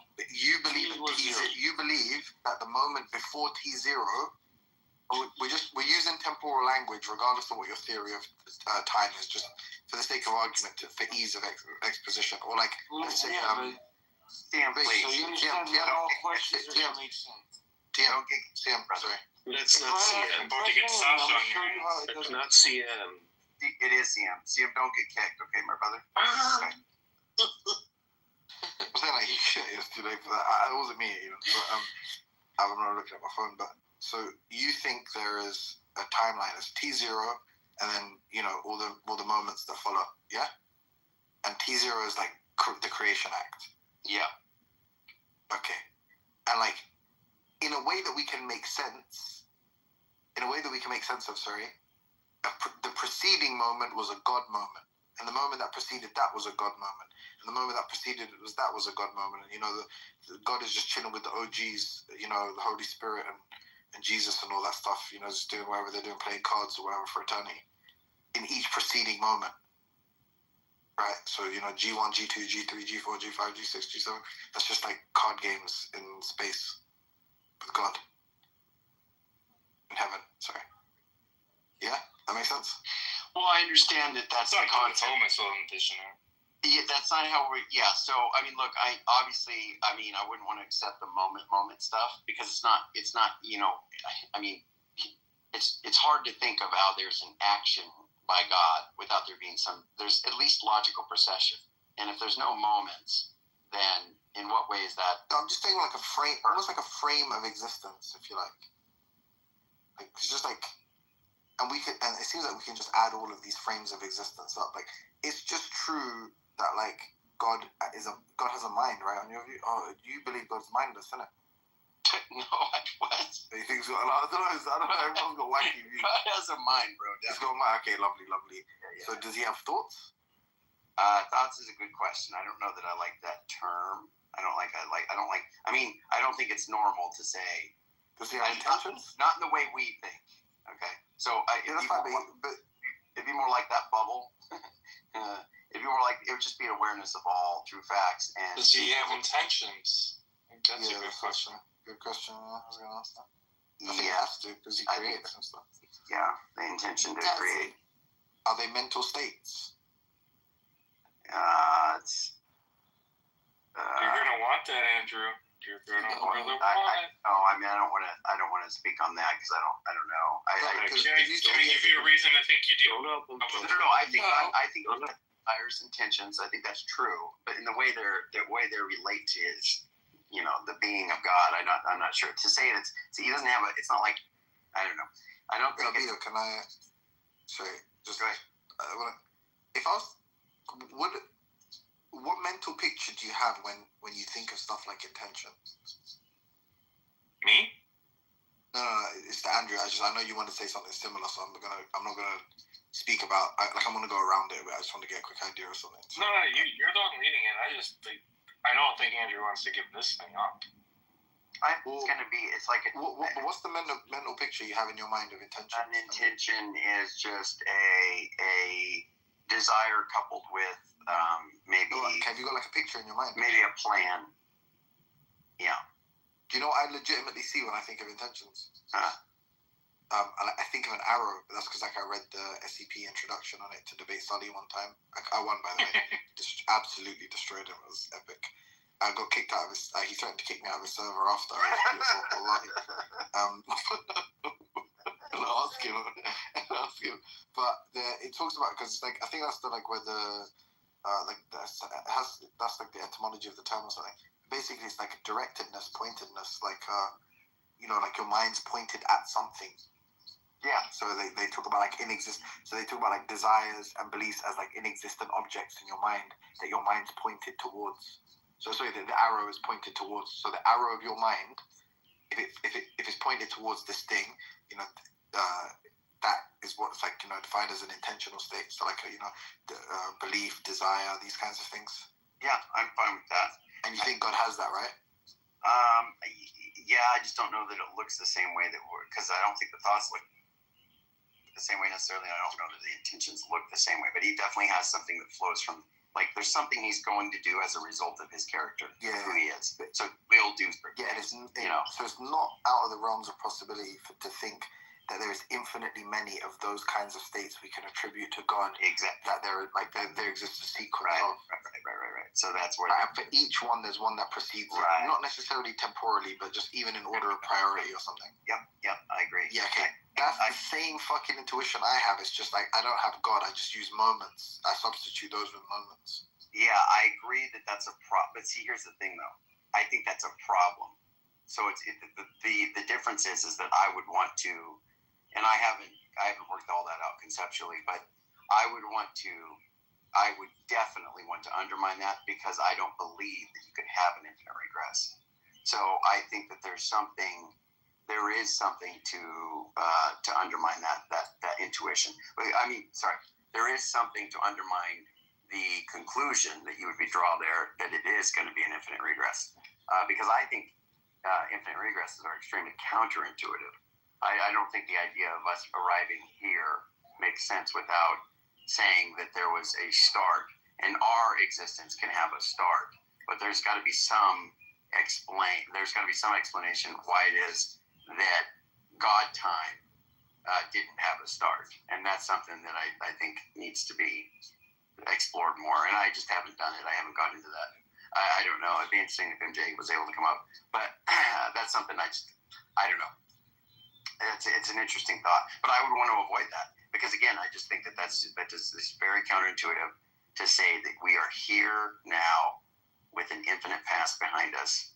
But I agree, if you're a theist, the same thing's going to apply there because you have an infinite God, your logical procession in God's mind, or just changes in God's mind, and I think that that's a problem. And actually, the person that brought that up, it's a problem. It is excessive acts is a problem. Yeah, it's a problem for me because I think, you don't think it's a problem. You're just going to say, hey, it's analogous and now we don't have a charge against you. I'm saying both are a problem.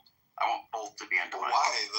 Because, dude, you don't get the feeling that an infinite regress is extremely counterintuitive? No, I think one thing that's interesting is like, it's like you understand what Malpass is saying, right? Well, sum it up. Yeah, so like the intuitions you have are about, like, if you look backwards and you like if you believe what's required for you to arrive at this moment in time is for you to have begun at this moment in time, gone back to some starting point that doesn't exist, and then when you reach the starting point that doesn't exist, turn back and then make the forward journey back to this moment in time, that's counterintuitive. Lots of problems arise from like that kind of endeavor.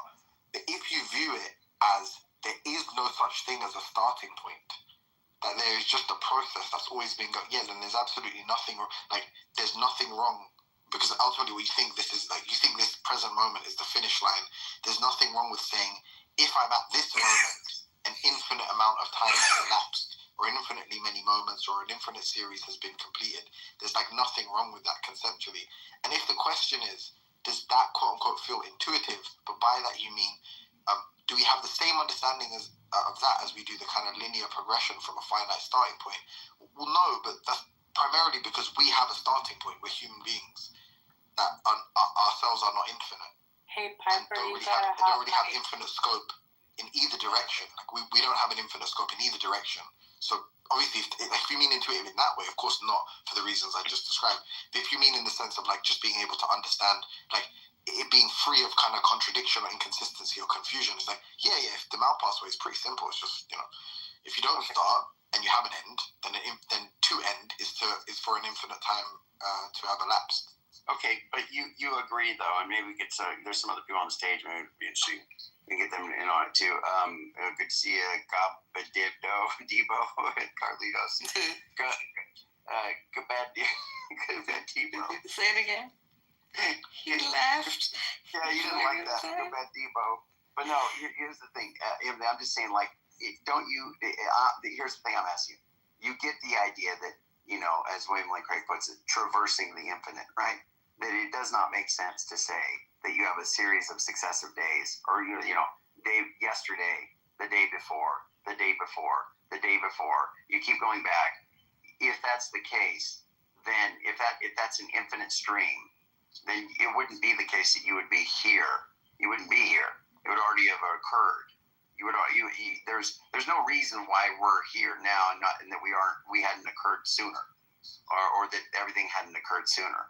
Like, does that? There is an answer to that, by the way. Well, I'm not talking about the responses and all that stuff. I'm just saying, is it the case that you understand the intuition there? Does that jive with your intuition? No, I'm saying that because of the way that you're thinking about it, it obviously seems unintuitive.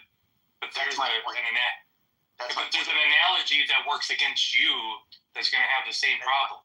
That's fine. I'm just saying. Well, that's fine. We'll hear it, Cloud. All I'm asking right now is, do you understand the intuition? Because I've heard a lot of the responses to this stuff. I don't think none of them have been persuasive. And I'd be fine to grant it if it was. So just say, look, it's fine. It doesn't undermine theism. It would undermine certain arguments or modify them. But it isn't something that is that big of a cost. So I don't think that's the motivation. I think that it makes a lot of sense to give any kind of response to this. And it's like, I've heard Sully kind of give answers to this. They've never been persuasive to me. Any of the stuff I've ever heard has never been persuasive. And there are just some people that just don't agree intuitively on this. They just can't. We're just going to have a divide on it. And it's like, if the guy's giving you $5, but he has to borrow it from the previous guy, the guy that owes him, and he has to borrow it from the previous guy, or you have a bunch of, extension cords plugged in to one another. But you have to have one plugged into the source for you to get power at the end of the very last cord. If you never find the source, you never get power at the end of the cord. And that's the point. You have 1,000 billion gazillion, an infinite many of these cords. Just always have the source. Yeah, but that's the thing, though. There never is a source, because the source would be the beginning. There is no source. No. What we're saying is there was just always the electricity.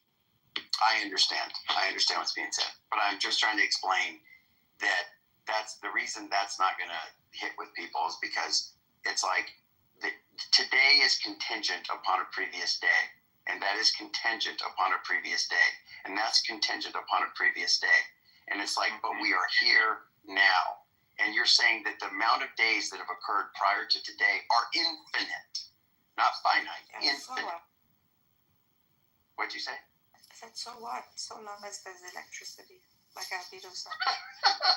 Yep. I need to get my cell phone. Okay. My cell phone now. Okay, so yeah, got my Facebook. But it's just an infinite amount of days, which is impossible, right? Has elapsed. They've concluded from the morning, from dusk till dawn, right? They've concluded an infinite amount of times, and now we're here. And that doesn't work. I mean, I don't know. To me, that doesn't work. I'm just saying that's counterintuitive. That doesn't work. Maybe our professional philosopher Carlitos can weigh in on it. or David or whoever. But to me, it doesn't work. And welcome back, Gabad Debo. Sorry if I mispronounced your name there. Well, I did definitely mispronounce your name the first time. This is Badibo. Oh, Badibo. How you doing? I don't know. I could be completely wrong. I actually think you're right because I've got a coworker whose name is Mr. Bargay, and there's a G in front of his name. They're usually silent, I feel like, in African names. But yeah. Are you there, Badibo? Are you able to speak? And Odea, why do you keep changing your name and changing your profile and like sneaking in and do all that stuff? What is all that about? Andrew, can you please pretend that Odea isn't CM? Just for a moment. Yes. We'll suspend our belief. If you bring him up, he's not. But you're gonna love the stuff that he says. Who's like, CM? He's like, I've heard it. Hold on, heard it. What do you know about Odea? What do you know about drugs CM? have done to him. Doesn't even remember who he is anymore. I've heard of it. Good morning, everyone. Good morning. How drunk is he this? Oh, good day. Hello. Hello, Badibo. Hello. Hello, sir. Hello, sir. Hello, sir.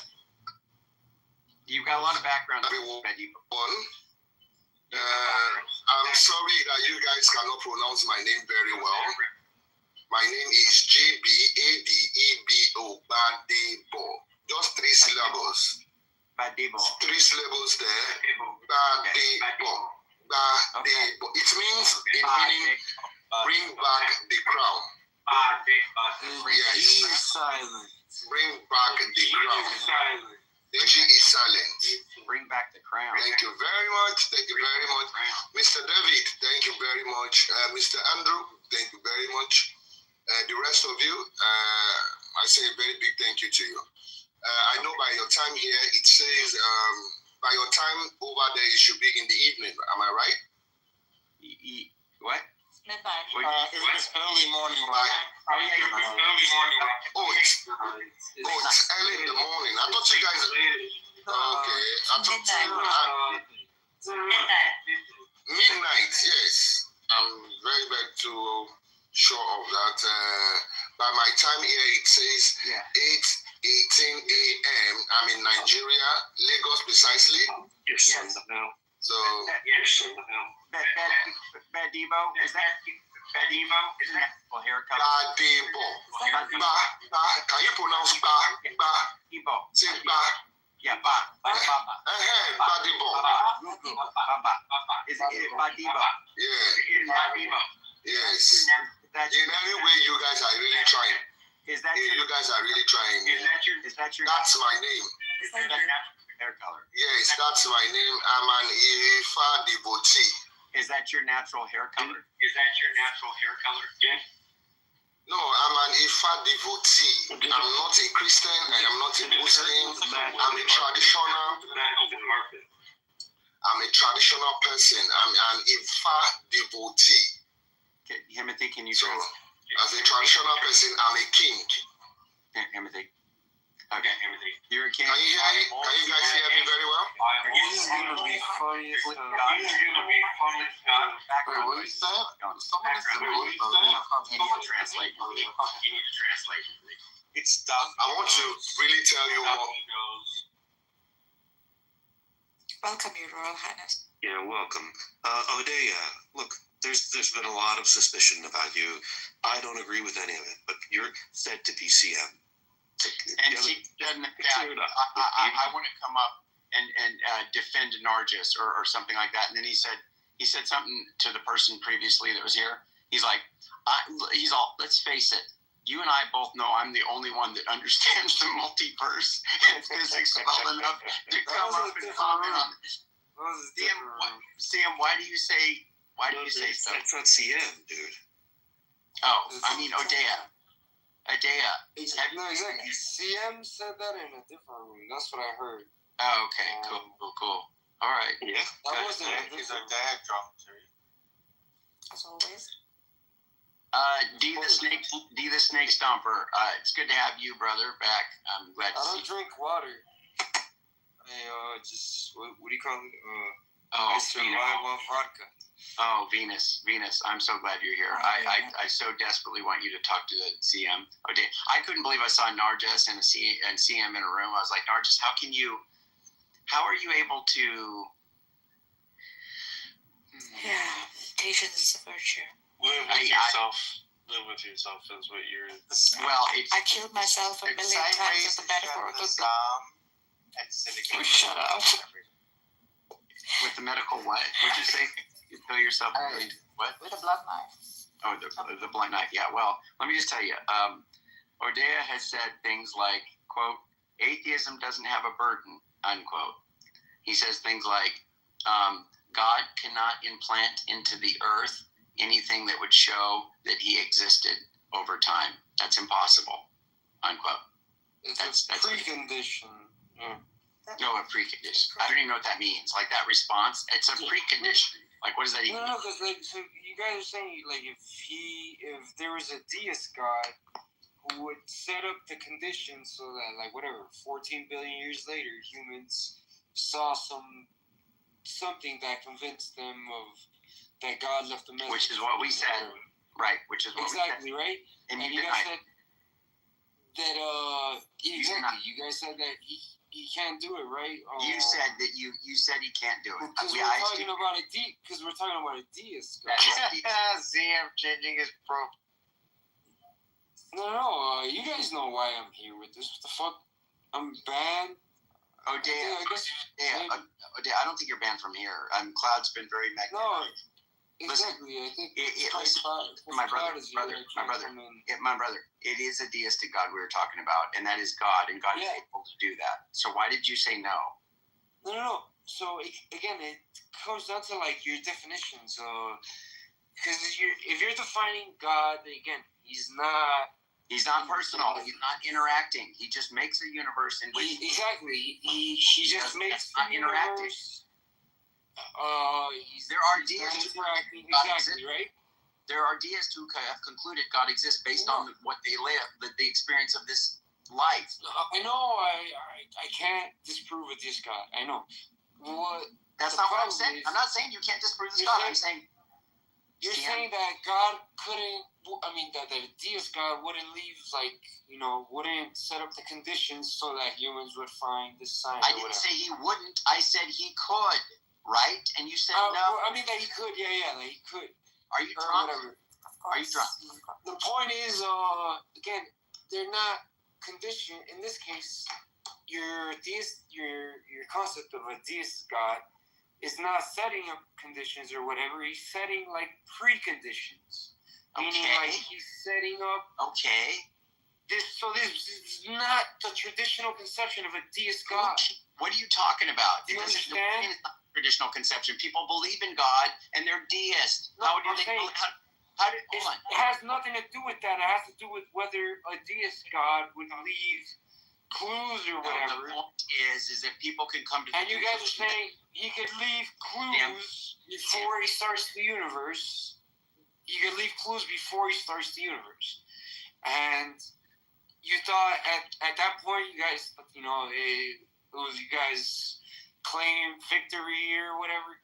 What do you mean claim victory? We're not doing victory. Look, we asked you a question. That's all you cared about, dude.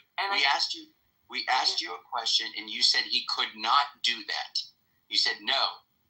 A deistic God, which was yes. This is not. This doesn't sound like a deist God. One that does preconditions, not conditions. No, a deistic God can. But does no, hold on. Preconditions. Yeah, this is not a traditional conception of a deist God. Look, people can conclude deism. There's a guy that not a traditional conception of a deist God. By the way, I just wanted to say something real quick.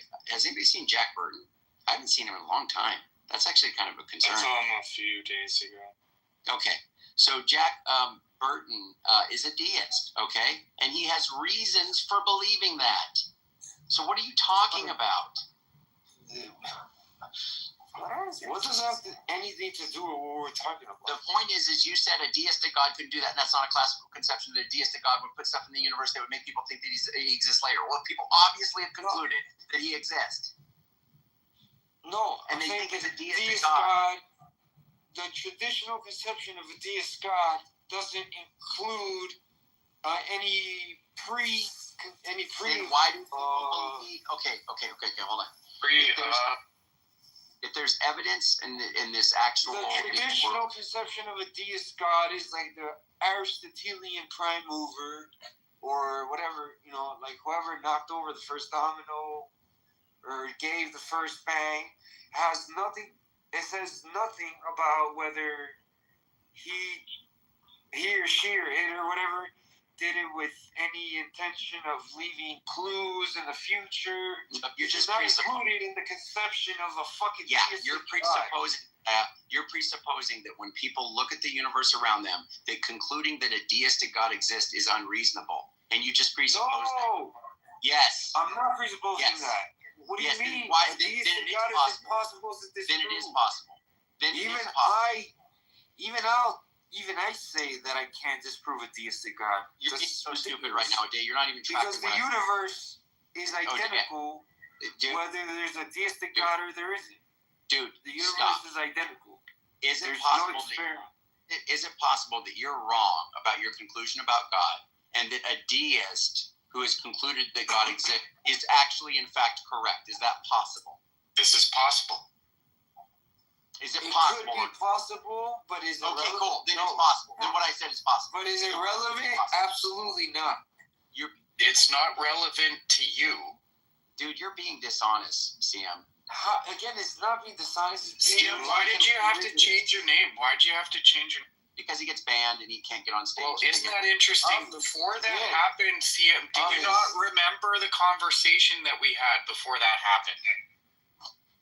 Do you remember the conversation that we had about how you come into these rooms and you use terms that you're not fully aware of, and you reason with philosophers? I am fully aware of them. Well, no, you're not. When you can't finish your sentences, it doesn't mean that you're aware of what you're talking.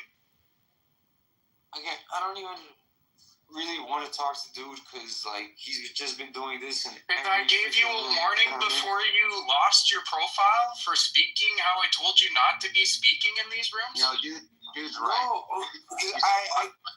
You come up on stage confidently, talk about things you don't. Listen, this is kind of for fun. It's not like a serious thing to me. DM, whether I know I'm not gonna really. DM, can you listen? Are you able to listen, or are you? I know I'm not gonna convince anybody. Are you able to listen, or are you just gonna talk? Are you able to listen? Of course, of course. Okay. What I was saying is, I know I'm not gonna really convince anybody of anything. Well, I don't know why you think that. I mean, if you think you're like not in this room. Oh, okay, because we're all stupid, right, or hardened, or what? I'm not saying everybody because I don't know everybody in this room, but certainly a good chunk of the people that I do know, it's almost pointless. Why? Because you don't make good arguments, or what? No, again, your inability to understand my argument has zero bearing on whether my argument is correct or not. You are a numbskull. Okay, listen. Is it the case that people who think... hold on, just answer my question. It'll follow. Okay? No. Is it the case... Can we talk about other stuff? No, you answer me. You answer me. Is it the case... Let's talk about the infinite past. No. Is it the case that a deist could be correct? Is it the case that a deist could be correct about God existing? The deistic God. You're just saying, is it possible that a deist God could exist? Yes. Of course. Okay. Nobody would say otherwise. Then CM. Otherwise, they don't know what the fuck they're talking about. Then CM. The people who have concluded that the deistic God exists, and they think that there's evidence to show that, they would be correct about their conclusion. Huh? No, they wouldn't be correct about their conclusion. If the deistic God is mistaken. They're just convinced. You just said it. They're convinced that a deistic God exists. This is unbelievable. At best, how are they convinced? Are you listening? It's intelligent design or fine-tuning arguments. It's always a version of something like that. Damn, you're not even. Yeah, I feel bad for people that fall for intelligent design arguments. Dude, why do people like Pro Lyrical and people like Abe say that CM is brilliant. What is going on here? Is it just because they want a champion for atheism and they think he's pretty much. Yeah, it's their religion, of atheism, so they support one another. That's right, dude. They It's know like how to think. It's like they think he's got a PhD in math because he has a PhD in math. No, it's not because of that. Somebody that's It's not educated. because of that. Because before they even knew Yeah, that, you don't they know heard what me you're talking speak. about, bro. You just They literally heard me lost track of speak what we and were talking were about. already You just lost track of in the sense that they knew what. DM. It It's only sounded 2 like points. it sounded. Can It you was stop coming talking? Can you from stop an talking? unorthodox voice. Can you stop But talking? they realized what I was saying was CM. fucking factually correct. CM. Every single fucking thing I said. You CM. Are you? It wasn't a coincidence, bro. CM. Can you stay on point? And they're not the only two. Can you quit Relax. CM? Can you quit constantly talking? Stop.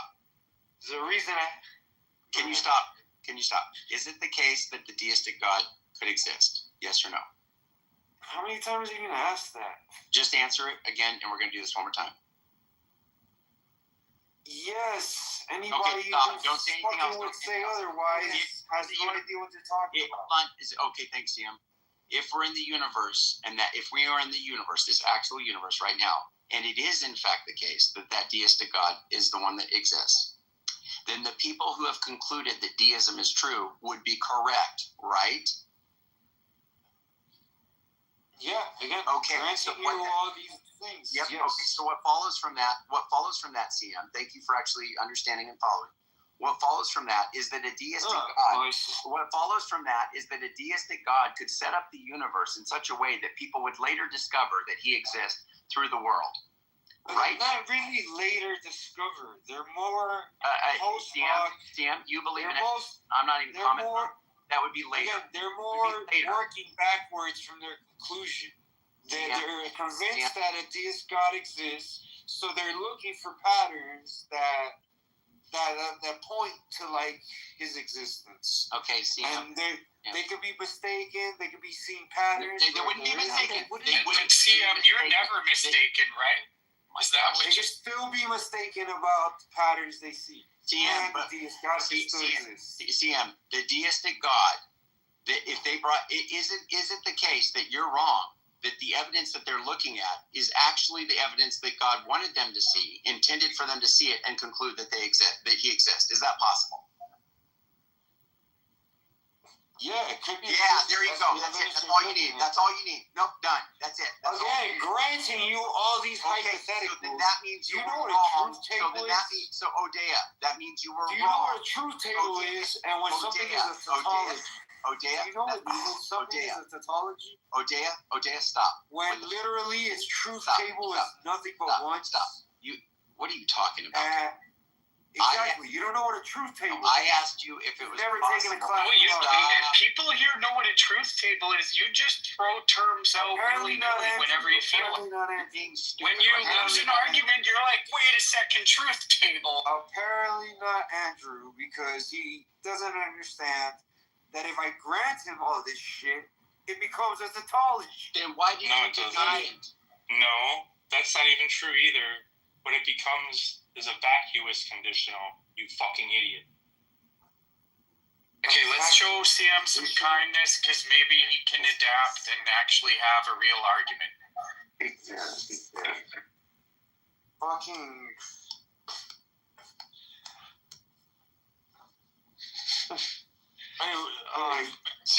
What's it called when the antecedent is false and the consequence is true? What do you call it? Can we talk about infinite past? Because that's actually kind of interesting. I want to hear people's thoughts. There's a guy here named General MJ. Now, I think you should answer what Cloud's asking, because remember, you can run philosophical circles around everybody on the stage put together. So I think you should answer Cloud's question. It's in its field. It's a fucking logic question. What's it called when the antecedent is false and the consequence is true?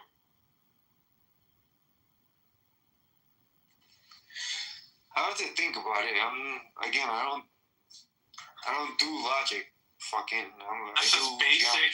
This is basic logic. Yeah, exactly. So again, all the concepts for sure. If you define everything, I guarantee you I'll give you the correct answer. Now, do I remember the fucking names of every single little thing? Of the antecedent? What was it? What was your question? I said, what is it called when the antecedent is false and the consequence is true? Let me ask you this. Are there any conditions in which... wait, stop. Stop. When, if any, are conditionals false when the antecedent is false? Do you mean the conclusion? There's no conclusion in a conditional. And you just told your answer. So you're only talking about the proposition. Yes, if that. You're saying, right. The portion. But are you including the portion? If you're talking about a P implies Q, are you only talking about the Q? The if portion. Are you only talking about the P or? I'm talking about the whole thing. P implies Q. P implies Q. Dude, we can talk about it in P implies Q language 100% more rigorous. When is that? Now, tell me. Stop. Don't. For example, P implies Q is equivalent to not Q implies not P. No. You got that wrong. You got that wrong. P implies Q is equivalent to P or not Q. It's called a No, it's called a no, you're right. I thought you were saying something else. Of course I'm right, bro. I fucking studied this shit. Yeah, but you're not answering the question I fucking asked you. No, alright. I said if you frame your question correctly, I can answer it. I did ask. Oh my god, dude. When is that conditional false? No, I told you frame it in terms of P's and Q's. Yes, it is a P and a Q. Frame it in terms of P implies Q's. And in terms of propositions, you're an idiot. I can literally do a one fucking sentence calculation, back at the envelope calculation, and tell you the correct answer. It's like a fucking baby algebra exercise. Baby algebra. Listen, if the P is false, then what is that? What is that called? If P is false? If your premises is false, then you're fucked. It's not a premise. It's P.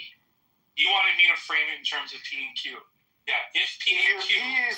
If your P is false, then you can prove anything because your P is false. Right. Well, what do they call that? If you're basing anything on P, then it's going to be false. I mean, your conclusion is going to be false automatically. Wait, what? It's like saying. What are you saying? Conclusion. It's like saying 2 plus 2 equals 5. Why do you keep saying 2 equals 5? Where are you getting conclusion 2 plus from? 2 equals 5, you can fucking. Stop talking. Where are you getting conclusion from? From a conditional. No, because you said you're talking about There's the no P. conclusions. You're talking about the P. Like I said, if you want to write out. P implies Q. Is there a conclusion in there? Q is a conclusion. Oh my God, no. The statement itself becomes what?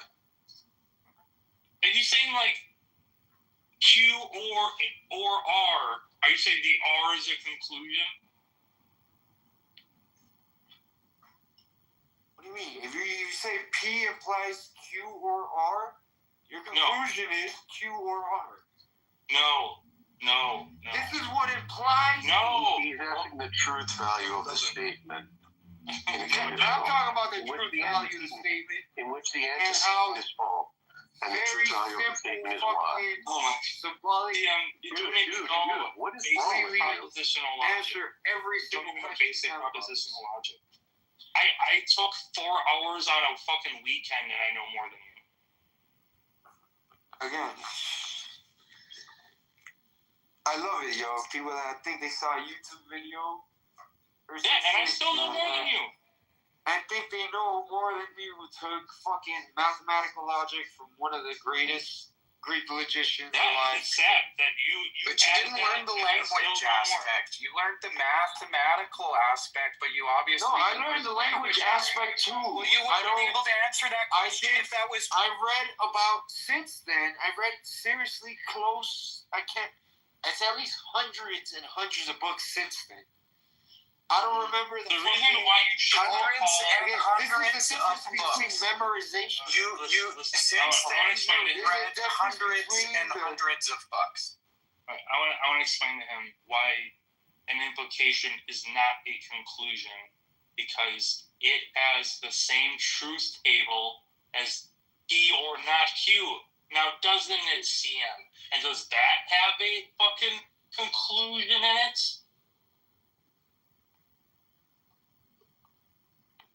Where is he? Is he? Okay. Did he leave? No, bring him up.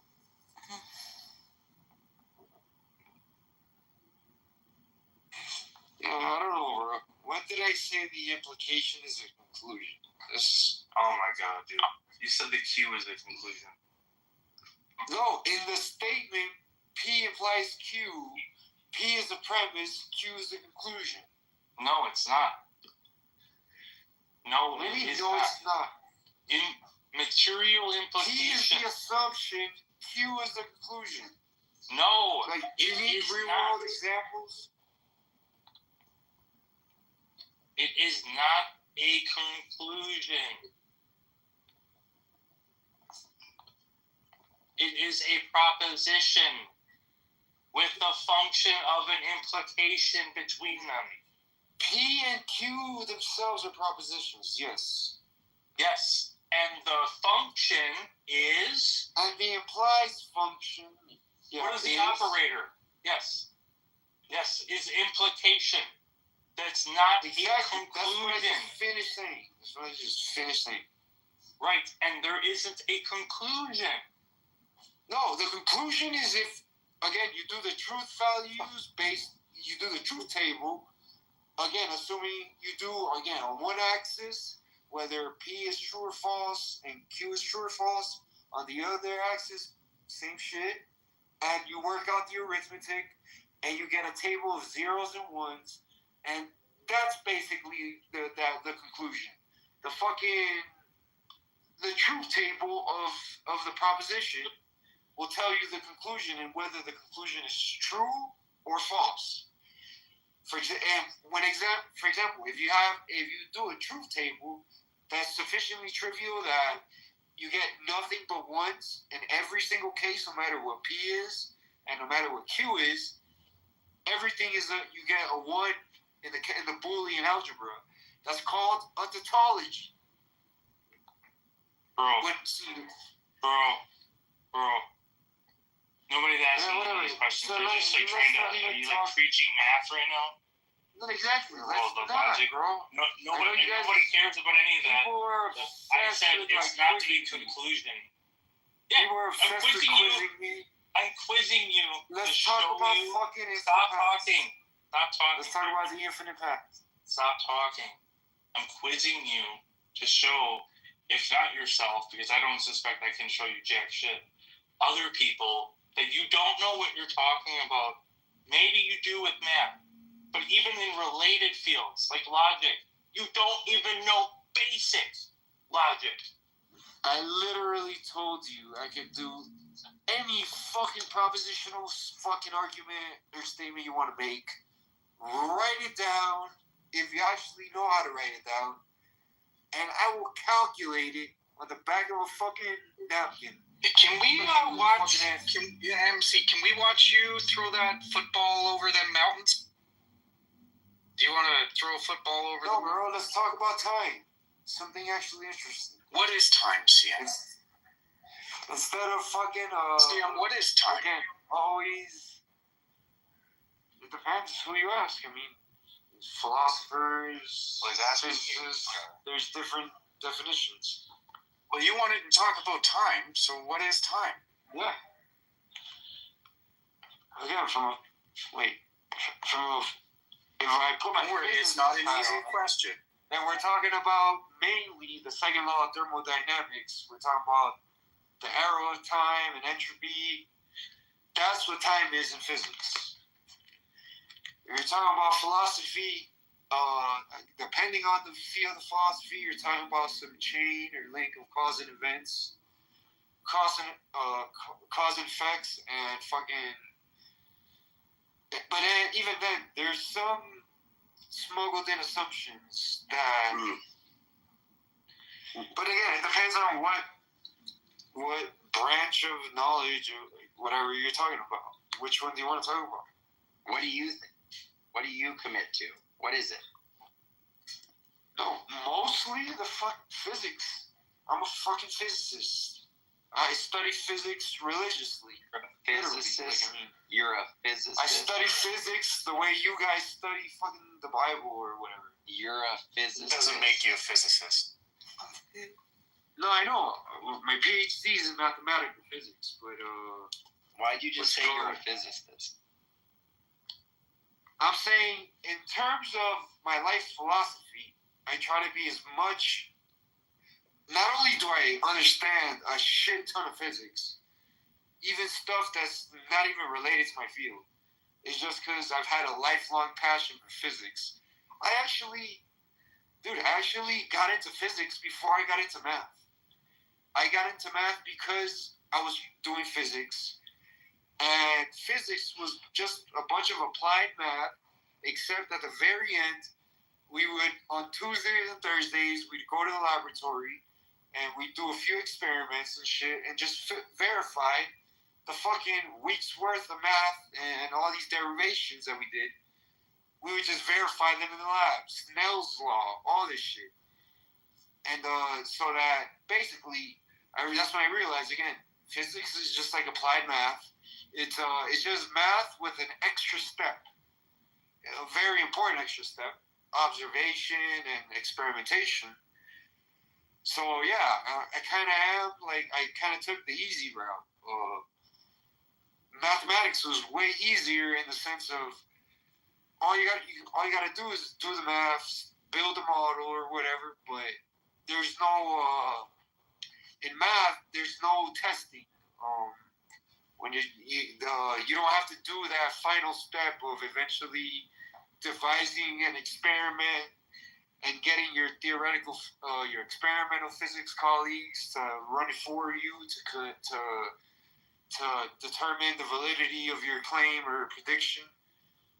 But other than that, the rest was kind of like the same. So I was just, and not only that, I was more gifted at math than the physics. So eventually, yeah, I just changed my major to math, to pure math, because I was just like, whatever. Like, I could fall, I could keep myself as educated as I wanted to in terms of all the experiments coming out of physics.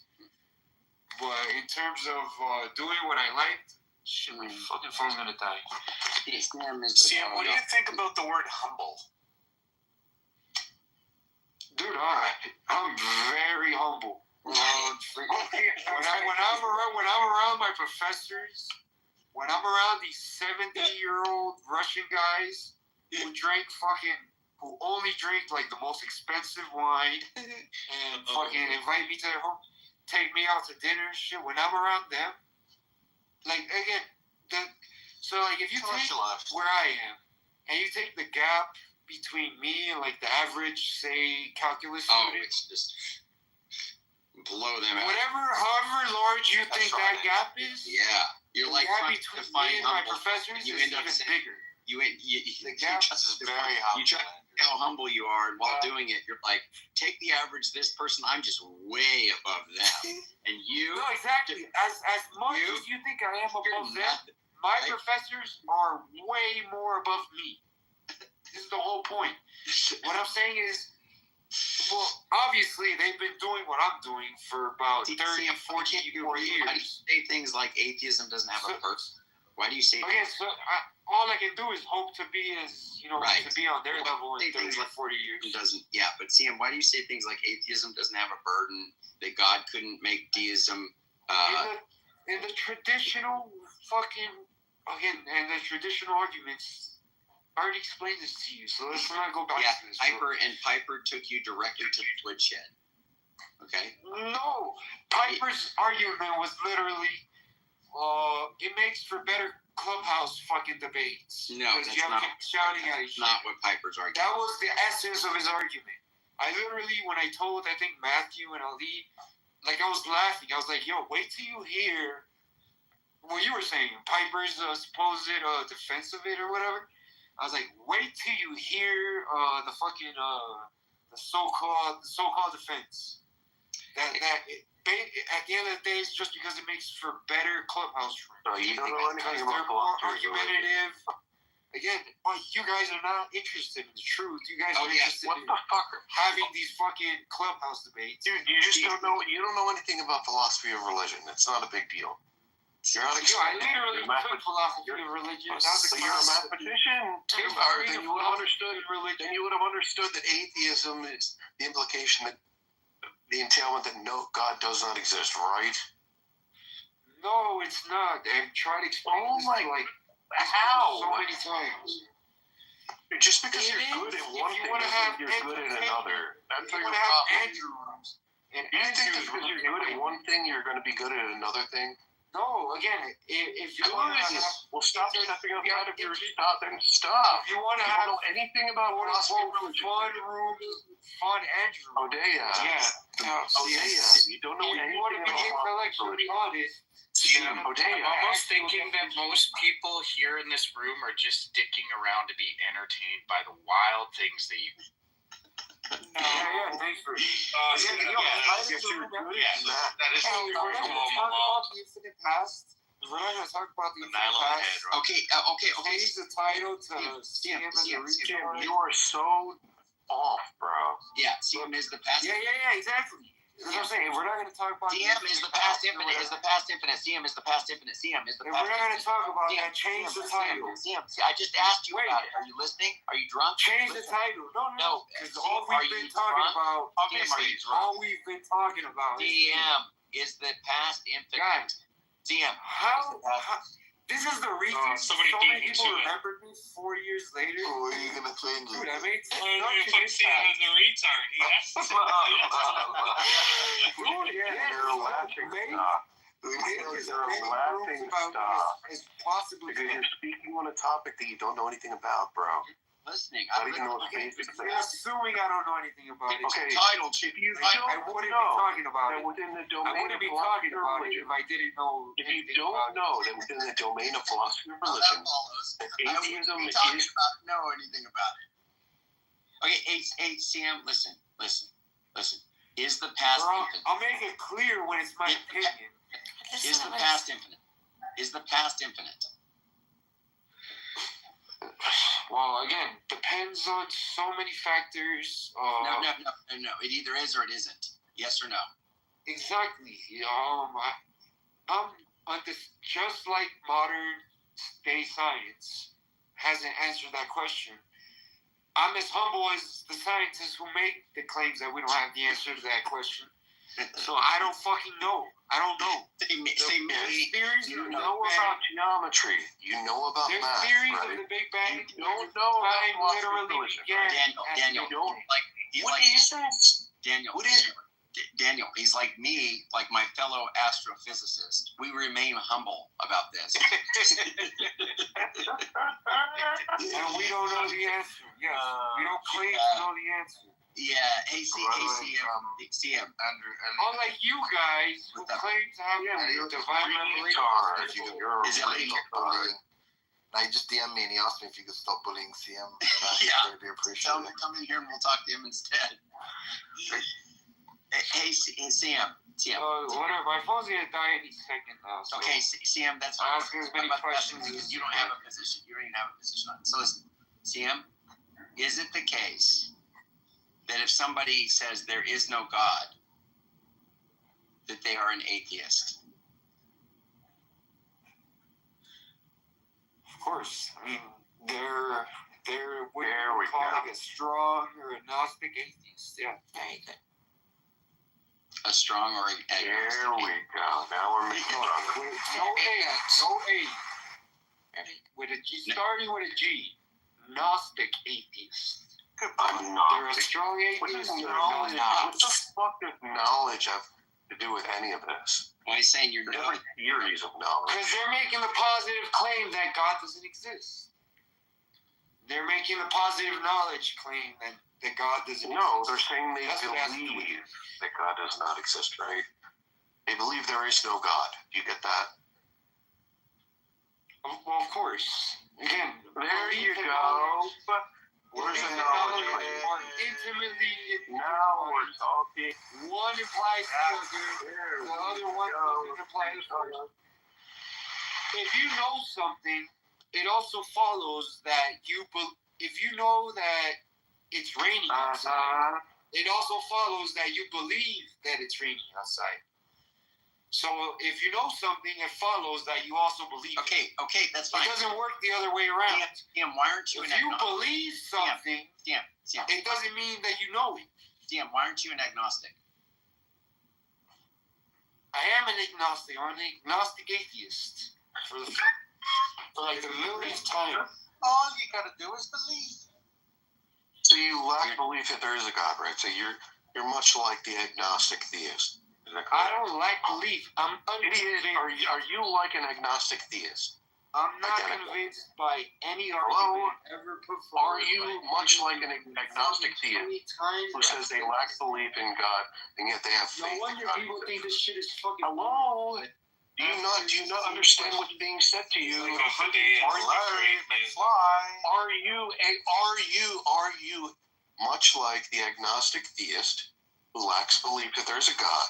Yes or no? Agnostic theist? An agnostic theist, right? Are you much like them? How do we disambiguate? No, I'm not a theist in any sense of the word.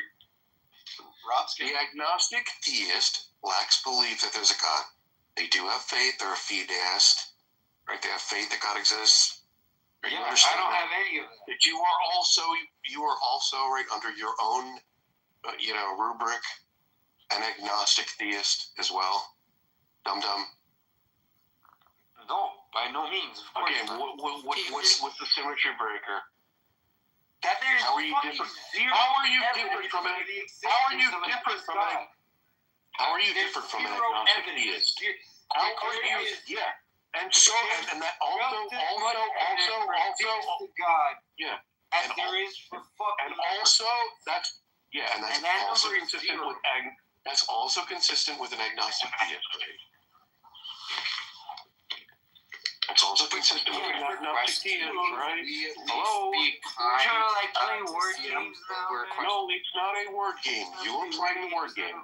Look, the agnostic theist This is like what you lacks guys are belief. doing. Stop speaking. The agnostic theist lacks belief that there's a God. Stop speaking again. Dude, Hello? Does the agnostic theist...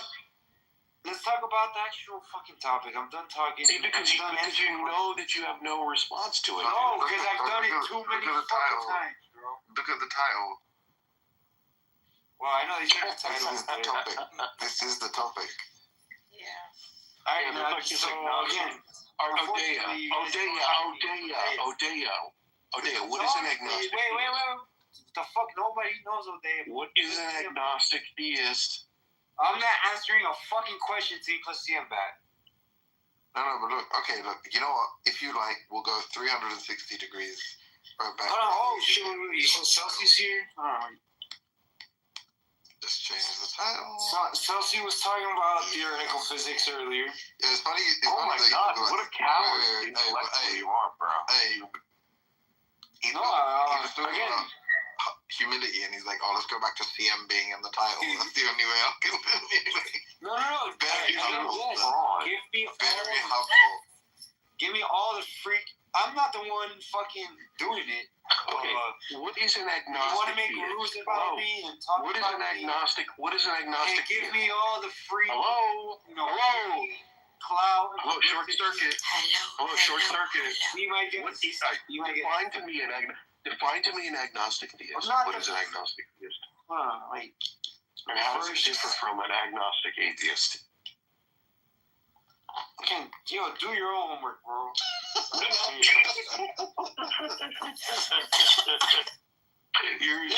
You're just being a fraud now, dude. You're making yourself a liar. Your definition of close, it sucks. This time I literally am not even. Wait a second. Let's Describe it. What is the definition of an agnostic? What is an agnostic? What is an agnostic theist? Yo, bring up Carlos or something. Hello. He might What hear is an that. agnostic theist? What is this? I don't even care anymore. What is it? I thought you guys said Celsi was here. Do you see?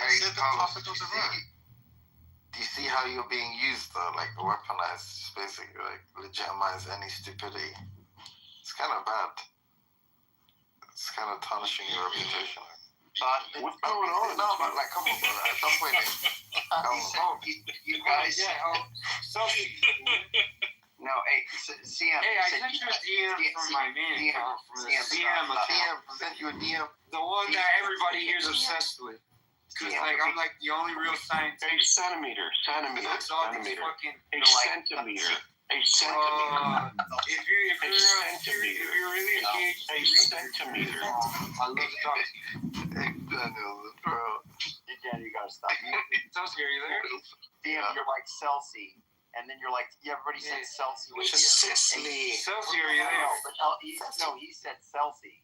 And then earlier he said, I want to come up because I'm the only one that, let's face it, I'm the only one that understands. Yeah. She was talking about the string landscape and the Calabi-Yau manifolds, and the only fucking person here who knows what a Calabi-Yau manifold is me. And maybe Celsi, we can find out really fast. Celsi. Look, That's the problem. Oh my gosh. No, I told you.